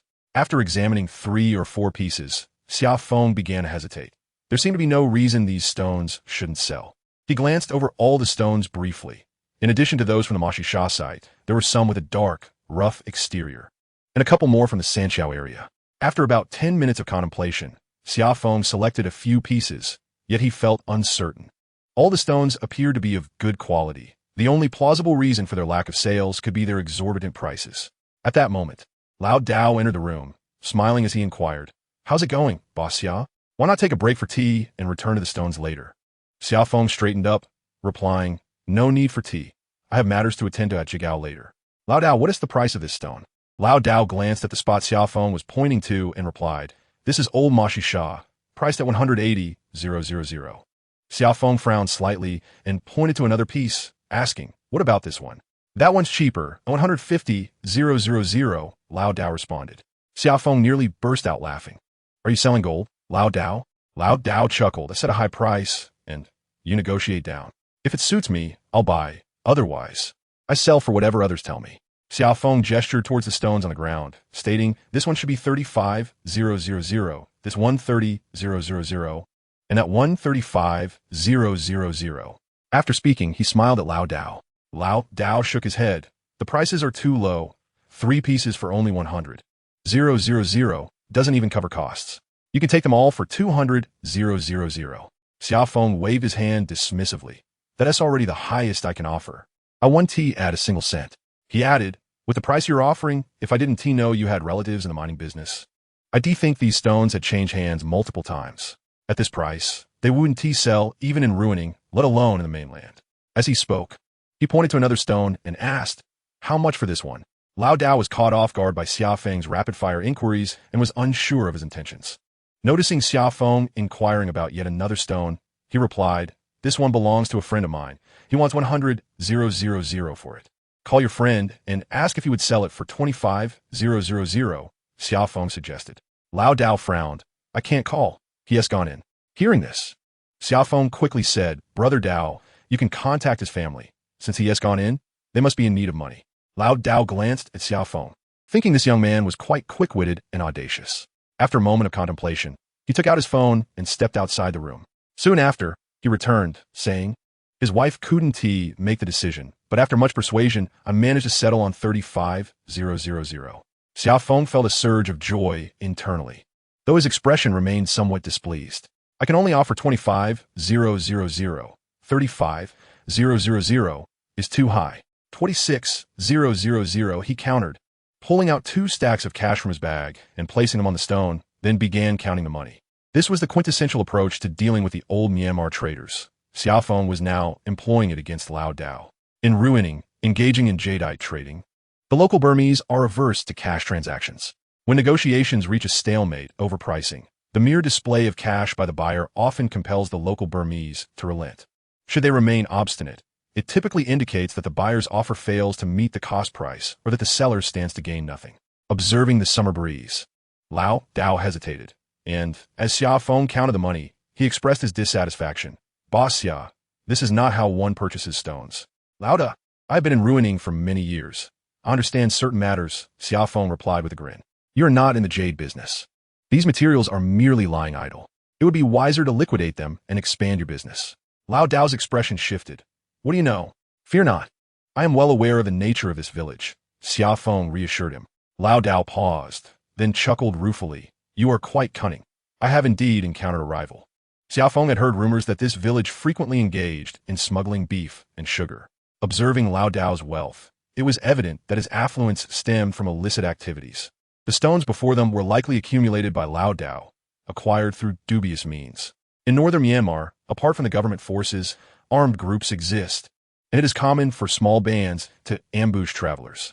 Some rob for money, others for goods, and some ruthless individuals, after seizing the merchandise, may even resort to murder, disposing of victims in ravines. Xia Feng suspected that Lao Dao was dealing in stolen goods, making him cautious about revealing too much, fearing unnecessary trouble. He handed the money to Lao Dao, saying, "Brother Dao, we are now partners. You have provided us with an excellent business opportunity, and both Yang and I are aware of the stakes involved. Rest assured." Lao Dao suddenly laughed, accepting the money. "You are quite the smooth talker. Take the stones. There will be future opportunities." Xia Feng loaded the stones onto his electric vehicle and drove out of the courtyard. Lao Dao's profession and earnings were of no concern to him, nor could he inquire. Such dealings were reserved for locals. This arrangement had persisted for many years, with families collaborating in border trade, a situation beyond government oversight. "How is it?" Xia Feng mused, hefting the stones as he entered the building, their weight exceeding 40 kilograms. Just as he was about to step inside, he paused, placing the stones at the threshold. He called to the woman inside, "Siyuan Zhaoping, go purchase a metal brush. This stone needs a thorough cleaning." "What market is this from?" Yang Jisheng inquired, asking what he deemed foolish questions. The stones from Moxisha had not been cleaned. He wondered if they could be restored. "Does Lao Dao have many stones?" Xia Feng plopped down on the ground. "Lao Dao stones are decent, but unfortunately, his prices are exorbitant. Were it not for my persuasive skills, he would not have sold me this one. Also," Xia Feng pointed across the street, "Brother Yang, there are 3 or 4 shops. One sells tools. Go acquire a scale." Chapter 72. Enshrouded in Mystery. In ruining. Operating a rough stone shop necessitates essential tools such as flashlights, spray bottles, scales, and grinders. Upon entering the store, Xia Feng immediately noticed that several small items were missing, including even the cleaning tools. Xia Feng surmised that these had been taken by the previous tenant. It seemed rather unfortunate for that individual, having declared bankruptcy, yet failing to take any of his valuable rosewood furniture, opting instead for some trifling belongings. Xia Feng examined his prize. The stone was remarkably intact, albeit the outer shell was somewhat unsightly, muddied with dirt and debris. He used his fingers to scrape away the grime, and soon enough, revealed a shell the size of a fingernail. Upon closer inspection, Xia Feng inwardly rejoiced. The shell was indeed correct. Rising to his feet, he instructed Xiaoping, "Prepare a basin of water and gently brush this shell. No need to apply too much force." He then hopped on his bicycle, heading straight for Jiegao. The Dajili processing factory was quite renowned in ruining, not only for its substantial scale, but also for its cadre of exceptionally skilled craftsmen. The factory was perpetually engaged in cutting stones and crafting bracelets, with patrons somewhat superstitious about the name Dajili, which resonated perfectly with their aspirations. Xia Feng had visited this place before. The entire factory area resembled a large courtyard, dotted with numerous makeshift houses, housing an array of water saws, oil cutting machines, and wire cutters of various sizes. There were also various machines dedicated to bracelet making. After securing his bicycle, Xia Feng observed a line of workers under a grass shed, diligently polishing bracelets, while a row of cutting saws on the opposite side roared to life. At the far end, a wire cutting machine was surrounded by a throng of people, all on tiptoes, peering eagerly into the machine. As Xia Feng hurried closer, he suddenly heard the crowd erupt in excitement. "It's skyrocketing. Over 10 million. How incredible. Whose stone is it? Is there a red envelope?" The crowd surged forward, completely encircling the cutting machine. Xia Feng stood at the back, smiling wryly, realizing he had arrived too late. He inquired of a nearby spectator, "What stone is being cut?" The individual, brimming with excitement, replied, "A piece of the renowned Muna white rock, with 2 color bands spiraling around it. It was reportedly bought for several million. Now it's a fortune." Eager to see for himself, Xia Feng attempted to push through the throng, but the crowd was simply too dense. He remained at the periphery, listening to the discussions. Not only did the color fully penetrate, but it also completely transformed. A single bracelet could fetch hundreds of thousands. They only cut the cap, but the gamble is still significant. This is true yang green. Muna material is indeed remarkable. At the very least, it has increased tenfold. What a thrill. As he absorbed the fervor of the crowd, Xia Feng couldn't help but feel a surge of excitement himself. Those who engage in the stone trade relish such moments. Thriving in the atmosphere where sudden wealth seems possible, a powerful reminder that fortune may simply be a matter of timing. After approximately 20 minutes, the crowd gradually dispersed, allowing Xia Feng to approach the machine. A few workers were unloading stones, and he quickly took several photographs with his phone. Before he could examine the stone more closely, it was whisked away into the building.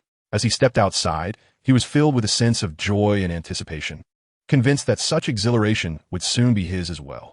Just as he mounted his electric bike, his phone buzzed with notifications. Upon checking, he saw 2 missed calls from Zhang Xia. Bai Suyang was looking for him. He hurriedly mounted his bicycle, aware that Zhang Xia would soon flood his phone with messages. Upon arriving at the courtyard entrance, he spotted Bai Suyang escorting a guest out. Noticing Xia Feng's arrival, he nodded in acknowledgement. After bidding farewell to the guest, Bai Suyang inquired, "What have you been busy with lately? I've been unable to reach you." Xia Feng replied with a smile, "Uncle Bai, I just returned from Dajili, where a piece of wood-like stone has surged in value." As I walked inside, Bai Suyang remarked, "I just heard about that. It's a stone from an out-of-town client, allegedly worth over 20 million. Did you see it?" Xia Feng confessed, "I merely glanced at it. To be honest, at that level, I cannot discern its true worth." Bai Suyang chuckled, "It's best not to understand too much. I found a bit of work for you." Xia Feng sat down and asked, "Another stone?" Bai Suyang nodded. "Mr. Zhang is looking for an old blue water stone. I have one, but it's not large enough for his needs, as he wants to carve a plaque." Xia Feng jested, "It's full of conundrums. Finding old blue water is far more challenging than seeking full yellow." Bai Suyang laughed. "Teacher Li praised you highly. He is very pleased with that stone." Xia Feng felt a pang of guilt. The stone had fetched an exorbitant price from Teacher Li, and he quickly changed the subject. "Uncle Bai, I've opened a shop right behind Yalong." He further explained, "I don't have any capital myself. A brother of mine invested, but I have complete control over the operations." "Which one?" Bai Suyang asked. "The third one on the left. The previous owner, Mr. Wu, was struggling," Xia Feng replied. "Wu Gaokai's shop. You took it over?" Bai Suyang looked at Xia Feng in surprise. After a prolonged silence, he continued, "Xiao Wu is older than you. He was nearly 30 when he arrived. In just a few years, he rose to prominence. He became quite renowned in Rui Ning, far surpassing many who had been in the jade business for years. Who would have thought he became too arrogant, and, after several failures, he ended up in a casino, leaving Rui Ning in disgrace." Bai Suyang sighed deeply. "When he left, I gave him 20,000 yuan. You and Tino, he is our fellow townsman from Jiaodong." Xia Feng expressed his bewilderment. How could such a significant fortune vanish so suddenly? Bai Suyang replied, "He must have had his own troubles. When we met before his departure, it seemed someone had silenced him. He dared not speak." "Is the waters that murky?" Xia Feng murmured. "Xia Feng, you're a good kid and my fellow townsman. I have some advice. You are still quite inexperienced, and few take notice of you. Once you reach a certain level, remember that this place is rife with deceit, filled with predatory beasts. Do not be tempted by cheap deals, and above all, steer clear of those from northern Myanmar." The gravity of Bai Suyang's words sent a chill through Xia Feng, as if he had plunged into an icy abyss. Noticing Xia Feng's distracted demeanor, Bai Suyang sighed. "Perhaps it's not as dire as I suggest. Remember an old saying, heed the counsel of others, for it leads to sustenance. Never let arrogance cloud your judgment." Xia Feng mechanically nodded in agreement. Just then, his phone rang, startling him. It was yet another unfamiliar number. Chapter 73. Junhai returns. Xia Feng departed. Bai Suyang's counsel instilled a sense of vigilance in him regarding ruining. This place was far from the tranquility it outwardly presented. After all, it was a border city, nestled next to the turmoil of northern Myanmar, where opportunities for wealth abounded. It was hard to believe that there were not a few nefarious characters or desperate souls lurking about. Even Xia Feng found this hard to comprehend. Just earlier, the police station had called again, requesting his presence at 10 o'clock the following morning. When he inquired about the matter, the officer remained tight-lipped, revealing nothing. "Xiaoping, take a break. I shall handle this," he said. "See you in." Xiaoping looked up, excitement evident in her voice. "Xia, go. I just uncovered some songhua." Xia Feng, brimming with joy, queried, "Where? Is there much?" The M.O. sheet battlefield primarily yielded water materials, and even if there were colors, they predominantly featured floating flowers. "Here." It was a gradual discovery. Following Siyuan Xiaoping's pointing finger, Xia Feng noticed numerous speckles of scattered flowers on the bika. He retrieved a flashlight from his pocket and pressed it against the surface. How translucent! As he touched the kika, it felt exceptionally hard and sharp. Leaning closer, he scrutinized the while Yang Jisheng beside him inquired, "What do you think?" Ignoring Yang, Xia Feng examined the stone thoroughly. Most of it had been brushed clean. He stood up, contemplated briefly, then turned to enter the house to fetch a handcart. He loaded the stone onto the cart, declaring, "I will find someone to open a window." With that, he pushed the cart away, leaving the two individuals exchanging glances, sensing something unusual about Xia Feng today. The distance to Chun Yufa's shop was barely over 100 meters, all situated along one side of the street. Upon entering Chun Yufa's shop, where guests were engaged in conversation, Xia Feng asked, "Brother Chun, could you take a look at this stone?" Seeing a visitor, Chen Yufa promptly stood and followed Xia Feng outside to examine the stone. Crouching down, he tapped the stone with a flashlight, the sound ringing clear and crisp. After feeling the surface, a satisfied smile spread across his face. Bring the stone inside. Once placed on the table, the two guests leaned in closer. Upon seeing such a sizable mo-shi, adorned with ample songhua, one exclaimed, "This stone is extraordinary. How much did you purchase it for?" The question was abrupt and out of place. According to Ruining's customs, inquiries about the price of jadeite rough could only pertain to the selling price, not the purchase price. All three men turned their gaze towards Chen Yufa, who was meticulously inspecting the stone. After flipping it over repeatedly for several minutes, Chen Yufa finally lifted his head to address Xia Feng. "This stone can be opened. I estimate it to be a glutinous ice with floating flowers." "Then let us proceed," Xia Feng replied without hesitation, further inquiring, "What type of flowers are inside?" As long as there were floating flowers within, it would signify a substantial increase in value. If it were green flowers, it would mean a dramatic surge. Of course, the quantity and form of the flowers would significantly affect the stone's worth. After a moment of contemplation, Chen Yufa hesitated. "It's hard to say right now. The cost for opening a window is 10,000. Xia Feng internally cursed, feeling it was excessively expensive, considering he had only spent over 20,000 on the stone. He opened his bag and placed a stack of cash on the table. Xia Feng was acutely aware of the individual's low emotional intelligence. Yet he was taken aback by the person's utter lack of empathy. The two guests were equally stunned by the bluntness of his words. The three were promptly ushered out, and Shin Yu-Fa began to lower the rolling shutter door, remarking to Xia Feng, "Come by tomorrow afternoon to collect the stone." A thunderous noise erupted as the door was shut. The trio found themselves in an awkward predicament. One of the guests turned to Xia Feng and said, "My name is Jiang. If that stone of yours truly reveals the exquisite icy jade with floating flowers, I would very much like to see it. If the price is right, I shall acquire it." "Thank you, boss."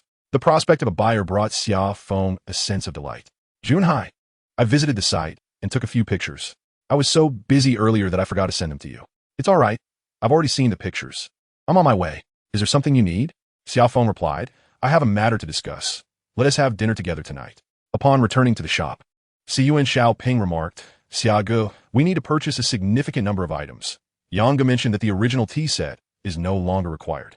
The three settled down to deliberate on their purchases, with the foremost items being a computer, a printer, a flashlight, and so forth. Their chatter produced a cacophony of suggestions, resulting in a list of over a dozen items. Noticing the time, Xia Feng estimated that Li Junhai would soon arrive.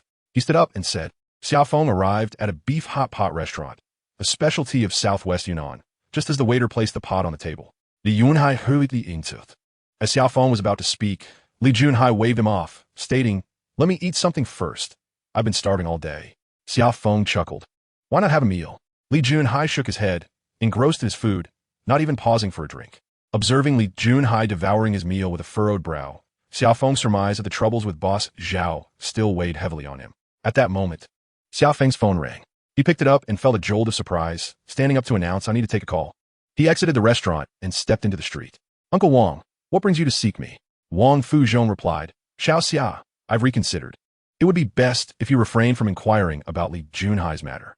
Since it has occurred, pursuing who is at fault serves no purpose, especially as Tang Guofeng was in the wrong to begin with." "Uncle Wang, I shall heed your advice." A flicker of confusion crossed Xia Feng's mind.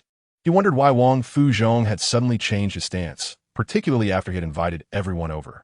He hesitated, then asked Xia Feng, "What did you want to discuss with me?" Xia Feng found himself momentarily at a loss for words, replying, "I initially had a matter to discuss, but it has since been resolved." Li Junhai interjected, "If you have no issues, I do. I need your advice. I've been on the brink of despair these past few days." Xia Feng's alertness surged to its peak. "What is it? Is it serious?" Upon hearing the complete account of the events from Li Junhai, Xia Feng's assessment of Tang Guofeng plummeted to abysmal depths. This fellow is utterly devoid of decency. To snatch such a significant client right out of Li Junhai's hands, and to sell the same material, is far too lenient a consequence for such an audacious act. Li Junhai and Qin Shaokai agreed on a price of 4,500,000. Tang Guofeng directly escorted General Zhao to the owner's residence, where the deal was struck at 3,500,000, despite the owner originally valuing the item at just over 2 million. Such a substantial sum lost is unbearable, even for a person of resilience. Xia Feng consoled, Junhai, wealth cannot be amassed in a single day.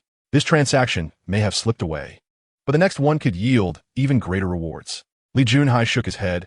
What I mentioned earlier was merely the beginning. The subsequent matters are what truly distress me. Xia Feng inquired discreetly, are you referring to the incident involving Tang Guofeng? Li Junhai nodded. Had the deal been finalized, Qian Shaokai would have profited over 100,000, while Xiao Li and I would have taken smaller shares of around 20 to 30,000 each. After this incident, Qian Shaokai was infuriated and sought revenge on Tang Guofeng. With a sigh, Li Junhai continued, Wang Wei is a friend of mine, and Tang Guofeng is his cousin. I find it inappropriate to involve myself in this act of violence. However, I swear I will keep this matter confidential. Li Junhai's demeanor was filled with despondence. Xia Feng pressed on. Is there something else that transpired? Li Junhai raised his glass, downing its contents in one gulp, then slammed it back onto the table. Expressing his frustration, only I am acquainted with Tang Guofeng. Suddenly, Xia Feng grasped the implication of Li Junhai's words and exclaimed, Qian Shaokai suspects you're colluding with Tang Guofeng. Li Junhai nodded, his expression one of bitterness. We do not know the final sale price Tang Guofeng received. Yesterday, rumors circulated claiming the stone sold for 4 million, while the owner only received the base price of 2,800,000. Xia Feng slapped his forehead. Realizing the complications this situation entailed, Qian Shaokai suspects a partnership between you and Tang Guofeng, reaping over 100,000 in profits. Wang Fuzhong claimed it sold for 3,500,000, with Tang Guofeng earning 20 to 30,000. Now, with Li Junhai presenting a different narrative, which is the truth. However, the actual sale price is known only to 3 individuals, the owner, Boss Zhao, and Tang Guofeng. The owner and boss, Zhao, certainly cannot divulge this information, and Tang Guofeng's words hold little credibility now. Xia Feng suddenly recalled a pressing question. Why did Wang Fuzhong abruptly discourage me from inquiring about the assault on Li Junhai? Did he catch wind of something? He inquired. Who knows the owner? Xiao Li, a fellow from Xiang province, was previously involved in business with us. After the incident, the owner even reproached Xiao Li, claiming he inflated the price of materials, tarnishing his reputation. A case of biting the hand that feeds. Xia Feng asked, how many individuals were involved in this operation? Qian Shaokai knows the seller. I am acquainted with Qian Shaokai, and Xiao Li knows the owner. Now, both parties have been offended by the 3 of us, leaving us unable to meet face to face. Junhai, I have heard that the stone sold for 3,500,000, with Tang Guofeng earning 20 to 30,000. Li Junhai shook his head. That must be what Tang Guofeng claims. It is not credible. He added, for such a significant transaction, the owner and Tang Guofeng surely have an agreement. The true price will not be disclosed. Xia Feng speculated. Could it be that the owner leaked this information? Li Junhai pondered for a moment and replied, it is possible. We set the selling price too high, and the owner was likely displeased upon discovering this. Disregarding the price, discussing the sharp rise in the value of raw stones is nothing short of deceitful, especially when it comes to high-quality pieces. A stone valued at 300,000, if cut to reveal worth 70 to 80,000, is considered a significant increase. However, if this stone is sold for 1 million, it would indeed be deemed a failure. The pricing of stones lacks a definitive standard. It is entirely subjective and depends on individual assessments. Should one encounter a fool with deep pockets, it is indeed possible to sell a stone for 1 million or even 150,000. The stone sold by Cun Xiaoping to Boss Zhao illustrates this point well. Take someone like Wang Fuzhong, who is both ruthless and cunning. He set the price of a 1 kilogram stone at 50,000, whereas Cun Xiaoping, in her youthful ignorance, managed to sell it for 75,000. Li Junhai remarca. I feel like a mouse trapped in a cooking pot, stifled and frustrated. Xia Feng inquired, isn't it possible to discuss this with Qian Shaokai? Li Junhai shook his head. It's futile. He refuses to listen and is too lazy to see me. Junhai, we're friends. I have a suggestion, Xia Feng said. Why not seek out Uncle Wang Fuzhong? He has connections with Tang Guofeng and Qian Shaokai. Li Junhai chuckled coldly. Xia Feng, I sought you out precisely for this matter. I cannot approach Uncle Wang. Logically, I am in the right, yet I have become a pariah. Feeling a pang of concern, Xia Feng raised his glass. Come, let's drink to that. After setting down his glass, Li Junhai asked, I heard from Wang Wei that you have opened a shop. When did you acquire such strength? Xia Feng chuckled sheepishly. A brother invested in me. I manage the operations. Li Junhai retorted with irritation. Why have I never met such a generous brother? Opening a shop has always been my dream. Junhai, the shop is quite spacious, but I am currently in need of stones. If you have any, Feel free to place them there. The storefront is on a busy street and should attract many customers. Where is it located? On Yalong Back Street. It was formerly known as Zhuliang Jewelry. Li Junhai straightened up abruptly. Did you rent that shop? Xia Feng, taken aback, asked, what is the matter?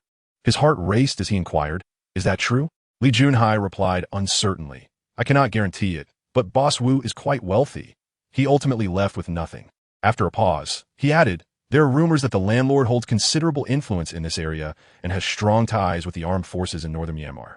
However, this person is quite unassuming. I met him once, wearing flip-flops and ragged clothing, as if he hadn't tea-washed in years. In his 50s? Quite thin. About that, Xia Feng realized Li Junhai is referring to Old Dao. In Chapter 75, Junhai faces an attack. Xia Feng could hardly fathom the extent of Old Dao's influence, capable of abducting individuals to northern Myanmar. If that were the case, the situation with Wu Gaokai was far more complex than mere debts. Old Dao, appearing simple and dull, turned out to be exceptionally ruthless. It was imperative to find an opportunity to caution Yanggu and Siyuan Zhaoping to minimize their interactions with Old Dao, as he seemed to be a voracious wolf, merciless and predatory. Particularly concerning was Yanggu. It was uncertain how he had come across the shop. While purchasing stones and sharing casual pleasantries was acceptable, any financial dealings beyond rent must be strictly avoided. The summer breeze concealed a myriad of thoughts within Xia Feng's heart, and soon he parted ways with Li Junhai. He had promised to discuss Tang Guofeng's matters with Wang Fuzhong at an opportune moment. However, given the current circumstances, it appeared that Wang Fuzhong would be at a loss as well.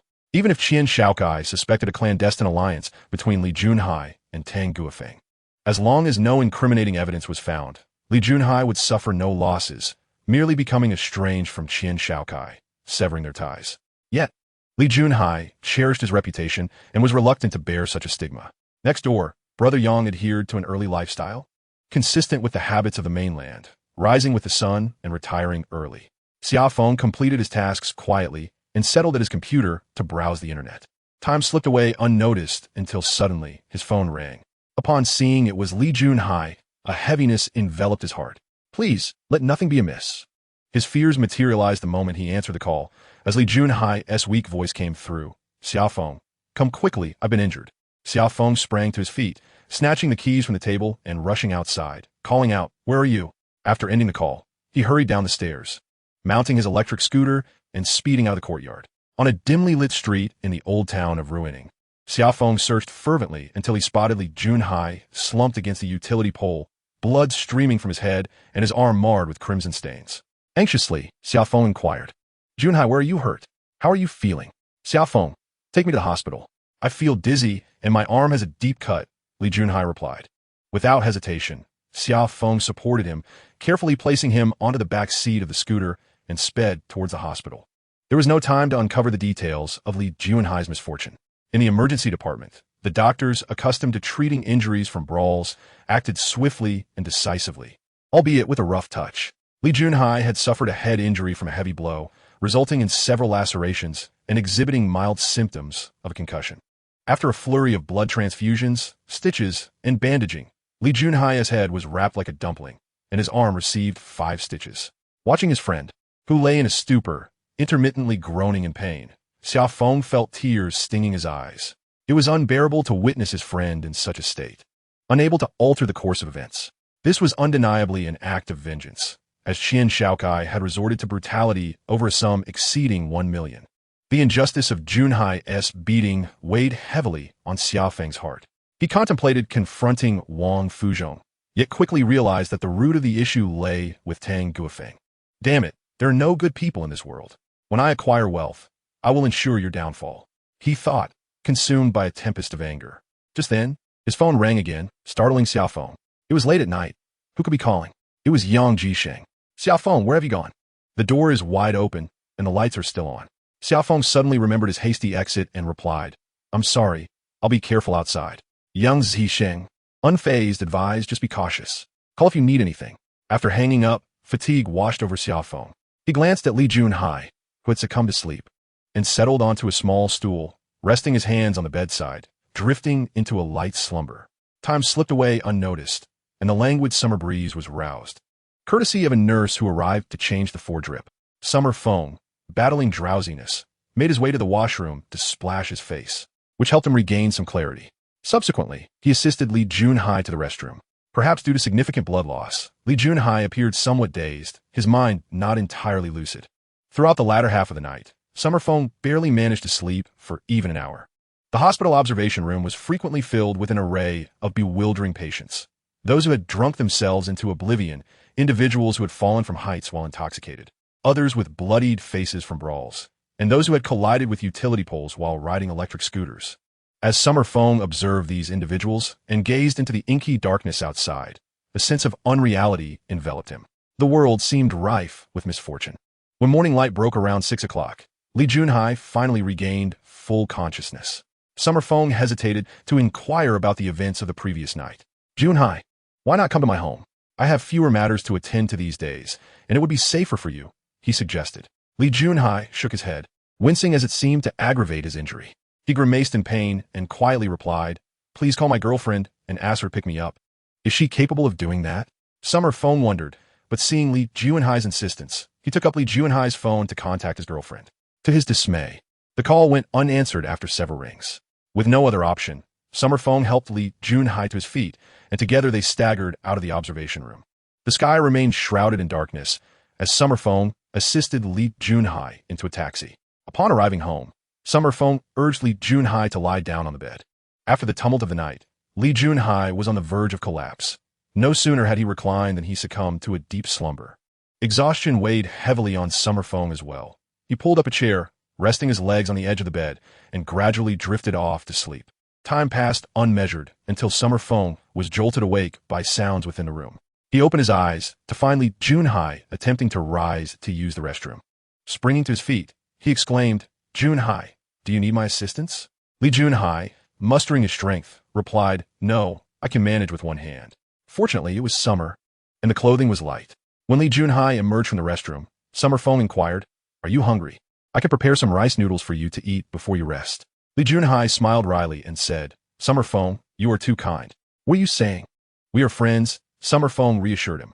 At that moment, a voice from outside interrupted them. It was Yang Jisheng. Summer Feng approached the door and opened it. As Yang Jisheng stepped inside, he was taken aback by the sight of Li Junhai's condition.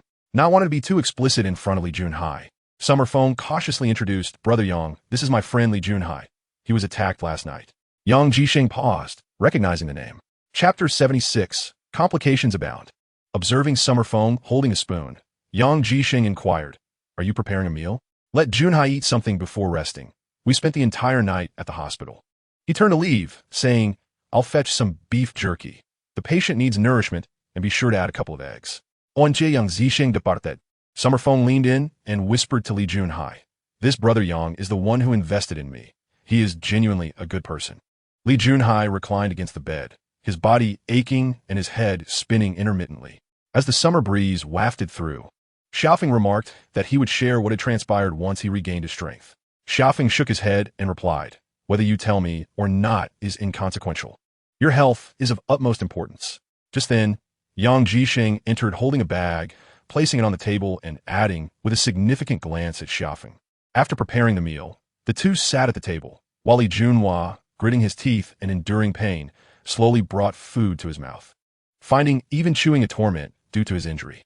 "I'll sleep a bit longer," he declared, and within 2 minutes, he had succumbed to slumber. Observing Li Junhua in deep sleep, Xia Feng felt a pang of sorrow for those like them who had left their homes to come to ruining. Illness and sudden misfortunes were great fears, and in times of crisis, there was often no one to care for them. Life must persist, no matter how arduous. Xia Feng took Li Junhua's phone and switched it off, hoping to prevent any calls from disturbing his rest. After quietly tidying the table, he stepped outside, took a chair, and settled at the entrance, dozing off as the day's warmth gave way to a refreshing coolness. "I am unaware of the specifics of last night. When I arrived, Junhua had already been assaulted," Xia Feng said. "I had dined with him the night prior, intending to inquire about Tang Guofeng's matter, but unexpectedly received a call from Wang Fuzhong, who advised against it." Yang Zixing inquired, "Why?" Xia Feng shook his head. Wang Fuzhong did not elaborate, but there is another matter.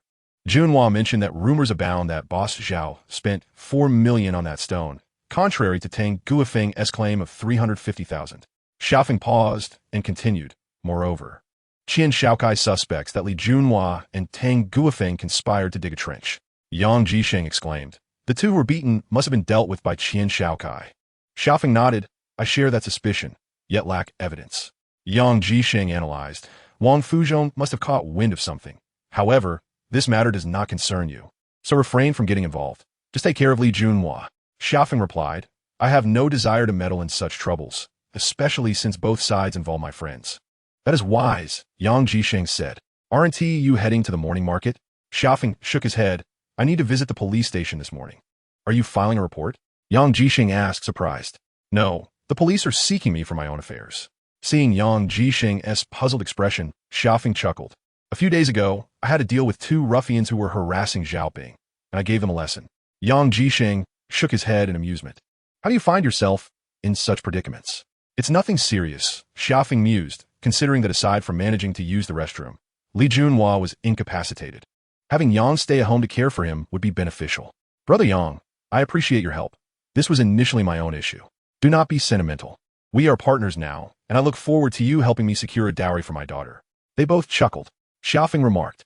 Junhua is asleep, and won't awaken any time soon. Brother Yang, I shall take my leave now and first visit the morning market. There have been too many unexpected events lately, and I find myself quite disoriented. Yang Jisheng cautioned, be sure to converse amiably with the police, and do not be confrontational. Rest assured, as the summer breeze swirled and departed, it headed straight for Sister Gao. Upon arriving at the stall, Xia Feng exchanged a few casual remarks with Xiaoping.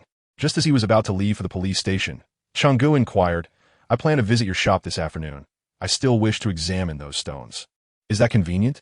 Xia Feng pondered for a moment, realizing he indeed had matters to attend to later, but Xiaoping would be present. He replied, Chenggu, I'll be out for a bit this afternoon, but you can find Xiaoping. Rising to leave, Xia Feng was suddenly approached by Wang Wei, who hurriedly announced, My father is looking for you. Do you have time this noon? In that instant, Xia Feng felt a peculiar unfamiliarity emanating from Wang Wei. A wave of indescribable discomfort washing over him. The actions of Tang Guofeng seemed to have created a rift between two close friends. There was no right or wrong in this situation, and as of now, Wang Wei was oblivious to the events. Yet Xia Feng knew that one day Wang Wei would learn that due to his cousin, Li Junhai, not only had he failed to earn any money, but had also suffered an unwarranted beating. Steeling himself, Xia Feng responded, It should be fine. After the market disperses. If there is nothing else, I will come by. Upon exiting the morning market and preparing to depart on his bicycle, his phone rang, nearly provoking an outburst of frustration. Why were there so many bothersome issues in a single day? He glanced at his phone and felt a twinge of guilt. He had misjudged the caller. It was Zhao Lacun. Xia, I have arrived home safely. I truly must thank you this time. Uncle Zhao, please don't mention it. I feel quite embarrassed, he replied. After a brief conversation, they ended the call, and Xia Feng let out a long sigh. Uncle Zhao's matters had finally been resolved, validating his efforts. Checking the time, he realized it was nearly 10 o'clock, so he hastily hopped on his bike and sped towards the police station. Upon meeting Officer Zhang, Xia Feng greeted him with a smile. What brings you to seek me? Officer Zhang stared intently at Xia Feng, remaining silent, which made Xia Feng feel uneasy. He nervously asked, Officer Zhang, what is the matter? Must you be so intimidating? Xia Feng, Officer Zhang began, we have thoroughly investigated the altercation. Although the two individuals were at fault initially, you should not have escalated the situation. One of them sustained a head injury, which qualifies as minor assault. With an impassive expression, Officer Zhang inquired, How do you propose we handle this matter? Chapter 77, Wang Wei's Fury. More than an hour later, Xia Feng exited the police station, turning around to unleash a torrent of expletives. Gazing at the modest three-story building, he felt the envelope of cash in his pocket, prompting a rueful smile. These people were insufferably cunning, delivering a slap and then offering a sweet reward. Officer Zhang had reprimanded him sternly. You initiated the violence. Even if you had justification, it has now been rendered moot. And you struck with such severity that you are liable for minor assault. Do you possess an abundance of money or a desire to spend months in confinement? Is violence your inclination? Should we record your case in our files? Do you think we, as police officers, are to be trifled with? Furthermore, compensation is mandatory, 500 yuan, which you will remit shortly. To speak of whose words can inflict the most harm, the police would claim the second position, for no one dares to declare themselves the first. With weapons drawn and a sharp tongue, their scathing reprimands left Xia Feng drenched in cold sweat. He sincerely acknowledged his mistakes and vowed never to allow a similar incident to occur again. After repeated pleas, Officer Zhang finally softened his demeanor. Subsequently, Officer Zhang escorted him to the director's office, where the director solemnly praised Xia Feng, commending him for his courage as a citizen of the Republic to confront wrongdoing and contribute significantly to the safety of the community. As a reward for his valor, he was granted a monetary compensation of 1,000 yuan. As for the details of the case, it was best left undisturbed. Xia Feng, bewildered at having entered and now equally disoriented upon leaving, found that the matter of the assault had concluded satisfactorily. He surmised that the number of individuals apprehended in the case of smuggling human heads must have been considerable, as otherwise he would not have received such a sum. Being recognized by a superior instilled a sense of achievement in Xia Feng, and he chose to dismiss Officer Zhang's harsh words as mere background noise. Upon arriving at the Lutong auto repair shop, he discovered that his vehicle had been repaired. Reluctantly, he handed over the payment, feeling the sting of having spent over 10,000 yuan. Such extortion felt egregious. This was Xia Feng's establishment, and despite knowing he had been overcharged, Xia Feng held his ground. The proprietor of the auto shop, however, was exceedingly cordial. Upon realizing Xia Feng had arrived on an electric bicycle, he even dispatched a worker to deliver the car directly to his doorstep. At that moment, Wang Wei called again. As soon as Xia Feng answered, he heard Wang Wei's voice, strained and urgent. "Xia Ge, where are you? I need to speak with you." There was a tinge of distress in Wang Wei's tone, which made Xia Feng uneasy. When they finally met, Xia Feng noticed Wang Wei's face was flushed, as if he had just finished a heated confrontation. Before Xia Feng could speak, Wang Wei gravely inquired, "Did my cousin get beaten because he dug up Junhai's trench?" Taken aback, Xia Feng reluctantly replied, "Tang Ji's actions were unscrupulous, Wang Wei. To be honest, he deserved that beating." Wang Wei slumped to the ground, murmuring, "How am I supposed to face Junhai now? Tang Guofeng has ruined me." "How do you know this?" Xia Feng was aware that Wang Fuzhong had kept this matter from Wang Wei. "My dad tried to contact Junhai this morning, but his calls went unanswered." Wang Wei, dejected, sighed, and continued, "He was secretly discussing this with my mother at the stall, and by chance, I was standing right behind him. It led to an argument with my mom." Xia Feng's spirits plummeted. Wang Wei was indeed in a difficult position. Wang Fuzhong's decision to conceal the truth from his son was evidently misguided, while one might argue it was an attempt to protect him. Wang Wei was no longer a child and would eventually have to confront such matters. How could Wang Wei be expected to navigate these waters later on? The crux of the issue lay in the fact that the Wang family had acted foolishly. After careful consideration, Xia Feng resolved that honesty was the best course. Some matters simply could not remain hidden. With a heavy heart, he said, "Because of this incident, Junhai was also assaulted last night." "What?" Wang Wei sprang to his feet. "Why?" Xia Feng sighed deeply. "What other reason could there be? There are suspicions that Junhai and Tang Ge conspired together, but I believe Junhai is innocent of such treachery." "Where's Junhai now?" "Wang Wei, this matter has become exceedingly complicated. It would be wise for you to refrain from involving yourself. Your father sought me out at noon, likely regarding this very issue. I inquired about Junhai's whereabouts when Wang Wei suddenly erupted in fury, his voice piercing the air and drawing the attention of those nearby. He seized Xia Feng by the shoulder, demanding, "Xia Feng, tell me where Li Junhai is." Seeing Wang Wei's rage, Xia Feng felt a pang of sorrow. He is at my house." Before he could finish his sentence, Wang Wei turned and sprinted away. Xia Feng attempted to grab hold of him, but failed. Just as he was about to chase after him, his phone rang. Upon glancing at the screen, he saw it was a call from Wang Fuzhong. Xia Feng hesitated to answer, feeling apprehensive. He had initially been an outsider in this affair, but both parties involved were dear friends. If this situation were to be mishandled, it could lead to the dissolution of friendships, or worse, the creation of enmity. "Wang Wei sought you out?" "Yes, he just left." "Where are you?" "I'm coming over now." Xia Feng hung up, exhausted, and sat down on the roadside. He was disinclined to involve himself any further. The injustice faced by Li Junhai, who had been wrongfully beaten, left him feeling desolate. Wang Fuzhong hurriedly approached and, upon seeing Xia Feng, inquired, "Where did Wang Wei go?" Xia Feng, his gaze vacant and his demeanor listless, replied, "Wang Wei went to see Li Junhai. He was severely beaten last night, sustaining numerous stitches to his head and arms." "Why?" Wang Fuzhong exclaimed. Xia Feng responded with rising frustration. "Uncle Wang, you asked me why? I wish to know the reason as well. Tang Guofeng claimed to have sold 3.5 million, and now rumors swirl about 4 million. Some say it was a scheme orchestrated by Li Junhai and Tang Guofeng. Which is the truth? I am utterly bewildered." Does Tang Guofeng ever speak the truth? Wang Fuzhong stared in astonishment at Xia Feng, taken aback by the usually mild-mannered young man's fury. After a prolonged silence, he slumped down beside the road, muttering to himself, "I only heard about this last night and hurried to call you." He sighed heavily and continued, "There are those who wish to escalate this situation. Perhaps they have ulterior motives." Xiao Feng, feeling despondent, replied, "I no longer care what transpires, Uncle Wang. Please do not resent me for my lack of assistance. To be frank, I am powerless to help. Brother Tang is blinded by greed and operates without principle. As a guardian, you too hold some responsibility." Wang Fuzhong trembled, realizing that Xiao Feng's discontent stemmed from the violence inflicted upon Li Junhai. With newfound resolve, he sprang to his feet, declaring fiercely, "I will confront Tang Guofeng." Chapter 78, Return to the Warehouse. Observing Wang Fuzhong's forlorn figure, Xiao Feng felt remorse for his harsh words. After all, he was a respected elder and the father of his close friend. Upon entering the village, he faintly heard his phone ring. He paused, exhaling deeply. Mentally preparing himself before checking the screen, it was a call from Zhou Feng. "Xiao Feng, you need to hurry to the warehouse. I have a bit of time at noon, and a shipment is arriving that many will be eager to see. You'll get a great deal." Xiao Feng's spirits lifted. A wave of relief washed over him. Turning to leave, he felt a rush of anticipation. What splendid stones awaited him. Upon his arrival at the warehouse in Mengsha village, Zhou Feng was already present, engaged in a tea session with the warehouse manager, Old Zhang, accompanied by a young man. Zhou Feng directed Xiao Feng, saying, "Warehouse number 5. You may wish to take a look. There are still 2 individuals inside." It dawned on Xiao Feng that he was not the sole observer of the stones. There was indeed another group involved. With a prompt affirmation, Xiao Feng turned and dashed away. Warehouse number 5 was located at the far end.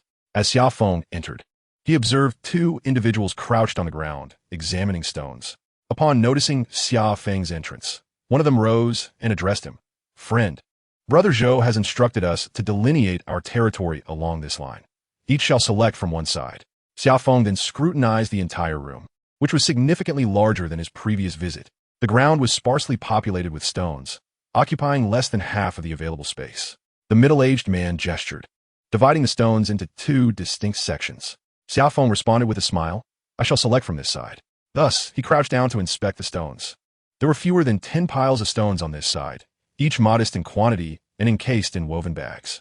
Xiao Feng opened the nearest bag and, upon reaching inside, was momentarily taken aback by the first stone he uncovered, a completely sand-exposed Mashisha small piece, weighing approximately 300 to 400 grams. This stone required no lamp for illumination. It was entirely translucent under sunlight. A surge of elation coursed through Xia Feng's heart as he prepared to set the stone down.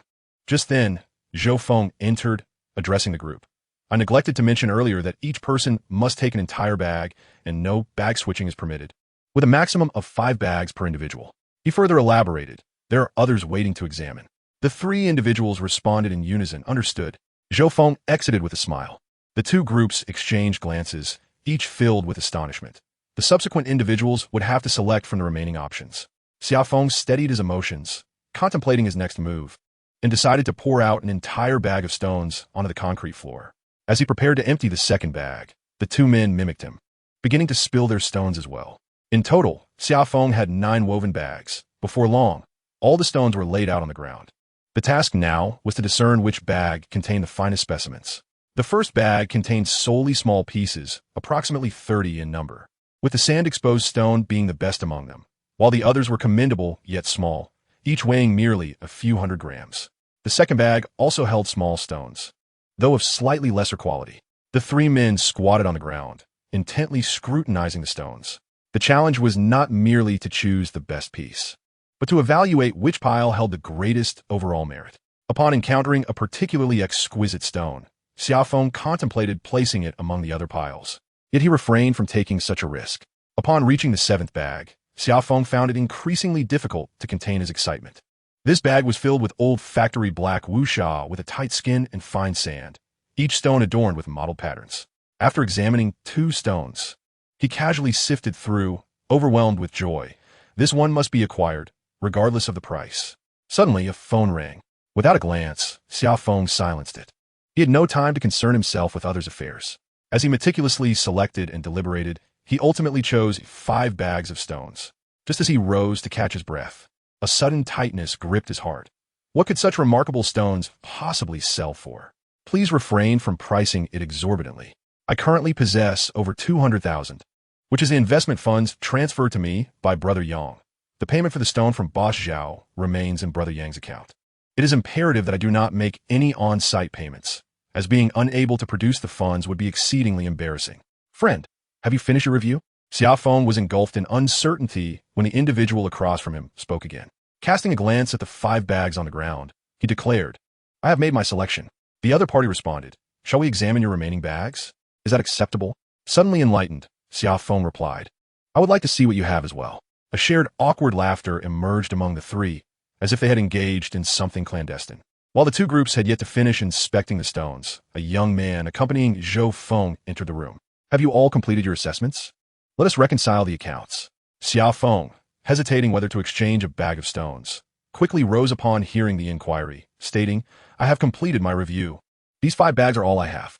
The young man approached, glanced at the numbers on the woven bags, and opened the ledger, saying, Please pour the stones onto the ground. Uncertain of the young man's intentions, Xia Feng complied with the request. The young man remarked, This bag contains 32 stones. I will not mention the weight individually.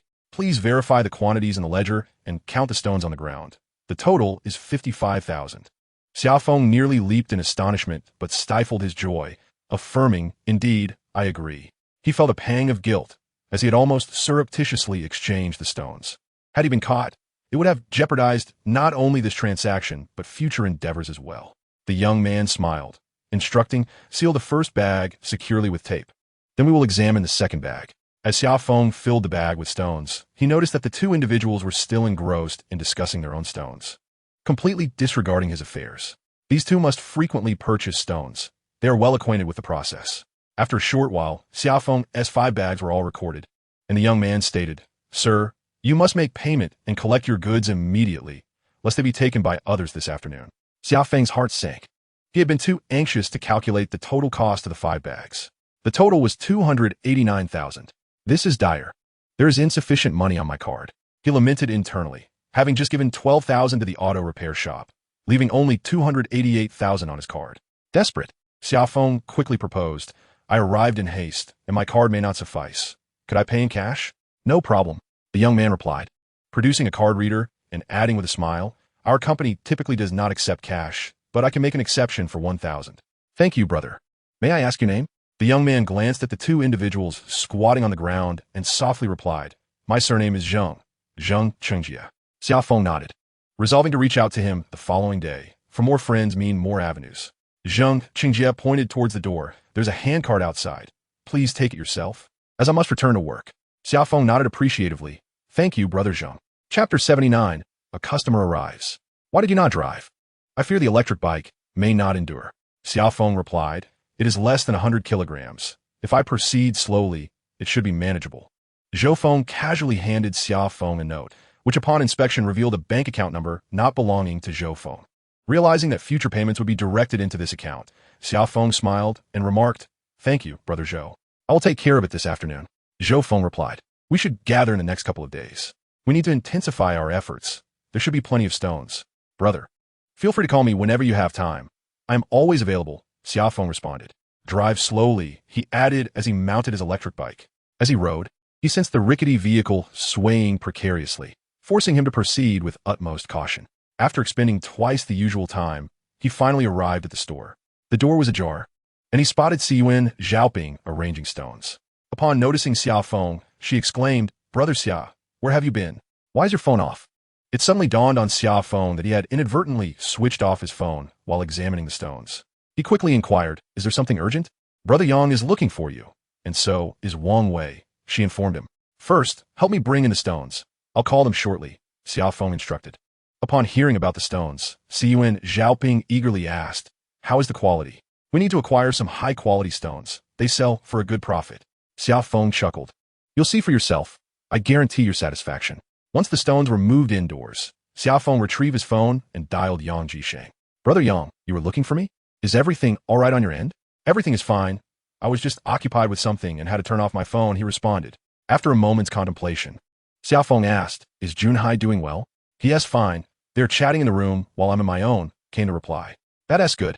Please come over. I've acquired quite a few stones, spending over 200,000. Seized ones? Yang Jisheng's interest peaked. This time, we're in for a big profit. Feeling a surge of excitement, he declared, I'm on my way. There aren't any scissors in the store. I'll hurry to buy some, he added. Xia Xiaoping giggled. Let us open it up and take a look. I can hardly wait. Together, they tore open a bag, and Xia Xiaoping reached inside. Pulling out a stone. Without examining it closely, she gasped, Brother Xia, could it be a full color? Xia Feng glanced at the stone, which was a red wax shell from Sanxiao, covered in bumpy mottling with vibrant green hues, nearly devoid of skin. It could be full color or flower green. He replied with a smile. Xia Xiaoping, brimming with excitement, proclaimed, this type of stone sells the best. Everyone loves it. Suddenly recalling something, she anxiously inquired, Brother Xia, how much did you pay for this? She was concerned that a high cost might hinder sales.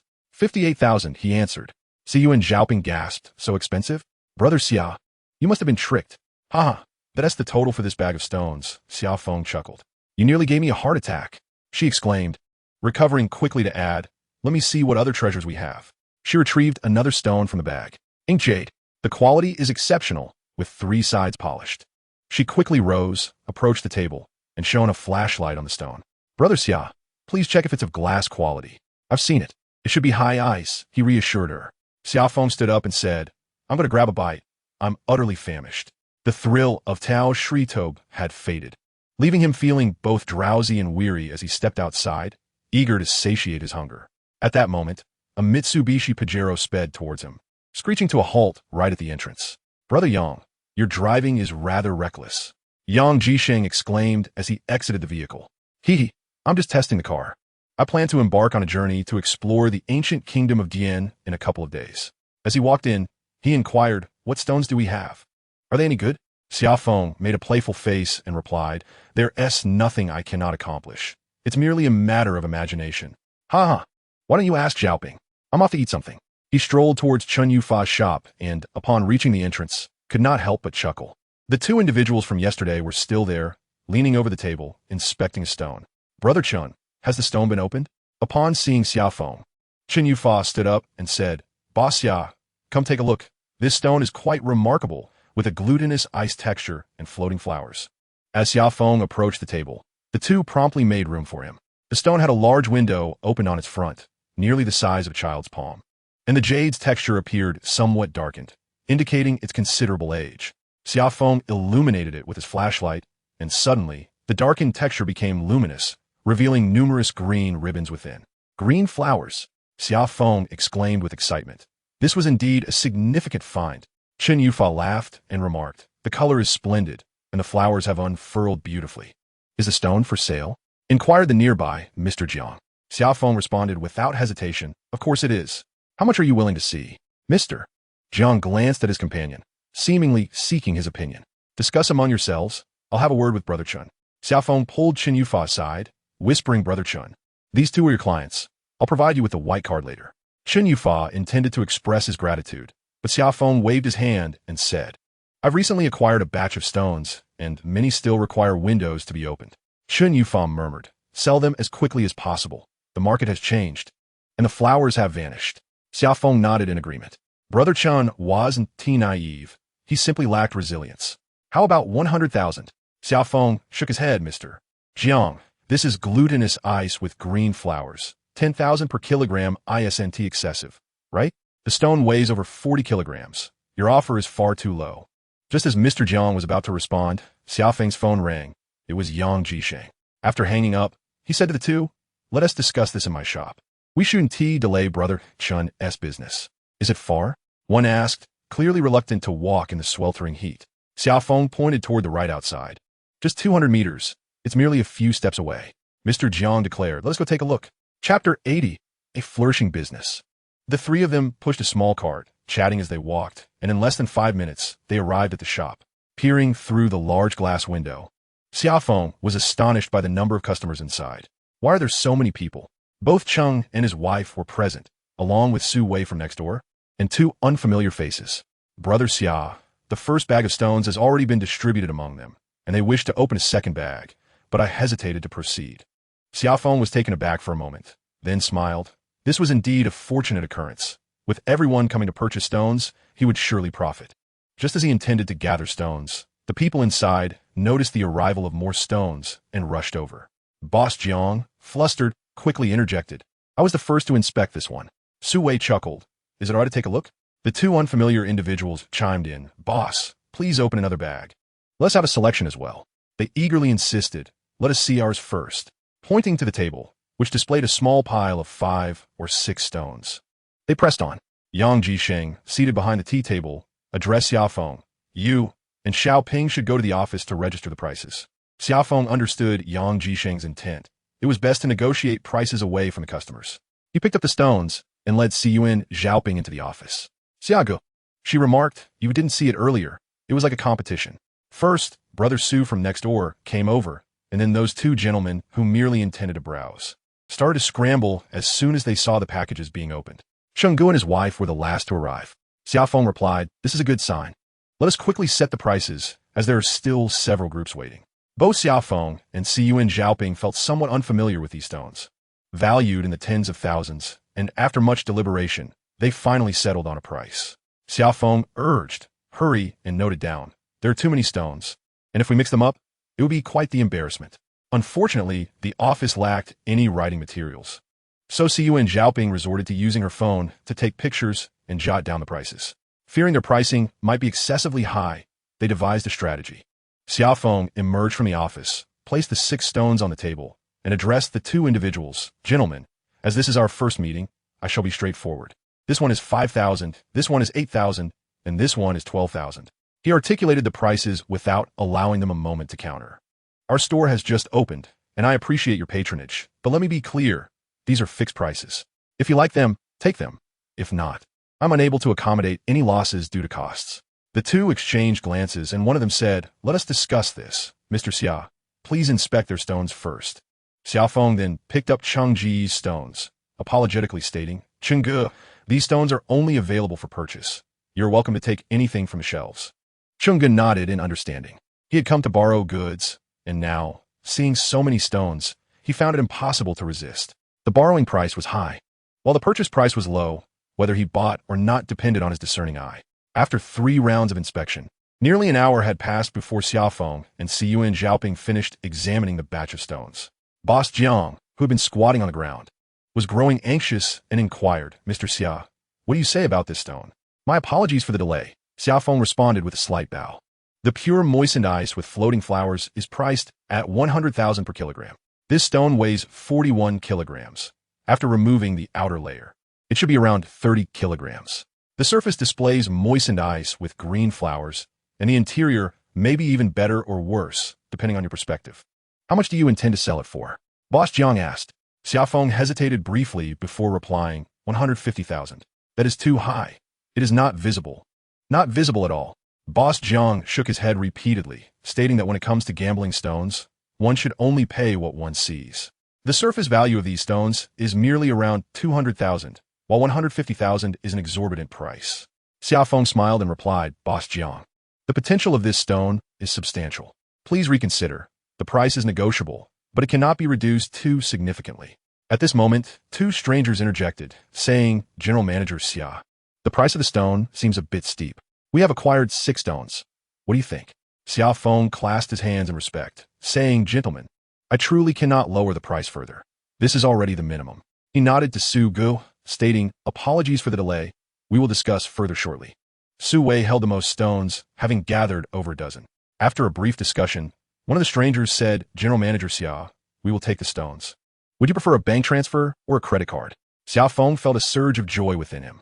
He turned to Yang Jisheng, realizing that the store was stocked with an abundance of goods. Yang Jisheng remained composed, quietly observing the situation in the room.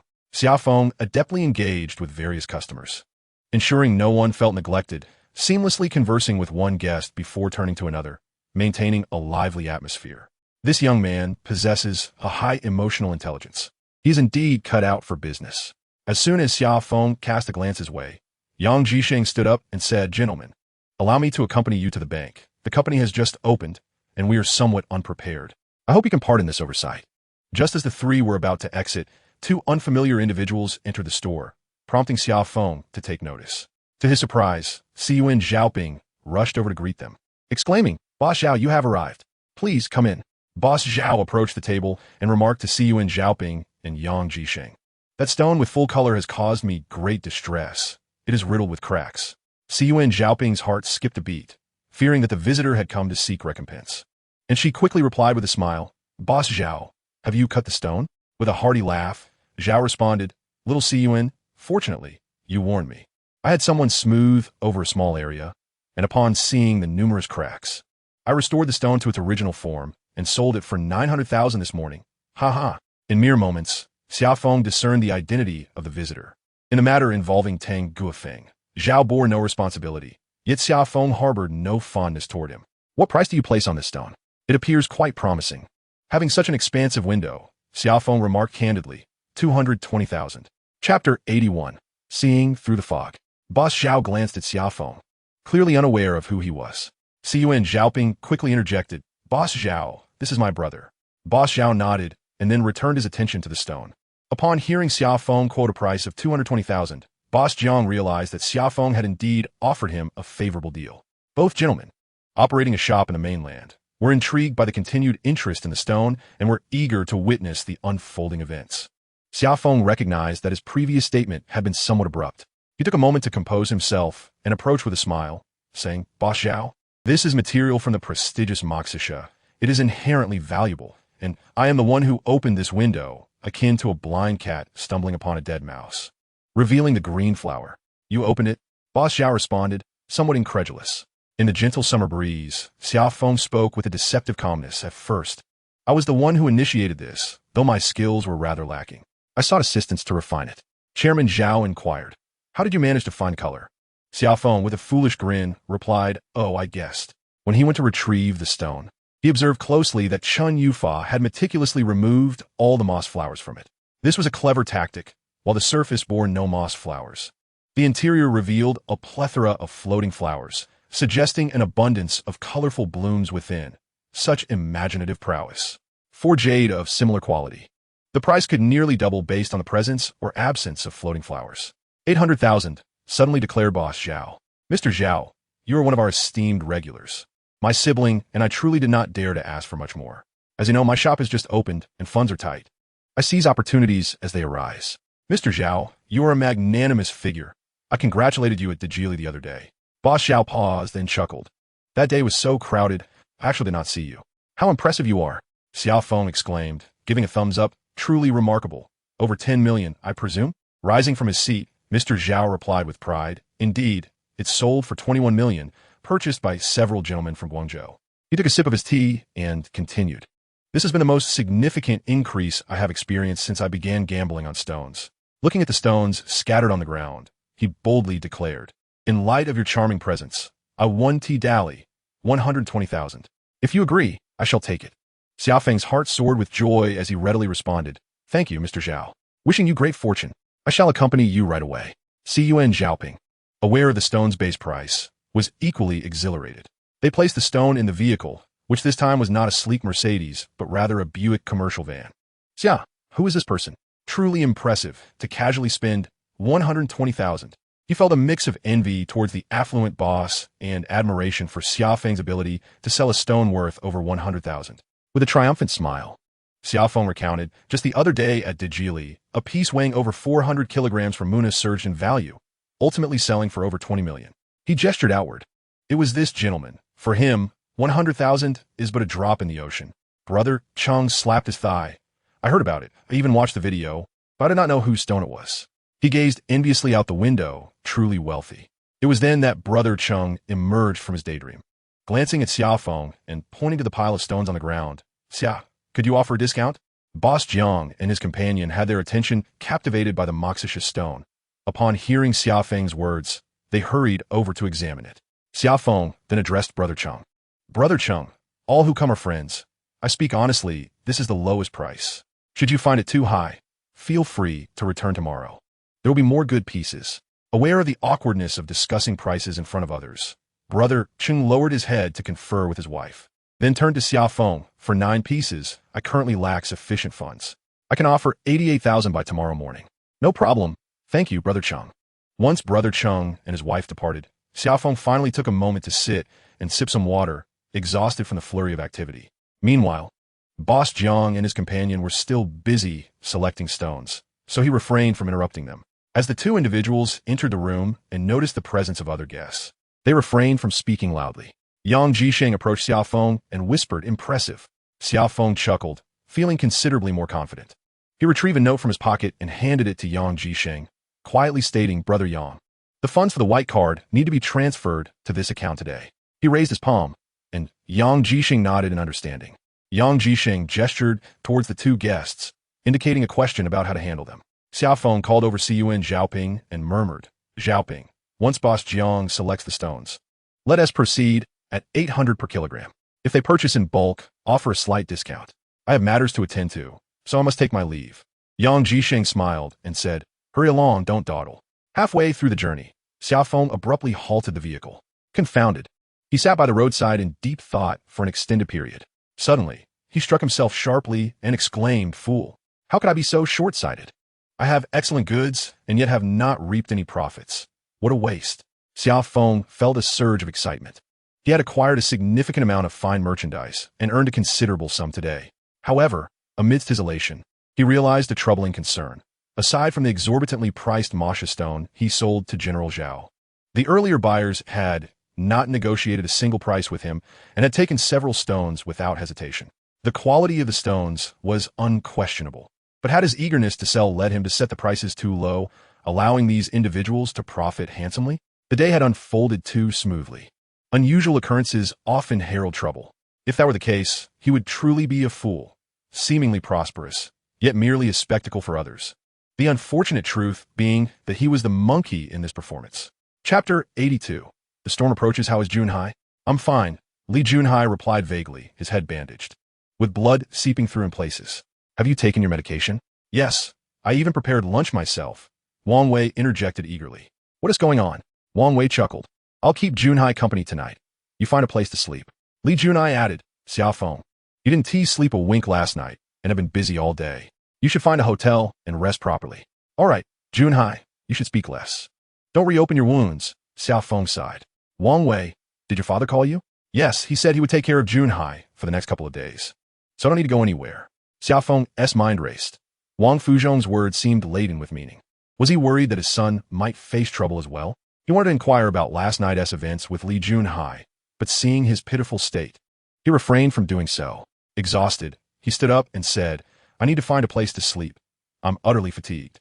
Just as he was about to leave, Li Junhai, mustering his strength, called out loudly, "Xia Feng, thank you." Xia Feng replied brusquely, "Just take care of yourself. Don't burden me further." As he stepped outside, he pulled out his phone and called Yang Jisheng, saying, "Brother Yang, I really can't hold on any longer. I need to rest. We can discuss matters tomorrow."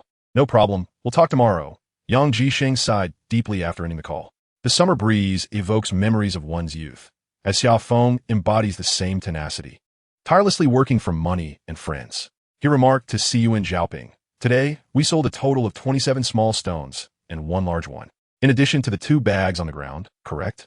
"Yes, but Brother Cheng's payment won't arrive until tomorrow morning. Boss Jiang and the others will come to settle accounts and collect goods tomorrow afternoon." After a moment of contemplation, Yang Jisheng suggested, "Zhaoping, gather the items. We shall procure office supplies." The two locked the door and ventured out for shopping. Fortunately, the stores in Ruining remained open late, and after scouring several places, they managed to acquire all necessary supplies, though the computer would not arrive until the following day. As Yang Jisheng sat at the tea table keeping accounts, a middle-aged man entered and inquired, "Is Xia Feng here?" Yang Jisheng glanced up, not recognizing him. "Uncle Wang, what brings you here?"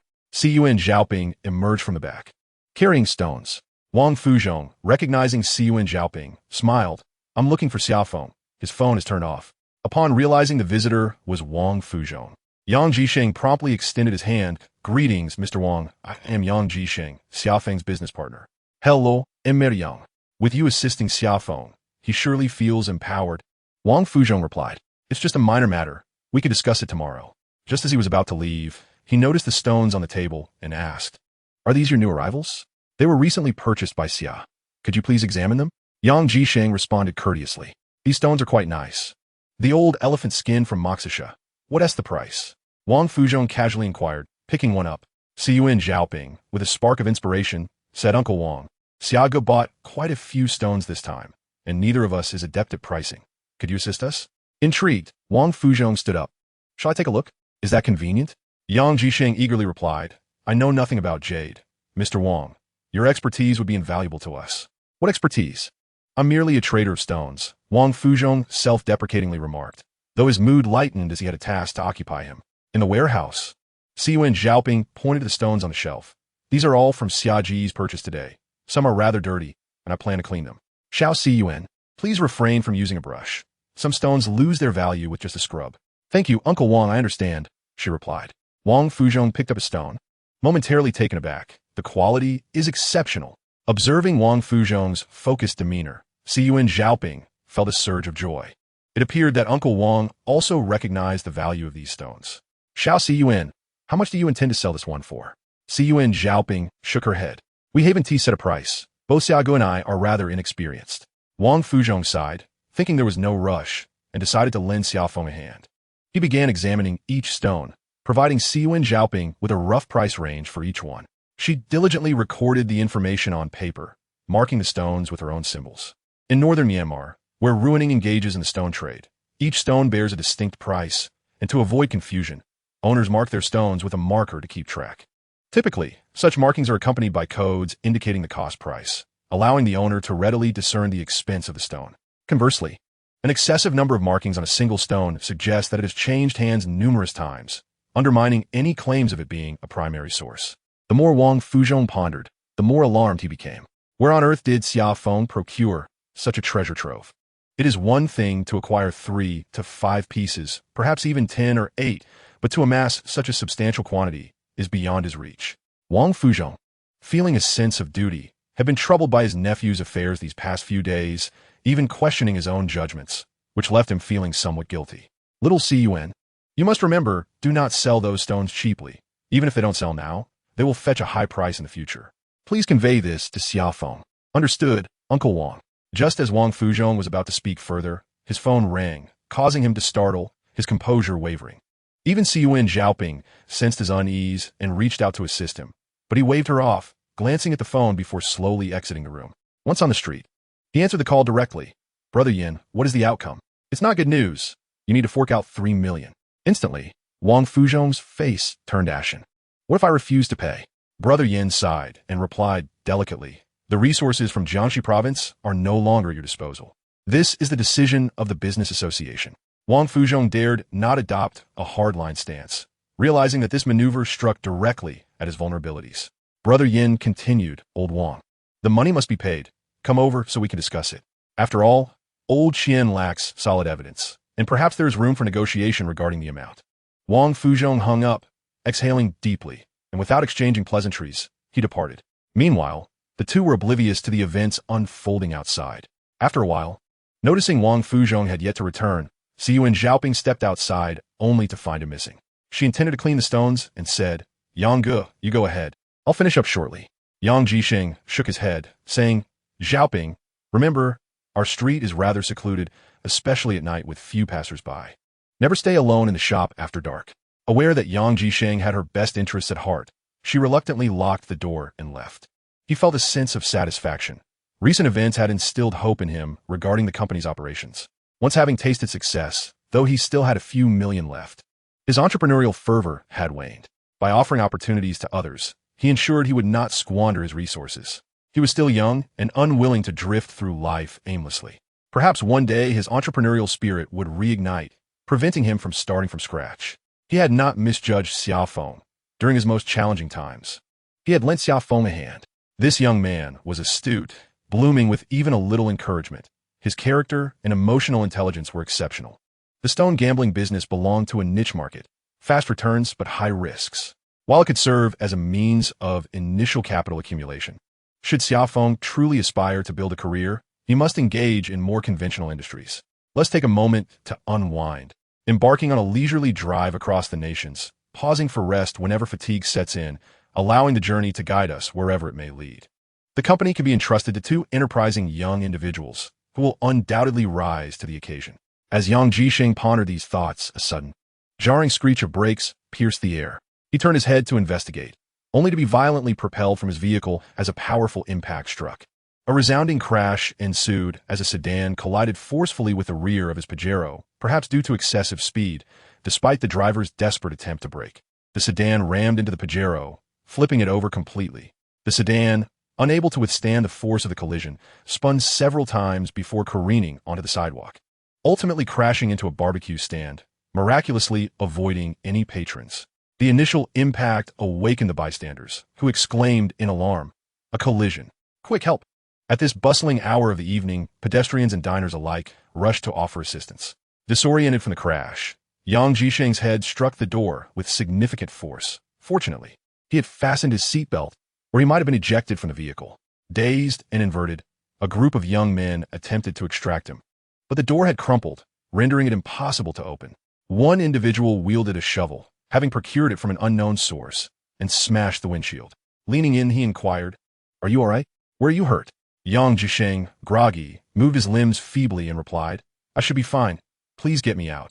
With combined efforts, they finally dragged him from the wreckage, his face smeared with blood, yet his mind remained relatively clear. As they laid him on the ground, he asked, "What's happening over there? I must see." Observing him limping away, onlookers urged, "Friend, sit down and rest. The police will arrive shortly." However, the situation at the scene of the collision was dire. The front third of the sedan had been sheared away, its body grotesquely contorted, the doors jammed shut, and shards of glass scattered across the ground. A brave young man called out towards the car's interior, "Is anyone inside?" Silence followed. Another young man peered in, grimacing as he remarked, "What a strong odor of alcohol. How much counterfeit liquor must have been consumed?" Just then, the wail of police sirens filled the air. Officers swiftly established a perimeter, preparing to breach the sedan's doors to rescue its occupants, while others began assessing the scene. Two officers approached Yang Jisheng and inquired, "Are you the driver? Were you injured? Can you briefly describe what happened?" "My legs and arms are hurt, and my head is bleeding," Yang Jisheng sighed. "I was driving normally when that car struck the rear of mine at the intersection. As long as you're not gravely injured, we will handle this fairly." The police reassured him. "Please, get on the ambulance for a checkup." With assistance, Yang Jisheng was helped into the ambulance. Shortly thereafter, the sedan's door was pried open, and a figure, drenched in blood, was extracted from within. The onlookers gasped in astonishment, sensing that the situation was dire. Upon arriving at the hospital, the medical team began to tend to the injuries. Yang Jisheng had sustained a significant gash on his head, appearing quite gruesome, though fortunately, there was no damage to the bone. His thigh was more severely injured. During the rollover, it had struck an unknown object, resulting in an extensive area of bruising. Now swollen, his left ankle was twisted, resembling a swollen radish. Thankfully, he had been wearing a seatbelt. Otherwise, the consequences would have been unthinkable. The doctors worked tirelessly into the early hours of the morning to complete all examinations and treatments. Yang Jisheng's head was bandaged similarly to Li Juanhai's, and his thigh and ankle were also wrapped in gauze. The police had brought Yang Jisheng's bag and phone to him, leaving him in a quandary. He found himself without a caregiver by his side. Although he was familiar with Xia Feng and ruining, his phone was turned off. The hospital's aides would not be available until daytime, and given his current condition, he realized he could not manage alone. Reluctantly, he decided to call Siyuan Zhaoping. Siyuan Zhaoping was preparing for bed when she received Yang Jisheng's call, which puzzled her. However, upon learning that her brother Yang had been in an accident, she quickly dressed and rushed to the hospital. By the time she arrived, Yang Jisheng had already been settled into a patient room. He was experiencing severe dizziness and body aches, with no sensation in his thigh. After giving Siyuan Zhaoping a few brief instructions, he drifted into a deep slumber. Being attentive, Siyuan Zhaoping first sought out the on-call doctor to inquire about the situation. Upon discovering that Yang Jisheng's condition was stable, she felt a wave of relief wash over her. The ward was quite crowded, so she settled into a chair in the corridor to rest her eyes. Chapter 84. The Arrival of Evildoers. It was not until the sun had fully risen that Xia Feng awoke, having slept for over 10 hours. After freshening up, he picked up his phone to check the time, only to remember that he had turned it off the previous night to avoid disturbances. As soon as he powered it back on, he received a text from Siyuan Zhaoping. Upon reading it, he couldn't help but exclaim in alarm and hurriedly dressed before rushing out. Brother Yang is in trouble. Upon entering the patient room, he saw Siyuan Zhaoping assisting Yang Jisheng, who was relying on crutches to walk. Xia Feng quickly approached, saying, "Let me help." Upon seeing Xia Feng, Yang Jisheng managed a wry smile. Disaster has struck, and I must trouble you once again. Xia Feng inquired, what happened? Don't even mention it. I was driving normally when an Audi crashed into the rear of my vehicle, flipping it upside down. Brother Yang, are you all right? Do I look all right? Yang Zisheng replied. Humorously. Xia Feng chuckled. You do seem to have some issues. Even going to the restroom requires assistance. Seeing Yang Jisheng able to joke around reassured Xia Feng that his injuries were not too severe. We still have money owed by Changge. He promised to pay us for the goods this morning. Understanding Siyuan Zhaoping's nature, Xia Feng refrained from insisting further. Yang Jisheng lay back on the bed and said, Zhaoping, please call the computer seller and ask them not to deliver the goods this morning. Siyuan Zhaoping nodded in agreement. After she left, Yang Jisheng turned to Xia Feng and said, as I was rescued from the vehicle, I was still able to walk. I took a glance at the scene. The driver of the Audi appeared to be unconscious.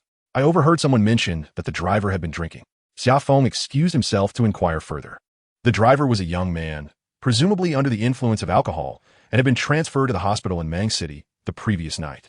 Ruining is a county-level city, part of an autonomous prefecture for ethnic minorities, with Mang City serving as its administrative center. Consequently, the medical facilities there are significantly better than those in Ruining. Yang Jisheng furrowed his brow and asked why. Is it serious? Xia Feng replied, the head injury is quite severe, and it seems there may be fractured ribs, though the specifics remain unclear. Yang Jisheng exhaled in relief. As long as he is still alive. The Pajero had not yet been registered, but all the necessary documentation was in order, including a valid driver's license, and last night's checks confirmed no alcohol consumption. Currently, the police were most concerned with whether Yang Jisheng had been driving normally. The entire statement-taking process took nearly an hour. Xia Feng sat nearby, listening to their conversation, without detecting any particular bias. As soon as the two officers departed, Yang Jisheng remarked, Xia Feng, we may be facing some complications. Xia Feng inquired, what complications? Just as Yang Jisheng was about to respond, two individuals entered the room, making a beeline for Yang Jisheng's bed. Mr. Yang, I also share the surname Yang. Last night, your vehicles collided. That car was driven by my nephew. How are you feeling now? The middle-aged man wore a broad smile, clearly a successful individual, while the younger companion carried a briefcase. Yang Jisheng scrutinized Mr. Yang intently. Given my current condition, how do you think I feel? Oh dear. The urban construction in Ruining is quite underdeveloped, with no streetlights and lacking traffic signals, which led to your accident. Yang Jisheng promptly interrupted, Mr. Yang. Let's be clear, it was that Audi that collided with me, not the other way around. Let's not argue about this. The police's conclusions have yet to be determined. Mr. Yang maintained his affable demeanor. You are a newcomer here, unfamiliar with the surroundings. Allow me to take charge. I will cover the costs of repairing your vehicle, including your hospital and nutritional expenses, and provide you with some compensation. We can consider this matter settled. What do you think? In an instant, Yang Jisheng comprehended the man's intentions. Driving under the influence had resulted in a significant traffic accident, which likely constituted a public safety offense. The middle-aged man paused momentarily before chuckling. Who can say for certain in such matters? I conduct minor business in Ruining and have some influence in certain areas.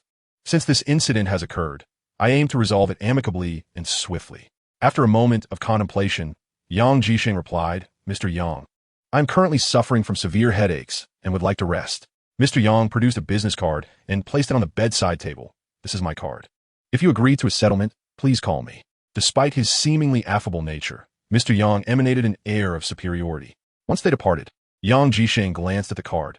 Yang Xiangfeng, owner of Ruining Ruaging Real Estate Company. Yang Jisheng chuckled. He indeed encountered someone of prominence. Observing the other patients around him, he quietly asked Xia Feng, they wish to settle. What are your thoughts? Certainly, reconciliation is feasible, Brother Yang. There's no need for us to resist stubbornly, as accidents like collisions are indeed unforeseen events that none wish to experience. Yang Jisheng chuckled. You are correct. The matter at hand is compensation. If they exhibit sincerity, I have no desire to play the villain. For now, let us await the police's conclusion. Xia Feng responded with a fierce determination. Let's extract a hefty sum from them. Both men shared a laugh. Yang Jisheng winced, a grin causing his scalp to ache as he uttered soft cries of discomfort. The doctor arrived for rounds, conducting a brief examination and finding no additional injuries. Remarkably, despite his considerable wounds, Yang Jisheng had sustained no serious bone damage aside from his ankle. As noon approached, Xia Feng was about to descend to procure lunch.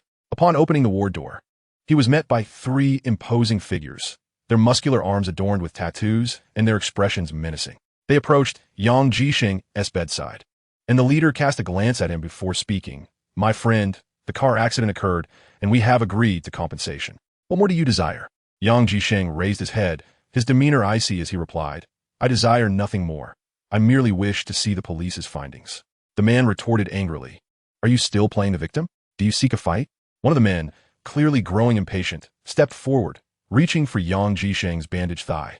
"How dare you touch me?" Yang Jisheng exclaimed. The man, now incensed, moved to strike Xia Feng. With a cold smirk, Xia Feng swiftly raised his hand, and with a loud thud, a bamboo chopstick pierced through the hospital bed, leaving a segment clutched in his grasp. The man stood momentarily stunned. Chapter 85. From Arrogance to Deference. The assailant opened his mouth to curse, drawing the attention of other patients in the room. They watched in disbelief as Xia Feng effortlessly drove the disposable chopstick into the bed.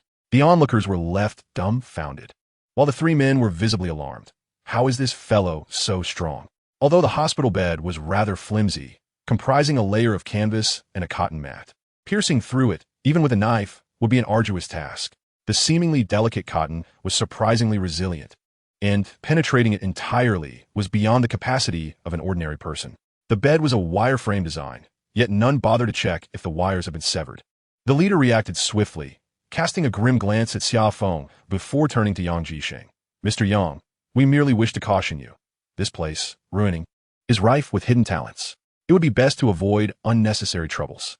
Yang Jisheng, sensing the gravity of the situation, maintained an impassive expression.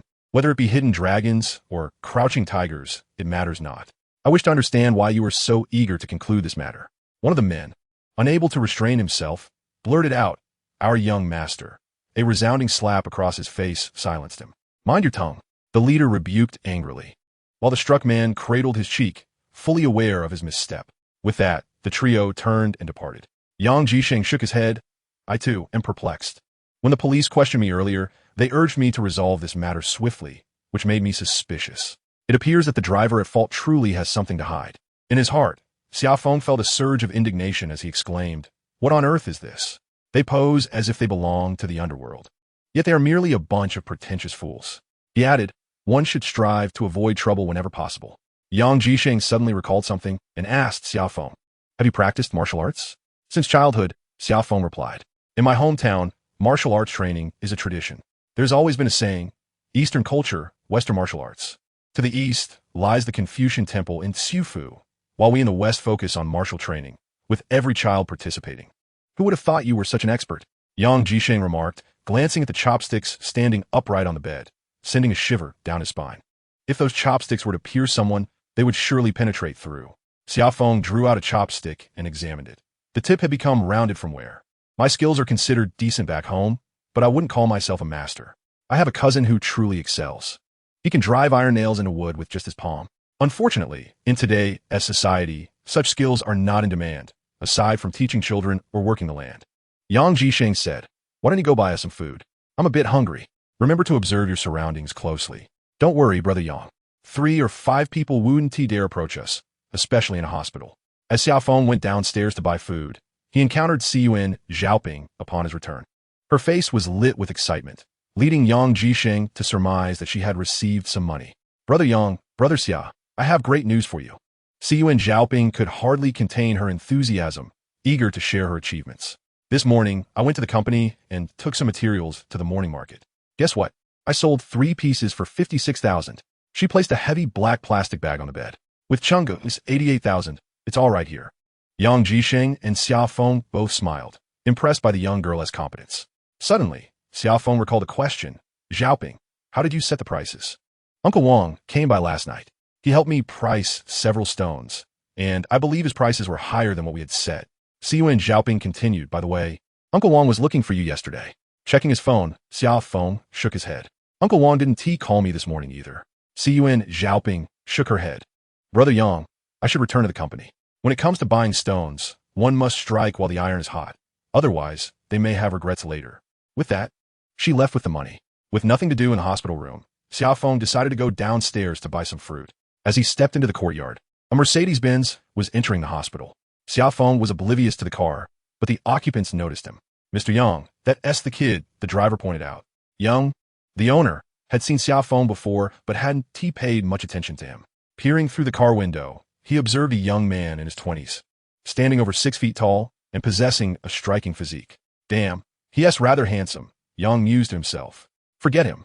Let us follow my sister's instructions and get the job done. Lao Si, you, and the others stay back. Yang found himself in a dilemma. The person who had been hit was obstinate, refusing to accept money without first seeing the police report, which was proving to be a grave predicament. He had thought that sending Lao Si and a few others to intimidate the individual would suffice. But little did he know that there was someone capable on the other side. The group, led by the 4th member, returned defeated. Inside the hospital, the 4th member hesitated to take action, aware that any attempt to intervene would lead to an impasse from which there would be no escape. Situated in the tropics, ruining boasts a plethora of fruit varieties available year-round. Summer Wind purchased several mangoes and peeled a pineapple before ascending to the ward. Upon entering, he noticed a few nurses gathered around the bed, conversing with Yang Jisheng. Summer Wind instinctively exclaimed, "Why?" A senior nurse, her expression devoid of emotion, replied, "There is no reason. This is the hospital's arrangement." Within the hospital, the words of doctors and nurses are commands, leaving Summer Wind no choice but to assist Yang Jisheng to his feet, only for him to be seated again in a wheelchair as the nurses led him away. As they entered the elevator, both Summer Wind and Yang Jisheng felt a sense of confusion about their whereabouts. The bustling atmosphere of the lower wards was chaotic, yet here it was remarkably tranquil, not only quiet but also impeccably decorated, with carpets adorning the floors. Ah, this is a high-end ward, Yang Jisheng thought to himself, convinced that had it not been for Mr. Yang's arrangements, he would never have believed it. Upon entering the ward, Summer Wind was taken aback. The room resembled a standard suite in a luxury hotel, complete with a sofa, television, refrigerator, and washing machine. As Yang Jisheng lay down on the bed, a middle-aged woman knocked and entered. "Sir, my name is Zhao, and I am the caregiver assigned to this room. If you need anything, just call for me. I will be on standby in the corridor. Sir, please enjoy the fruit. The hospital provides complimentary fruit and snacks daily, so there's no need for you to purchase any." Once the caregiver departed, Summer Wind and Yang Jisheng exchanged glances. Realizing the extent of the generosity they were being shown, they both erupted into laughter, though Yang Jisheng soon winced, as the laughter had aggravated his injury.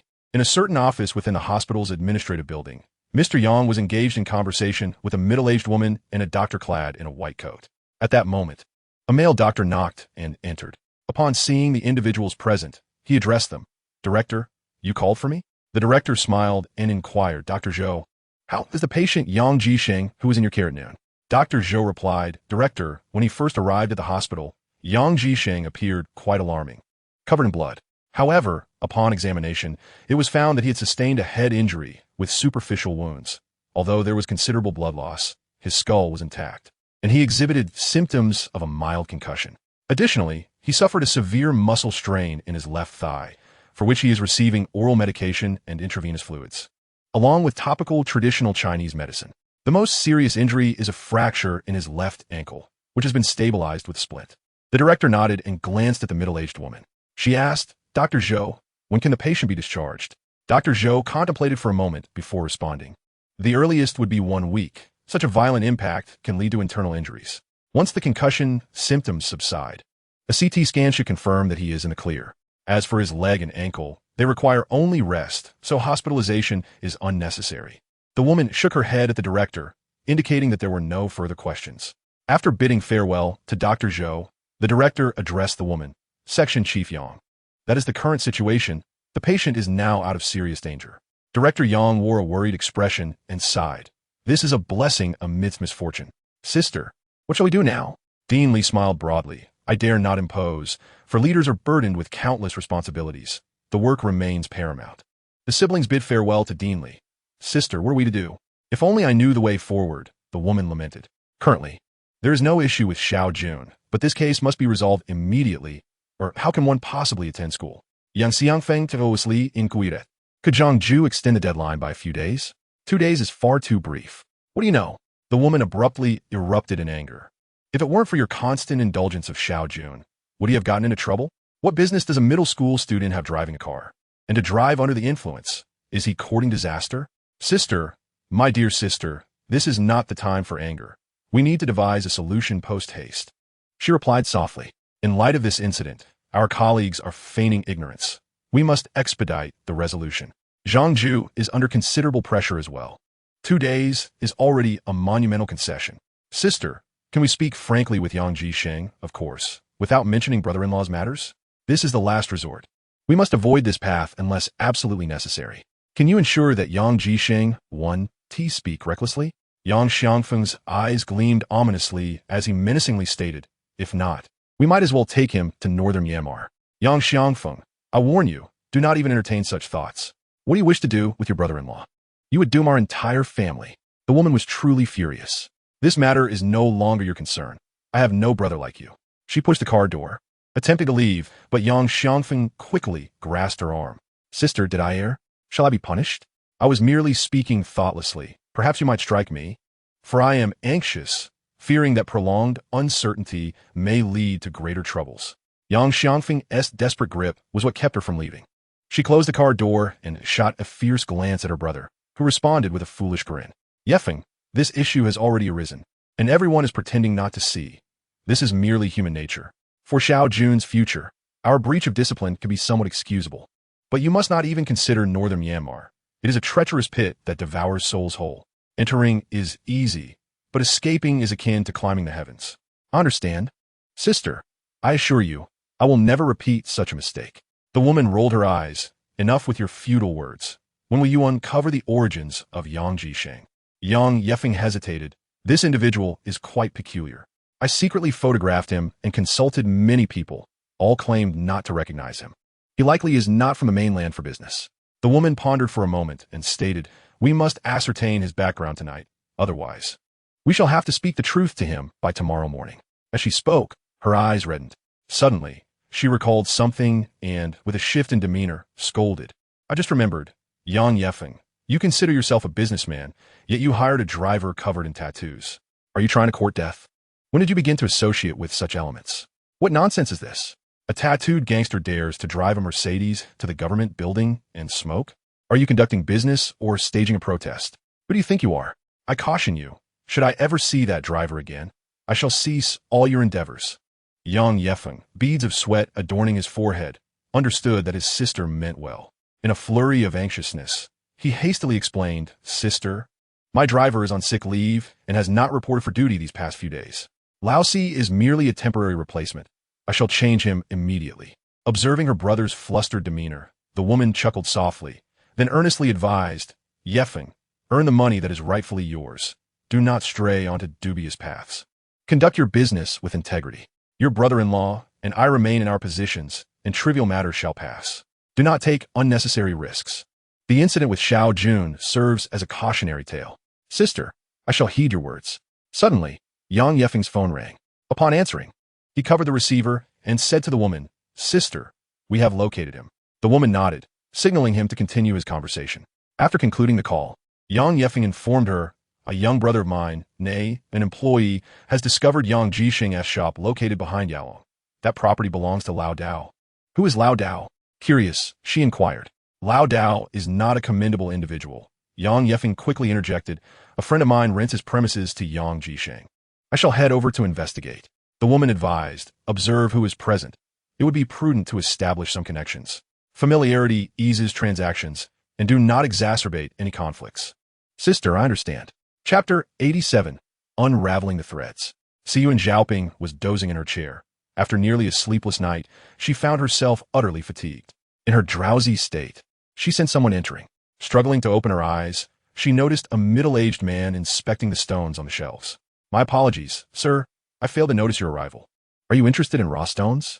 Xiyuan Zhaoping wiped her face and approached him. I'm merely browsing. This shop is newly established, isn't it? Yang Feng inquired.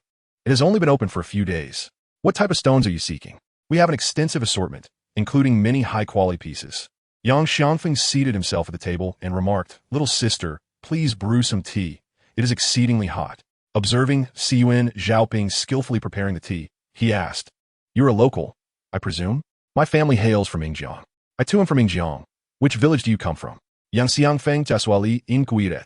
Mengmen village. Little sister, did you open the shop? Boss, I do not possess the means to open a shop. It is my two older brothers who established it, and I work for them.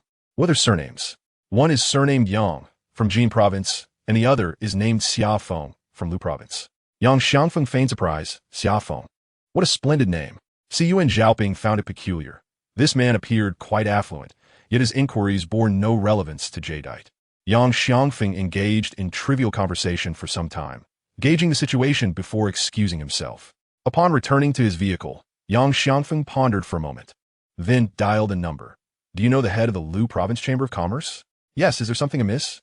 I am seeking a young man named Xia Feng, who deals in Jadeite in ruining. Please inquire who might know him. I need this information urgently. Subsequently, he inquired about the Jin Province Chamber of Commerce.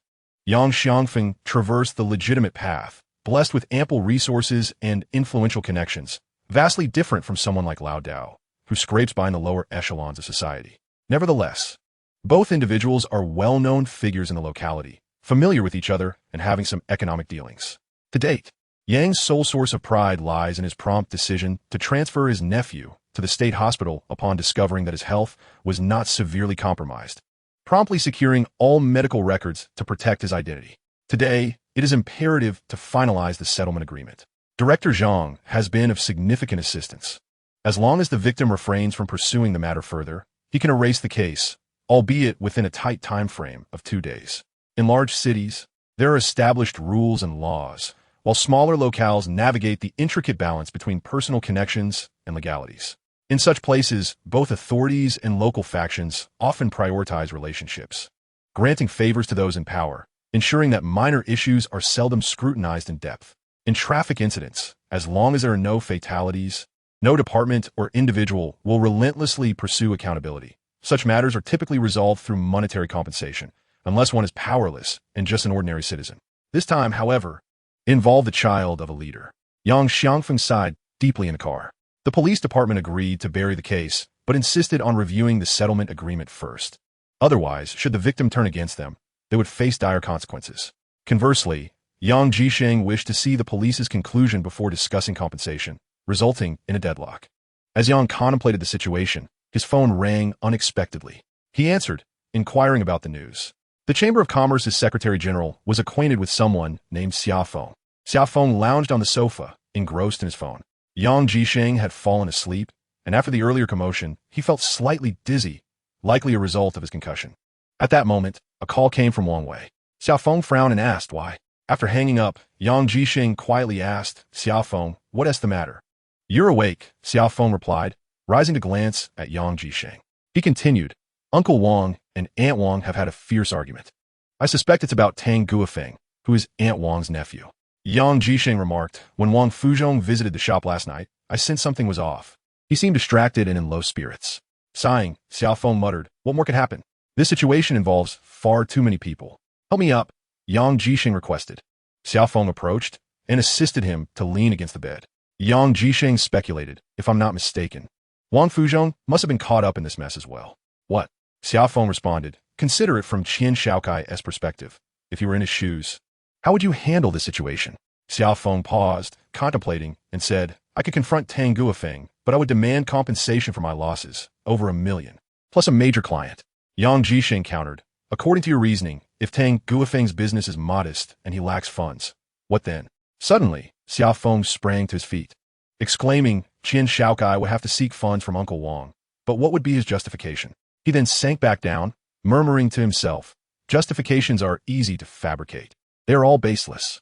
Xia Feng remarked, "No wonder Uncle Wang sought me out that day at noon, speaking in such perplexing terms. I initially thought it was due to my outburst, but it seems he had an inkling all along." "Xia Feng, you are still young and lack experience in the world. The human heart is treacherous, and individuals will go to great lengths for profit, especially when they believe they are in the right." Xia Feng expressed confusion, "But they are fellow villagers and share a close relationship." Yang Jisheng shook his head. "In this matter, if I were Qian Shaokai, I would not spare Wang Fuzhong either." "Why?" "Wang Fuzhong has no evidence to prove his non-involvement, and Tang Guofeng, lacking in strength, should not have been able to acquire such valuable stones." Xia Feng was taken aback. "That reasoning is remarkably compelling." Yang Jisheng continued, "Moreover, as the head of the Wang family, even if this was solely Tang Guofeng's doing, Wang Fuzhong would still need to mediate the situation." Xia Feng nodded in understanding. Yang Zixing added. The assault on the Junhai was likely a means to exert pressure on Wang Fuzhong, sending a clear message. If Wang Fuzhong does not step up, there is no hesitation in targeting others, perhaps even Wang Wei or Wang Fuzhong himself. Furthermore, Li Junhai is a solitary figure. If he gets beaten, so be it. Xia Feng exclaimed. Qin Shaokai is truly ruthless. This is utterly outrageous. Yang Jixing commented, I have never met Qin Shaokai, but he is undoubtedly a formidable individual. His business must be substantial, otherwise he would not dare to coerce Wang Fuzhong so aggressively. His enterprise likely surpasses Uncle Wang's, at least in terms of scale and decor. Yang Jixing sighed. Xia Feng, you are still young. Let me impart this wisdom. When navigating life and society, once a conflict arises, regardless of right or wrong, one must never retreat. Xia Feng was astonished. Even if one is in the wrong, one should not yield. At most, one should know when to temper their response. Wealth may be lost, but one's face must never be compromised. For instance, Wang Fuzhong should have acted decisively when Tang Guofeng was first assaulted. He should have confronted Qin Shaokai to reclaim the initiative. Xia Feng stood in a daze, and Yang Jixing fell silent. After a long pause, Xia Feng finally grasped Yang Jixing's meaning and said, I understand now, Brother Yang.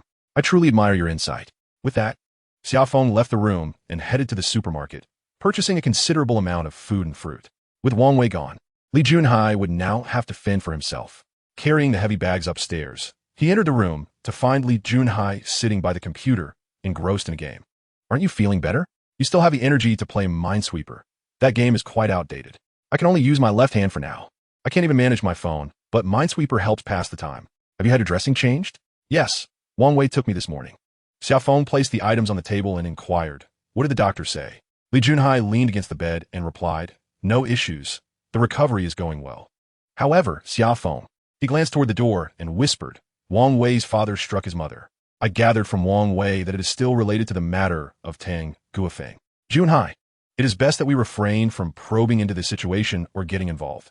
Let us act as if nothing has transpired. Xia Feng recalled his earlier conversation with Yang Jixing. In the gentle summer breeze, Xia Feng pondered over the past few days, questioning who had fabricated the story of his partnership with Tang Guofeng in digging ditches. A thought crossed his mind. Who else but Qin Shaokai? He interjected, Brother Yang has been in an accident and is currently hospitalized, dependent on others. You must rely on yourself now. Not a problem. Li Junhai, still grappling with the situation, abruptly inquired, who was in the accident? Is it serious? Brother Yang was struck by another vehicle, sustaining multiple injuries, particularly severe damage to his leg. He struggles to move and requires crutches. At least it's not too grave, Xia Feng remarked, suddenly recalling someone. He asked, it's been a few days. Why isn't he your girlfriend visited? Li Junhai paused, then managed a wry smile. She left, said it was over. With a hint of embarrassment, Li Junhai chuckled. This is a first for me. I didn't even realize how much she took. As they conversed, Xia Feng's phone rang. To his surprise, it was a call from Bai Suyang, a figure who rarely contacted him directly, preferring to relay messages through Zhang Xia. Uncle Bai, you're looking for me? What are you occupied with? It's been several days since I last saw you. I've been home. Things have been a bit hectic. I'll come and see you once I'm done. If you have time now, please hurry over. I have something important to discuss, and it cannot wait. After a moment's contemplation, Xia Feng replied, all right, I shall come immediately. He set the phone down and informed Li Junhai, I can't stay. An important figure from my hometown has summoned me, and I dare not decline. Li Junhai chuckled. Hurry along then. I still have mines to dig. Xia Feng glanced around the room, reassured that nothing was amiss, and departed. Upon arriving at Bai Suyang's residence, he spotted Zhang Xia standing at the entrance. As he approached, she informed him, 3 individuals have arrived.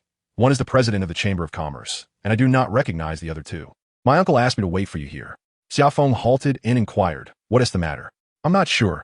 He wants you on the 2nd floor. A flicker of confusion crossed Xia Feng's face. The 2nd floor housed Bai Suyang's office, a place he seldom visited. It was typically reserved for unfamiliar guests to lend an air of formality. Uncle Bai, I've arrived. You called for me? Bai Suyang, seated at the head of the table, looked up and said, Xia Feng, come sit. I need to discuss something with you. Xia Feng sensed the conversation would revolve around Yang Xiangfeng, realizing the extent of these individuals' influence to have reached Bai Suyang. He quietly took a seat beside Bai Suyang, who filled his cup with tea and asked, what have you been busy with these past few days? Gazing at Yang Xiangfeng, Xia Feng replied with a smile. I am now a professional caregiver, tending to 2 patients. Bai Suyang raised an eyebrow in surprise. I thought it was just one? He glanced at Yang Xiangfeng, who appeared equally puzzled. Seeing no explanation forthcoming, Bai Suyang continued, Xia Feng, you should have met Mr. Yang. He is a local businessman of considerable success. In the future, you may seek his assistance if needed. Before Xia Feng could respond, Yang Xiangfeng interjected, Absolutely. I took a liking to Yang Xia at first glance. Yang Xiangfeng, currently under Bai Suyang's roof, found himself in a position of humility. Seeing that Xia Feng remained silent, Bai Suyang pondered for a moment before speaking again. Xia Feng, you attended university. It must have been quite a challenge back then, correct? Xia Feng was taken aback by the sudden inquiry. Uncle Bai, you are aware of the fierce competition for university admissions in our province. I exerted tremendous effort just to enroll in a second-tier university. It was quite arduous. Bai Suyang fixed his gaze intently on Xia Feng's eyes. I beseech you for one favor. Grant an opportunity to a child preparing for university. What do you say? Xia Feng was momentarily stunned. He did not comprehend the implications of Bai Suyang's words. Bai Suyang continued. The driver responsible for the incident is an 18-year-old who has just gained admission to university. Realization dawned on Xia Feng. The crux of the matter lay here. Driving under the influence, resulting in a severe traffic accident, had escalated to a criminal case. It was unlikely that the young man would merely face confinement. He would be fortunate to avoid a harsher fate. Yang Xiangfeng, observing Xia Feng's expression, spoke with empathy. Xiao Jun is my nephew. He has just been accepted into Spring City University. Earlier today, he gathered with a dozen high school classmates for a reunion, and after drinking more than he should have, despite their pleas not to drive, he disregarded their advice, leading to this unfortunate event. Yang Xiangfeng was resolute in keeping his nephew's parents' professions undisclosed. He added, We are all deeply pained by what has transpired. Once Xiao Jun recovers, we shall ensure he receives proper guidance. He sighed, Due to Xiao Jun's recklessness, Mr. Yang has suffered considerable harm. We are willing to provide both financial and emotional compensation, provided Mr. Yang refrains from pursuing further matters against Xiao Jun. Upon hearing Yang Xiangfeng's account, Xia Feng fell into a contemplative silence. As he was not directly involved, he had no authority to make decisions on behalf of Yang Jisheng. Bai Suyang remarked, Xiao Xia, gaining university admission is no small feat. We must not allow this trivial incident to derail a child's future. I've heard you share a good rapport with Mr. Yang. Perhaps you could persuade him. A sudden clarity struck Xia Feng. He discerned the underlying issue. Mr. Yang, would it be prudent to first sign a reconciliation agreement? Yang Xiangfeng was taken aback. This young man was sharper than he had anticipated, and he conceded the truth. As a local, I have some acquaintances here. I've made arrangements. If we can resolve this amicably, the traffic police will not pursue further action. Xia Feng, maintaining a stoic demeanor, inquired, What are your terms? Yang Xiangfeng chuckled bitterly. We have no conditions. It solely depends on Mr. Yang's stance, and we shall comply. Bai Suyang stood to escort Xia Feng, while the others remained seated, aware that Bai Suyang had more to discuss privately with him. Once they reached the ground floor, Bai Suyang whispered, Xia Feng, you must exert every effort in this matter. Time is of the essence. Xia Feng nodded. Ensuring no one was in earshot, Bai Suyang continued. The child's father is the deputy mayor, a figure of considerable influence. He is not to be trifled with. What? Xia Feng gasped in astonishment. He had not anticipated such powerful backing for Yang Xiangfeng. Bai Suyang earnestly stated, to save a life is worth more than erecting 7 pagodas. If the child were to be incarcerated for this reason, his entire future would be ruined. And I doubt that is what Mr. Yang desires. Come to ruining, we seek wealth, not conflict. Since the situation has arisen, let us contemplate how to resolve it amicably. In another's territory, one must refrain from acting impulsively. Uncle Bai, I understand. Summer Wind mounted his bicycle, await my news. He realized that if he did not yield, even a little, enmity would ensue. At that point, not only would business in ruining be jeopardized, but his very life could be at stake. That Yang Xiangfeng, as the proprietor of a real estate firm, is affluent and influential. He must know several bigwigs from northern Myanmar, for it is hard to believe otherwise. Upon returning to the ward, Summer Wind noticed the caregiver preparing dinner for Yang Jisheng. He greeted her and settled onto the sofa, lost in thought. Once the caregiver departed, Summer Wind spoke. Brother Yang, there is something I must discuss with you. What is it that bears such gravity? Summer Wind recounted his earlier encounter with Bai Suyang in detail. Yang Jisheng listened intently while eating, not uttering a word. Once Summer Wind finished, Yang Jisheng remarked, As I anticipated, small towns operate similarly. Personal connections hold the utmost importance. and it is a challenge for them to find someone to speak on their behalf. What do you mean by that? I have encountered similar situations. In our county, the resolution often follows this pattern. As long as there is financial backing, such cases can be easily smoothed over. What do you propose? What else could it be but negotiating terms? Yang Jisheng took another bite. I shall finish my meal first. You contemplate what terms to propose. The room was filled solely with the sound of Yang Jisheng eating, while Summer Wind sat in contemplation. When Yang Jisheng finished his dinner, he wiped his mouth and inquired, "Have you formulated your thoughts?" First, a new car must be provided. The damaged vehicle holds little value and is rather distasteful. Yang Jisheng nodded. This is the minimum condition. Second, all medical expenses must be covered, along with an additional compensation of 100,000. That is it. Indeed. Yang Jisheng asked, "Why 100,000 rather than 50,000 or 200 or 300,000? Summer Wind explained, 50,000 is too little considering your severe injuries, while 200,000 seems excessive, giving the impression that we are trying to take advantage of the situation. Furthermore, the other party is not short on funds. We are doing reasonably well ourselves, and by asking for less, perhaps we can maintain some goodwill. Ruining is a small place. Who knows when we might cross paths again?" Yang Jisheng smiled with appreciation. "You possess quite a high emotional intelligence. I concur. Go negotiate with them. I shall call Uncle Bai." "No, you must personally approach your Uncle Bai. This favor is significant, and we cannot allow Yang Xiangfeng to benefit unduly." Summer Wind reluctantly agreed. As he rode his bicycle, a sudden thought struck him. Time is rather short. Let them wait. I shall go later. He pedaled towards the company. Upon entering, he found Siyuan Zhaoping dining. "Order me a portion as well. Haven't you eaten at the hospital?" Siyuan Zhaoping replied while stepping out. He bought a takeout meal across the street and was devouring it when a call came from Wang Wei. "We are drinking tonight, and refusal is not an option." Sensing Wang Wei's barely contained fury, Summer Wind glanced at the half-finished meal before him and replied with a wry smile, "Very well, you are the master now. I shall comply with your wishes." Setting down his chopsticks, he glanced at the time and addressed Siyuan Zhaoping. "No problem. Aren't you eating?" Noticing that Xia Feng was about to leave, Siyuan Zhaoping hurriedly inquired, "Has President Jiang taken the stone? Is the money still on that card?" Xia Feng waved his hand dismissively and strode out. Arriving at Bai Suyang's courtyard, he found several employees dining there. Upon inquiring, he learned that Bai Suyang had stepped out. He took out his phone and dialed Bai Suyang, who answered after several rings. "Xia Feng, how goes it?" "It's settled, but there are two conditions." Bai Suyang pondered for a moment before instructing, "Come to the Mingmao Hotel and wait for me in the lobby." Chapter 90, Fellow Villagers. "Is that all?" Bai Suyang asked, astonished. "That's everything. The amount is insignificant. Whether more or less, it hardly matters. Besides, if they sought you out, they can surely repay the favor." Bai Suyang gazed intently at Xia Feng, remaining silent for a considerable time before patting his shoulder. "Xia Feng, I owe you a personal favor." Xia Feng chuckled. "Then I shall take my leave. Let them go directly to Brother Yang. I have other matters to attend to, and I must urge them shortly." As he watched Xia Feng's retreating figure, Bai Suyang felt a surge of excitement. It was indeed his fortune to know the illustrious Yang Xiangfeng, and everything had proceeded so smoothly. Respect is truly paramount.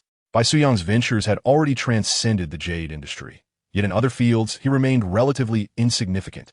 A far cry from Yang Xiangfeng.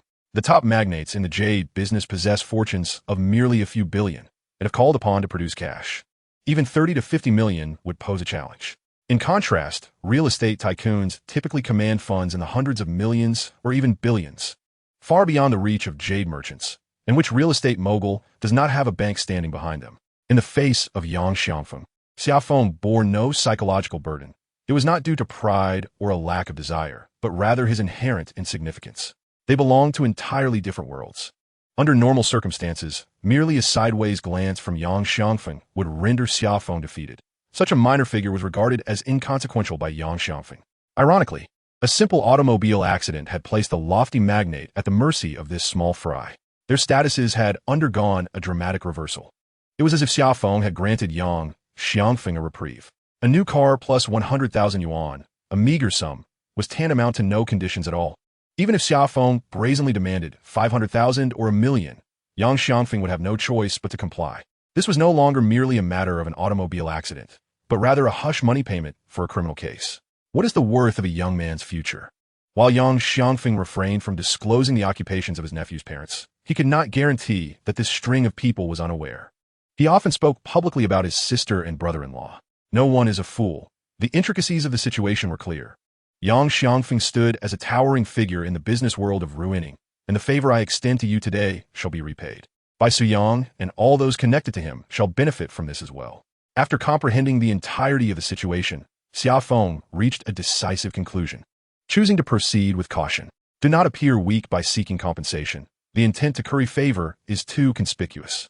One may demand excessively, evoking a sense of taking advantage of others' misfortunes.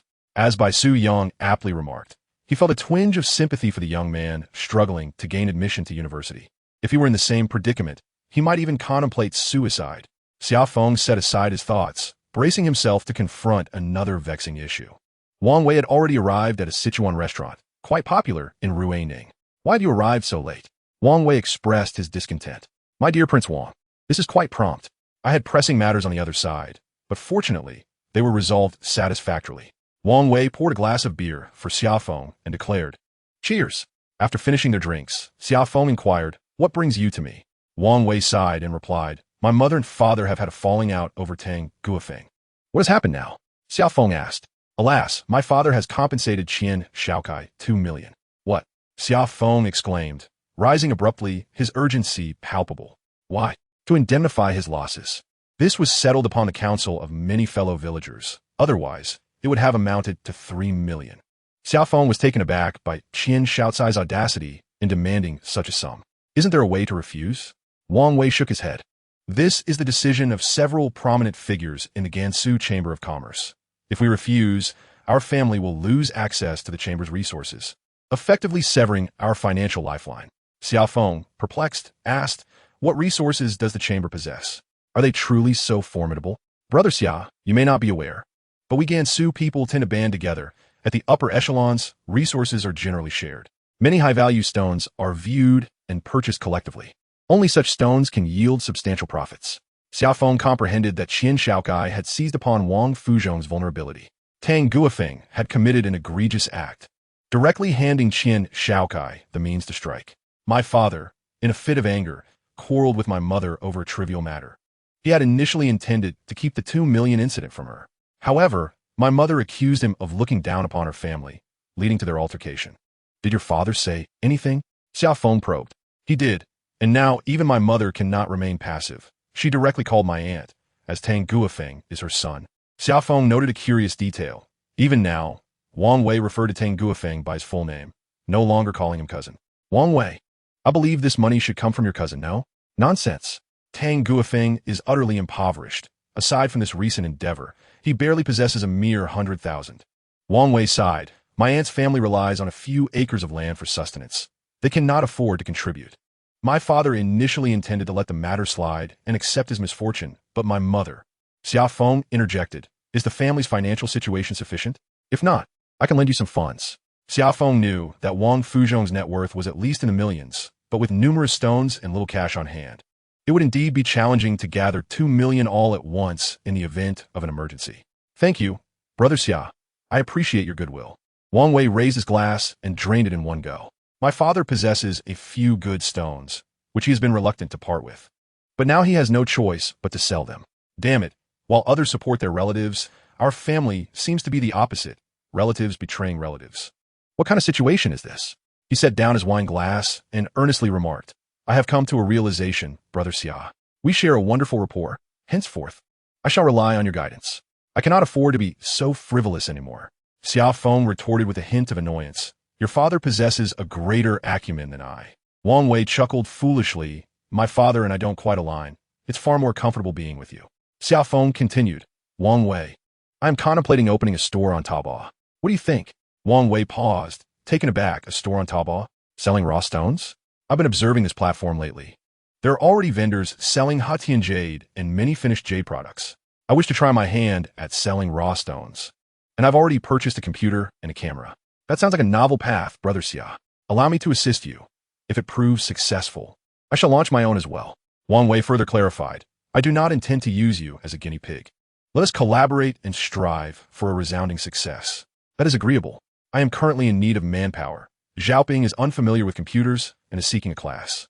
Wang Wei declared boldly, Let's do it. Chapter 91. driven by circumstances. Xia Feng entered the hospital room and immediately noticed a document bag on the coffee table. Since Siyuan Zhaoping was also present, he refrained from inquiring about Yang Xiangfeng's situation and addressed Siyuan Zhaoping instead. Yang Jisheng is smiling. He has forgotten that there is another patient in your room, Xia Feng. Siyuan Zhaoping announced, Brother Yang, I shall take my leave now. I will not come by tomorrow morning. I will return after the morning market disperses. You need not come. Attend to the shop instead. As soon as Siyuan Zhaoping stepped out, Xia Feng picked up the document bag and inquired, Has the agreement been signed? Yes, it has. The vehicle and fund will be delivered tomorrow. A new Mitsubishi Pajero, Yang Jisheng replied, appearing somewhat fatigued. Brother Yang, there is a matter I do not comprehend and would like to seek your advice on, Xia Feng stated. Considering Yang Xiangfeng's wealth, he could have easily resolved this matter with money. Why go through the trouble of enlisting so many people and taking such convoluted paths? Yang Jisheng explained, This must be their last resort. They would not dare resort to it unless absolutely necessary. Xia Feng pondered, What if I were a stubborn individual? He was momentarily taken aback before bursting into laughter. If one were to encounter a truly obstinate person, insisting on a police report, then Yang Xiangfeng would find himself in a dire predicament. The police require the reconciliation agreement before they can dismiss the case. Brother Yang must see the police's conclusion before discussing compensation. Two separate paths will never converge. Yang Jisheng added, They have contemplated all possibilities. The simplest, most effective, and least risky approach is to find acquaintances, weaving together familial and friendly ties, which simplifies matters significantly. Even with a stubborn individual, negotiations become more feasible. Resolution is what matters. Xia Feng affirmed. Brother Yang, Qin Shaokai extorted 2 million from Uncle Wang. Yang Jisheng was taken aback, then smirked coldly. This aligns with my thoughts. His ultimate aim is indeed monetary gain. Such a person lacks grand vision and cannot achieve greatness. Xia Feng countered. He is now a prominent businessman, the vice president of a chamber of commerce, wealthier than Uncle Wang. Yang Zisheng scoffed, Xia Feng. Those who truly excel in the jade business do not rank within the legitimate industry. They are merely nouveau riche dabbling in the sidelines. Xia Feng understood that Yang Jisheng was encouraging him. I should remain grounded and focus on the present. The affairs of the affluent are best left untouched, as they require too much mental exertion. He rose and said, It's quite late now, Brother Yang. You should retire for the night, as you haven't had a proper rest all day. There was silence throughout the night. The following morning, after they had finished breakfast and awaited the doctor's rounds, Xia Feng stepped out, intending to visit the morning market as he had promised someone he would procure a piece of old blue water material. Strictly speaking, the so-called old blue water belongs to the oil green category, but primarily features a blue hue, devoid of gray, with remarkably aged varieties that possess a delicate texture, ideal for carving special themes. The price of old blue water is not exorbitant. It is classified as bizarre material with a very limited yield. Xia Feng, come take a look at this stone. Xia Feng surmised that this was a recent acquisition by Chenggu, the stone weighing approximately a dozen kilograms, encased in a green waxy skin. Such stones typically exhibit abundant water content and appear exceptionally translucent. Impressive, Chenggu, it has some floating colors. Just acquired from old Myanmar. Chenggu remarked with a smile. By the way, when can I see those stones of yours again? Zhaoping mentioned you've been busy and haven't been to the shop lately. Chenggu, I genuinely have been occupied. I'll swing by in a few days. At that moment, Wang Fuzhong approached and said to Xia Feng, Do you have time at noon? I need to discuss something with you. Xia Feng apologetically replied, Uncle Wang, I must attend to a patient at the hospital during lunch. What's the matter? After exchanging greetings with Siyuan Zhaoping, Xia Feng followed Wang Fuzhong to the shop. Upon arriving, Wang Fuzhong opened the safe and retrieved a stone wrapped in red cloth, placing it on the table. He inquired, You've heard about my family's situation. Haven't you? Uncle Wang, I have heard. It's truly a financial injustice. I accept this matter. Wang Fuzhong waved his hand dismissively, unveiling the red cloth, and said, Now that you know a few influential business people, could you assist me in selling this stone? Xia Feng looked down and gasped. It was indeed his first encounter with such a substantial piece of moxisha tosha material. The stone weighed 7 to 8 kilograms, with a gray sandy skin, and several surfaces were nearly devoid of skin, revealing a darkened interior, indicating considerable age. Xia Feng shone a flashlight on the stone's surface, and instantly, the light penetrated through, illuminating the stone like a colossal light bulb. Uncle Wang, how much is this stone worth? Xia Feng was genuinely envious. Wang Fuzhong replied, I initially intended to sell it for 5 million, but now I'm willing to part with it for 3,500,000. He sighed after this incident. I no longer wish to deal with those countrymen, to avoid any gossip. Xia Feng understood. Wang Fuzhong was indeed a figure of considerable stature, unable to produce a mere 2 million out of fear of being ridiculed by his compatriots. Those engaged in the raw stone business share a common trait. They find it impossible to rest when they see a coveted stone without purchasing it, and as they buy and sell, their cash flow diminishes. Xia Feng estimated that individuals at Wang Fuzhong's level typically possess 1 to 2 million in liquid assets, with the remainder tied up in stones. Alas, I have recently acquired several high-quality pieces, and my funds are quite strained. Regrettably, I must part with this stone at a loss. The summer breeze brought a hint of amusement to Xia Feng, as Wang Fuzhong had always been ruthless in business. Now, forced into such a predicament, it seemed to be a twist of fate. Uncle Wang, may I take a few photographs? Wang Fuzhong nodded. You may only send them to your clients. Ensure they do not circulate. Rest assured, Xia Feng replied, retrieving his phone to capture images. Uncle Wang, could you assist me in sourcing an old blue water stone? A client requires one that must be able to produce a certificate, preferably a modified piece. After a moment of contemplation, Wang Fuzhong murmured to himself, I saw one at someone's place a couple of days ago, but I can't recall where. Do not rush, Xia Feng. I will keep searching in the coming days. In Chapter 92, Fortune Smiles, Wang Wei was also present, engaged in a loud debate with Li Junhai. I'll take a shower and change my clothes first, Xia Feng announced. Upon emerging from the bathroom, refreshed, he found Wang Wei at the computer, engrossed in browsing, while Li Junhai clumsily fumbled with his phone. Xia Feng, do you truly believe that opening an online store will enable you to sell jade, raw stones? Li Junhai inquired. Xia Feng shook his head in ruining. Our understanding of the jade market is somewhat limited. I know an uncle who runs a shop in the mainland. I have conversed with him at length. Pondering for a moment, Xia Feng continued. According to him, people in the mainland are exceedingly passionate about jade, albeit lacking knowledge. Currently, we cannot reach these end consumers. Perhaps an online store could bridge that gap. Li Junhai countered. Even if you find them, who would buy stones just from a few photographs? These are not standardized products like refrigerators or televisions. Each stone is unique. How do you propose to sell them? Xia Feng chuckled. This idea originated from a suggestion by one of my classmates. I simply wish to experiment, and the investment is minimal. I believe it could work. Li Junhai Loga. You go ahead. If it succeeds, I may follow suit. Xia Feng glanced at Wang Wei. Why are you both so eager to reap the benefits? I'll be the guinea pig. Wang Wei chuckled foolishly. Come over for dinner tonight. I'll grab some barbecue. I checked on Brother Yang this morning. He has a caregiver, so everything is fine on his end. Xia Feng shook his head. I have plans tonight. I'm hosting a dinner. Why are you so busy all day? Is the online store even opening? Wang Wei complained.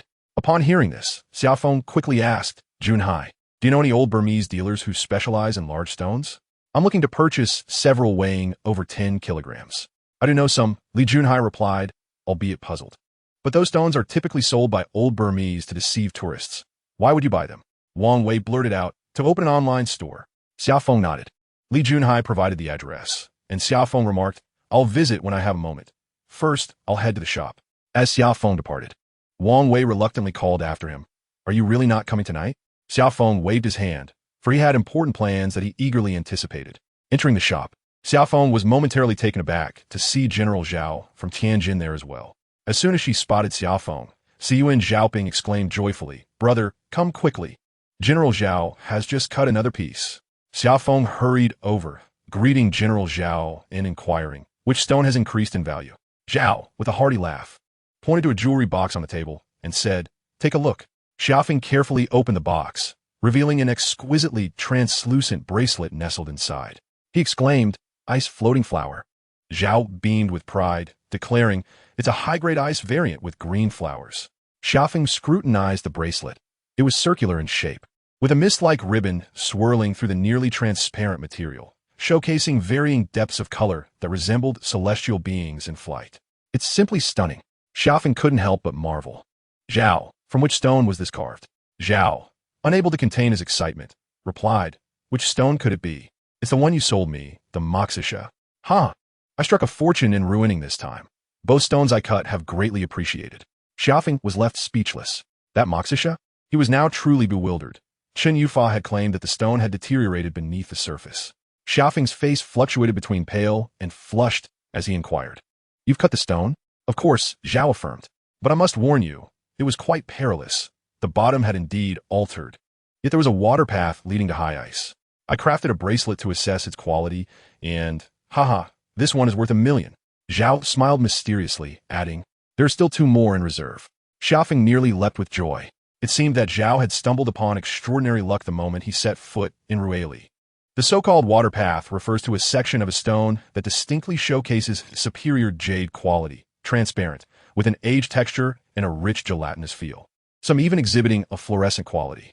However, the precise formation of such paths remains a mystery. Water paths typically manifest within larger stones of commendable quality and are exceedingly rare, even emerging in circumstances where the surrounding material is predominantly lower grade. As Xia Feng contemplated whether to recommend Wang Fuzhong's stone to Zhao, the latter stood up and headed for the door. Sensing his departure, Xia Feng hurriedly accompanied Zhao to the car with Siyuan Zhaoping. After bidding farewell to the guest, Xia Feng stood at the entrance, lost in thought. When luck arrives, it cannot be obstructed. It became clear to him that Chun Yufa's prowess in opening windows on stones was indeed impressive. However, to genuinely discern the entirety of stone's quality required more than mere skill. It necessitated careful observation. He realized he had fallen into a misunderstanding. Just because one could open a window proficiently did not equate to adeptness in gambling on stones. Moving forward, he resolved to pay greater attention to this aspect, not to dissuade guests from betting on appreciation, but to acknowledge that some stones could not be fully trusted based on Chun Yufa's assessments, necessitating his own meticulous scrutiny. As Xia Feng stood in contemplation, Siyuan Zhaoping called from inside, "Brother, come in for a moment." "Brother, Zhao just gave me a red envelope with 20,000 yuan. Xia Feng chuckled, "You should keep it. It's a personal gift from Zhao, unrelated to the company." Siyuan Zhaoping, both surprised and anxious, queried, "Is that appropriate? After all, it's the company's stone being sold." "Thank you, brother. Then I shall accept it." She giggled, her delight evident. For her, 20,000 yuan was indeed a significant sum.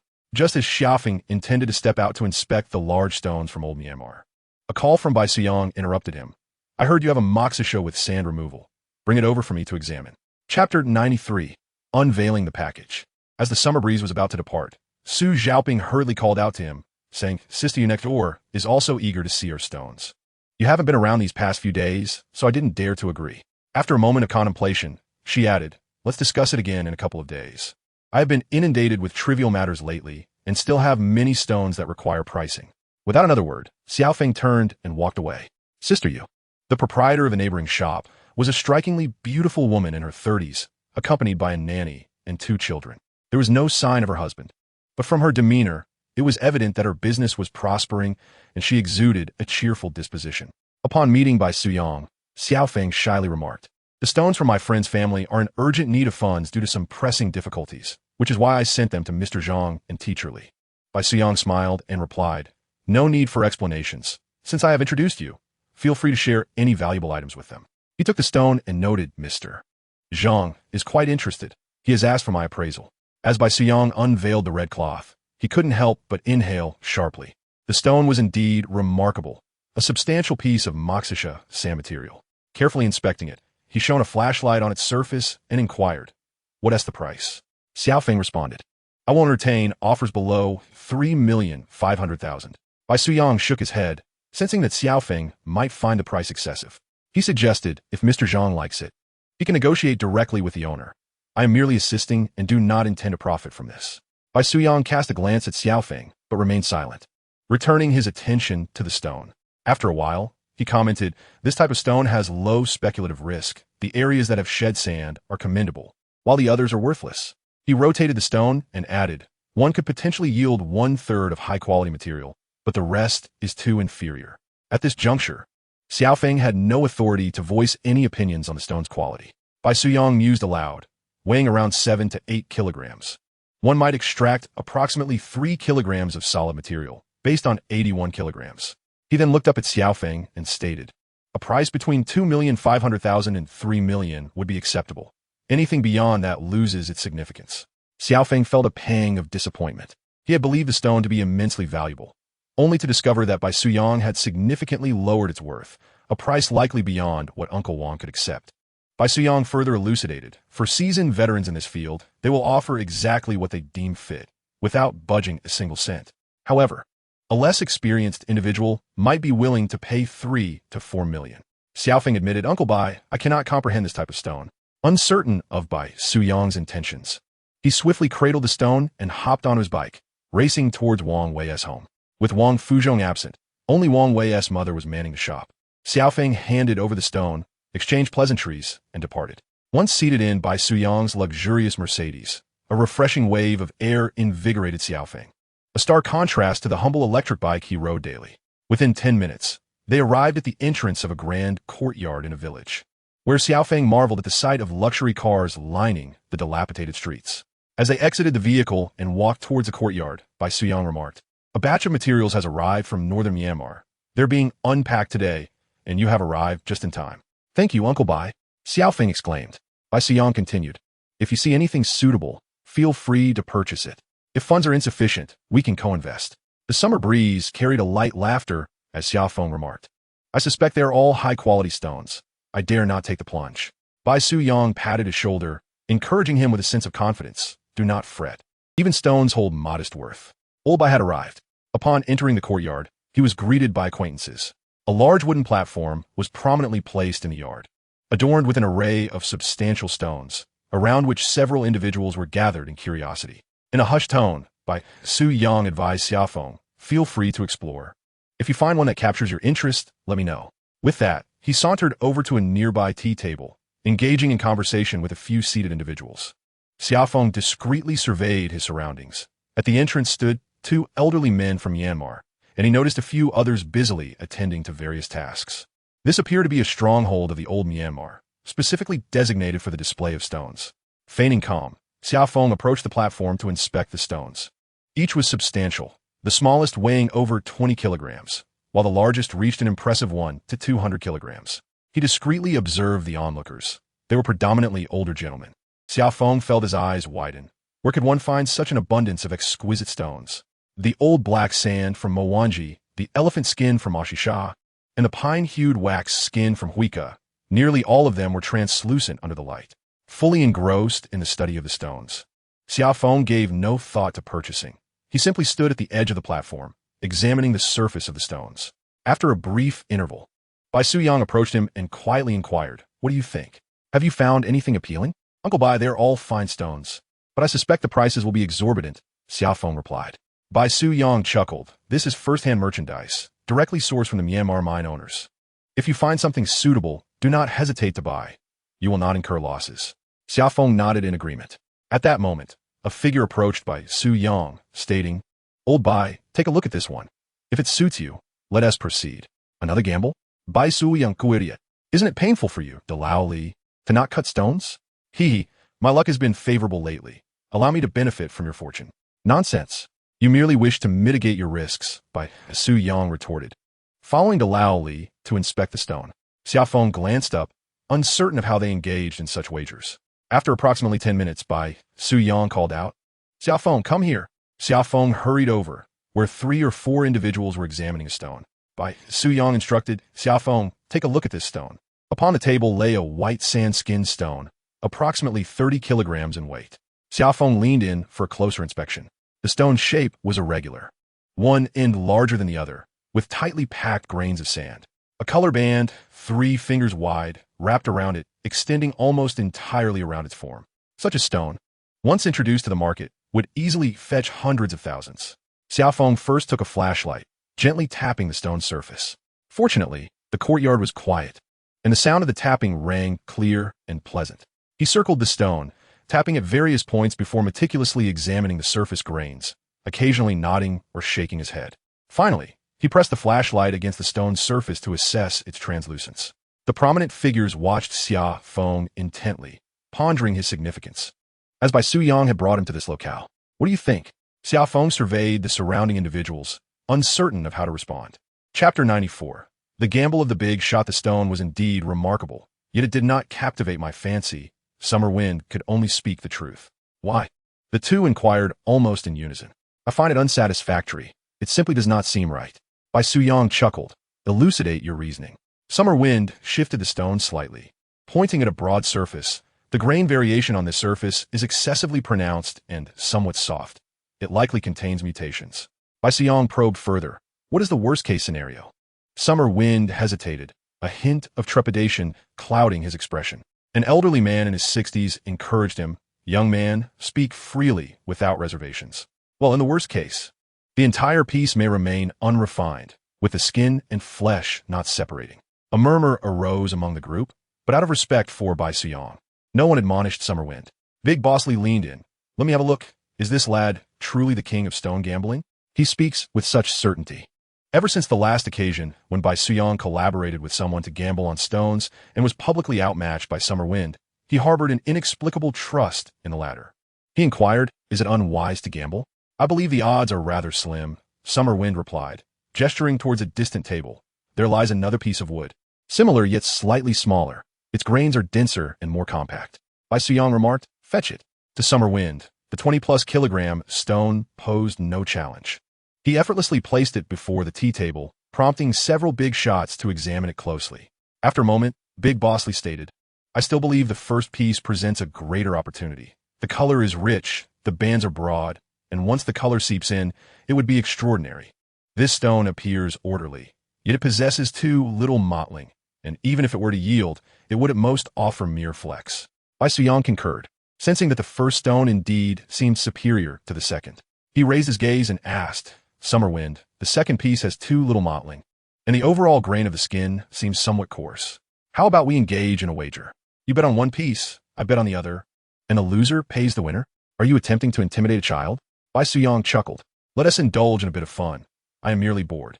Big Bosley scrutinized Summerwind, who stood approximately the same height as him at around 1.8 meters, yet his physique was considerably more robust. Summerwind found himself in a quandary. He had never gambled against anyone before and had no knowledge of the stone's value. Bai Suyong laughed. "Summerwind, accept his wager. If you lose, it will count as my win, and you may take your prize." "Uncle, that seems inappropriate." Summerwind quickly declined, while the proposal appeared generous. The thought of Bai Suyong covering his losses was unacceptable. Conversely, wagering his own funds was out of the question, both due to financial constraints and his lack of a gambling mindset. Big Boss Lee, undeterred, called out, "Bindu, come here for a moment." A diminutive man from Myanmar approached. "Bosley, what can I do for you?" Big Bosley pointed at the two stones on the table. "What are their prices?" "I'll take them both." Bindu glanced at the stones and replied, "The larger one is 600,000, the smaller one is 350,000. These have been directly brought from the field, and I have not seen another person." Big Bosley, straightforward in his dealings, responded, 80,000. "Let us cut them now." Summerwind was taken aback. He did not expect the stones here to be so affordable. Divided proportionally, the first stone would only cost around 500,000. As long as he had clients, they would sell well. "Are you really going to gamble?" Xia Feng inquired softly of Bai Suyong. "Let us gamble and see how fortunate you are." Bai Suyong replied. Xia Feng gritted his teeth. "Uncle will split the winnings and losses 50-50. He truly lacked funds. The 1 million he possessed was the lifeline of the company. If he lost the gamble, he would have to fork out 800,000, which would be difficult to explain to Brother Yang. However, it would also be unreasonable for him to contribute nothing, lest he be looked down upon." Just as Bai Suyong was about to speak, the Burmese man Bandu said, 800,000 it is. "Shall we cut now?" The young man's luck was about to be tested. Xia Feng understood the stakes were high, and his confidence could not waver. With a smile, he replied, "Dear uncle, you must be cautious. My luck is typically quite good." Laughter erupted among the group. This young man was rather audacious. Bai Suyong urged, "Xia Feng, will you make the cut?" Xia Feng, slightly embarrassed by the laughter, sat on the chair and began to draw lines on the stone. Suddenly, the elderly man in his 60s interjected, "Can I add weight?" Xia Feng shuddered internally. How could someone of such an age be so fearless in gambling? Bai Suyong asked, "Brother Wei, which side will you support?" The old man grinned mischievously. "The youth have strong energy. I'll back the young man." Another person spoke up, "I'm with Old Lee. Count me in as well." Several others joined in. Even those merely watching the stone came over to join the excitement. Old Lee quickly calculated that there were already 6 people betting on his side to win, jokingly remarking, "You all must have come to seize a share of my wealth." With 5 or 6 participants, Old Lee would only need to put forth around 100,000. Even if he won, it wouldn't be a significant profit. Bai Suyong stated, "If you don't cut, don't claim victory to avoid embarrassment later." Old Lee chuckled. "Aside from this young man, shall we wager 100 against 100? Bai Suyong was taken aback. He anticipated that the other side was getting into the spirit of the gamble. Old Li wished to wager another million against Bai Su Yang. Bai Su Yang glanced at Xia Feng and replied, 100 it is. I'm not afraid of you. Brother Wei laughed. Old Li has recently secured a big order. He feeling bold. Bai Su Yang's eyes brightened. Old Li, you've secured the deal in Kachin? Old Li chuckled. Of course, I'm the full agent. Xia Feng was busy marking the stone while listening to their conversation. He didn't know what business Old Li was involved in, but he understood that Kachin was a well-known region in northern Myanmar, with an army numbering in the thousands. To obtain a full agency for certain resources in this region indicated a significant connection with the upper echelons of Kachin. These were true magnates, whose business had already extended beyond the jade industry. In the back courtyard, several cutting machines stood, all robust oil-cutting machines. Typically, high-quality stones are cut using wire saws, as they leave narrow cuts and minimize losses. However, these machines operate too slowly, taking dozens of hours. These magnates, having spontaneously decided to gamble, had no time to wait a day or two. A stone was ensnared within the machinery, and Xia Feng felt a blend of excitement and trepidation. He scrutinized the setup several times, and only when both stones were secured did he beckon the workers to commence sawing. Chapter 95, Unexpected Developments. After a while, Bai Su Yang approached Xia Feng and inquired, have you found anything appealing? Xia Feng nodded and replied, these stones are truly remarkable, but their prices are exorbitant, and I currently lack clients for such purchases. Bai Su Yang chuckled, saying, you've only been here a few days. Take your time, opportunities will abound in the future. He continued, do not fret. We frequently engage in stone gambling together, treating it as a form of entertainment. You need not bear any psychological burden. I'm not worried. Uncle Bai, is it true that Uncle Li conducts substantial business? Xia Feng asked. He operates in logistics and dabbles in stones occasionally. His logistics company thrives in northern Myanmar. Xia Feng marveled, realizing that there were at least 800, if not 1,000, logistics trucks crossing daily at Ruining, making the logistics business exceedingly lucrative. However, engaging in logistics in northern Myanmar is not merely a matter of wealth. One must possess strong connections, or progress becomes nearly impossible. Precious items like jade, gemstones, petrified wood, and amber are particularly coveted, often resulting in theft, and, at times, both vehicles and individuals simply vanish. Domestic logistics companies typically shy away from transporting such valuables, leaving it to local firms in northern Myanmar, which have an unusual stipulation. If goods are lost, there is no compensation, and the owner must accept their misfortune.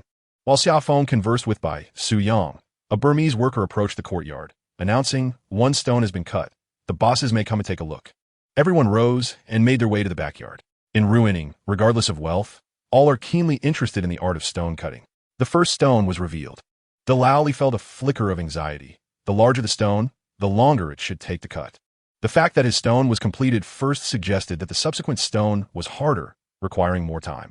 Generally speaking, high-quality jadeite possesses greater hardness and density, while inferior jadeite is characterized by lower density and hardness. Dalaoli's unease grew as he surveyed those around him. One individual jested, Old Li, hurry and unveil it. It's already bedtime, and there's no time for aphrodisiacs now. Laughter erupted, for the metaphor was particularly apartment. Dalaoli chuckled self-deprecatingly and abruptly lifted the cover of the saw. As the smoke dissipated, half of the stone lay in the machine's trough, its cut surface exposed. A color band, 2 fingers wide and sinuous, traversed the entire cut face. Dalaoli shone a flashlight upon the surface, even in the bright sunlight. A green halo radiated approximately 1 centimeter. With a chuckle, he remarked, where there is a dragon, water flows. The white flesh remains intact. But this color band has fully manifested. One bystander lamented, what a pity. There are cracks in the color. Otherwise, we could have gambled on a fully colored bracelet. Wegu interjected, no further cutting. The risk is too great. Bai Su Yang concurred. This material should be sent to the public auction. The merchants from Guangdong are far more adept at evaluating stock. In the realm of stone gambling, the people of Ruining excel, while those from Guangdong are less inclined to take risks. However, when it comes to pricing, stone identification, and maximizing profits from rough materials to finished products, the Guangdong merchants undeniably possess an innate talent. Oh Bai, this is quite daunting, someone remarked. Do not be overly confident. The outcome remains uncertain. Before the words had fully escaped his lips, a resounding clang echoed, and the saw came to an abrupt halt. The crowd surged forward, encircling the machine. As a worker hastily lifted the cover, releasing a cloud of oily fumes that sent many coughing and retreating. You could have waited a moment before opening it. Boss Du reprimanded his employees. Forget about that. Let us examine the stone first. This time, half of the stone lay with its cut face down. Bai Suyang, disregarding the greasy state of his hands, eagerly grasped the stone, exclaiming, "It's soaring. It's skyrocketing." All eyes fixated on the stone in Bai Suyang's hands, eagerly anticipating his next move. To their surprise, he lifted the stone and placed it directly on the ground, shouting, "Bring me a piece of cardboard." One individual hastily picked up a piece, and Bai Suyang set the stone upon it, gently flipping it over. "It's a tremendous increase," he declared. With a swift motion, he unveiled the cardboard, exposing the entire cut surface to the crowd's gaze. The stone's interior shimmered with a delicate green hue, reminiscent of seedlings in a morning field, vibrant and alluring, shrouded in a misty allure that ignited an impulse to peer deeper, spawning endless imaginings. A collective gasp resonated, soon followed by exuberant cheers. "Haha, it's skyrocketing. It's a full color, the color of seedlings." Even the affluent could not contain their excitement. Such was the intoxicating allure of gambling on stones. Old Li's eyes were fixed intently on the stone, muttering incredulously, "This is unbelievable. How can it be full color?" He glanced at the stone, then at Xia Feng. "You've got some remarkable luck, young man." Bai Suyang clapped him on the shoulder. "Oldly, if you're convinced. Just admit defeat. It's nothing to be ashamed of. Pure luck." Oldly grumbled, both begrudgingly impressed and envious. Wei Gu squatted beside the stone, stroking its surface with a puzzled expression. "This is quite peculiar. The skin is 3 centimeters thick." Bai Suyang rose and instructed the workers, "Remove the stone, clean it, and take it to the front yard." Oldly chased after Xia Feng, inquiring, "Young man, how did you discern this? Are you truly the king of stone gambling?" Xia Feng, equally astonished by the stone's remarkable yield, had not anticipated such a splendid outcome. Faced with Old Li's question, he could only respond, "It was a guess. Uncle Li, just a guess." The stone's performance defied all expectations, and Xia Feng's explanation resonated with their collective judgment. "Mr. Li, I concede. Without spending a dime, I've acquired a stone of full color, netting an additional $1 million. Wei Gu turned to the others, stating, "This has been my most exhilarating gamble yet. I had considered all possible outcomes, but I never imagined it would yield full color." As the stone was presented, the group began to scrutinize it closely, with Xia Feng pushed to the periphery. Someone inquired, "What is its current worth?" Brother Feng replied, "It's definitely worth $2 million. But I can't say for certain how much more." Bai Suyang contemplated for a moment before saying, "The skin is quite thick. If we're fortunate, we might retain half of the pure material. For 1 kilogram of pure material, it could range from 2 to 3 million. Another chimed in, "I can see it fetching over 3 million. There are no cracks on the surface, and even with a few bracelets, it should sell for at least 5 or 6, each worth around 400,000, adding up to over 2 million. Bai Suyang lamented, "Alas, it's just a matter of luck, if only." Delauli rolled his eyes in response. "Don't act all innocent after benefiting." Laughter erupted among the crowd. Chapter 96, Good Fortune Arrives. The stone was sold, purchased by a prominent figure for 2,400,000. Among these individuals were several esteemed experts in jadeite, who traditionally sought bargains at stone auctions. One cannot entirely reap the profits from a single stone. Selling at a lower price may appear disadvantageous, yet relinquishing a portion of the profit also disperses the risk.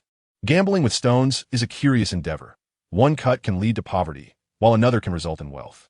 The outcome of the next cut remains a mystery, and knowing when to withdraw is paramount. Xia Feng chuckled. "Uncle Bai, how could I have known it was filled with color? I merely thought this stone was of better quality than the previous one, and that was all." He paused, then continued, "I have been studying stones lately. Though I haven't made much progress, there are too many factors influencing their quality for me to be certain. However, I'm steadfast in one principle. Fine, uniform sand and adequate hardness suggest that the quality 1TB2 poor regardless of what lies within." Bai Suyang smiled. "That is indeed a strategy. No matter how much one wins, ensuring no losses is vital." Xia Feng added, "I dedicate time each day to examine stones, sometimes visiting processing plants to observe the finished products. Remarkably, there have been instances where my guesses were correct." Bai Suyang sighed. "It's better to avoid cutting stones. The thrill of gambling can easily ensnare one." "I understand, Uncle Bai," Xia Feng replied earnestly. "Please don't think that way. Those individuals are your friends, and they gamble out of respect for you. I'm merely..." "Enough with the excuses." Bai Suyang interrupted Xia Feng's incessant chatter. "Your kindness and lack of greed are commendable, but you must also allow us to feel at ease. As a man in his 50s, I cannot be perpetually indebted to you. it seems deliberate. In this round of stone gambling, by Su Yang netted 1 million, largely thanks to Xia Feng's efforts. No, no. Xia Feng quickly waved his hands dismissively. You are still young and inexperienced. One day, when you reach my level, you will understand that some matters are not so straightforward. Xia Feng sensed a deeper meaning in by Su Yang's words, but chose not to dwell on it, recognizing he still had much to learn. As he entered the hospital corridor, his phone chimed with a notification. Upon checking, he discovered a deposit of 2,160,000 in his bank account. His heart leapt into his throat, and he nearly jumped in excitement. Bai Su Yang had indeed fulfilled his promise and transferred the money. Xia Feng checked his phone repeatedly until he was convinced of its accuracy, finally exhaling in relief. Good deeds truly yield good rewards. Ever since saving the elderly Zhao Likun, it seems fortune has favored me. He silently recited, do good deeds without questioning the future. Upon entering the hospital room, Xia Feng noticed an abundance of fruit on the coffee table and inquired, Brother Yang, who has come to visit? Wang Wei and his son brought quite a few items, was the response. Xia Feng then observed several gift boxes atop the bedside cabinet. How did they know you were here? He asked. Yang Zhisheng was in a car accident. Xia Feng had only briefly mentioned the incident to Wang Wei and Li Junhai, without even disclosing his location. Wang Wei inquired of Xiaoping, fearing that you might not respond.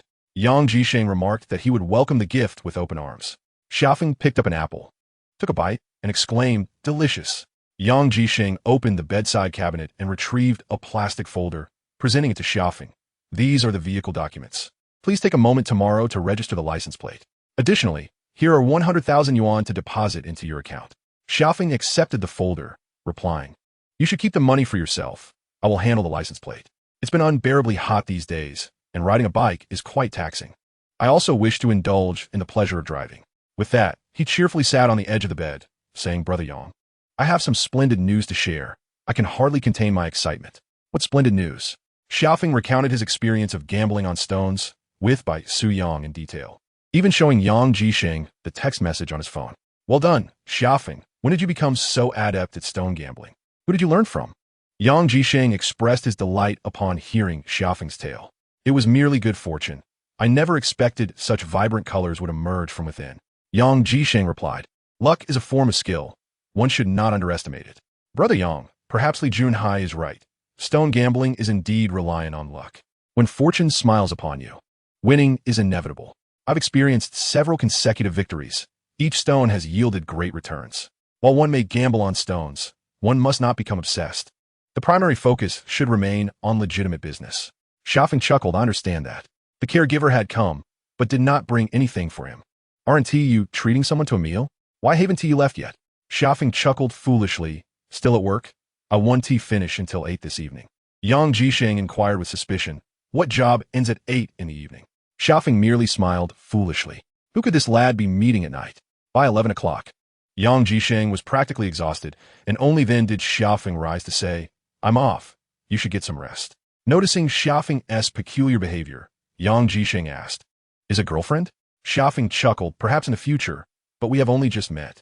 As Xiaofeng exited the hospital room, he felt a surge of excitement and hurried downstairs, mounting his electric bike as he exited the gate, waiting by the roadside. The hour was late, and the hospital was eerily quiet. After waiting for over 20 minutes, he finally saw 2 young women emerge together. Xiaofeng approached and asked, Jingjing, why are you so late finishing work? One of the girls replied, what bad luck. We had 3 emergency patients, and there weren't enough doctors and nurses from 2 shifts. That's why we're so late. Were you getting anxious waiting? Just as Xiaofeng was about to respond, the girl giggled, so Xiaofeng, what are you treating us to eat? Feeling a bit nervous, Xiaofeng replied, at this hour, we can only have barbecue. The other girl exclaimed joyfully, barbecue sounds perfect. I love it. Chapter 97. From Joy to Sorrow. Shun Jingjing, an intern nurse at Ruining Hospital, met Xiaofeng while assisting the elderly Zhao Likun. Her cheerful personality had been quite helpful to Xiaofeng. A few days prior, Xiaofeng had sought out Shun Jingjing again regarding the incident with Yang Zhisheng's car accident, and they had arranged to dine together that evening. Initially, it was agreed that we would dine at a restaurant, but Shun Jingjing had to work overtime. The young lady felt reluctant to venture out alone with a man at such a late hour, so she summoned her close friend. Both Shun Jingjing and her companion were utterly fatigued and did not wish to travel far. Thus they sought a street stall near the hospital. The stall was modest, accommodating only 2 or 3 tables of patrons. Xia Feng ordered an extensive array of grilled skewers while the two girls enjoyed soft drinks. Xia Feng opted for a bottle of beer. Their hunger was palpable as they devoured the food, and Xia Feng inquired, Jingjing, do you often work overtime? Does the hospital not provide meals? Shun Jingjing replied, the hospital does have a cafeteria, but in the ICU, it's quite different. When patients arrive, it's always an emergency. When things get busy, who has time to eat? Some senior doctors manage to endure, but we dare not do the same. Shun Qianqian's companion, Zhang Mei, a charming young lady, remarked, we are rather unfortunate. Our internship placed us in the ICU, while those in internal medicine have it much easier. Shun Jingjing chuckled. We are somewhat better off. If you were assigned to the emergency department, you wouldn't get a wink of sleep all night. Xia Feng said, contentment brings joy. Once you secure a position at a large hospital, you'll be well taken care of. Shun Jingjing sighed, it's not that simple. The competition is fierce. To get into a good hospital, one must invest a considerable sum. Zhang Mei added, Jingjing will be just fine. She is beautiful, and any hospital would be eager to have her. Shun Jingjing shot Zhang Mei a glare. I'm going to be a nurse, not selling myself. Beauty has nothing to do with it. Zhang Mei embraced Shun Jingjing. You're unwilling to accept compliments? If someone told me I was beautiful, I would marry him immediately. Love struck. She feigned seriousness. I am now Shun Jingjing's guardian. You must confess honestly. Zhang Mei, you're asking for trouble. Zhang Mei's words caused Shun Jingjing's cheeks to flush. Xia Feng glanced at Shun Jingjing and chuckled. I hail from Shandong province. After graduating from university, due to some family issues, I had to come to Ruining to engage in the jade business, and it is just beginning to flourish. You're not exaggerating. You seem quite competent. Zhang Mei responded with a smile. Xia Feng observed the two young ladies and asked suspiciously, how do you know about my situation? This is a secret, isn't it, Jingjing? Shun Jingjing merely smiled in silence. She then asked, since you graduated, why not seek employment in a major city? This place is rather isolated. Xia Feng shook his head. My circumstances are a bit complicated. Perhaps I will share more with you on another occasion. He was reluctant to air his grievances on their first encounter. Xia Feng then inquired, Jingjing, where are you both from? Shun Jingjing replied, I am from Dali. And Zhang Mei is from Wenshan. We are classmates and have come to Ruining for our internship, but where we will end up in the future remains uncertain. Shun Qianqian changed the subject, asking, is working with Jade very strenuous? Xia Feng shook his head. Who isn't working hard? You both finish work so late. Isn't that even more exhausting? Shun Jingjing remarked, our hospital often receives individuals who have been involved in fights, many of whom are in the jade business. Xia Feng shook his head. It's not the Jade's fault. Those individuals would get into fights regardless of the business they were in. He raised his glass and declared, Jingjing, Zhang Mei, it is settled. We shall be friends from now on and keep in touch.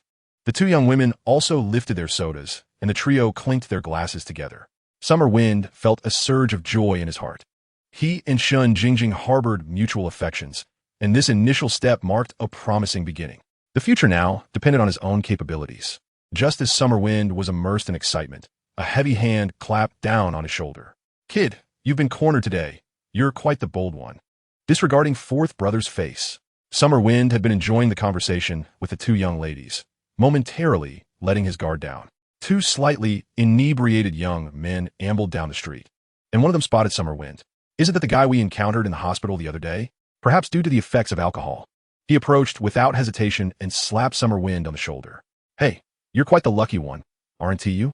Two beautiful women at your side. As he spoke, the young man reached out to pinch Shun Jingjing's cheek. Summer Wind, unwilling to let this affront go unchallenged, swiftly raised his leg and delivered a powerful kick, sending the man sprawling 3 to 4 meters away, crashing to the ground. How dare you lay a hand on me? The others, witnessing their companion's downfall, charged at Summer Wind. Angered by the interruption of his budding romance, he retaliated with a resounding slap that caused the aggressor to spin in place, his head ringing. Summer, behind you, warned one of the girls. 2 more individuals approached. At that moment, the initial 2 regained their senses, and one brandished a butcher's knife, glaring menacingly at Summer Wind. A chill ran down his spine. He quickly pulled Shun Jingjing and Zhang Mei behind him, whispering urgently, when the time comes, you must run. Zhang Mei, with a quiver in her voice, questioned, who are they? Should we call the police? Shun Jingjing, equally tense, clutched Summer Wind's arm tightly. Let us flee together. No police. They might harm you. Just then, one of the assailants approached the vendor and slapped him, exclaiming, are you looking for death? How dare you call the police? The four men formed a semicircle around Summer Wind, who shielded the two girls behind him. He boldly proclaimed, "I don't know how I've offended you. If you have an issue, address it with me. It has nothing to do with these young ladies." The leader, a man in his 30s, leered at Shun Jingjing, saliva nearly dripping from his mouth. "Go on, take him down." Chapter 98, Annihilation of the Foes. Summer Wind had indeed trained in martial arts. Jining in Shandong Province was renowned as a hub of martial prowess. However, modern martial arts primarily served to strengthen the body. While it couldn't be said to be entirely ineffectual in combat, its benefits lay mainly in physical strength and resilience, lacking in offensive and defensive techniques. Yet, possessing great strength and the ability to withstand blows was sufficient. As he saw the four men advancing from all directions, he seized plates and bottles from the table, hurling them at three of the attackers. His greatest concern was the one wielding the knife, while the others brandished bottles. He waved his right hand towards the person on his left, as if intending to hurl the plate away. The individual momentarily faltered, and a sudden gust of summer wind swept in front of him. In a state of confusion, he raised the beer bottle in his hand and swung it toward the newcomer. But just as he lifted it, an overwhelming force sent him soaring backwards. A sharp, tearing pain pierced his chest as he executed several backward rolls before crashing to the ground in the middle of the road, gasping for breath. Summer Wind kicked out a leg, striking a beer bottle that smashed against his shoulder, causing him to stagger and pivot, thrusting his left hand toward his opponent. A cry of agony erupted as that person clutched one hand tightly with the other, bending over in pain, spinning in place while his gaze fixated on his left hand. Disbelief etched across his face. What in the world was happening? The remaining two were paralyzed with fear, standing frozen in shock. A skewer, still adorned with half-cooked meat, had bizarrely pierced through his palm. To an onlooker, it might have appeared that the stall owner had concocted a new culinary invention, lamb skewers a la hand. Summer Wind had unintentionally struck true. He had aimed to stab his opponent with a bamboo skewer, only to have it embed itself in the left hand. With the force he exerted, both hands had been pierced. Suppressing his rising anxiety, Summer Wind surveyed the remaining two, nonchalantly picking up another skewer.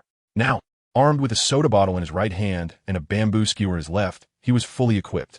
He raised the bottle and questioned the first troublemaker. "Why did you provoke me?" The instigator, suddenly sobered, found the kitchen knife in his hand unsteady. He glanced at his companion, who mirrored his panic. It was not fear of fighting, but rather the horrifying scream of the pierced individual that had terrified them. "Speak. Why?"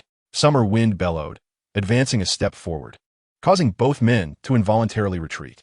Seizing the moment, Summer Wind whispered to the two behind him, "You'd better leave."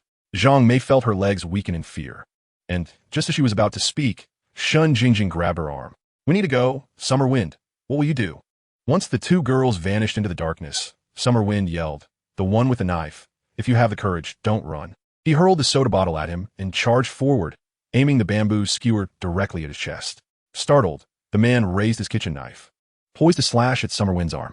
At that moment, Summer Wind sidestepped, delivering a swift kick that struck another man's neck, sending him crashing to the ground. It was indeed a stroke of misfortune for that man. He had indulged too much in drink, swaying unsteadily, armed with a brick, intending to attack. However, his limbs betrayed him, and the world around him appeared as a blur. As he attempted to swing the brick, he was unexpectedly swept off his feet by a powerful kick. The last remaining individual screamed in terror and fled. Summer Wind's heart raced. This was his first encounter in a brawl with so many, especially against those from the underworld. Perhaps life and death hung by a mere thread. To assert that these individuals would hesitate to resort to lethal force was an assertion Summer Wind could not entertain.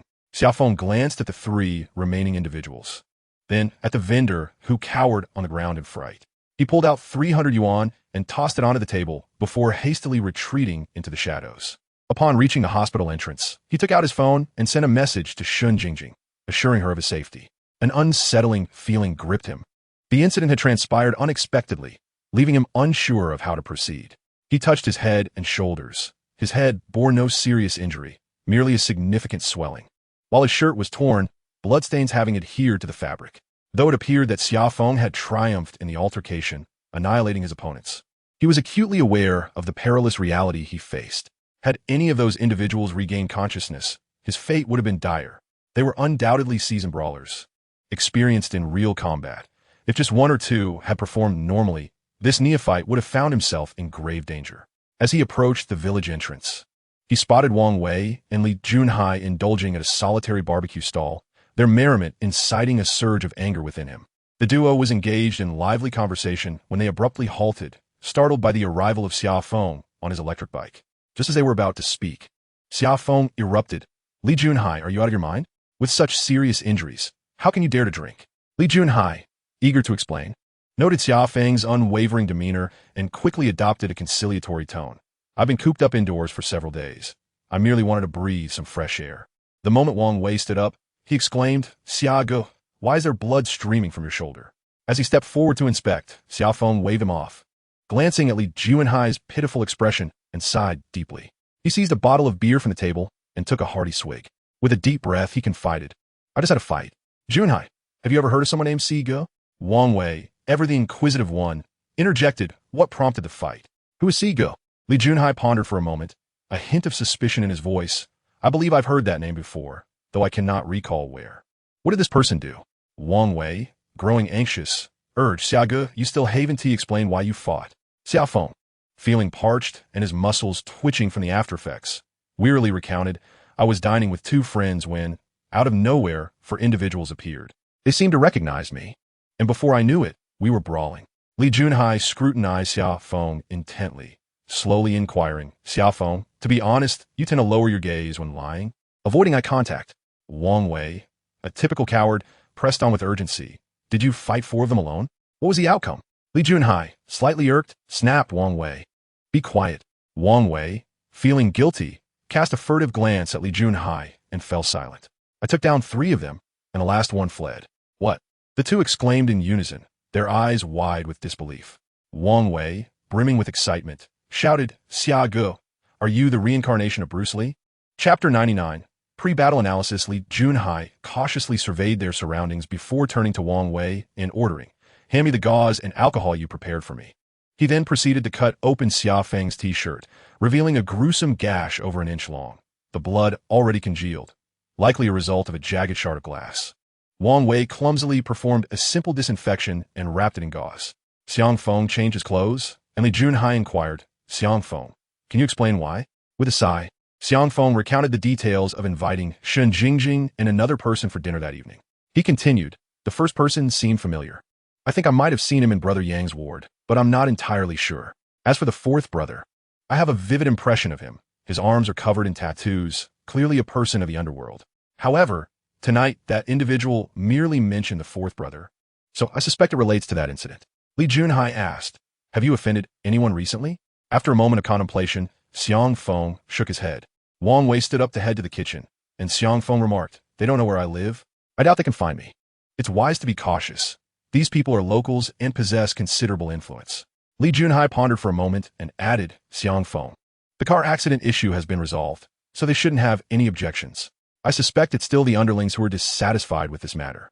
Xia Feng interrupted, resolutely stating, tomorrow morning, I will seek out Yang Xiangfeng. If this matter is not handled properly, even Brother Yang could be implicated. Li Junhai nodded, then shook his head, saying, now it depends on how much control Yang Xiangfeng has over these individuals. Xia Feng waved his hand dismissively. They were drunk. Otherwise, I wouldn't have had the capacity to handle that situation. Li Junhai remarked seriously, no one is concerned about whether those four were drinking. Outsiders only know that four individuals intentionally provoked trouble but were annihilated by one person. This is an immense humiliation. Wang Wei suddenly asked, is police involvement an option? It's futile. The police can manage a moment, but not a lifetime. These individuals are seasoned locals who know how to deal with law enforcement. Feeling somewhat distressed, Xia Feng slammed the table, exclaiming, damn it, at worst, it will be a fight to the finish. Tomorrow morning, I will go to their company. As he spoke, he rummaged through his bag and pulled out a business card, sneering, this is the address.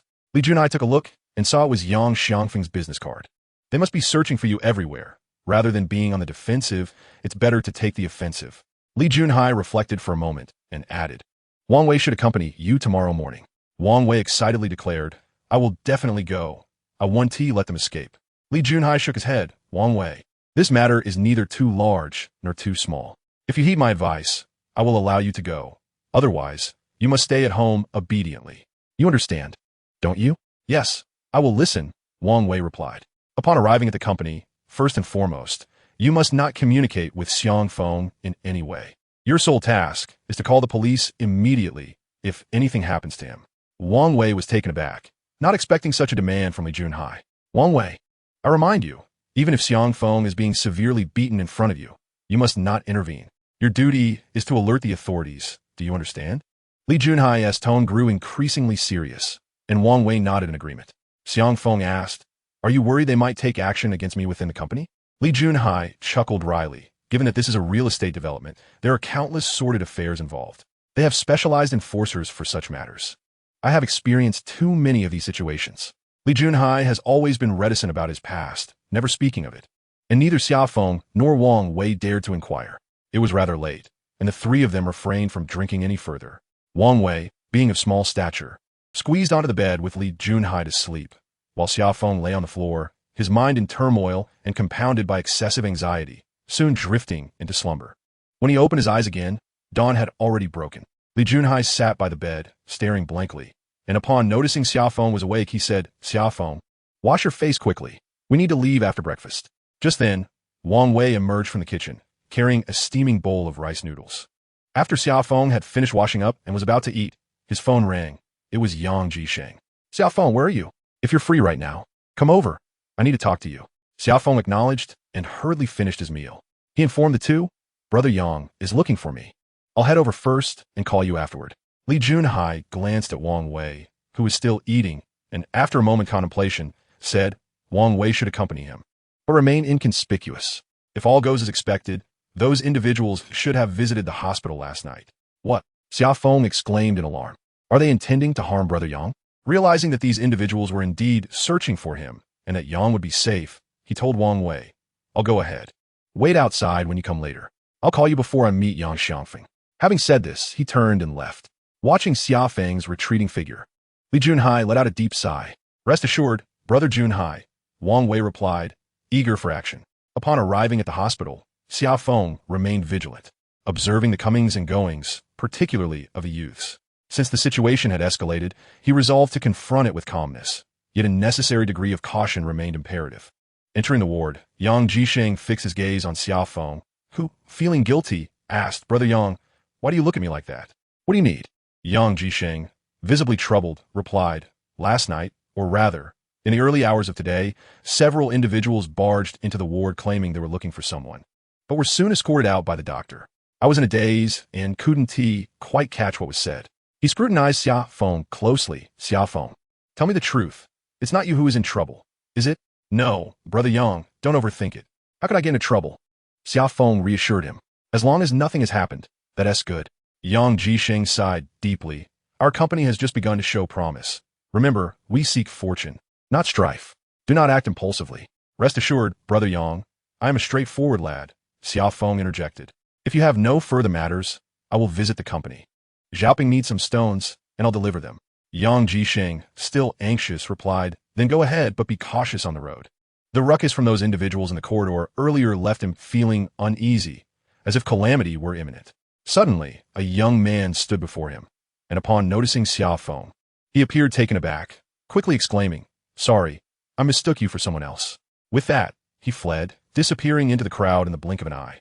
Xia Feng's heart plummeted to the depths. The young man was evidently waiting for his associates at the hospital. He glanced around, hoping to spot anyone who might be surveilling him, but the morning crowd was overwhelming, and he could find no one. Gritting his teeth, he muttered, Damn it, it's either the fish dies or the net breaks. Upon exiting the building, a thought struck him, and he pulled out his phone to call Wang Wei. Wang Wei, I'm driving a Mitsubishi Pajero without a license plate. Follow me closely and be extremely cautious. After hanging up, he made his way to the parking lot. The Jeep that had been compensated for was still untouched. He got into the vehicle, started the engine, and drove directly out of the hospital. Yang Xiangfeng's company was situated by the banks of the beautiful Ruili River, surrounded by picturesque scenery. The premises featured a spacious courtyard, with a sign reading Ruijing Real Estate Company at the entrance, and a 3-story building within. As he arrived at the gate, a security guard halted his car, asking, Who are you looking for? Do you have an appointment? With a stern expression, Summer glanced at the guard and replied, I seek Yang Xiangfeng. Raise the barrier. The guard, slightly irritated, retorted, Who do you think you are calling the chairman by name? In response, Summer pressed the accelerator and the car surged forward, crashing through the barrier and barreling into the courtyard. The guard, momentarily stunned, shouted, Quick! Someone has intruded. Before he could finish, several security personnel rushed out from inside, shouting as they pursued the vehicle. Summer brought the car to a screeching halt in front of the office building, stepped out, and chose to wait rather than enter. The guards arrived, panting heavily, each wielding a baton. Upon seeing Summer standing still, they felt a twinge of unease. What kind of person was he? What do you want? Why did you force your way into the company? One of the lead guards asked, his bravado wavering in the face of Summer's imposing presence. I've told you. I'm looking for Xia Feng. Are you deaf? The lead guard began to respond, but was interrupted by a furious voice from the doorway. Who the hell dares to act wildly here? Get him. The speaker was taken aback upon seeing Summer's audacity. Kill this brat and avenge our brothers. Forgu snarled. His teeth clenched. The guards hesitated, caught off guard. At that moment, Summer charged towards Forgu, hurling an object straight at his face. Forgu instinctively raised his right hand to block it, nearly cursing when he realized it was merely a pack of tissues. Seizing the opportunity, Summer swiftly approached him, pressing a metal rod against his throat. Tell them to stay put. Summer glared icily at Forgu. Bring out Xia Feng, and I will spare you. The chairman isn't here. Forgu stammered, unable to lower his gaze, the metal rod firmly positioned at his throat. Summoning his resolve, he suddenly lunged forward with all his might. If you have the guts, then kill me. Otherwise, a scream escaped him. Having grown up in a rough environment, Forgu was familiar with such scenarios and knew that his opponent would hesitate to truly pierce his throat. He intended to pressure Summer into withdrawing the rod. He had a rather optimistic thought. As long as he extricated himself from danger, no matter how formidable the opponent was, the sheer number of his associates would ensure that they could not be vanquished. Little did he anticipate that Summer Wind would swiftly remove the iron skewer and thrust it violently towards his shoulder. To say it didn't hurt would be a lie. The fourth brother barely managed to utter a sound before another skewer pierced his other shoulder. Though neither wound was deep, 2 small punctures oozed blood steadily, and despair began to creep into the fourth brother's heart. In that fleeting moment, the iron skewer was pressed against his throat, rendering his hands powerless. A crowd encircled them, but none dared to step forward. The average onlookers were merely there for the spectacle. They had no interest in who was being assaulted, especially when the victim was the deputy supervisor of the security department, a man known for his arrogance. His misfortune elicited a hidden delight among the spectators. Those privy to the events of the previous night were even less inclined to intervene. The outcome of a 1-against-4 skirmish had been a complete rout, and in the current scenario, anyone who dared to approach would surely meet a grim fate. Moreover, with the leadership still in the assailant's grasp, there were ample justifications for their reluctance. Why did this fellow prefer to wield a skewer as a weapon? Bring out Xia Feng. Summer Wind bellowed. An instinctive shout from a security guard echoed. The chairman hasn't arrived. Summer Wind found himself in a predicament. Without the presence of Xia Feng, he would struggle to extricate himself from the situation. At that moment, several cars roared into the entrance, and before they had even come to a halt, a group of imposing figures leaped from the vehicles. The first car's door swung open, revealing a middle-aged man in his 50s, flanked by several burly men as they advanced towards the crowd. Clear a path. Are you looking for a fight? The crowd hastily parted, allowing the middle-aged man to move forward. Dressed in a shabby, worn t-shirt, shorts, and flip-flops, his menacing expression sent chills down spines. He slowly approached the center of the gathering, locking eyes with Summer Wind. It's you? Old Knife exclaimed in surprise. Summer Wind, equally astonished, wondered how this matter had come to involve his landlord. Boss Knife, what do you mean by this? Old Knife smirked ominously. Your skewer wounded my nephew last night. I believe you owe me an explanation. He had deliberately sought trouble. A little suffering was to be expected. Casting a glance around at the surroundings, Old Knife couldn't help but curse inwardly. A group unable to overpower a single individual was utterly disgraceful. He pointed at the fourth brother. You may be skilled, but if I disregard that man, do you think you would still have chance? Summer Wind replied haughtily. Go ahead and try. Chapter 101. The chairman arrives. Old Knife hesitated. Is Chairman Yang not here? A timid security guard inquired. The chairman hasn't arrived yet, replied another. Brother Knife, don't mind me. Just take this kid down. The fourth brother shouted, struggling to suppress his pain. Before he could finish, another agonizing scream escaped him as he was struck by another skewer. Old Knife shuddered. In front of so many witnesses, this kid truly dared to inflict harm, thrusting the skewer directly in. How ferocious. Blood soaked the fourth brother's chest, and the onlookers fell into a heavy silence. It seemed this incident would not conclude easily. Just then, a voice rang out from outside. The chairman has arrived. A luxurious Maybach glided into the courtyard, and upon noticing a crowd gathered at the entrance, the driver parked the vehicle at a distance. Several men in suits hurried towards the car. Yang Xiangfeng had come to the company to retrieve some items, intending to head to the provincial capital of Mang City. However, upon entering the company, he was taken aback by the throng of people congregated at the entrance. Was there a disturbance? With a dark expression, he alighted from the vehicle, only to be approached by an individual who said, "Chairman, there's a commotion at the company, and I've already called the police." Yang Xiangfeng furrowed his brow, asking, "What is the reason?" The head of security, a middle-aged man, leaned in and whispered, "Chairman, we mustn't let the police arrive. The situation is as follows." Just as the security chief began to explain, Lao Dao approached, exclaiming, "Yang, it seems anyone dares to trample on us these days. This incident is a disgrace to you." He continued, "Chairman, I've just learned that the individual causing the ruckus is named Xia Feng. Our people went to the hospital last night." "What? Xia Feng?" Yang Xiangfeng's head began to throb. He stood frozen for a moment before opening the car door and entering. "Sister, I cannot accompany you to Mang City. Xia Feng has come to us." "Who is Xia Feng?" The woman was hearing the name for the first time.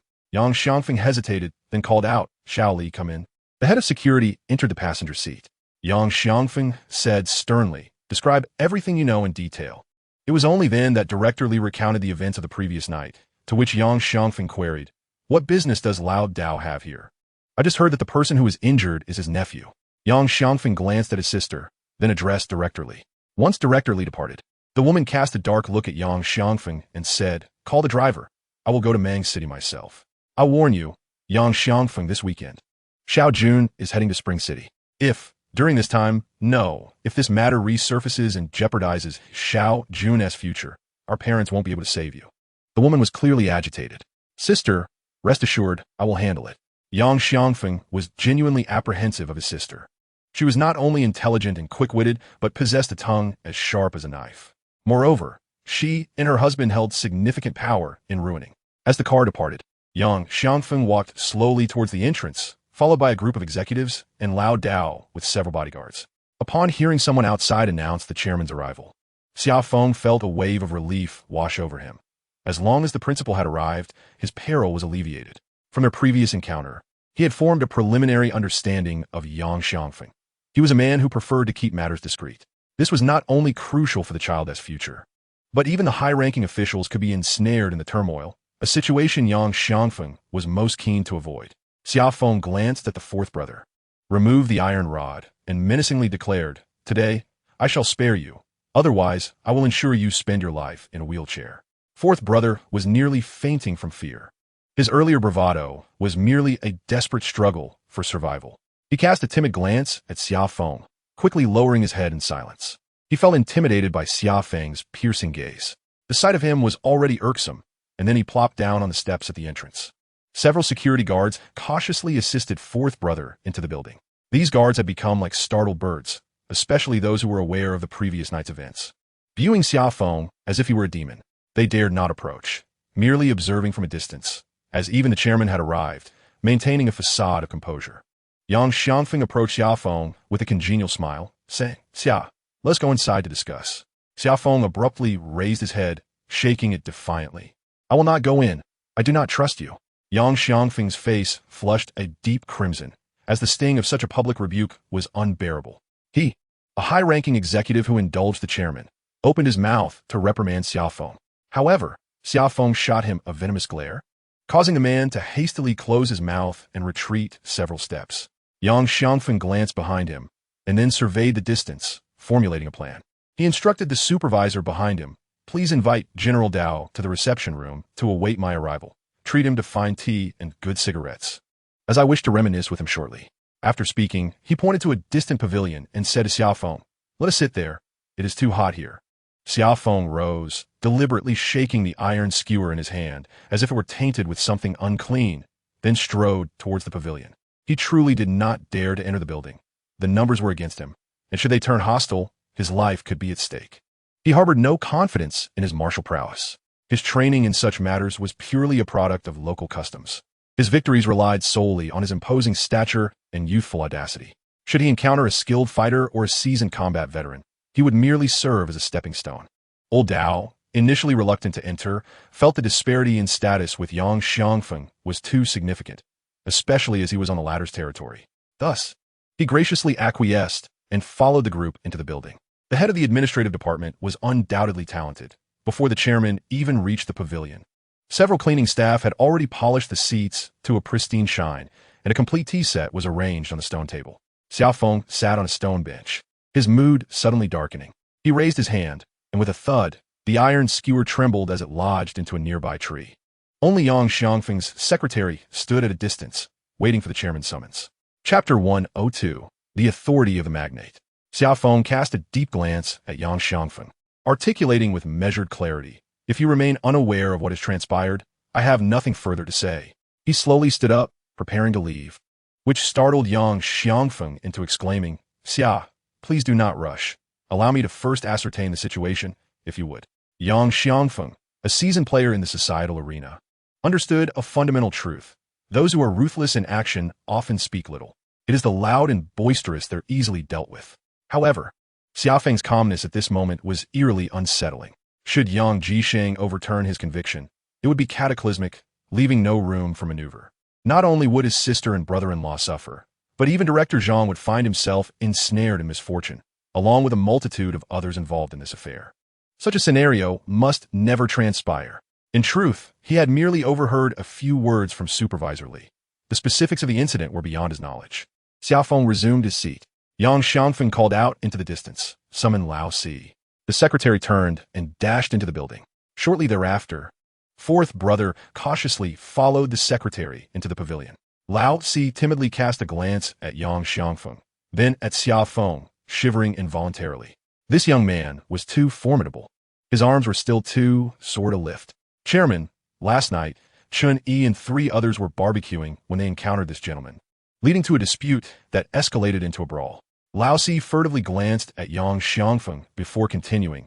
2 of the 4 were knocked down, and 1 had his palm pierced by a bamboo skewer. Only Chun Yi emerged unscathed. Yang Xiangfeng's heart sank, involuntarily glancing at Xia Feng. "This fellow is exceptionally strong, isn't he? Where is Chun Yi? Who struck first?" Lao Si hesitated. "I'm not entirely sure, but..." Yang Xiangfeng slammed his hand on the table, shouting, "Speak the truth. It was Chun Yi who struck first. He went to the hospital that day. He knows this gentleman." Upon witnessing Yang Xiangfeng's fury, Lao Si nearly knelt in fear. He truly feared Yang Xiangfeng. In ruining, no one would believe that Yang Xiangfeng was harmless. "You may leave now. I will summon you if needed." Lao Si departed, tail between his legs. Yang Xiangfeng swiftly made a decision, feigning a serious demeanor as he addressed Xia Feng. "I am deeply pained by this incident, as it was my employee who instigated the trouble. Xia, I assure you, I will provide you with a satisfactory resolution." He sought to placate Xia Feng.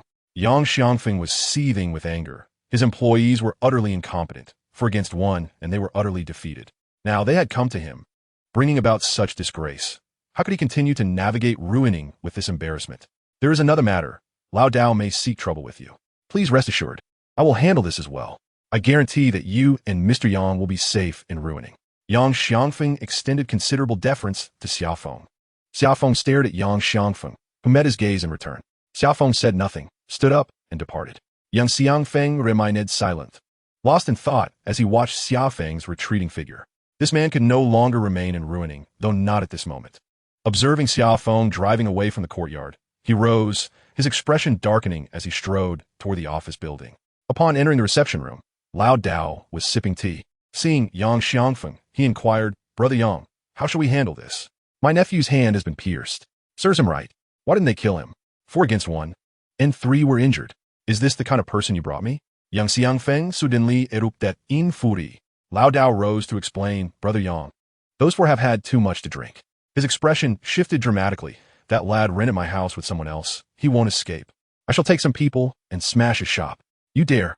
With a resounding clap on the table, Yang Xiangfeng erupted in fury. He glared at Lao Dao, declaring, "This matter ends here. No one is to trouble Xia Feng again. From now on, avoid him at all costs." Lao Dao, equally incensed, questioned Yang Xiangfeng's unwavering protection of the young man.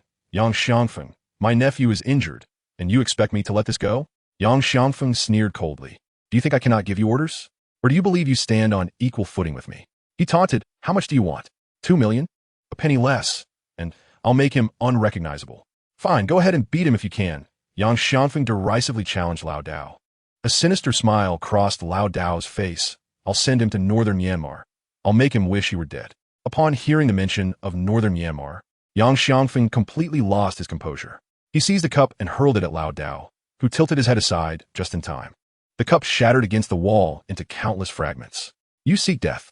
Yang Xiangfeng sprang to his feet, his eyes glinting with malice as he enunciated each word. A warehouse in Mengdong Village, another in Hushou Village, and one on Jiao Commercial Street. Do you think the police or customs fear to apprehend you? Taking gamblers to northern Myanmar to cheat at the casinos. You think you have no stake in this? Lao Dao Filda? Bewildered by how Yang Xiangfeng had uncovered his secret hideouts. Those were his clandestine smuggling bases, the source of his immense wealth. The gambling issue seemed trivial, without evidence. It was all mere words. You also know a little company commander named Ben Meng in Kabang. Do you believe he listens to you or to their chairman? Cold sweat trickled down Lao Dao's back. This scoundrel named Yang was digging his grave. Brother Yang, I was merely caught up in the heat of the moment. Show some magnanimity and let this go.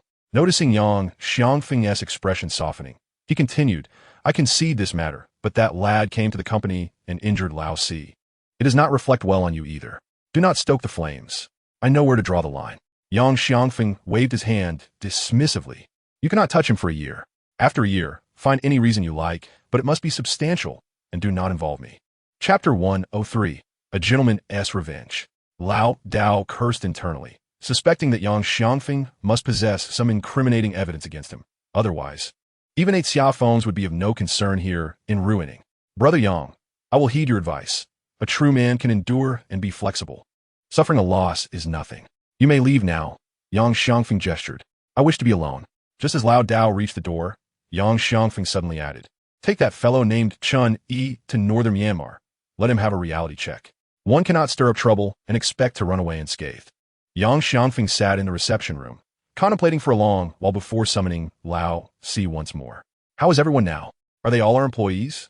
Old Si sat nervously across from Yang Xiangfeng, barely occupying half of the chair. His hands felt weak, his arms couldn't be lifted. He had visited the clinic and found that the wound was not large and had ceased to bleed, yet any exertion causes sharp pain, as the doctor had indicated a muscle injury.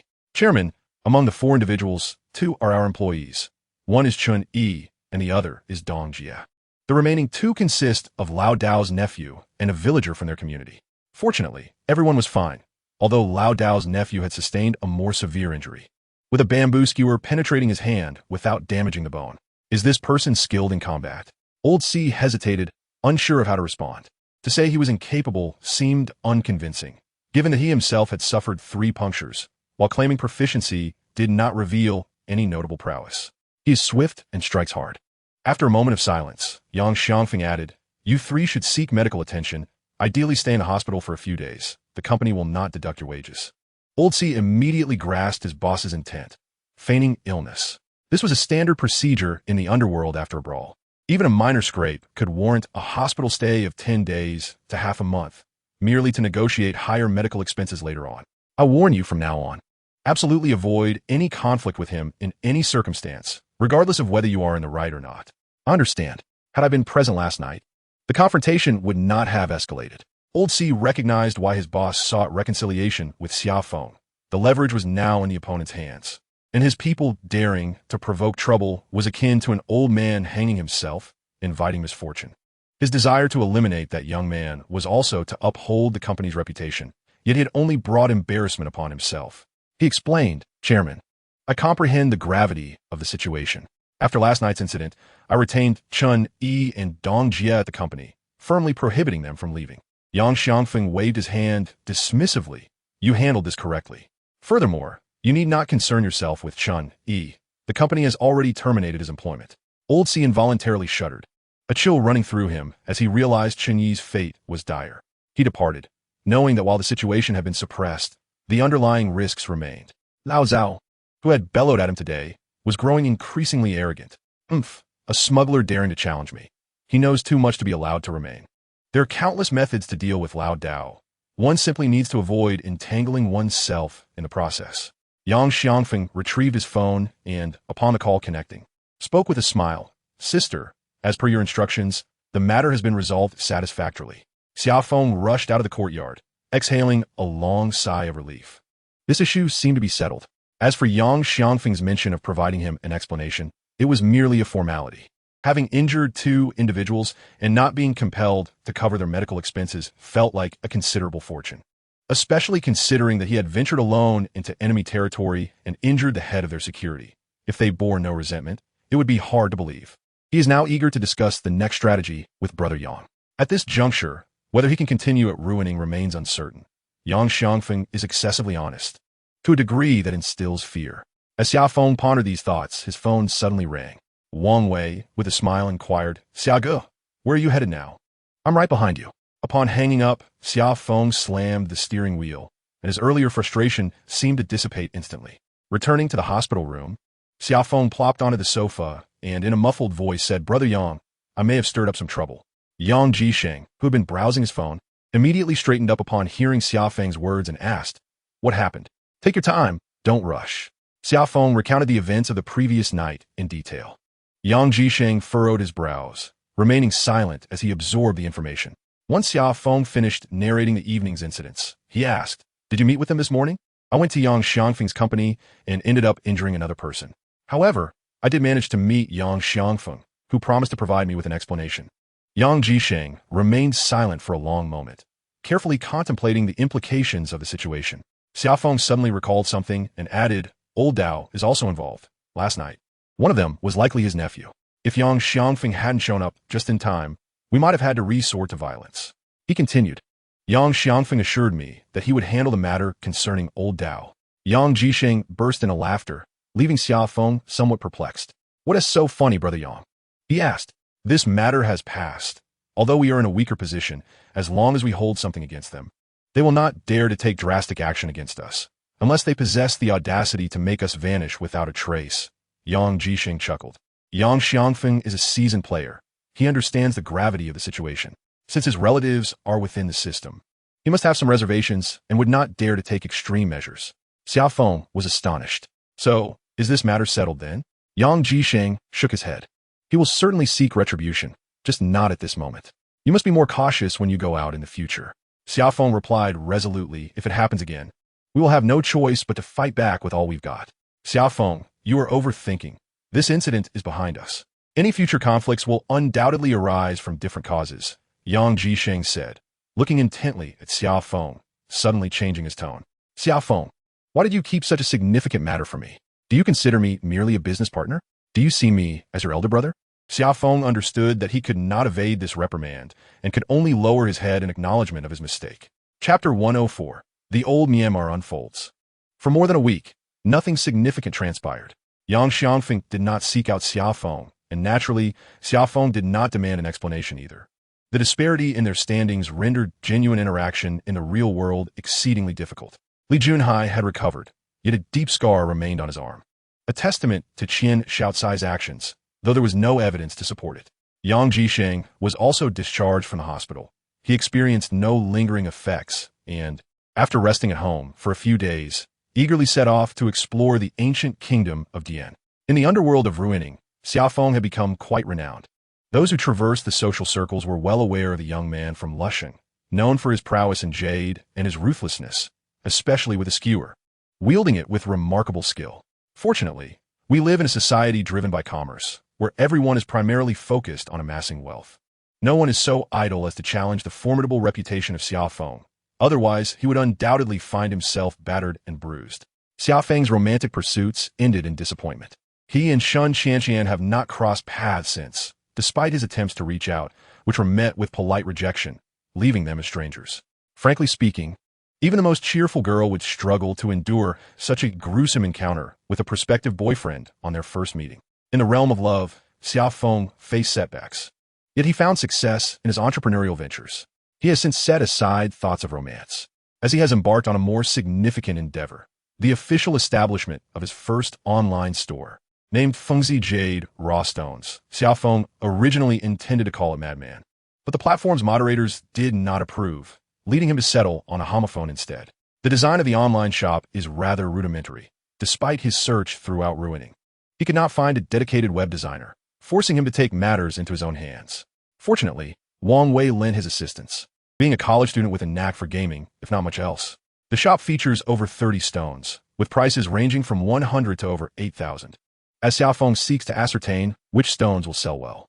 Situated on a busy street, the store occasionally attracts scattered customers, predominantly from out of town, which bodes well for potential sales.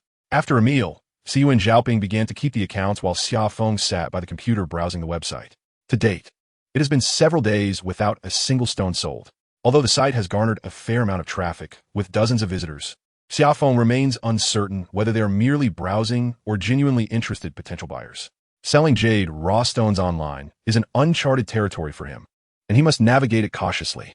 Around 2 in the afternoon, Wang Wei arrived, bursting with enthusiasm as he exclaimed, "Xiagu, I have an idea. What do you think?" Xia Feng chuckled. "Go ahead and share your idea." Wang Wei pointed at the computer. "We could purchase a few stones ourselves. This would create transaction volume, and we could leave positive reviews, instilling confidence in other customers." Xia Feng paused, then leaped up, excitedly slapping Wang Wei on the back. "How did I not think of such an excellent idea? It only involves some shipping costs. Let's do it." Siyu and Zhaoping inquired, "How do we purchase them ourselves?" After a moment of contemplation, Xia Feng replied, "I'll buy a few, and Wang Wei, you could provide a few addresses, preferably not in ruining, the farther the better." Wang Wei added, "Sending them to Yingjiang would work too, as long as it's not ruining." Xia Feng decided, "Let's buy one today and gradually increase the quantity each day." Just as Xia Feng and Wang Wei were about to proceed with the purchase, the neighboring shop owner, Sister Yu, walked in. "Xia Feng, may I borrow a few stones? I have a client coming tomorrow who is particularly fond of those with color, like the black sand jade." Sister Yu is quite beautiful, hailing from Dali, in her 30s, and raising 2 children, the eldest of whom is already in elementary school. Xia Feng has yet to meet her husband. She manages her shop single-handedly, a testament to the challenges faced by a woman striving in the business world. Fortunately, she has cultivated a loyal customer base from the mainland, and her business is thriving. Xia Feng turned to Siyu and Zhaoping and said, "Please take Sister Yu inside to select some stones." As the 2 individuals entered the inner room, Wang Fuzhong arrived. Upon seeing Wang Wei, he smiled and remarked, "I knew you would be here. You too, come with me. An old Burmese has some stones." Xia Feng's eyes brightened with excitement. That sounds promising. The piece of moxisha material that Wang Fuzhong had was finally sold, although Xia Feng did not inquire about the specific amount, nor did Wang Wei divulge any details. After Tang Guofeng was discharged from the hospital, he seldom visited the Wang family. He was not naive. He understood that the Wang family did not hold him in high regard, and visiting would only lead to embarrassment. Wang Fuzhong suffered a silent loss, unable to demand repayment from Tang Guofeng, who was both a relative and a junior. It was particularly distressing for Wang Wei's mother. Caught in the middle between the 2 families, Wang Fuzhong essentially spent 2 million to secure a way out for himself. Such matters are frustrating to contemplate. Yet there was little he could do. The 3 of them climbed into a car, and within 10 minutes, they arrived at a village near the Jigao Bridge. The area was predominantly inhabited by old Burmese, with dilapidated houses scattered about, and children from Myanmar running freely in the streets, unattended. Inside the dimly lit dwelling, a pungent odor permeated the air, leaving Xia Feng feeling somewhat disoriented. Though the room was small, it was already crowded with 3 or 4 individuals, likely there to examine the stones. After a brief wait, a corpulent Burmese man laboriously brought out 2 woven bags from the inner room. In a hushed tone, Wang Fuzhong whispered to Xia Feng, "Purchase what seems appropriate. If nothing catches your eye, at least acquire a piece." Xia Feng nodded, aware of the customs followed by the old Burmese. They preferred to conduct business with familiar clients, and when encountering new customers, they would typically present 2 or 3 stones for selection. If one expressed disinterest, they would not reveal any further stones. The atmosphere in the room grew restless as everyone crowded around the old Burmese, eagerly awaiting the stones. The customary practice in such situations involved each person receiving several stones. If one spotted a desirable piece, they could begin negotiating the price. Unselected stones were returned to the old Burmese for others to choose from. Each stone was wrapped in thick plastic and Burmese newspapers, concealing their quality entirely. Thus, the value of the stones relied heavily on luck. Xia Feng was the last to receive stones, yet fortune smiled upon him. As the 2 largest stones ended up in his hands, he struggled to unwrap one, revealing a piece of jade with an alluring green wax shell, weighing approximately 15 to 16 kilograms. Upon closer inspection, he noted a long water line and several faint patterns on the surface. This type of stone had excellent visual appeal. Should it be cut to reveal vibrant patterns, it would yield a significant profit. However, jade can be riddled with cracks, and if luck were to abandon him, the stone might be marred by intricate web-like fissures, making even a small pendant difficult to extract. Gambling on jade is notoriously challenging, as it generally exhibits a pronounced waterline, making it hard to discern any underlying cracks. Additionally, there is a peculiar characteristic of jade. If the inner quality is poor, even if the outer shell appears pristine, cutting it may result in diminished quality. Nevertheless, for Xia Feng, who did not intend to cut the stones, the visual appeal was paramount. Now, it was simply a matter of price. Chapter 105, The Money Family Awaits. Others had already begun negotiating prices with the old Burmese, while the rest remained engrossed in examining the stones. Xia Feng firmly pressed down on the stone and addressed the man. I shall take this stone. The man glanced at Xia Feng, his expression unfamiliar, and with a forced smile he replied, let me take a look first. Xia Feng did not lift his gaze, stating, that is not how it works. The man paused in surprise, reluctantly relinquishing the stone while casting a fierce glare at Xia Feng. Unfazed, Xia Feng continued to dismantle the second stone, which gradually revealed its form. To his astonishment, he discovered this is an old factory's Mo Wanji black sand, weighing slightly over 10 kilograms. The outer shell is exceedingly aged, resembling the skin of an octogenarian woman, all wrinkled, with grains protruding in a tightly compacted surface. Xia Feng ran his fingers over it, feeling the sharpness of the numerous protrusions akin to pine flowers. The man beside him gazed at the stone in amazement, itching to snatch it away, thinking, this lad is indeed fortunate, having acquired 2 fine stones. Xia Feng took out a flashlight to meticulously search for any signs of moisture within the stone. Without it, the stone's value would diminish significantly. Fortunately, certain protrusions emitted a faint glow, suggesting the presence of moisture. He placed both stones together, contemplating their potential worth. The first stone boasts moisture and has hints of pine flowers, with an expectation of being of the glutinous ice variety. If it turns out to be ice grade, its value will skyrocket. As for any cracks, only the heavens know. The second stone's value lies in its age. Once cut, even if it is of the oil green variety, it will still be quite valuable. Should it reveal an ice-grade quality, the price will soar. Xia Feng found himself in a quandary, unsure of how to price them. He glanced at Wang Wei and his son, who were preoccupied with their own stones.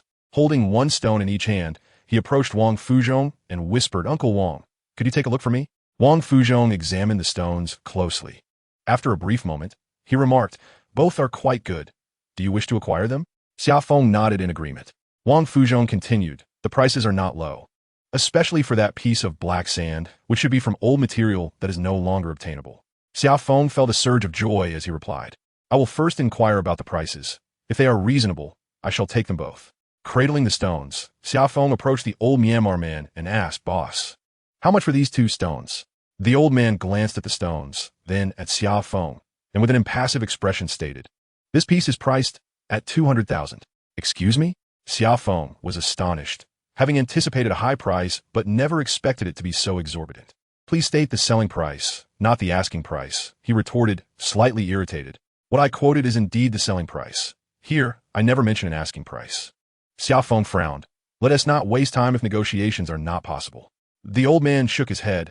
Negotiations are futile. The cost is not even covered. Wang Fuzhong approached and inquired, what seems to be the issue? The price of this stone is excessively high. I cannot afford it, Xia Feng explained. Wang Fuzhong understood Xia Feng's implication and offered to negotiate with the owner. Zhuo Mao, this is my guest, quite capable, so please refrain from arbitrary pricing. Zhuo Mao cast a glance at Xia Feng and asked, what do you see this being worth? Xia Feng instinctively replied, 20,000. Zhuo Mao shook his head. That is far too little. Wang Fuzhong also spoke on behalf of Xia Feng. The 3 of them engaged in dialogue for a while, after which Xia Feng joyfully purchased the stone for 35,000. However, his happiness was abruptly interrupted when he noticed that the piece of black sandstone had vanished. Raising his gaze, he spotted the same man from before, intently examining his stone. Xia Feng felt a surge of displeasure and approached him, saying, my friend, that stone was chosen by me. Kindly return it. The man glanced up at Xia Feng and then returned his focus to the stone, completely disregarding him. Irritated, Xia Feng raised his voice. I was the first to lay eyes on that stone. What gives you the right to take it without my consent? The man smirked enigmatically and replied, I took it from the table. What does it have to do with you? Xia Feng, infuriated, raised his hand, startling the man into recoiling. "Do you dare to strike me?" he retorted. Xia Feng coldly laughed. "That stone was in my possession first, and everyone witnessed it. Your actions are a breach of etiquette." The man pointed disdainfully at Wang Fuzhong, saying, "They brought you here. Go ahead and inquire about my identity." Xia Feng was taken aback, realizing that this fellow knew Wang Fuzhong. Surveying the crowd, he recognized he was a newcomer to this place and wished to avoid escalating the situation, especially since this man seemed impervious to repercussions, treating the Wang family with contempt. Determined not to cause trouble for Wang Wei's family, he resolved to keep his composure, saying fiercely, "Regardless of who brought me here, I will remember this incident. Suit yourself." The man replied, barely lifting his head. Xia Feng was consumed with the urge to confront this audacious individual who had brazenly stolen from him without a shred of civility. Frustrated, he approached Wang Fuzhong and crouched down, whispering, "Uncle Wang, do you know that man?" Without looking up, Wang Fuzhong replied quietly, "He is a relative of Qian Shaokai, named Wu Desui."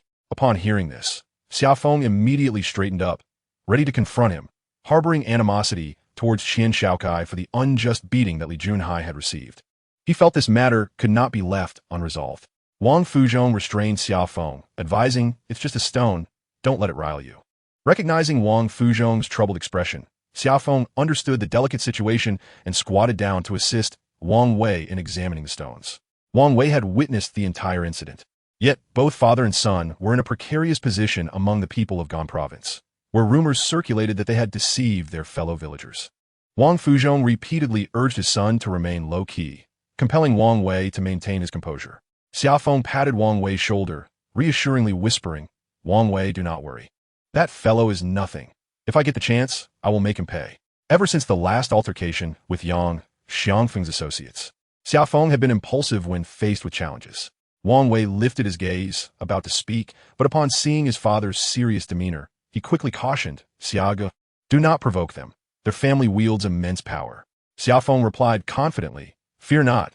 We are still young. Opportunities abound." Wang Fuzhong shook his head, saying, "Seek wealth, but do not seek confrontation." Before he could finish his thought, Xia Feng's phone rang. It was a call from Siyuan Zhaoping. Upon hearing her voice, his mood instantly brightened. "What kind of stone? Who purchased it?" "A piece of black sandstone, weighing 10 kilograms, priced at 2,000, to be shipped to the capital." Xia Feng smacked his thigh in excitement. Wang Wei also comprehended the situation. The website had launched, and he exclaimed with excitement, "What a good omen. It seems that establishing an online store truly proves effective." "Do not rush. Good fortune will come in abundance," replied Xia Feng, glancing at the middle-aged man. "I will settle the score with you sooner or later." Chapter 106, A Reunion with Zhou Feng. The three emerged, and as Xia Feng placed the stone in the car, he inquired, "Uncle Wang, what is that person's name?" Wang Fuzhong pondered for a moment and replied, "His surname is Wu. He is called Wu Desui. He is a relative of Qian Shaokai, a generation younger, and also operates a stall at the market." Wang Wei bitterly remarked, "They are all brothers in arms. Well, look at our family." Wang Fuzhong's expression darkened immediately. "Do not speak ill of your cousin. He has misjudged you. And are you not finished yet?" Wang Wei, observing his father's stern countenance, dared not utter another word. "Moreover, when your cousin visits, do not always show him disdain. He does not owe you any money." Wang Wei muttered, "Isn't your money my money?" Wang Fuzhong, having only one son, was both exasperated and amused. "You insolent child. Do you still dare to retort against your father?" Regarding the issue of Tang Guofeng, Wang Fuzhong found himself at a loss, as he could not sever ties with his wife's genuine relatives merely over a matter of finance. Upon returning to the store, Xia Feng alighted with the stone, and Wang Wei followed suit. As they entered, they observed Siyuan Zhaoping attending to a client. Xia Feng refrained from interrupting and proceeded directly to the computer with Wang Wei, preparing to check the online store. At that moment, Zhou Feng called, and Xia Feng promptly answered, "Brother Zhou, what can I do for you?" "Xia Feng, I have 2 large stones. Would you be interested? The price is quite steep." "Indeed, I am interested. What is their weight, and how much do they cost?" "Both weigh several hundred kilograms. One is priced in the hundreds of thousands, while the other exceeds 1,000,000. Xia Feng felt a surge of excitement. He was in dire need of such materials. Although the store was lavishly decorated, the absence of high-quality merchandise rendered it somewhat awkward when customers arrived. Zhou Feng urged him to come over immediately. "What is this mystery?" Wang Wei muttered. Xia Feng hopped onto his electric bike and raced towards the customs warehouse.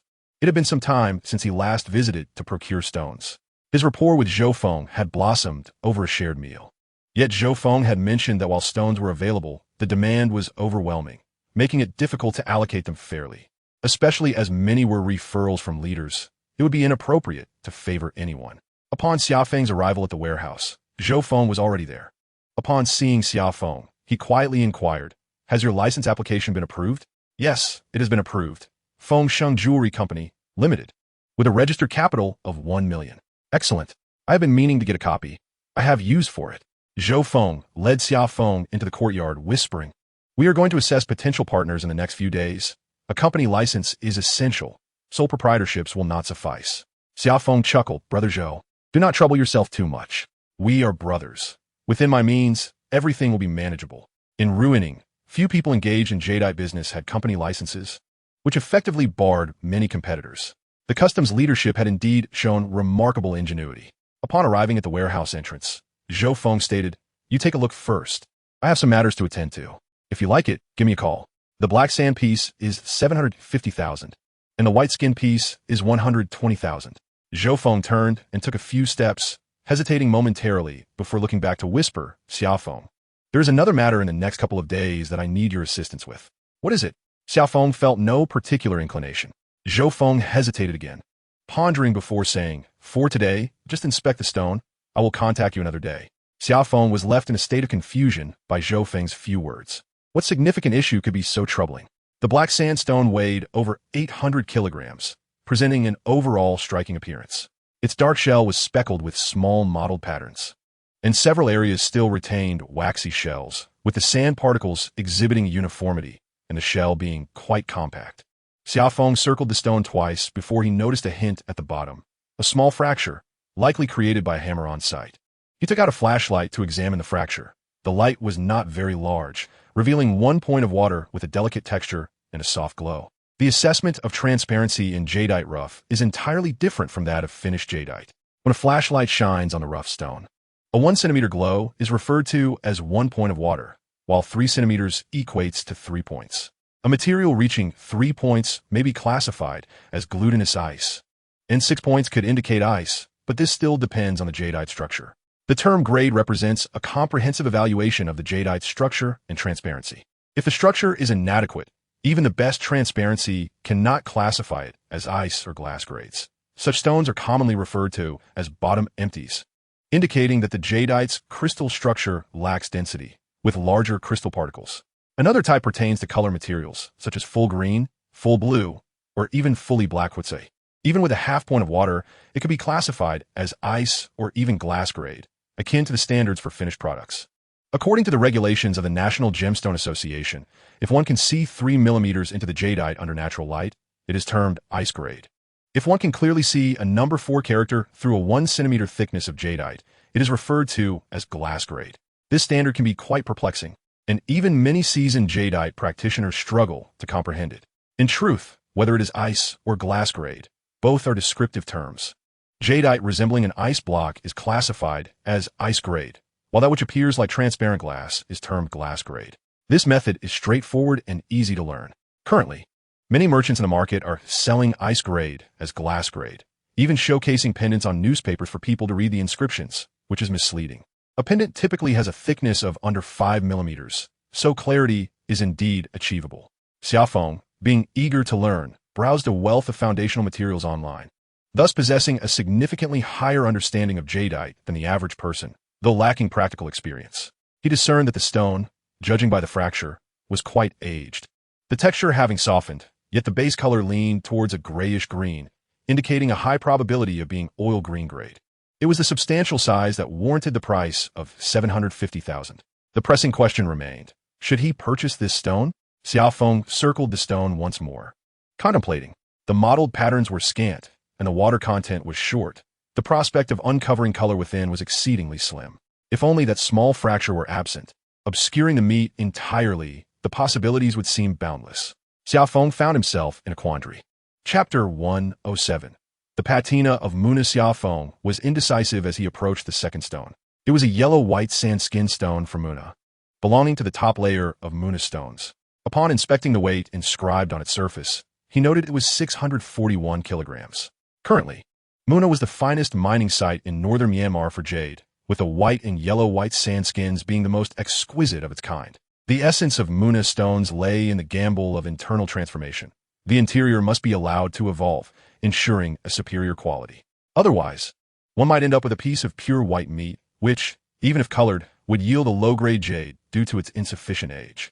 This stone was adorned with streaks of color, fine yet lengthy, with a single band encircling it, the broadest section approximately the width of a child's hand. Xia Feng felt the surface. Its hardness was reasonable, and while the sand grains were not entirely uniform, it was expected for such a sizable stone to possess some variations. The current gamble was whether color could penetrate. Should it succeed, and the interior subsequently transform, the value would soar.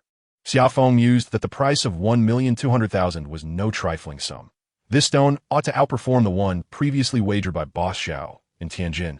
Given its larger size, with over 3 million in hand, acquiring the stone posed no significant challenge. As he hesitated, his phone rang. It was Wang Wei. Xiago. We just sold another piece for 600. Huh. A warmth surged within Xia Feng. It seemed the online store was indeed a sound decision. After hanging up, he steeled himself. He would take both stones. Selling just one would alleviate his financial pressure. He called Zhou Feng to inform him that he would be purchasing both stones, to which Zhou Feng instructed him to handle the customs paperwork the following morning. Upon reaching the entrance, Uncle Zhang, the gatekeeper, remarked, Boss Xia, we've received many stones in the warehouse, yet no one has come to view them lately. Not sure why. Xia Feng smiled. Thank you, Uncle Zhang. Each time he visited the warehouse, he would buy a pack of cigarettes for the old man, who reciprocated by keeping him informed of any news. Brother, that customer just bought 3 stones for 11,000. I've kept a record, said Siyuan Zhaoping. Xia Feng chuckled. Zhaoping, I've noticed your distinct advantage in selling stones, especially when you don the dye attire. Mainland visitors might mistake you for a local. Siyuan Zhaoping wore a dye skirt, quite similar to the attire of the Burmese. She replied, it's a form of psychological suggestion, but if they inquire, I will speak the truth. While they conversed, Li Junhai entered, exclaiming, their essay stone. Shall we partner up? I'm short on funds. Wang Wei, intrigued, quickly inquired, what stone is it? How much? Li Junhai settled down, sipping the tea poured by Siyuan Zhaoping, and exhaled deeply before responding. It's a patina skin from Muna, over 30 kilograms with color streaks, but the price is steep, 400,000. The so-called Muna patina skin bears resemblance to the cement skin of Moxisha, both having a fine texture akin to soil, lacking granularity. However, Moxisha is typically gray, while the patina skin of Muna is white, reminiscent of lime plaster on a wall. This particular stone exhibits an exceedingly high appreciation rate, with many specimens having been excavated in earlier years, resulting in a near depletion of current yield. According to the formation mechanism of jade, the exterior of the jade rough is a product of the weathering of its internal quality. If the outer surface is fine and sandy, it indicates that the internal jade type is exceptionally good. Summer Wind inquired, how much can we see? Li Junhai replied, approximately around 200,000. The color is quite vibrant, and the water content is substantial. Rising to his feet, Summer Wind remarked, let's go have a look. He turned to Siyuan Zhaoping and said, you may dine alone. Do not concern yourself with us. The three mounted their bicycles and sped away. In less than 5 minutes, Li Junhai led the two to a shop in the Riverside Jewelry Market. This market is rather chaotic, predominantly operated by older Burmese merchants, and Summer Wind rarely frequents it. The shops in the Riverside Jewelry Market are akin to those in other markets, featuring a ground floor with a main hall and 2 smaller rooms, extending over 3 stories where people reside. Due to their dietary habits, older Burmese often carry a peculiar scent that is challenging to describe, extremely sour and pungent. Furthermore, they generally lack a concern for hygiene. Even the finest accommodations can quickly devolve into a heap of refuse within days. Upon entering, Li Junhai addressed an elderly Burmese man. I wish to examine that stone. If it suits me, I shall take it. The proprietor, a frail man in his 60s, with a deeply tanned complexion and fluent Mandarin, cast a glance at Summer Wind and Wang Wei. Mr. Li, you have inspected this several times. This is the final opportunity. Summer Wind was aware that some older Burmese possess a strong will. Should they take a disliking to you, even wealth would not compel them to reveal their stones. It appeared that this gentleman had grown weary of Li Junhai's persistence. The older man opened the safe and said to Li Junhai, you may retrieve it yourself. It is too heavy. The stone rested at the bottom of the safe, and Summer Wind observed its weight estimating it to be nearly equivalent to his own body weight. Li Junhai lifted the stone and placed it directly on the ground. The three crouched down to examine it. The stone showcased a genuine patina, its entire surface resembling a layer of fine white dust, appearing extremely delicate, yet shedding no residue upon touch. A color band measuring 20 centimeters in length was adorned with specks of mottled hues, and when illuminated, it displayed remarkable transparency and vibrant coloration. Summer Wind glanced at Li Junhai. This stone had an excellent appearance, and the patina was indeed rare, augmented by the presence of color spots, which elucidated the high price set by the older Burmese. Gently tapping the shell with a flashlight, the sound was crisp and devoid of any muffled resonance, indicating the outer shell's remarkable density and rigidity. The trio scrutinized the stone meticulously. Under illumination, it appeared as though it contained a singular drop of water, suggesting a significantly reduced likelihood of mutation. Wang Wei whispered, "What was the offer price?" Li Junhai replied quietly, "I proposed 120,000. Others are unaware."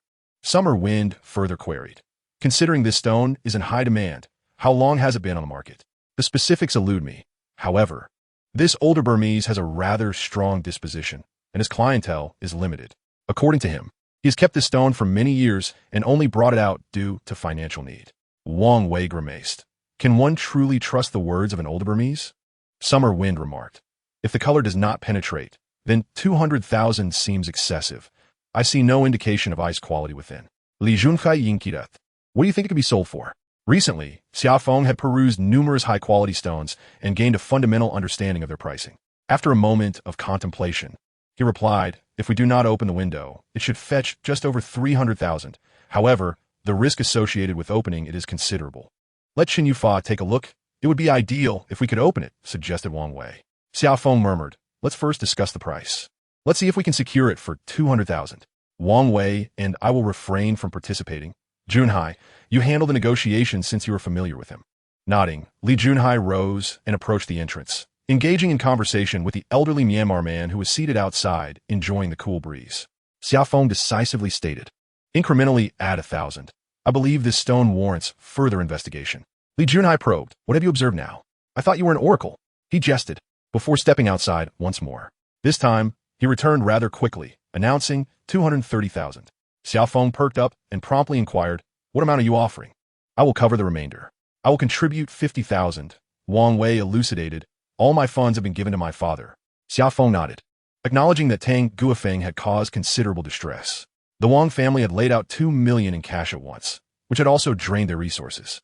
After a moment of hesitation, Li Junhai shyly said, "I shall also contribute 50,000.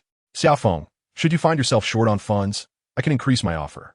Xia Feng smiled, understanding that Li Junhai had recently encountered some misfortune, having been unjustly beaten, fully aware of the culprit yet lacking evidence. Both men nodded in agreement, adhering to the principle that brothers must keep accounts clear and precise. "Brother Chun, would you care to examine this stone?" Chen Yufa was engaged in conversation with someone when he noticed Xia Feng's arrival, and he rarely exhibited a smile. "Bring it in. It's too dark outside." Wang Wei placed the stone on the operating table, and Chen Yufa began his examination, while the others silently observed him. After a while, Chen Yufa requested Wang Wei to reposition the stone, immersing himself fully in his observation, with no one daring to utter a word. Taking up a jade carving machine, Chen Yufa cautiously began to grind the stone. He furrowed his brow and gently prodded the color band, contemplating as he lifted his gaze to Xia Feng, saying, "The stone is indeed promising, but I hesitate to make a cut." He pointed to the area they had just moved. "The color band fades the further down it goes. I am concerned that the color may not penetrate." A chill ran down the spines of the three men. This was certainly not favorable news. "Brother Chun, is it impossible to open the window?" Xia Feng inquired. Chen Yufa shook his head. "The skin looks good, but I cannot guarantee the color's penetration. Such stones should not be inferior. The gamble lies in the color's depth. If it lacks color, it will collapse." "That is acceptable," Chen Yufa affirmed. Xia Feng contemplated before stating, "Let the stone remain in my possession. I shall study it further tonight." Wang Wei remarked, "As the major shareholder, your word is final." This is indeed a distinctive aspect of ruining. When a group purchases a stone, the one who invests the most holds the sway, ensuring fairness for all. Li Junhai expressed some concern. "Please, do not disturb the skin, or it will be hard to sell." "Rest assured, I am merely being cautious," Xia Feng replied dismissively. As he was resolute in his intention to work on the stone, Li Junhai remarked, "Let's go out for a meal. There's no need to rush. Even if we cannot open the window, this stone will not incur losses, merely resulting in slightly diminished earnings. A reduction in income can be considered a loss." Wang Wei chuckled, "Hurry up, I'm on the verge of starving." Li Junhai cast a dubious glance at Xia Feng, uncertain of his unwavering confidence. "Are you truly more skilled than Xinyu? He is renowned as the master of window opening at ruining." After bidding farewell to Siyu and Zhaoping, Xia Feng lowered the roller shutter and, cradling the stone, retreated to the inner chamber. The carving machine had long since been brought home, and occasionally he would test his hand at opening a window himself. Gazing at the imposing stone before him, Xia Feng exhaled deeply. He picked up a flashlight and began to scrutinize the stone meticulously. Time slipped away as he found himself lost in thought, staring blankly at the stone. Suddenly, he clenched his teeth and muttered, "Damn it, such a translucent green hue demands action. It would be a disservice to myself not to do something." Resolutely, he seized the carving machine, selecting a slender, pointed bit, and commenced delicately chiseling away at the stone. Fueled by youth, he expertly gauged the pressure of his hands, and fine grains of sand cascaded down. Gradually, a layer of sand was cleared, and with each increment he polished, he illuminated the area with his flashlight, growing bolder and swifter with every stroke. When he had carved out a roughly 5 to 6 centimeter square indentation, he pressed the flashlight into the recess and could not help but burst into laughter. Unconcerned about the hour, he dialed Li Junhai's number. After a considerable wait, he heard Li Junhai groggily shout through the phone, "Xia Feng, are you trying to get me killed? Calling in the dead of night? Hurry over, I'm at the shop, and if you come late, you'll miss the good stuff." Instantly, Li Junhai was wide awake. "Have you already worked on that stone? You'll regret not coming." Xia Feng hung up and called Wang Wei, only to discover the latter's phone was switched off. Frustrated, Xia Feng muttered, "I'll collect your shares tomorrow." Before long, a thunderous banging echoed from the roller shutter outside. He hurried to open it, and, as the door rolled up to waist height, Li Junhai bent down and slipped inside. "Where's the stone? What's going on?" Xia Feng pointed towards the inner room. "Go take a look. From now on, you may address me as master." Li Junhai dashed into the room, and before Xia Feng could close the door, he heard Li Junhai exclaim, "Huh, Xia Feng, you're incredible. Master Xia, hurry in here.